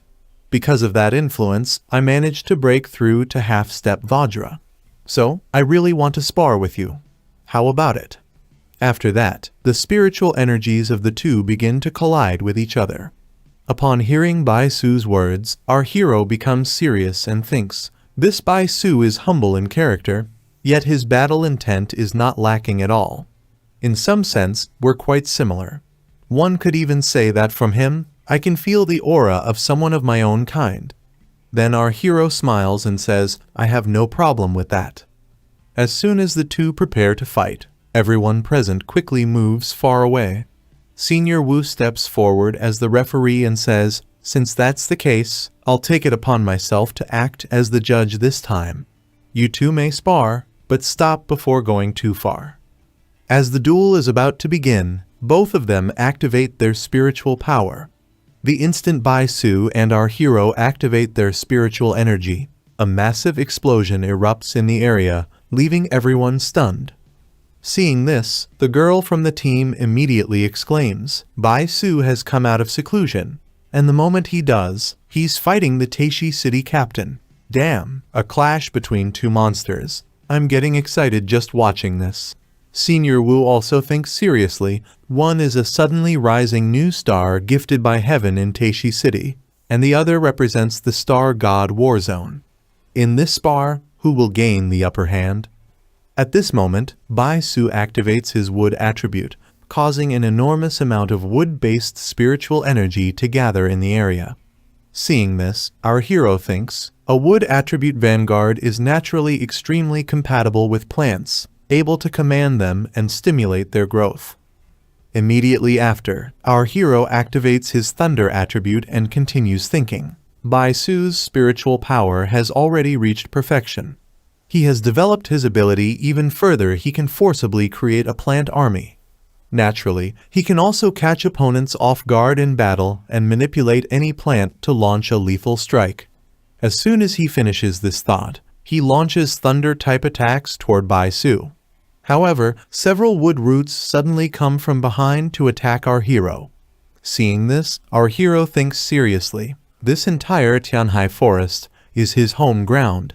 While thinking, he immediately destroys the wood coming toward him with his fire energy, thinking, but these are all top-grade kindling.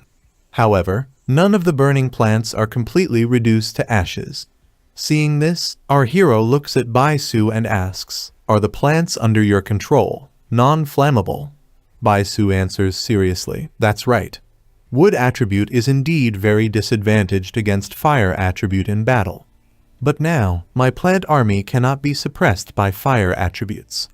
Hearing this, our hero is slightly shocked. At that moment, roots burst out from the ground and wrap around him, forming an encirclement. As he does this, Baisu asks, how is this move? If you were my true enemy, what you'd be facing now wouldn't just be this indestructible cage.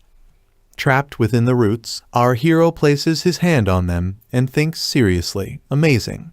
Is this the strength of half-step Vajra? Wood attributes spiritual energy to an extreme level of purity, utilizing every plant here to the utmost. Seeing our hero do this, Baisu says seriously, you'd better not touch it for too long. This giant tree itself carries some toxicity. After being used by me, the poison becomes even more refined and concentrated. But our hero laughs as he listens and says, if that's really the case, I'd like to try it once. The moment he finishes speaking, he releases a powerful fire, causing flames to spread across the entire area. The fire is so terrifying that it burns every tree in the region.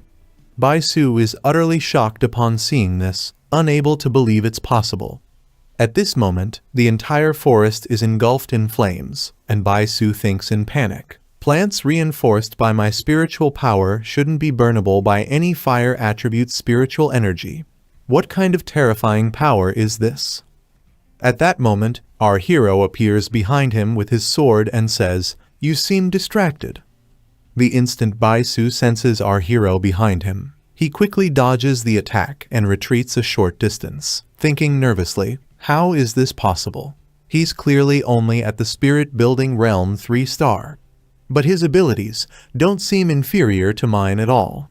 Looking at the surroundings, Bai Su says, "You calculated that I would re-inject spiritual energy into the Chanhai forest and predicted my retreat route. Did you deliberately burn this forest?" Our hero smiles and replies, "That's right. You're indeed very strong. I could only think more carefully and cut off your escape route. Otherwise, once you prepared and injected more spiritual energy, dealing with you would have become much more troublesome." After hearing this, Bai Su becomes extremely furious, gritting his teeth as he thinks, "I've always regarded myself as one of the rare geniuses of the Star God War Zone.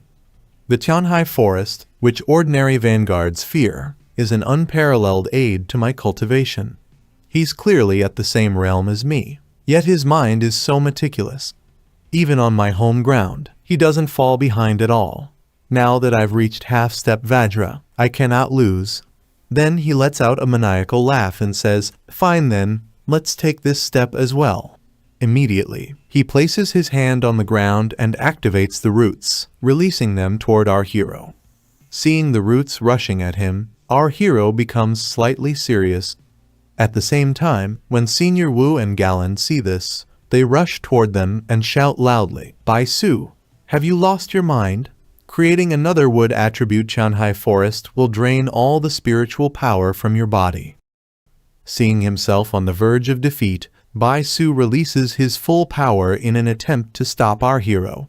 He forcibly unleashes his wood element power, spreading it outward and affecting all the trees and plants in the surrounding area with his energy. Watching this, Senior Wu and Galen immediately tell him to stop. However, Bai Su is not willing to listen at all. Without hesitation, he uses his power to launch massive roots toward our hero, attacking him directly. Seeing this attack coming, our hero activates his fire energy and thinks to himself that such rich wood element spiritual energy is actually very good.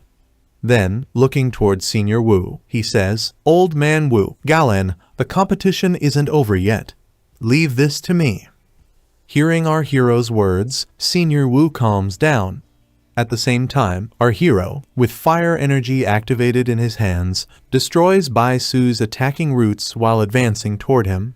He has already condensed powerful fire energy into the shape of a sword and strikes directly at Bai Su from the front. Seeing our hero's attack approaching, Bai Su hurriedly raises more roots in front of him to defend himself. However, our hero slices through those roots. The moment Bai Su's roots are severed, blood spills from his mouth. Even so, he does not stop.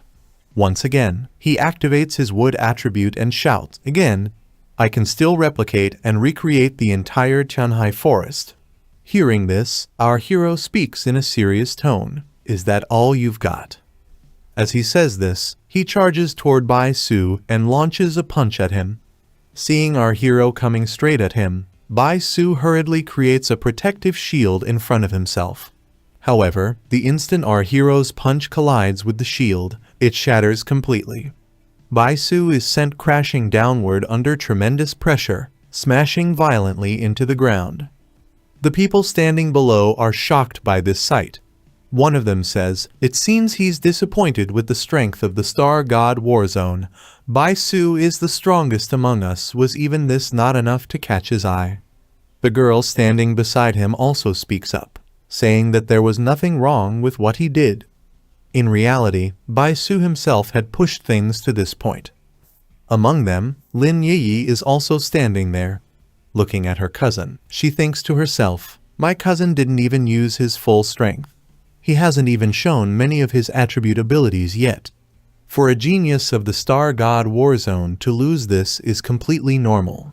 On the other side, seeing Bai Su's defeat, Senior Wu says, unexpectedly, Bai Su couldn't hold on any longer, and even his mental state, the successor of the Star God Warzone's military district, is still far too inferior compared to the sealer. Hearing this, Galen adds, you also understand Bai Su. Although he appears calm and gentle like the wind, his nature is actually pure and simple like a child's.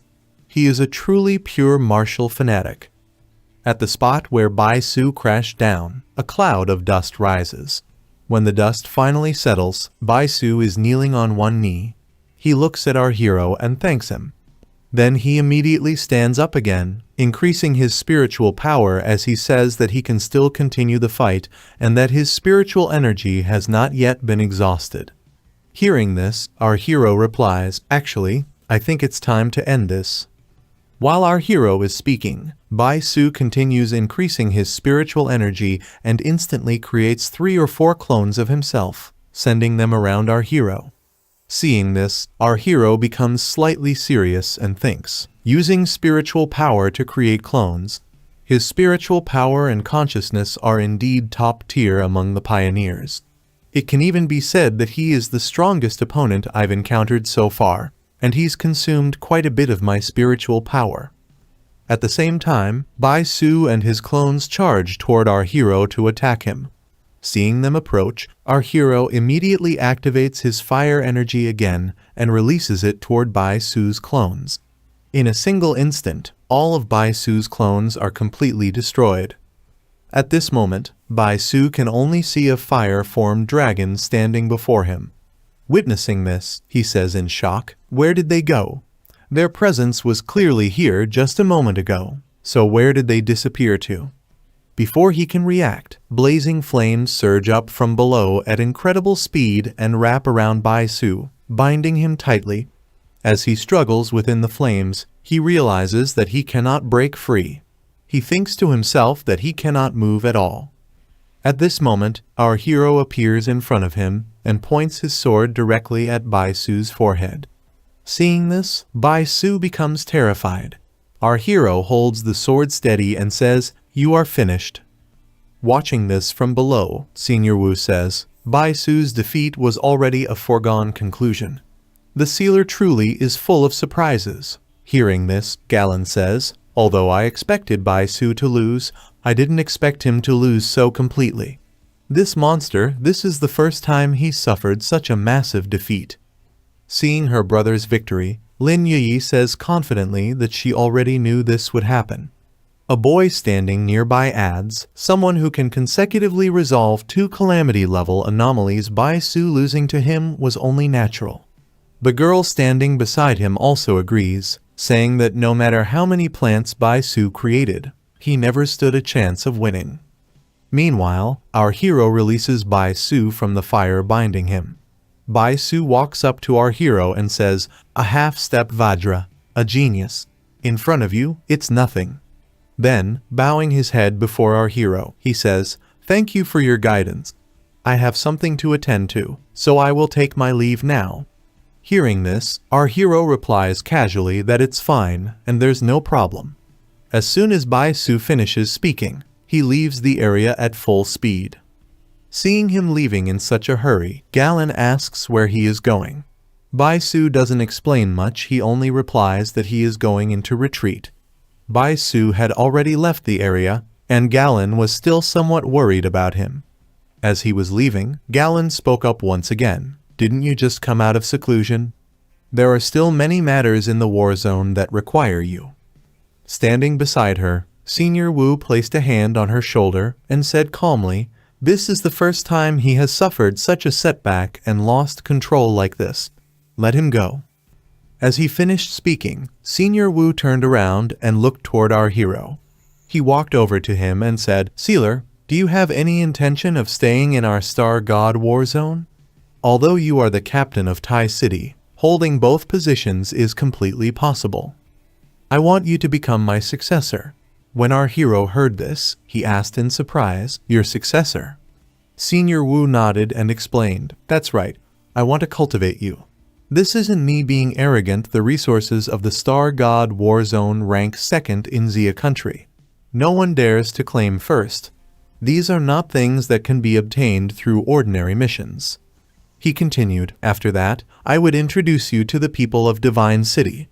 As the largest city in Xia country, Divine City controls a massive amount of potential resources. The Star God War Zone was originally promoted by Divine City, only later relocating its station. Anyone who can secure a place in Divine City is among the very best of the pioneers. You would absolutely be able to make a name for yourself there, sparring and interacting with them more. By then, your realm might even surpass mine." After listening to all this, our hero smiled and replied, "Thank you, Old Wu, but I actually don't have such intentions. I don't truly belong to the Spirit Association either. As for being a captain, I'm only holding the title in my hometown. I don't want to join any side." Hearing this, everyone present was slightly shocked. However, Senior Wu burst out laughing and said, "I understand. Your thinking isn't wrong at all. In this turbulent era of spiritual energy revival, the stronger the pioneer, the less willing they are to be bound. None of the factions are truly qualified to negotiate terms. Then let this be a gesture of goodwill. Even if you don't join the Star God War Zone, you may make any request you wish." Hearing this, our hero said, "Then, I want to continue cultivating here in the Tianhai Forest with Yi." When Senior Wu heard this, he replied, "Just that. That's easy." As he spoke, he grew serious and thought to himself, "The Tianhai Forest has ever-changing phenomena and already contains abundant attributes of all kinds. It seems a thunderstorm is about to descend." After the battle between these two youngsters, the thunder attribute has absorbed even more energy. Come to think of it, during the earlier fight, his heavenly thunder attribute wasn't fully displayed. Then, laughing heartily as he prepared to leave, Senior Wu said, "Excellent. Truly outstanding at such a young age. Everyone, clear out the Tianhai Forest for them. Do not disturb their cultivation." After turning back one last time to look at our hero, Senior Wu thought seriously to himself, "As long as he remains a pioneer of Xia country, that alone is the greatest blessing." Once everything was settled, only our hero and Lin Yi remained behind as everyone else slowly departed. At that moment, our hero rose into the air, flying upward. With a serious yet confident smile, he thought to himself, "As expected, the Star God War Zone did not reject my request, nor did they place any pressure on me. This is the absolute advantage of overwhelming strength." Then, he immediately released his thunder power, looking up at the sky as he said, "Divine thunder, tempered 100 times, is coming." At that moment, powerful thunder had already formed in the sky, spreading across the heavens and releasing deafening lightning that engulfed the entire firmament. Our hero was flying straight through the sky, advancing at full speed right in the middle of raging thunder. Lightning surged wildly all around him, trying with all its might to engulf him. Watching from below, the two military personnel were left slightly stunned by the sight. Almost at the same time, both of them spoke in shock. The sealer, what is he doing? Is he trying to connect with the thunder? At the same moment, we also see Bai Su standing at a distance. Watching our hero's actions, his expression turns serious as he thinks to himself. The fire attribute on his body has already reached the extreme. Recklessly making contact with such pure and refined lightning power will only cause two extreme high-level attributes to violently collide within his body. Even for dual attribute or mutated attribute cultivators, there is always a main attribute and a secondary one. When one attribute's spiritual power is overwhelmingly strong, the other can only serve as support and coexist alongside it. Otherwise, when extreme attributes clash head-on, does he really not understand the consequences of that? Meanwhile, our hero had already reached the very front of the thunderstorm. A massive and powerful bolt of lightning tore through the sky and came crashing straight toward him. Seeing this, our hero smiled calmly. In the next instant, The terrifying thunderbolt slammed directly into his body, and upon impact, it continued downward and struck the ground as well. The moment that overwhelming lightning collided with the earth, the entire area was completely destroyed.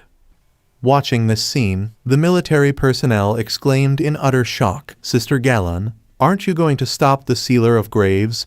The lightning in Tianhai Forest is something no living being can approach, and yet he's actually trying to draw down heavenly lightning." Hearing this, Galan replied calmly, "That's because he also possesses the ultimate lightning attribute.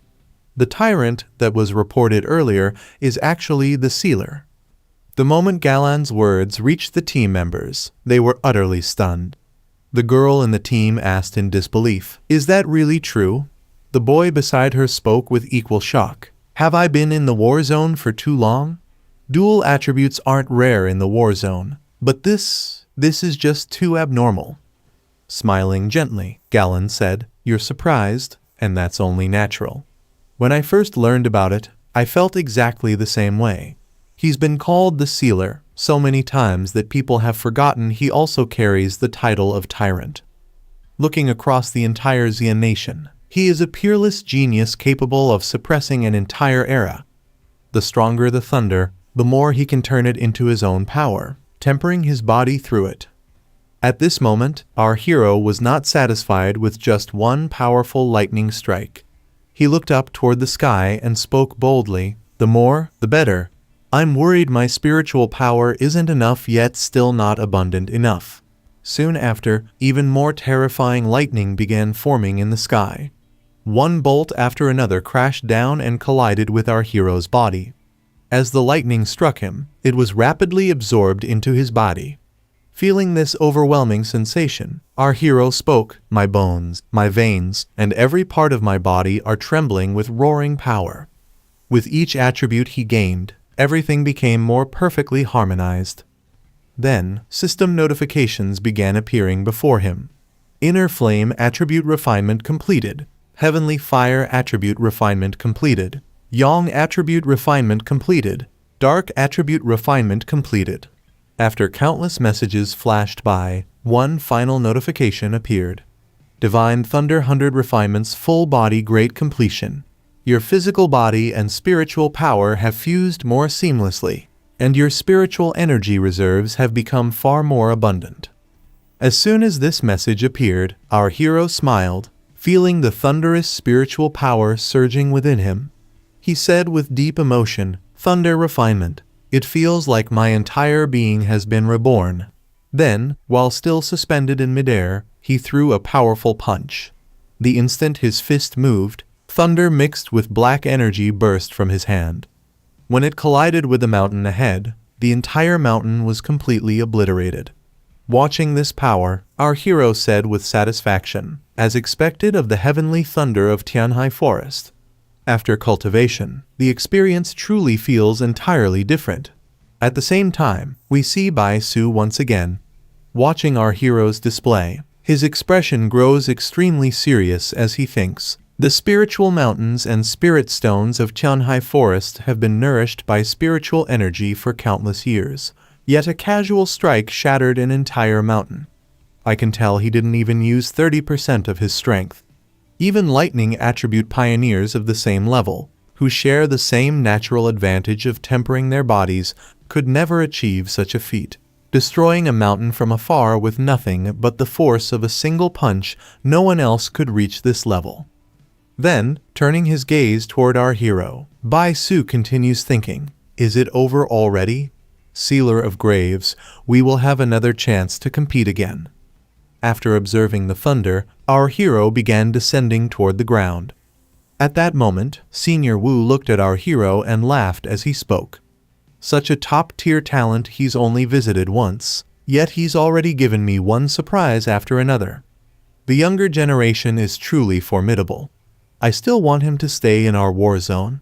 Someone who can directly defeat Bai Su, a half-step Vajra, and who can also slay an incomplete natural disaster anomaly head on. This person is exceptional both in strength and temperament. He was able to rise into the upper ranks of Xian Nation purely through his own cultivation. His talent is simply terrifying. If someone like this could become my successor, I would have no regrets in this lifetime."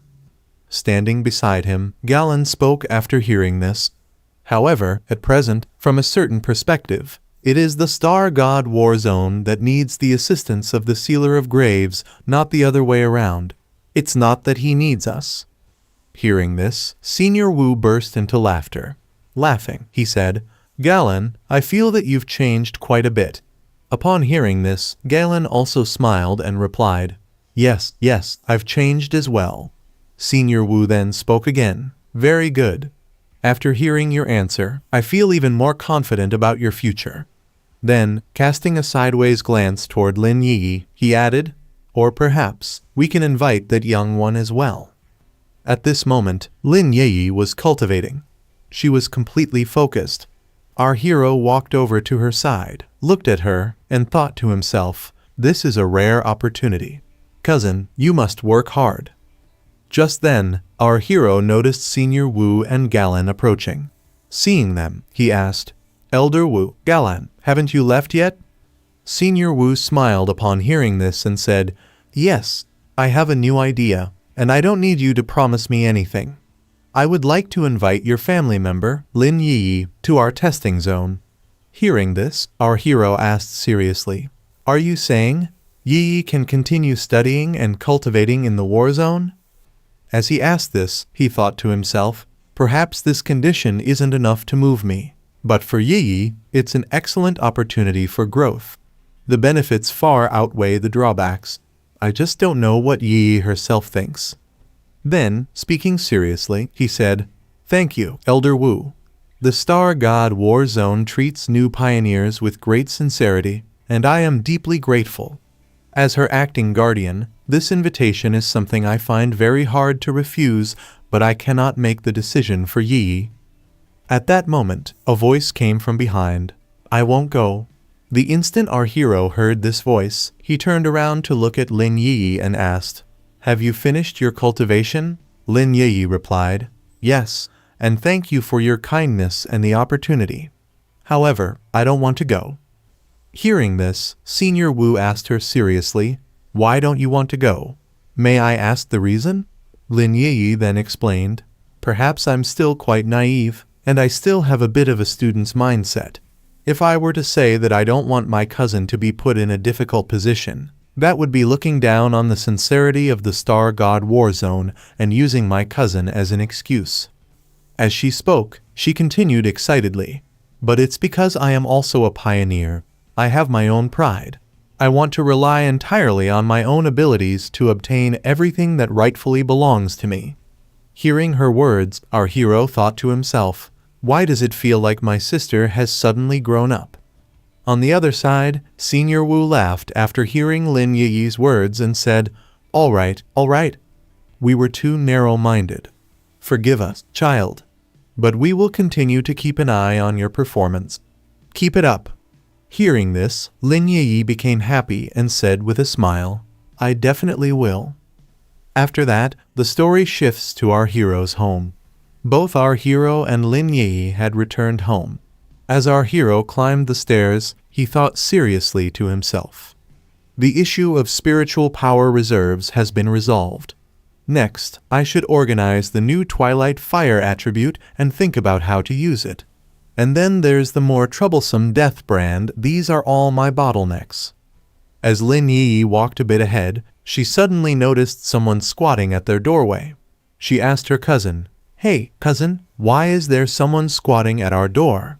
At that moment, Su Qingying, who was sitting at the door, stood up, stretched lazily, and said, "You're finally back." Our hero stepped forward and asked, "Su Qingying, why are you sitting at the door? What happened?" Su Qingying explained, "Something big has happened at the border. The captain of Moon City contacted our Thai City Spirit Association and urgently requested help." Hearing this, our hero asked seriously, "The Moon City captain? Then where is that person now?"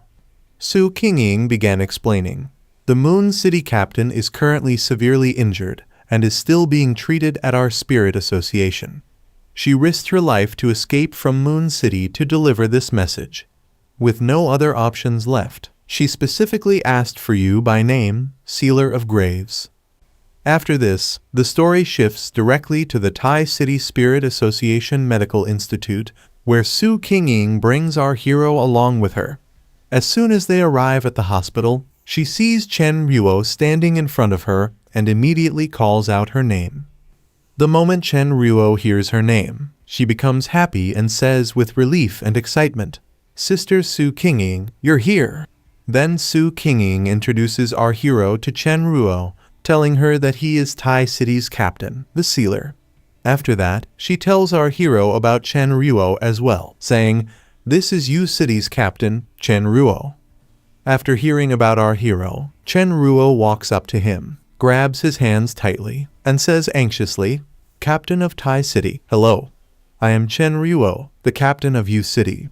The abnormality that appeared in U City has absolutely exceeded the A+ level. I've heard that you have experience handling heavenly disasters twice before. Please, I beg you, help me." Our hero pulls his hand back from hers. Chen Ruo, still flustered and panicking, continues speaking rapidly. "I'm sorry, I was too rude. I'm really extremely anxious." Clearly, the detected abnormality concentration was only B level, yet so many people disappeared. Our people went in and never came back. Even the neighboring teams who came to help all vanished. My younger sister is very strong, but she too. After hearing her words, our hero becomes serious and thinks to himself. What she means is that the abnormality in U City caused many pioneers to go missing, yet it was only detected as B-level concentration. U City may be a border city, but it wouldn't lack reliable pioneers. There's definitely something strange going on here. Then he asks her directly, "The pioneers of U City and your sister, did they go missing, or are they already dead?" The moment Chen Ruo hears this, her entire body starts trembling. She tries to explain further, but out of fear, she can't bring herself to say it. Seeing this, Su Kingying helps her sit down on a bench and gently comforts her, saying, "Don't rush. Take it slowly. Speak calmly." Then Chen Ruo, extremely frightened, begins speaking while recalling terrifying thoughts. "I don't know, I can't contact them. But my sister and I have had a special connection since childhood. I can feel that she's still alive." Then, suddenly calming herself down, she looks at our hero and says, "I almost forgot the most important thing. This is your reward. As long as you're willing to go, please, I beg you. I really have no other option." As she says this, she reveals a box in front of everyone. Our hero takes the box into his hands and thinks to himself, "This is..." Although whatever is inside has been sealed layer by layer, I can feel a familiar positive energy. He then asks Chen Ruo, "What is this? Why is it sealed?" Hearing his question, Chen Ruo thinks to herself, "There's hope," and then begins explaining. This was extracted and condensed from a high mountain where a massive yang attribute eruption occurred during the great transformation of heaven and earth in U City. It is a spirit crystal. Inside it is an enormous amount of yang attribute spiritual power. It is also U City's treasure. Originally, we hoped to cultivate a yang attribute pioneer with it. But no one was able to absorb even a single trace of its power. Instead, some were even burned by it. While listening to her explanation, our hero opens the box. Inside is a small yang attribute crystal. He takes it out of the box and holds it in his hand. Seeing this, Su Kingying says to him in shock, "It's actually a spirit crystal." The conditions and techniques required to condense a spirit crystal are extremely harsh. At present, even the Spirit Association and major military regions rarely possess even one. Moreover, pioneers who haven't mastered any attribute have a chance to awaken an attribute by absorbing a spirit crystal, thereby improving their talent and strength. Because of this, spirit crystals have become something all factions compete fiercely for, and they are currently priceless and impossible to find on the market. Spirit crystal, not naturally formed, but a spiritual energy crystal condensed and extracted after intense collisions in areas rich in spiritual energy. Our hero immediately absorbs the crystal and says decisively, "Deal." I'll take the item. Shall we depart now? After accepting this mission, everyone begins heading toward the mission area, and all of them are driving in cars. While driving, our hero asks Chen Ruo, what exactly is the abnormal phenomenon that occurred in U City like? Chen Ruo explains in a very serious tone. At first, tombstones inexplicably appeared in the mountains. Villagers who witnessed it said they could hear movement coming from inside. However, the tombstones themselves showed no unusual activity. We went to inspect them the next day, and the spiritual energy fluctuations were within the normal range. We sealed off the area and drove the villagers away, telling them not to come near. But that very night, skeletons crawled out of the tombstones and dragged villagers who were collecting herbs into the graves. She explains the entire incident step by step, and while talking, they directly arrive at the cemetery where everything happened. As soon as they arrive, everyone looks ahead. At that moment, Su Qingying asks our hero what he thinks. The moment our hero arrives there, he starts sensing the spiritual energy of the place. While sensing it, he says, "Strange, there's no abnormal aura at all." Then Chen Ruo explains, "This is U City. Ever since that day, tombstones have been appearing all over the place here without any pattern. No one knows when skeletons will crawl out and start grabbing people everywhere to bury them alive as companions. In less than a single day, even more tombstones have appeared. Come, I'll first take you to meet the people from our spirit association and the military district." While they are talking, a strange kind of energy begins leaking out from every single grave. After hearing everything, our hero becomes extremely serious and thinks to himself, "Such a low abnormal concentration. I've never heard of anything like this from the Spirit Association or the military district. Skeletons crawling out of tombstones. Yet these tombstones themselves don't have any special spiritual or abnormal energy fluctuations. Could these tombstones simply be used to isolate the abnormal aura and lower people's guard? Or do they serve some other purpose? Capturing people, burial companions? This feels more like some kind of ritual." While thinking this, he places his hand on one of the tombstones and says, "Abnormalities, just like humans, also conduct sacrificial rituals, but they do so for the revival of an even greater abnormality. This is different from the heavenly disaster species we encountered in Tai City before, but the form is similar. The abnormal bat swarm slaughtered Tai City's residents in large numbers precisely to welcome the descent of the abnormal king." As soon as Chen Ruo, who is walking ahead, hears this, she mutters in shock, "Heavenly disaster, is that also a form of sacrifice?" The moment she says this, both our hero and Su Qingying focus their attention on her. Then Chen Ruo, extremely frightened, continues, "The people here, especially the residents in the mountain villages, don't really like the rapidly changing world outside. No matter how much we persuade them to relocate, they refuse. Tomorrow, they're even planning to hold a..." At that very moment, the entire ground of the cemetery starts shaking violently, and the earth begins to crack. Seeing this, Chen Ruo screams in fear that it has started again. Immediately after that, skeletal hands burst out of the ground, tearing through the soil. One skeletal hand lunges straight toward our hero to attack him. However, our hero dodges the hand and thinks to himself, "The strength of an individual abnormality isn't that impressive.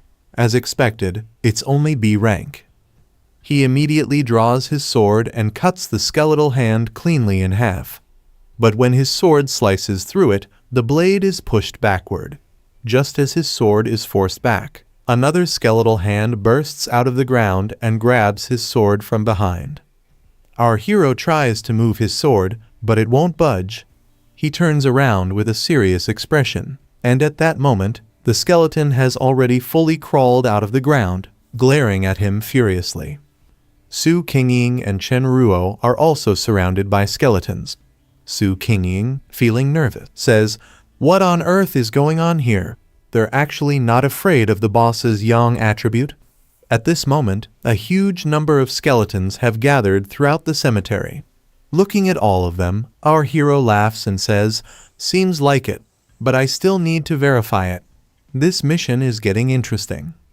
On the other side, Chen Ruo activates her spiritual power to deal with the skeletons. She takes out a flute-like instrument and plays it, using her spiritual energy to destroy the skeletons. After defeating the skeletons in front of her, she says fearfully to everyone, "These skeletons aren't high level, but they don't feel pain, and they don't have any concept of death or losing the ability to fight. There are even more of them than when I escaped before. No matter how much we kill, they just keep coming. Could it be that even the sealer can't do anything about them?" Su Qingying also attacks and destroys several skeletons and says, "Hey, don't lose hope." However, as she attacks and sees the skeletons burning, she asks in confusion, "What exactly is happening here?" At that moment, our hero activates Twilight Fire Domain. The instant this skill is activated, flames spread throughout the entire cemetery, engulfing every skeleton and destroying them all. As our hero's spiritual energy destroys these skeletons, a system notification immediately appears before him. Detected a special death attribute. When our hero reads this notification, he thinks to himself about what a death attribute is.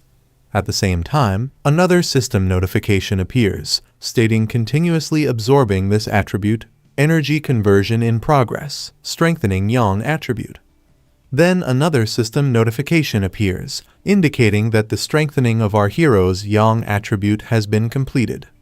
The moment the fire domain is formed, the entire graveyard is swallowed by our hero's domain, and every skeleton present in this area is caught within the fire domain. As soon as they enter it, they begin burning fiercely, shattering into pieces and being completely destroyed. Seeing this scene, Su Qingying looks at Chen Ruo and says in amazement, "See that? That's the true power of the Sealer of Graves." Witnessing such terrifying power right before her eyes, Chen Ruo is utterly stunned and exclaims in shock, "So strong! The Sealer of Graves truly lives up to the name. That fire just now actually burned both the skeletons and the tombstones? I was too narrow-minded before. Yu City is finally saved. I'll take you to regroup with the others at the Spirit Association right away." After that, they head toward the Yu City Temporary Spirit Association Hall, where people are already present. As soon as one of them spots Chen Ruo, they shout from a distance, "Team leader, you're back." Hearing this, Chen Ruo responds, "I brought back reinforcements Tai City's team captain, the Sealer of Graves, and Tai City Spirit Association member, Su Qingying." Then, while introducing the people present to our hero, she adds, "These are our companions from the Yu City Spirit Association." Among them were Chen Feng, Chen Roman 11, and Chen Xing. Upon hearing this, Chen Xing speaks up in disbelief, "Tai City's team captain, the Sealer of Graves, the one who single-handedly resolved the catastrophe-level anomaly." She simply couldn't believe her eyes because our hero looked extremely young. Chen Feng looks at our hero and says angrily, "What use is that? What Yu City is facing is completely different from any other anomaly. You should hurry up and leave already. Why come back at all? And why bring outsiders here to die with us?" At this moment, Chen Roman 11 also speaks up. "This isn't a B-rank anomaly event. You've all been deceived by her. You came here to be buried with us." Everyone is extremely distressed at this moment.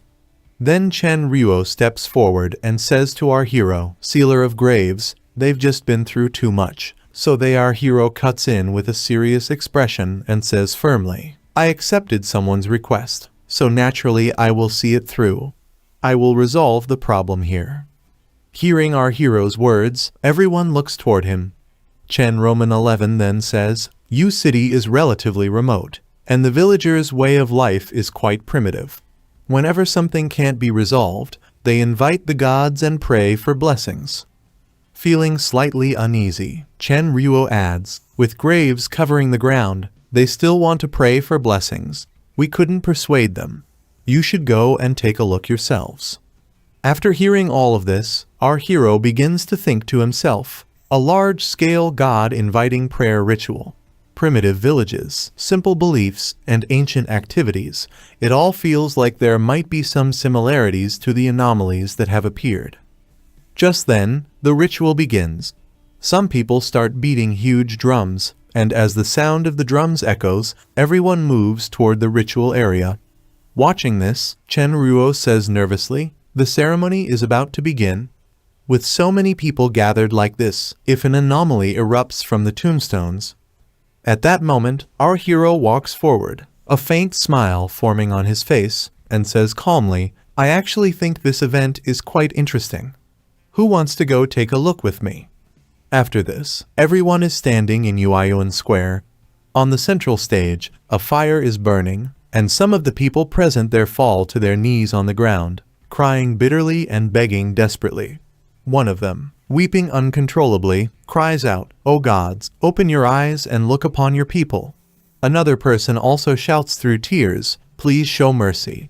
Save my children, I am willing to give up my own life." One by one, everyone begins crying out, pleading for compassion, begging the gods to show mercy.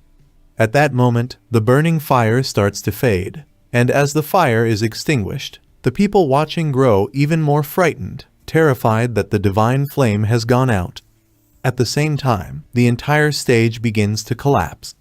Skeleton hands burst out from the ground, tearing through the earth, and as soon as the people see the skeletons, they begin screaming that the tombstones have broken, and that the skeleton monsters are coming out again. Countless skeletons rip their way out of the ground, and seeing this, the people present are struck with terror. Some panic and run away as fast as they can, shouting for everyone to escape, while others, shaking violently in fear, remain kneeling on the ground, still praying, believing that all of this must have been done by the gods for them. Some children cry loudly and ask in trembling voices, "Mom, the heavenly gods will definitely save us, right?" The skeletons continue to tear their way out of the ground. More skeletons emerge and begin slaughtering people. The little girl who had been crying just moments ago is also targeted, as a skeleton approaches her from behind, preparing to attack. However, at that very instant, a powerful surge of fire energy crashes down onto the skeleton. As the fire energy descends, it ignites and burns several skeletons around it. When the villagers see this, they stop in their tracks, and upon seeing the fire burning once more, they shout excitedly, "It's fire from the heavens." The divine flame reignites, and from within that blazing divine fire, our hero steps forward and appears before everyone. He shouts loudly to all of them, declaring that there is no need to worship gods, that there are no gods in this world, and that they will not come. The villagers listen to our hero's words in utter shock. However, at that moment, some people scream loudly, "It's a god! A god has truly performed a miracle. The gods have vanquished the calamity." Others cry out desperately, "God, save us! There are so many skeletons here, only you can help us." Hearing all of this, our hero simply shakes his head. Raising his hand, he begins to create the Twilight Fire domain once again. And as he does so, he says, "Twilight Fire domain, unfold. I am not a god. I am the Vanguard team captain from Tai City, code-named Sealer of Graves." A massive domain forms across the sky, and even the members of the organization are terrified by what they see, shocked and confused by this overwhelming phenomenon. Chen Feng, completely stunned, asks, "Just what kind of background does this Sealer of Graves have? What is he doing? What kind of monstrous ability is this?" Laughing lightly, Chen Ruo explains, "I already told you he's not an ordinary vanguard, but you just wouldn't believe it. He consecutively eliminated 2 catastrophe-level anomalies in Tai City and Kang City, and even soloed the 3rd-ranked Spirit Association of Kang City. I heard that the Spirit Association headquarters and the Star God Warzone have already treated him as an honored guest." At the same time, our hero rises into the air, flying upward, and a system notification appears before him. Twilight Fire domain has devoured a large amount of unknown attributes. Yang attribute enhanced. Reading this notification, our hero activates the Crimson Fire Blade technique and declares, "Then I'll use this enhanced Crimson Fire Blade art." He launches the attack downward. Flames roar below, and his blade attack descends at the same time. In a single instant, every skeleton present is completely erased, vanishing without a trace. Seeing this, the villagers burst into tears, crying out in overwhelming emotion. One of them shouts, "Heaven has not abandoned you, city." Another laughs through tears and says, "They're gone. The tombstones and the white bones are all gone." Meanwhile, Su Qingying quickly checks her detection device and says, "Stabilization zone values have returned to normal. Beimu district anomaly values have returned to normal." As she speaks, her expression suddenly changes in shock, and she blurts out, "No, don't you all realize it? The light pillars have actually increased." Hearing this, Chen Ruo screams in fear. Jinming district has fluctuations. The anomaly concentration is continuously converging. At the location where our hero stands, an enormous amount of energy begins gathering toward the sky. The color and atmosphere of the heavens start to change, and due to this massive concentration of energy, another king of anomalies is being born. Our hero stands directly before it. This king of anomalies is of the skeleton type, and the moment it forms in front of him, system notifications begin appearing before our hero. Detected unlocked unknown attribute. Analyzing. This attribute is identified as death attribute. Right in front of our hero, the king of anomalies was releasing its overwhelmingly powerful death aura. As our hero sensed the terrifying aura, his heart jolted with fear, and he thought to himself, "Why do I feel such a extremely troublesome presence?" Down below, the members of our hero's team were also terrified after witnessing this scene. Chen Ruo, trembling in fear, looked up at the king of anomalies in the sky and asked in panic, What is that thing?" Standing beside her, Su Qingying spoke in shock. "This level of anomaly concentration, it's even higher than last time in Tai City." Before she could finish her sentence, she suddenly screamed at everyone, "It's coming! That thing is what's making the pillar of light keep increasing." At this moment, the anomaly's king that had appeared was enormous beyond imagination. From within its massive body, a terrifying death energy continuously erupted, and everyone who sensed it felt overwhelming fear. The anomaly's king released its powerful death aura directly toward our hero.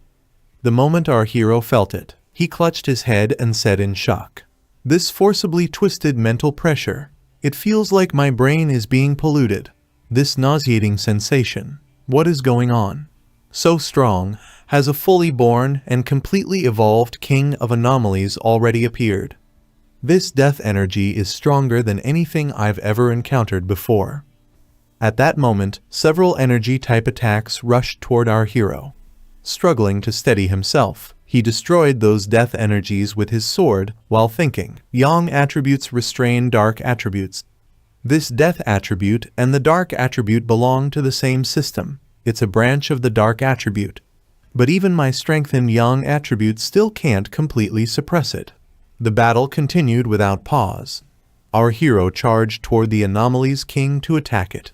Seeing this, all the villagers cried out loudly, "We beg the gods, let divine miracles appear once more. Protect our people, bless all living beings." As our hero advanced toward the anomaly's king, he created a protective shield to resist the death aura. However, Su Qingying, watching from afar, suddenly panicked when she saw that the protective shield had already shattered and the death aura had captured him. Seeing this, she screamed desperately from a distance, "Sealer!" At this point, our hero had already been captured and was unconscious. Meanwhile, somewhere in the city, Lin Yi suddenly felt something strange. Her heart tightened in fear as she muttered, "Cousin." Panic surged within her as she thought, "Why am I feeling so afraid? This should be just like any other mission. My cousin is so powerful he effortlessly killed 2 kings of anomalies before. Could something really go wrong this time? If I had known, I wouldn't have listened to him. I should have gone to Moon City with him." Just then, Lin Yi received a phone call. It was Galen. She picked up the call and greeted her, and Galen said gravely, "Yi, we've received a message. Moon City has been surrounded by a massive cluster of tombs, and a lockdown order has already been issued. Something has happened to your brother." The story then shifts to the Tai City Spiritual Association, where a serious meeting was underway. Everyone was discussing intensely. One person said. Everything had just finally started getting better. Another added. Could it be that the sealer has truly fallen? A third spoke with despair. Then, does that mean humanity's resistance has really been meaningless? Even the sealer. The scene shifts again, this time to the Divine City Spiritual Association headquarters conference room. A meeting was also taking place there. One man standing at the front said, "The Spiritual Association's negligence regarding Moon City is deeply regrettable. A B-rank anomaly fluctuation actually gave rise to a king of anomalies. This confirms that a king of anomalies must be eliminated before its evolution is complete." At that moment, Gu Yuru stood up angrily and said, "Is this really the time to be saying things like that?" As she spoke, she turned to leave and said firmly, "I'm going to Moon City." Seeing her leave, someone behind her shouted angrily, "What are you going there for? You are a core vanguard of Divine City. The military has already deployed forces and is concentrating power to break through into Moon City." Gu Yuru stopped and snapped back angrily, "First, we almost lost a Vajra realm venerable. Now, we're sacrificing another pillar of Xia Nation. What are you trying to do? Abandon another city? If you can't defeat anomalies, you just stop fighting? Since when did the Spiritual Association become like this? I absolutely cannot agree with your stance." Hearing this, the man in front shouted back, "It was the sealer himself who insisted on going to Moon City. This is the era of spiritual energy revival. One wrong step means death. Even if it was him. What's so surprising about this?" Yuru released her power and roared furiously. "Then let's all just wait to die. Why resist at all? Why cultivate at all? When Divine City faced the great disaster back then, why did Elder Wu sacrifice himself to seal it? We might as well have sealed Divine City, abandoned it, and waited for extinction." After saying this, she turned and left. Watching her go, the people behind her spoke among themselves. "We're doing this for everyone's good. What use would it be even if you went?" As Yuru walked away, her expression became ice-cold and resolute as she thought to herself, "A bunch of cowards. I have personally witnessed the sealer's strength. I don't believe he could die so easily." After this, the story shifts to the outskirts of Moon City, where all the military forces had already arrived. Among them, we see Senior Wu sitting inside one of the vehicles. As Senior Wu senses the death aura ahead, his expression turns deeply shocked, and he says gravely, "The attribute of this king of anomalies is a variant of the dark attribute, an entirely new death attribute that has never appeared before. I estimate that the sealer's misfortune occurred because he encountered an inescapable rule." After saying this, he begins to step out of the vehicle. Galen is with him, and several people are already present at the scene. When they see Senior Wu and the others getting out of the car, a guard hurriedly reports, "Elder Wu, Sister Lan, the military zone vehicles are unable to break through." Hearing this, Galen snaps angrily, "What do you mean by that?" The guard immediately explains, "All deployable forces from every military district have already rushed in for support, but after several rotations, it has been completely ineffective.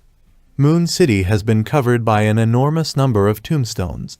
No matter how much force we send to attack, an equal number of tombstones emerge to devour us. Our attacks can't even reach the frontline soldiers. All the warriors we sent forward have already been dragged into the tombstones.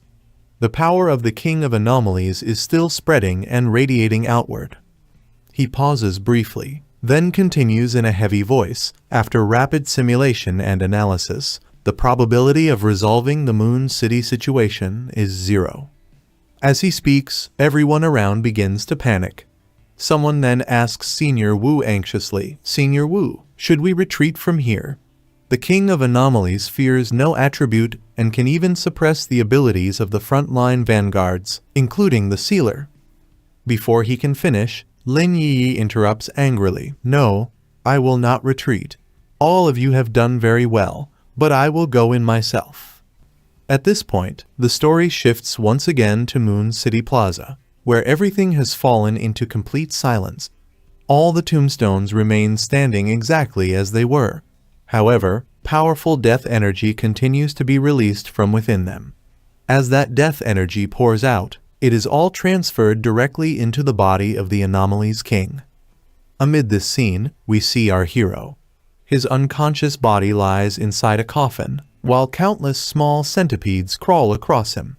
At the same time, a green-colored energy is continuously being released from his body. At that very moment, a system notification appears before our hero. The Death Brand ability you implanted has been successfully activated. You have obtained the ability of Infinite Death. A system notification appears before our hero, stating that the trial of the Death Brand has ended. The instant this notification appears, our hero stands up from the coffin.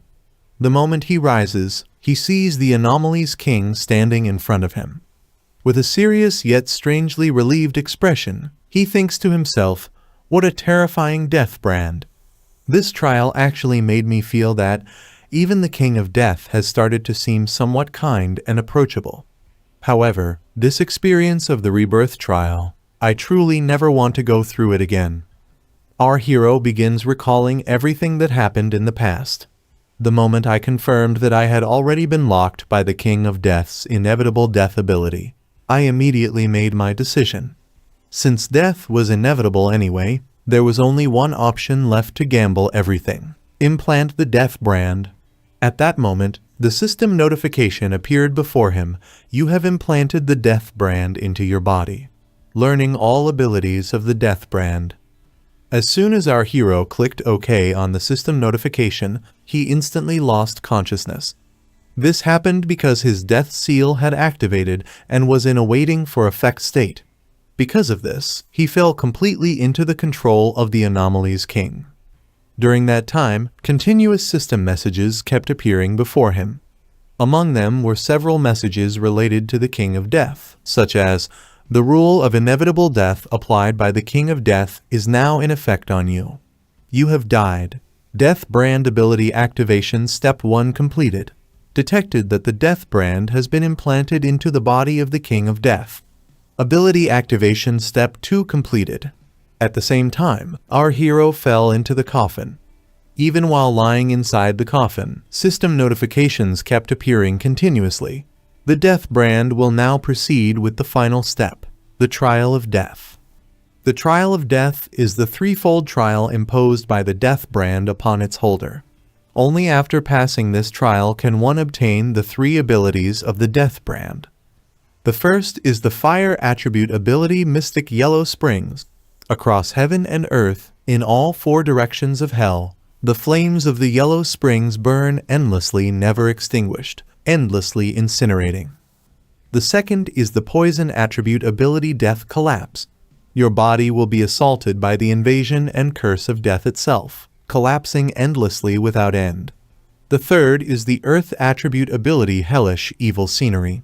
The gates of hell open for you, as evil spirits line up to escort you to your burial. Within the trial, all experiences and pain make it impossible to distinguish between reality and illusion.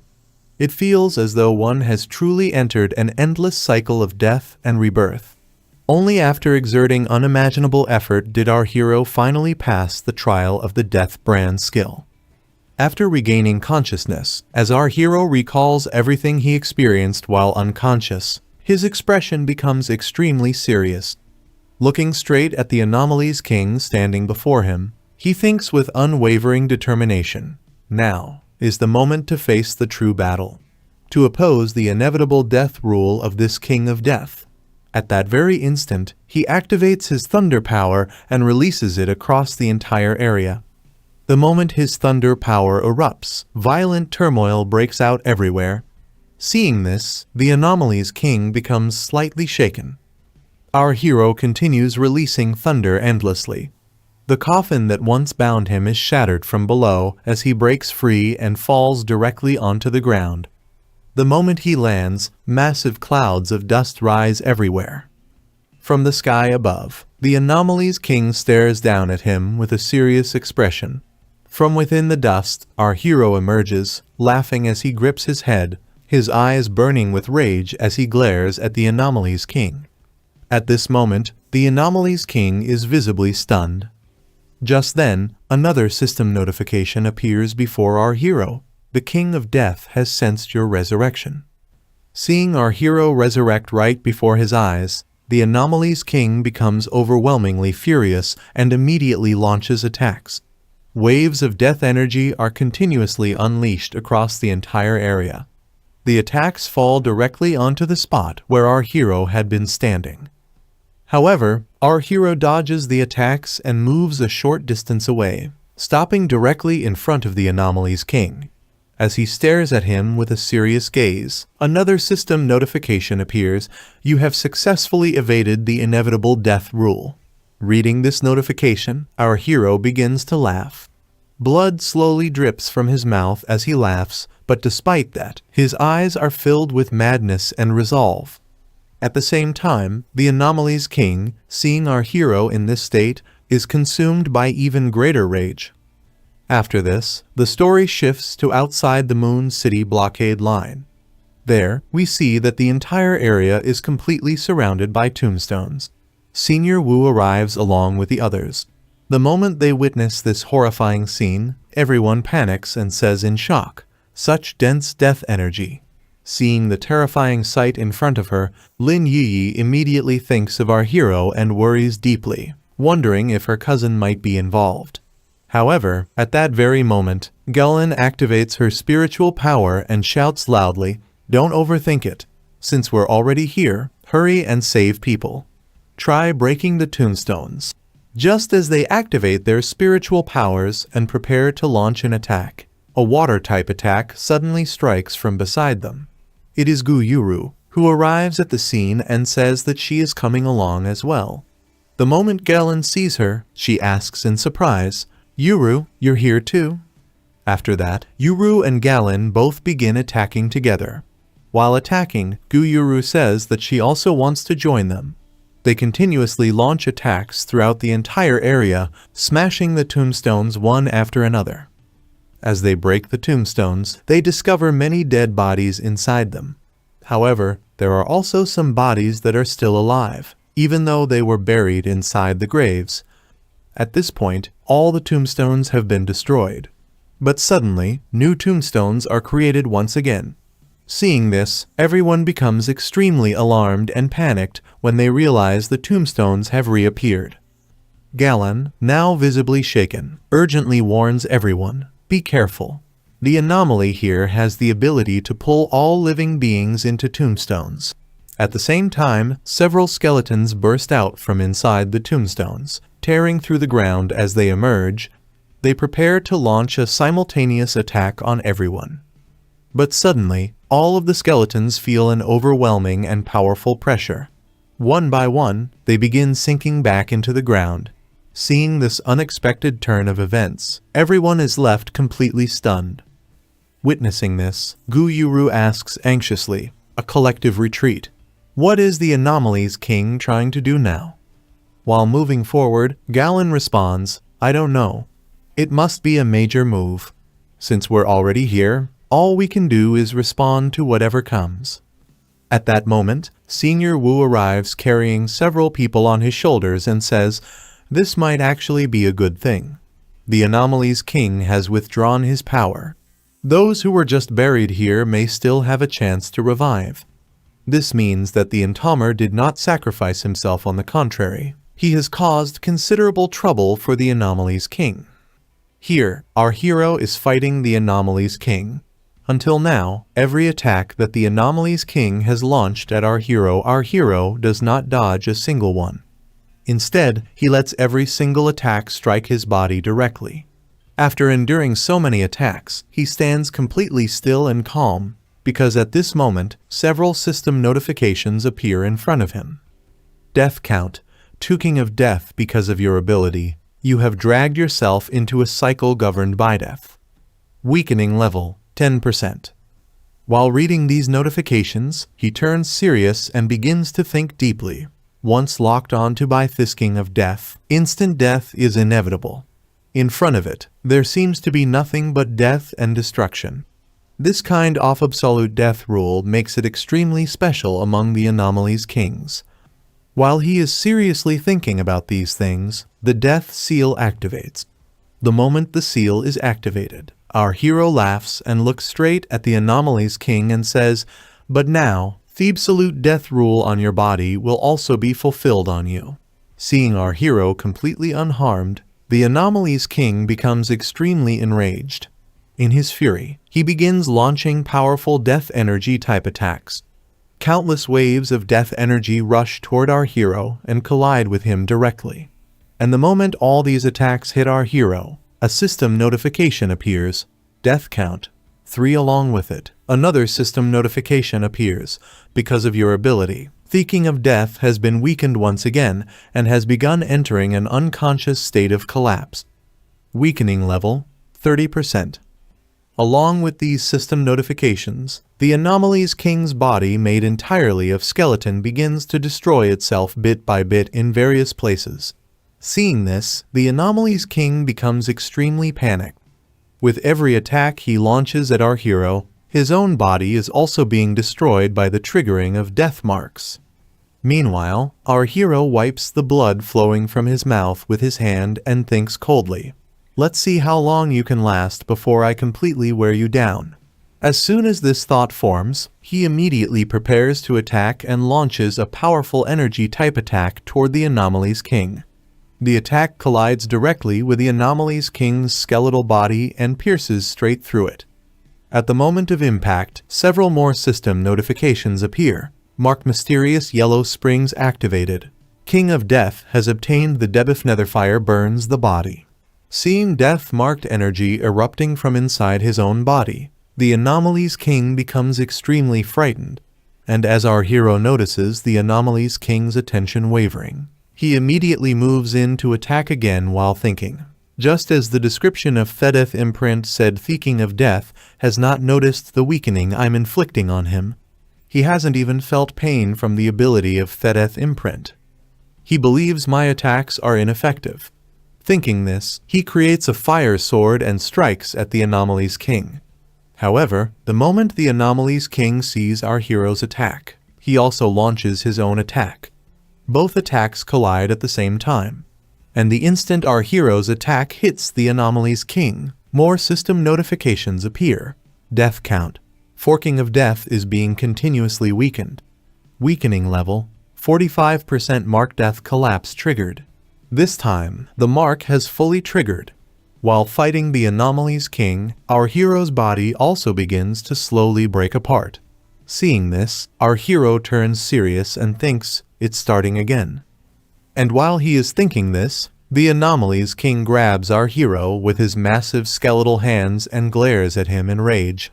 At this moment, our hero's body is breaking apart like stone. Looking directly at the Anomalies King, he says, "King of Death, look at yourself now. What have you become?" As soon as our hero says this, the Anomalies King also looks at his own body. Just like our hero's body is breaking apart like stone, the Anomalies King's skeletal body is also shattering into pieces. At that very moment, our hero activates the Yang attribute. His body turns into flames and disappears from the Anomalies King's hands. Immediately, another system notification appears, death count. 5. King of Death weakening level 60%. At this moment, the Anomalies King's body, which had been slowly breaking apart, suddenly shatters violently in a single instant. Seeing this, the Anomalies King screams.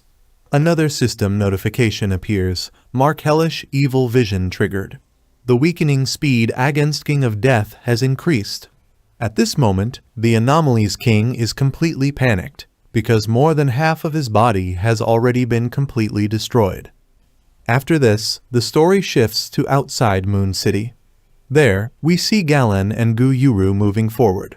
However, the tombstones standing in front of them begin to collapse on their own. Seeing this, Galen says in disbelief, "I'm not seeing things, am I? Are all the tombstones here starting to collapse?"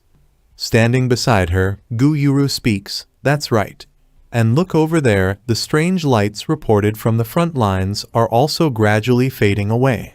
At that moment, the sky which had been shrouded in darkness just moments ago begins to brighten. Seeing this, Lin Yi laughs and says, "Then does this mean my cousin is really still alive?" Then Senior Wu says firmly, "Let's go. We're entering Moon City. They still need us there. Notify the teammates behind us to provide support. Whether they survived or were injured, everyone must be brought out and evacuated." As soon as he finishes speaking, everyone activates their spiritual power and rushes forward at full speed, thinking that if no strange incidents occur ahead, they should be able to arrive quickly. And during this rush, we also see Moon City itself. All the tombstones here have completely collapsed as well. At that moment, a hand suddenly emerges from the ground.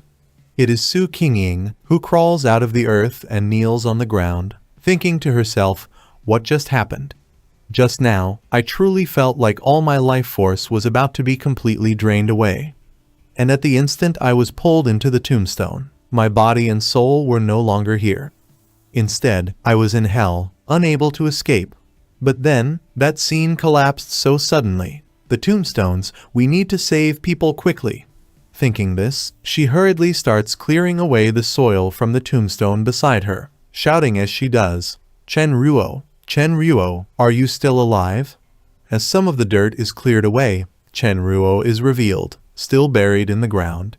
Seeing this, Su Qingying thinks Chen Ruo really is inside. Unlike Chen Ruo's younger sister, whose body completely disappeared after entering the tombstone. While thinking this, her gaze shifts to the sky, which is shining intensely. Something is descending rapidly from above. Su Qingying looks up and sees something falling from the sky. At this moment, our hero crashes down to the ground at full speed together with the Anomalies King. The Anomalies King's body has now been completely destroyed, and our hero stands right above him. Seeing our hero, the Anomalies King asks arrogantly, "I am the noble king of death. What kind of being are you?" However, at this moment, all the anomaly creatures belonging to our hero's dark attribute are present there. Seeing them standing before him, the Anomalies King says angrily, "How dare you look down on me?" At that instant, all the dark creatures shout and launch their attacks toward the Anomalies King. Then, a system notification appears, "Hellish evil vision weakening progress onking of death, 80%. With every attack, the percentage continues to rise. In just a short time, it climbs from 90% to 100%. And the moment it reaches 100%, the Anomalies King is completely destroyed." As soon as the Anomalies King is destroyed, system notifications appear in front of our hero. The abilities of the King of Death have been completely weakened and seized by you. Congratulations, the old king has fallen. The new king ascends the throne. At this moment, his entire body is glowing brilliantly with purple dark energy. When our hero was defeating the Anomalies King, everyone had already arrived in that area. Su Qingying, who had been present there from the very beginning, was left utterly stunned the moment she saw our hero. She was so shocked that she had no words at all. She didn't even know what she should say. Seeing our hero, Gu Yuru exclaimed in complete disbelief, "The burial sealer didn't die. Not only did he escape the Death King's certain death law, but he even summoned the 100 ghosts of hell to devour the Death King." Senior Wu, watching this scene, let out a laugh and said calmly, "Perhaps it's even more unbelievable than that. The certain death law cannot be escaped, it can only be broken. The burial sealer had already devised a way to break the deadlock the moment he entered the Death King's law. He truly did die, but he also mastered the power to destroy the Death King, reviving from death." At this, Gu Yuru became extremely serious and said, "But can humans really possess such an ability to reverse life and death itself? The Death King is an awakened Anomalies King. Could it be that the Death King has already turned the burial sealer into?" Senior Wu listened to her words carefully. Before she could finish, Galen spoke up firmly, "No, look closely. If the burial sealer had truly been defeated, turned into a puppet, or become a vessel for the Death King's parasitism, we would never have been able to save so many survivors, and the things he summoned didn't attack us at all. At that moment, many people who had been trapped inside the graves began emerging one after another. As everyone worked together to pull people out, someone suddenly shouted, "Hey! There's a girl here, she's badly injured. Her body's almost turning purple." The girl slowly opened her eyes and asked weakly, "What happened here? Wasn't I already dead?" Soon, someone's gaze fell upon our hero. One person shouted in panic, "Who is that? Why is he emitting the aura of an anomaly's king?" Another voice cried out in fear, "Death God! Is he the death god? Does something like that really exist?" Then someone else immediately argued, "What nonsense are you talking about? That's the burial sealer, the Lord who saved us." Everyone began speaking at once, voices overlapping. "No, that name sounds terrible. Yeah, it's way too scary." Among the crowd, there was a little girl whom our hero had saved from a skeleton's attack. The moment she recognized our hero, she smiled and said, "He's a god. He's our god. He defeated the bad thing." High in the sky, our hero formed a scythe made entirely of energy. Looking straight ahead, he spoke coldly, "It's time to end this." As he finished speaking, he swung the energy-formed scythe through the sky. Instantly, an overwhelmingly powerful slash tore through the heavens. Everyone watching was completely stunned. They couldn't understand what was happening, because our hero's energy slash swept across the entire area. At that moment, streams of red, ghost-like energy surged forward, and our hero's energy slash collided head-on with them. The instant they made contact, the red ghostly energy began to disintegrate and vanish on the spot. Watching from below, Senior Wu said in shock, "The netherworld realm, 10,000 ghosts crying in unison. This is the summoning of the true hell into the mortal world." In the sky, our hero was completely surrounded by the red ghostly energy. At that moment, he activated his yang attribute, releasing an overwhelmingly powerful fire-type energy as he declared, "It's time for you to go back. Return to where you came from." The moment he released that energy, the entire sky began shining like the sun itself. The radiance continued for a while, until finally the sky returned to normal. Our hero looked around and said calmly, "At last, it's over." Below, people were still digging through the tombstones, desperately searching for their friends and family. Those who found their loved ones burst into tears, hugging them tightly as they cried, saying how glad they were that they were truly alive. Emotional voices filled the entire area. As our hero descended toward the ground, he thought to himself, "Dealing with the Death King consumed a tremendous amount of my spiritual power. On top of that, there's this death brand mark. I wonder if it will cause any side effects later." The moment his feet touched the ground, Lin Yi ran toward him and threw her arms around him, crying as she said, "You're not dead, right? You really scared me to death." Our hero placed his hand gently on her head and smiled as he replied, "See? I'm perfectly fine." As he said this, he looked toward Su Qingying, who was walking toward him. The moment she reached him, she thanked him sincerely, then turned to check on her team members. Hearing her words, our hero smiled faintly and thought to himself, "Her younger sister is still alive. I suppose that counts as a blessing amid misfortune." At the same time, the military personnel were also carrying out their duties. They had already gathered all the dead bodies present in the area. One person approached Senior Wu and reported, "Elder Wu, the estimated data has come in. The casualties in Moon City caused by the Death King are estimated to be about half of the total population. Most of them died because they had not awakened any abilities, or because they were swallowed by the tombstones for too long. A total of 1,500 non-Moon City Pathfinders came to provide rescue. Confirmed deaths are 50 people, 30 are missing, and more than 1,000 are injured." After hearing the report, Senior Wu nodded and said, "Post-disaster reconstruction, as well as compensation for the casualties and their families, must be properly implemented."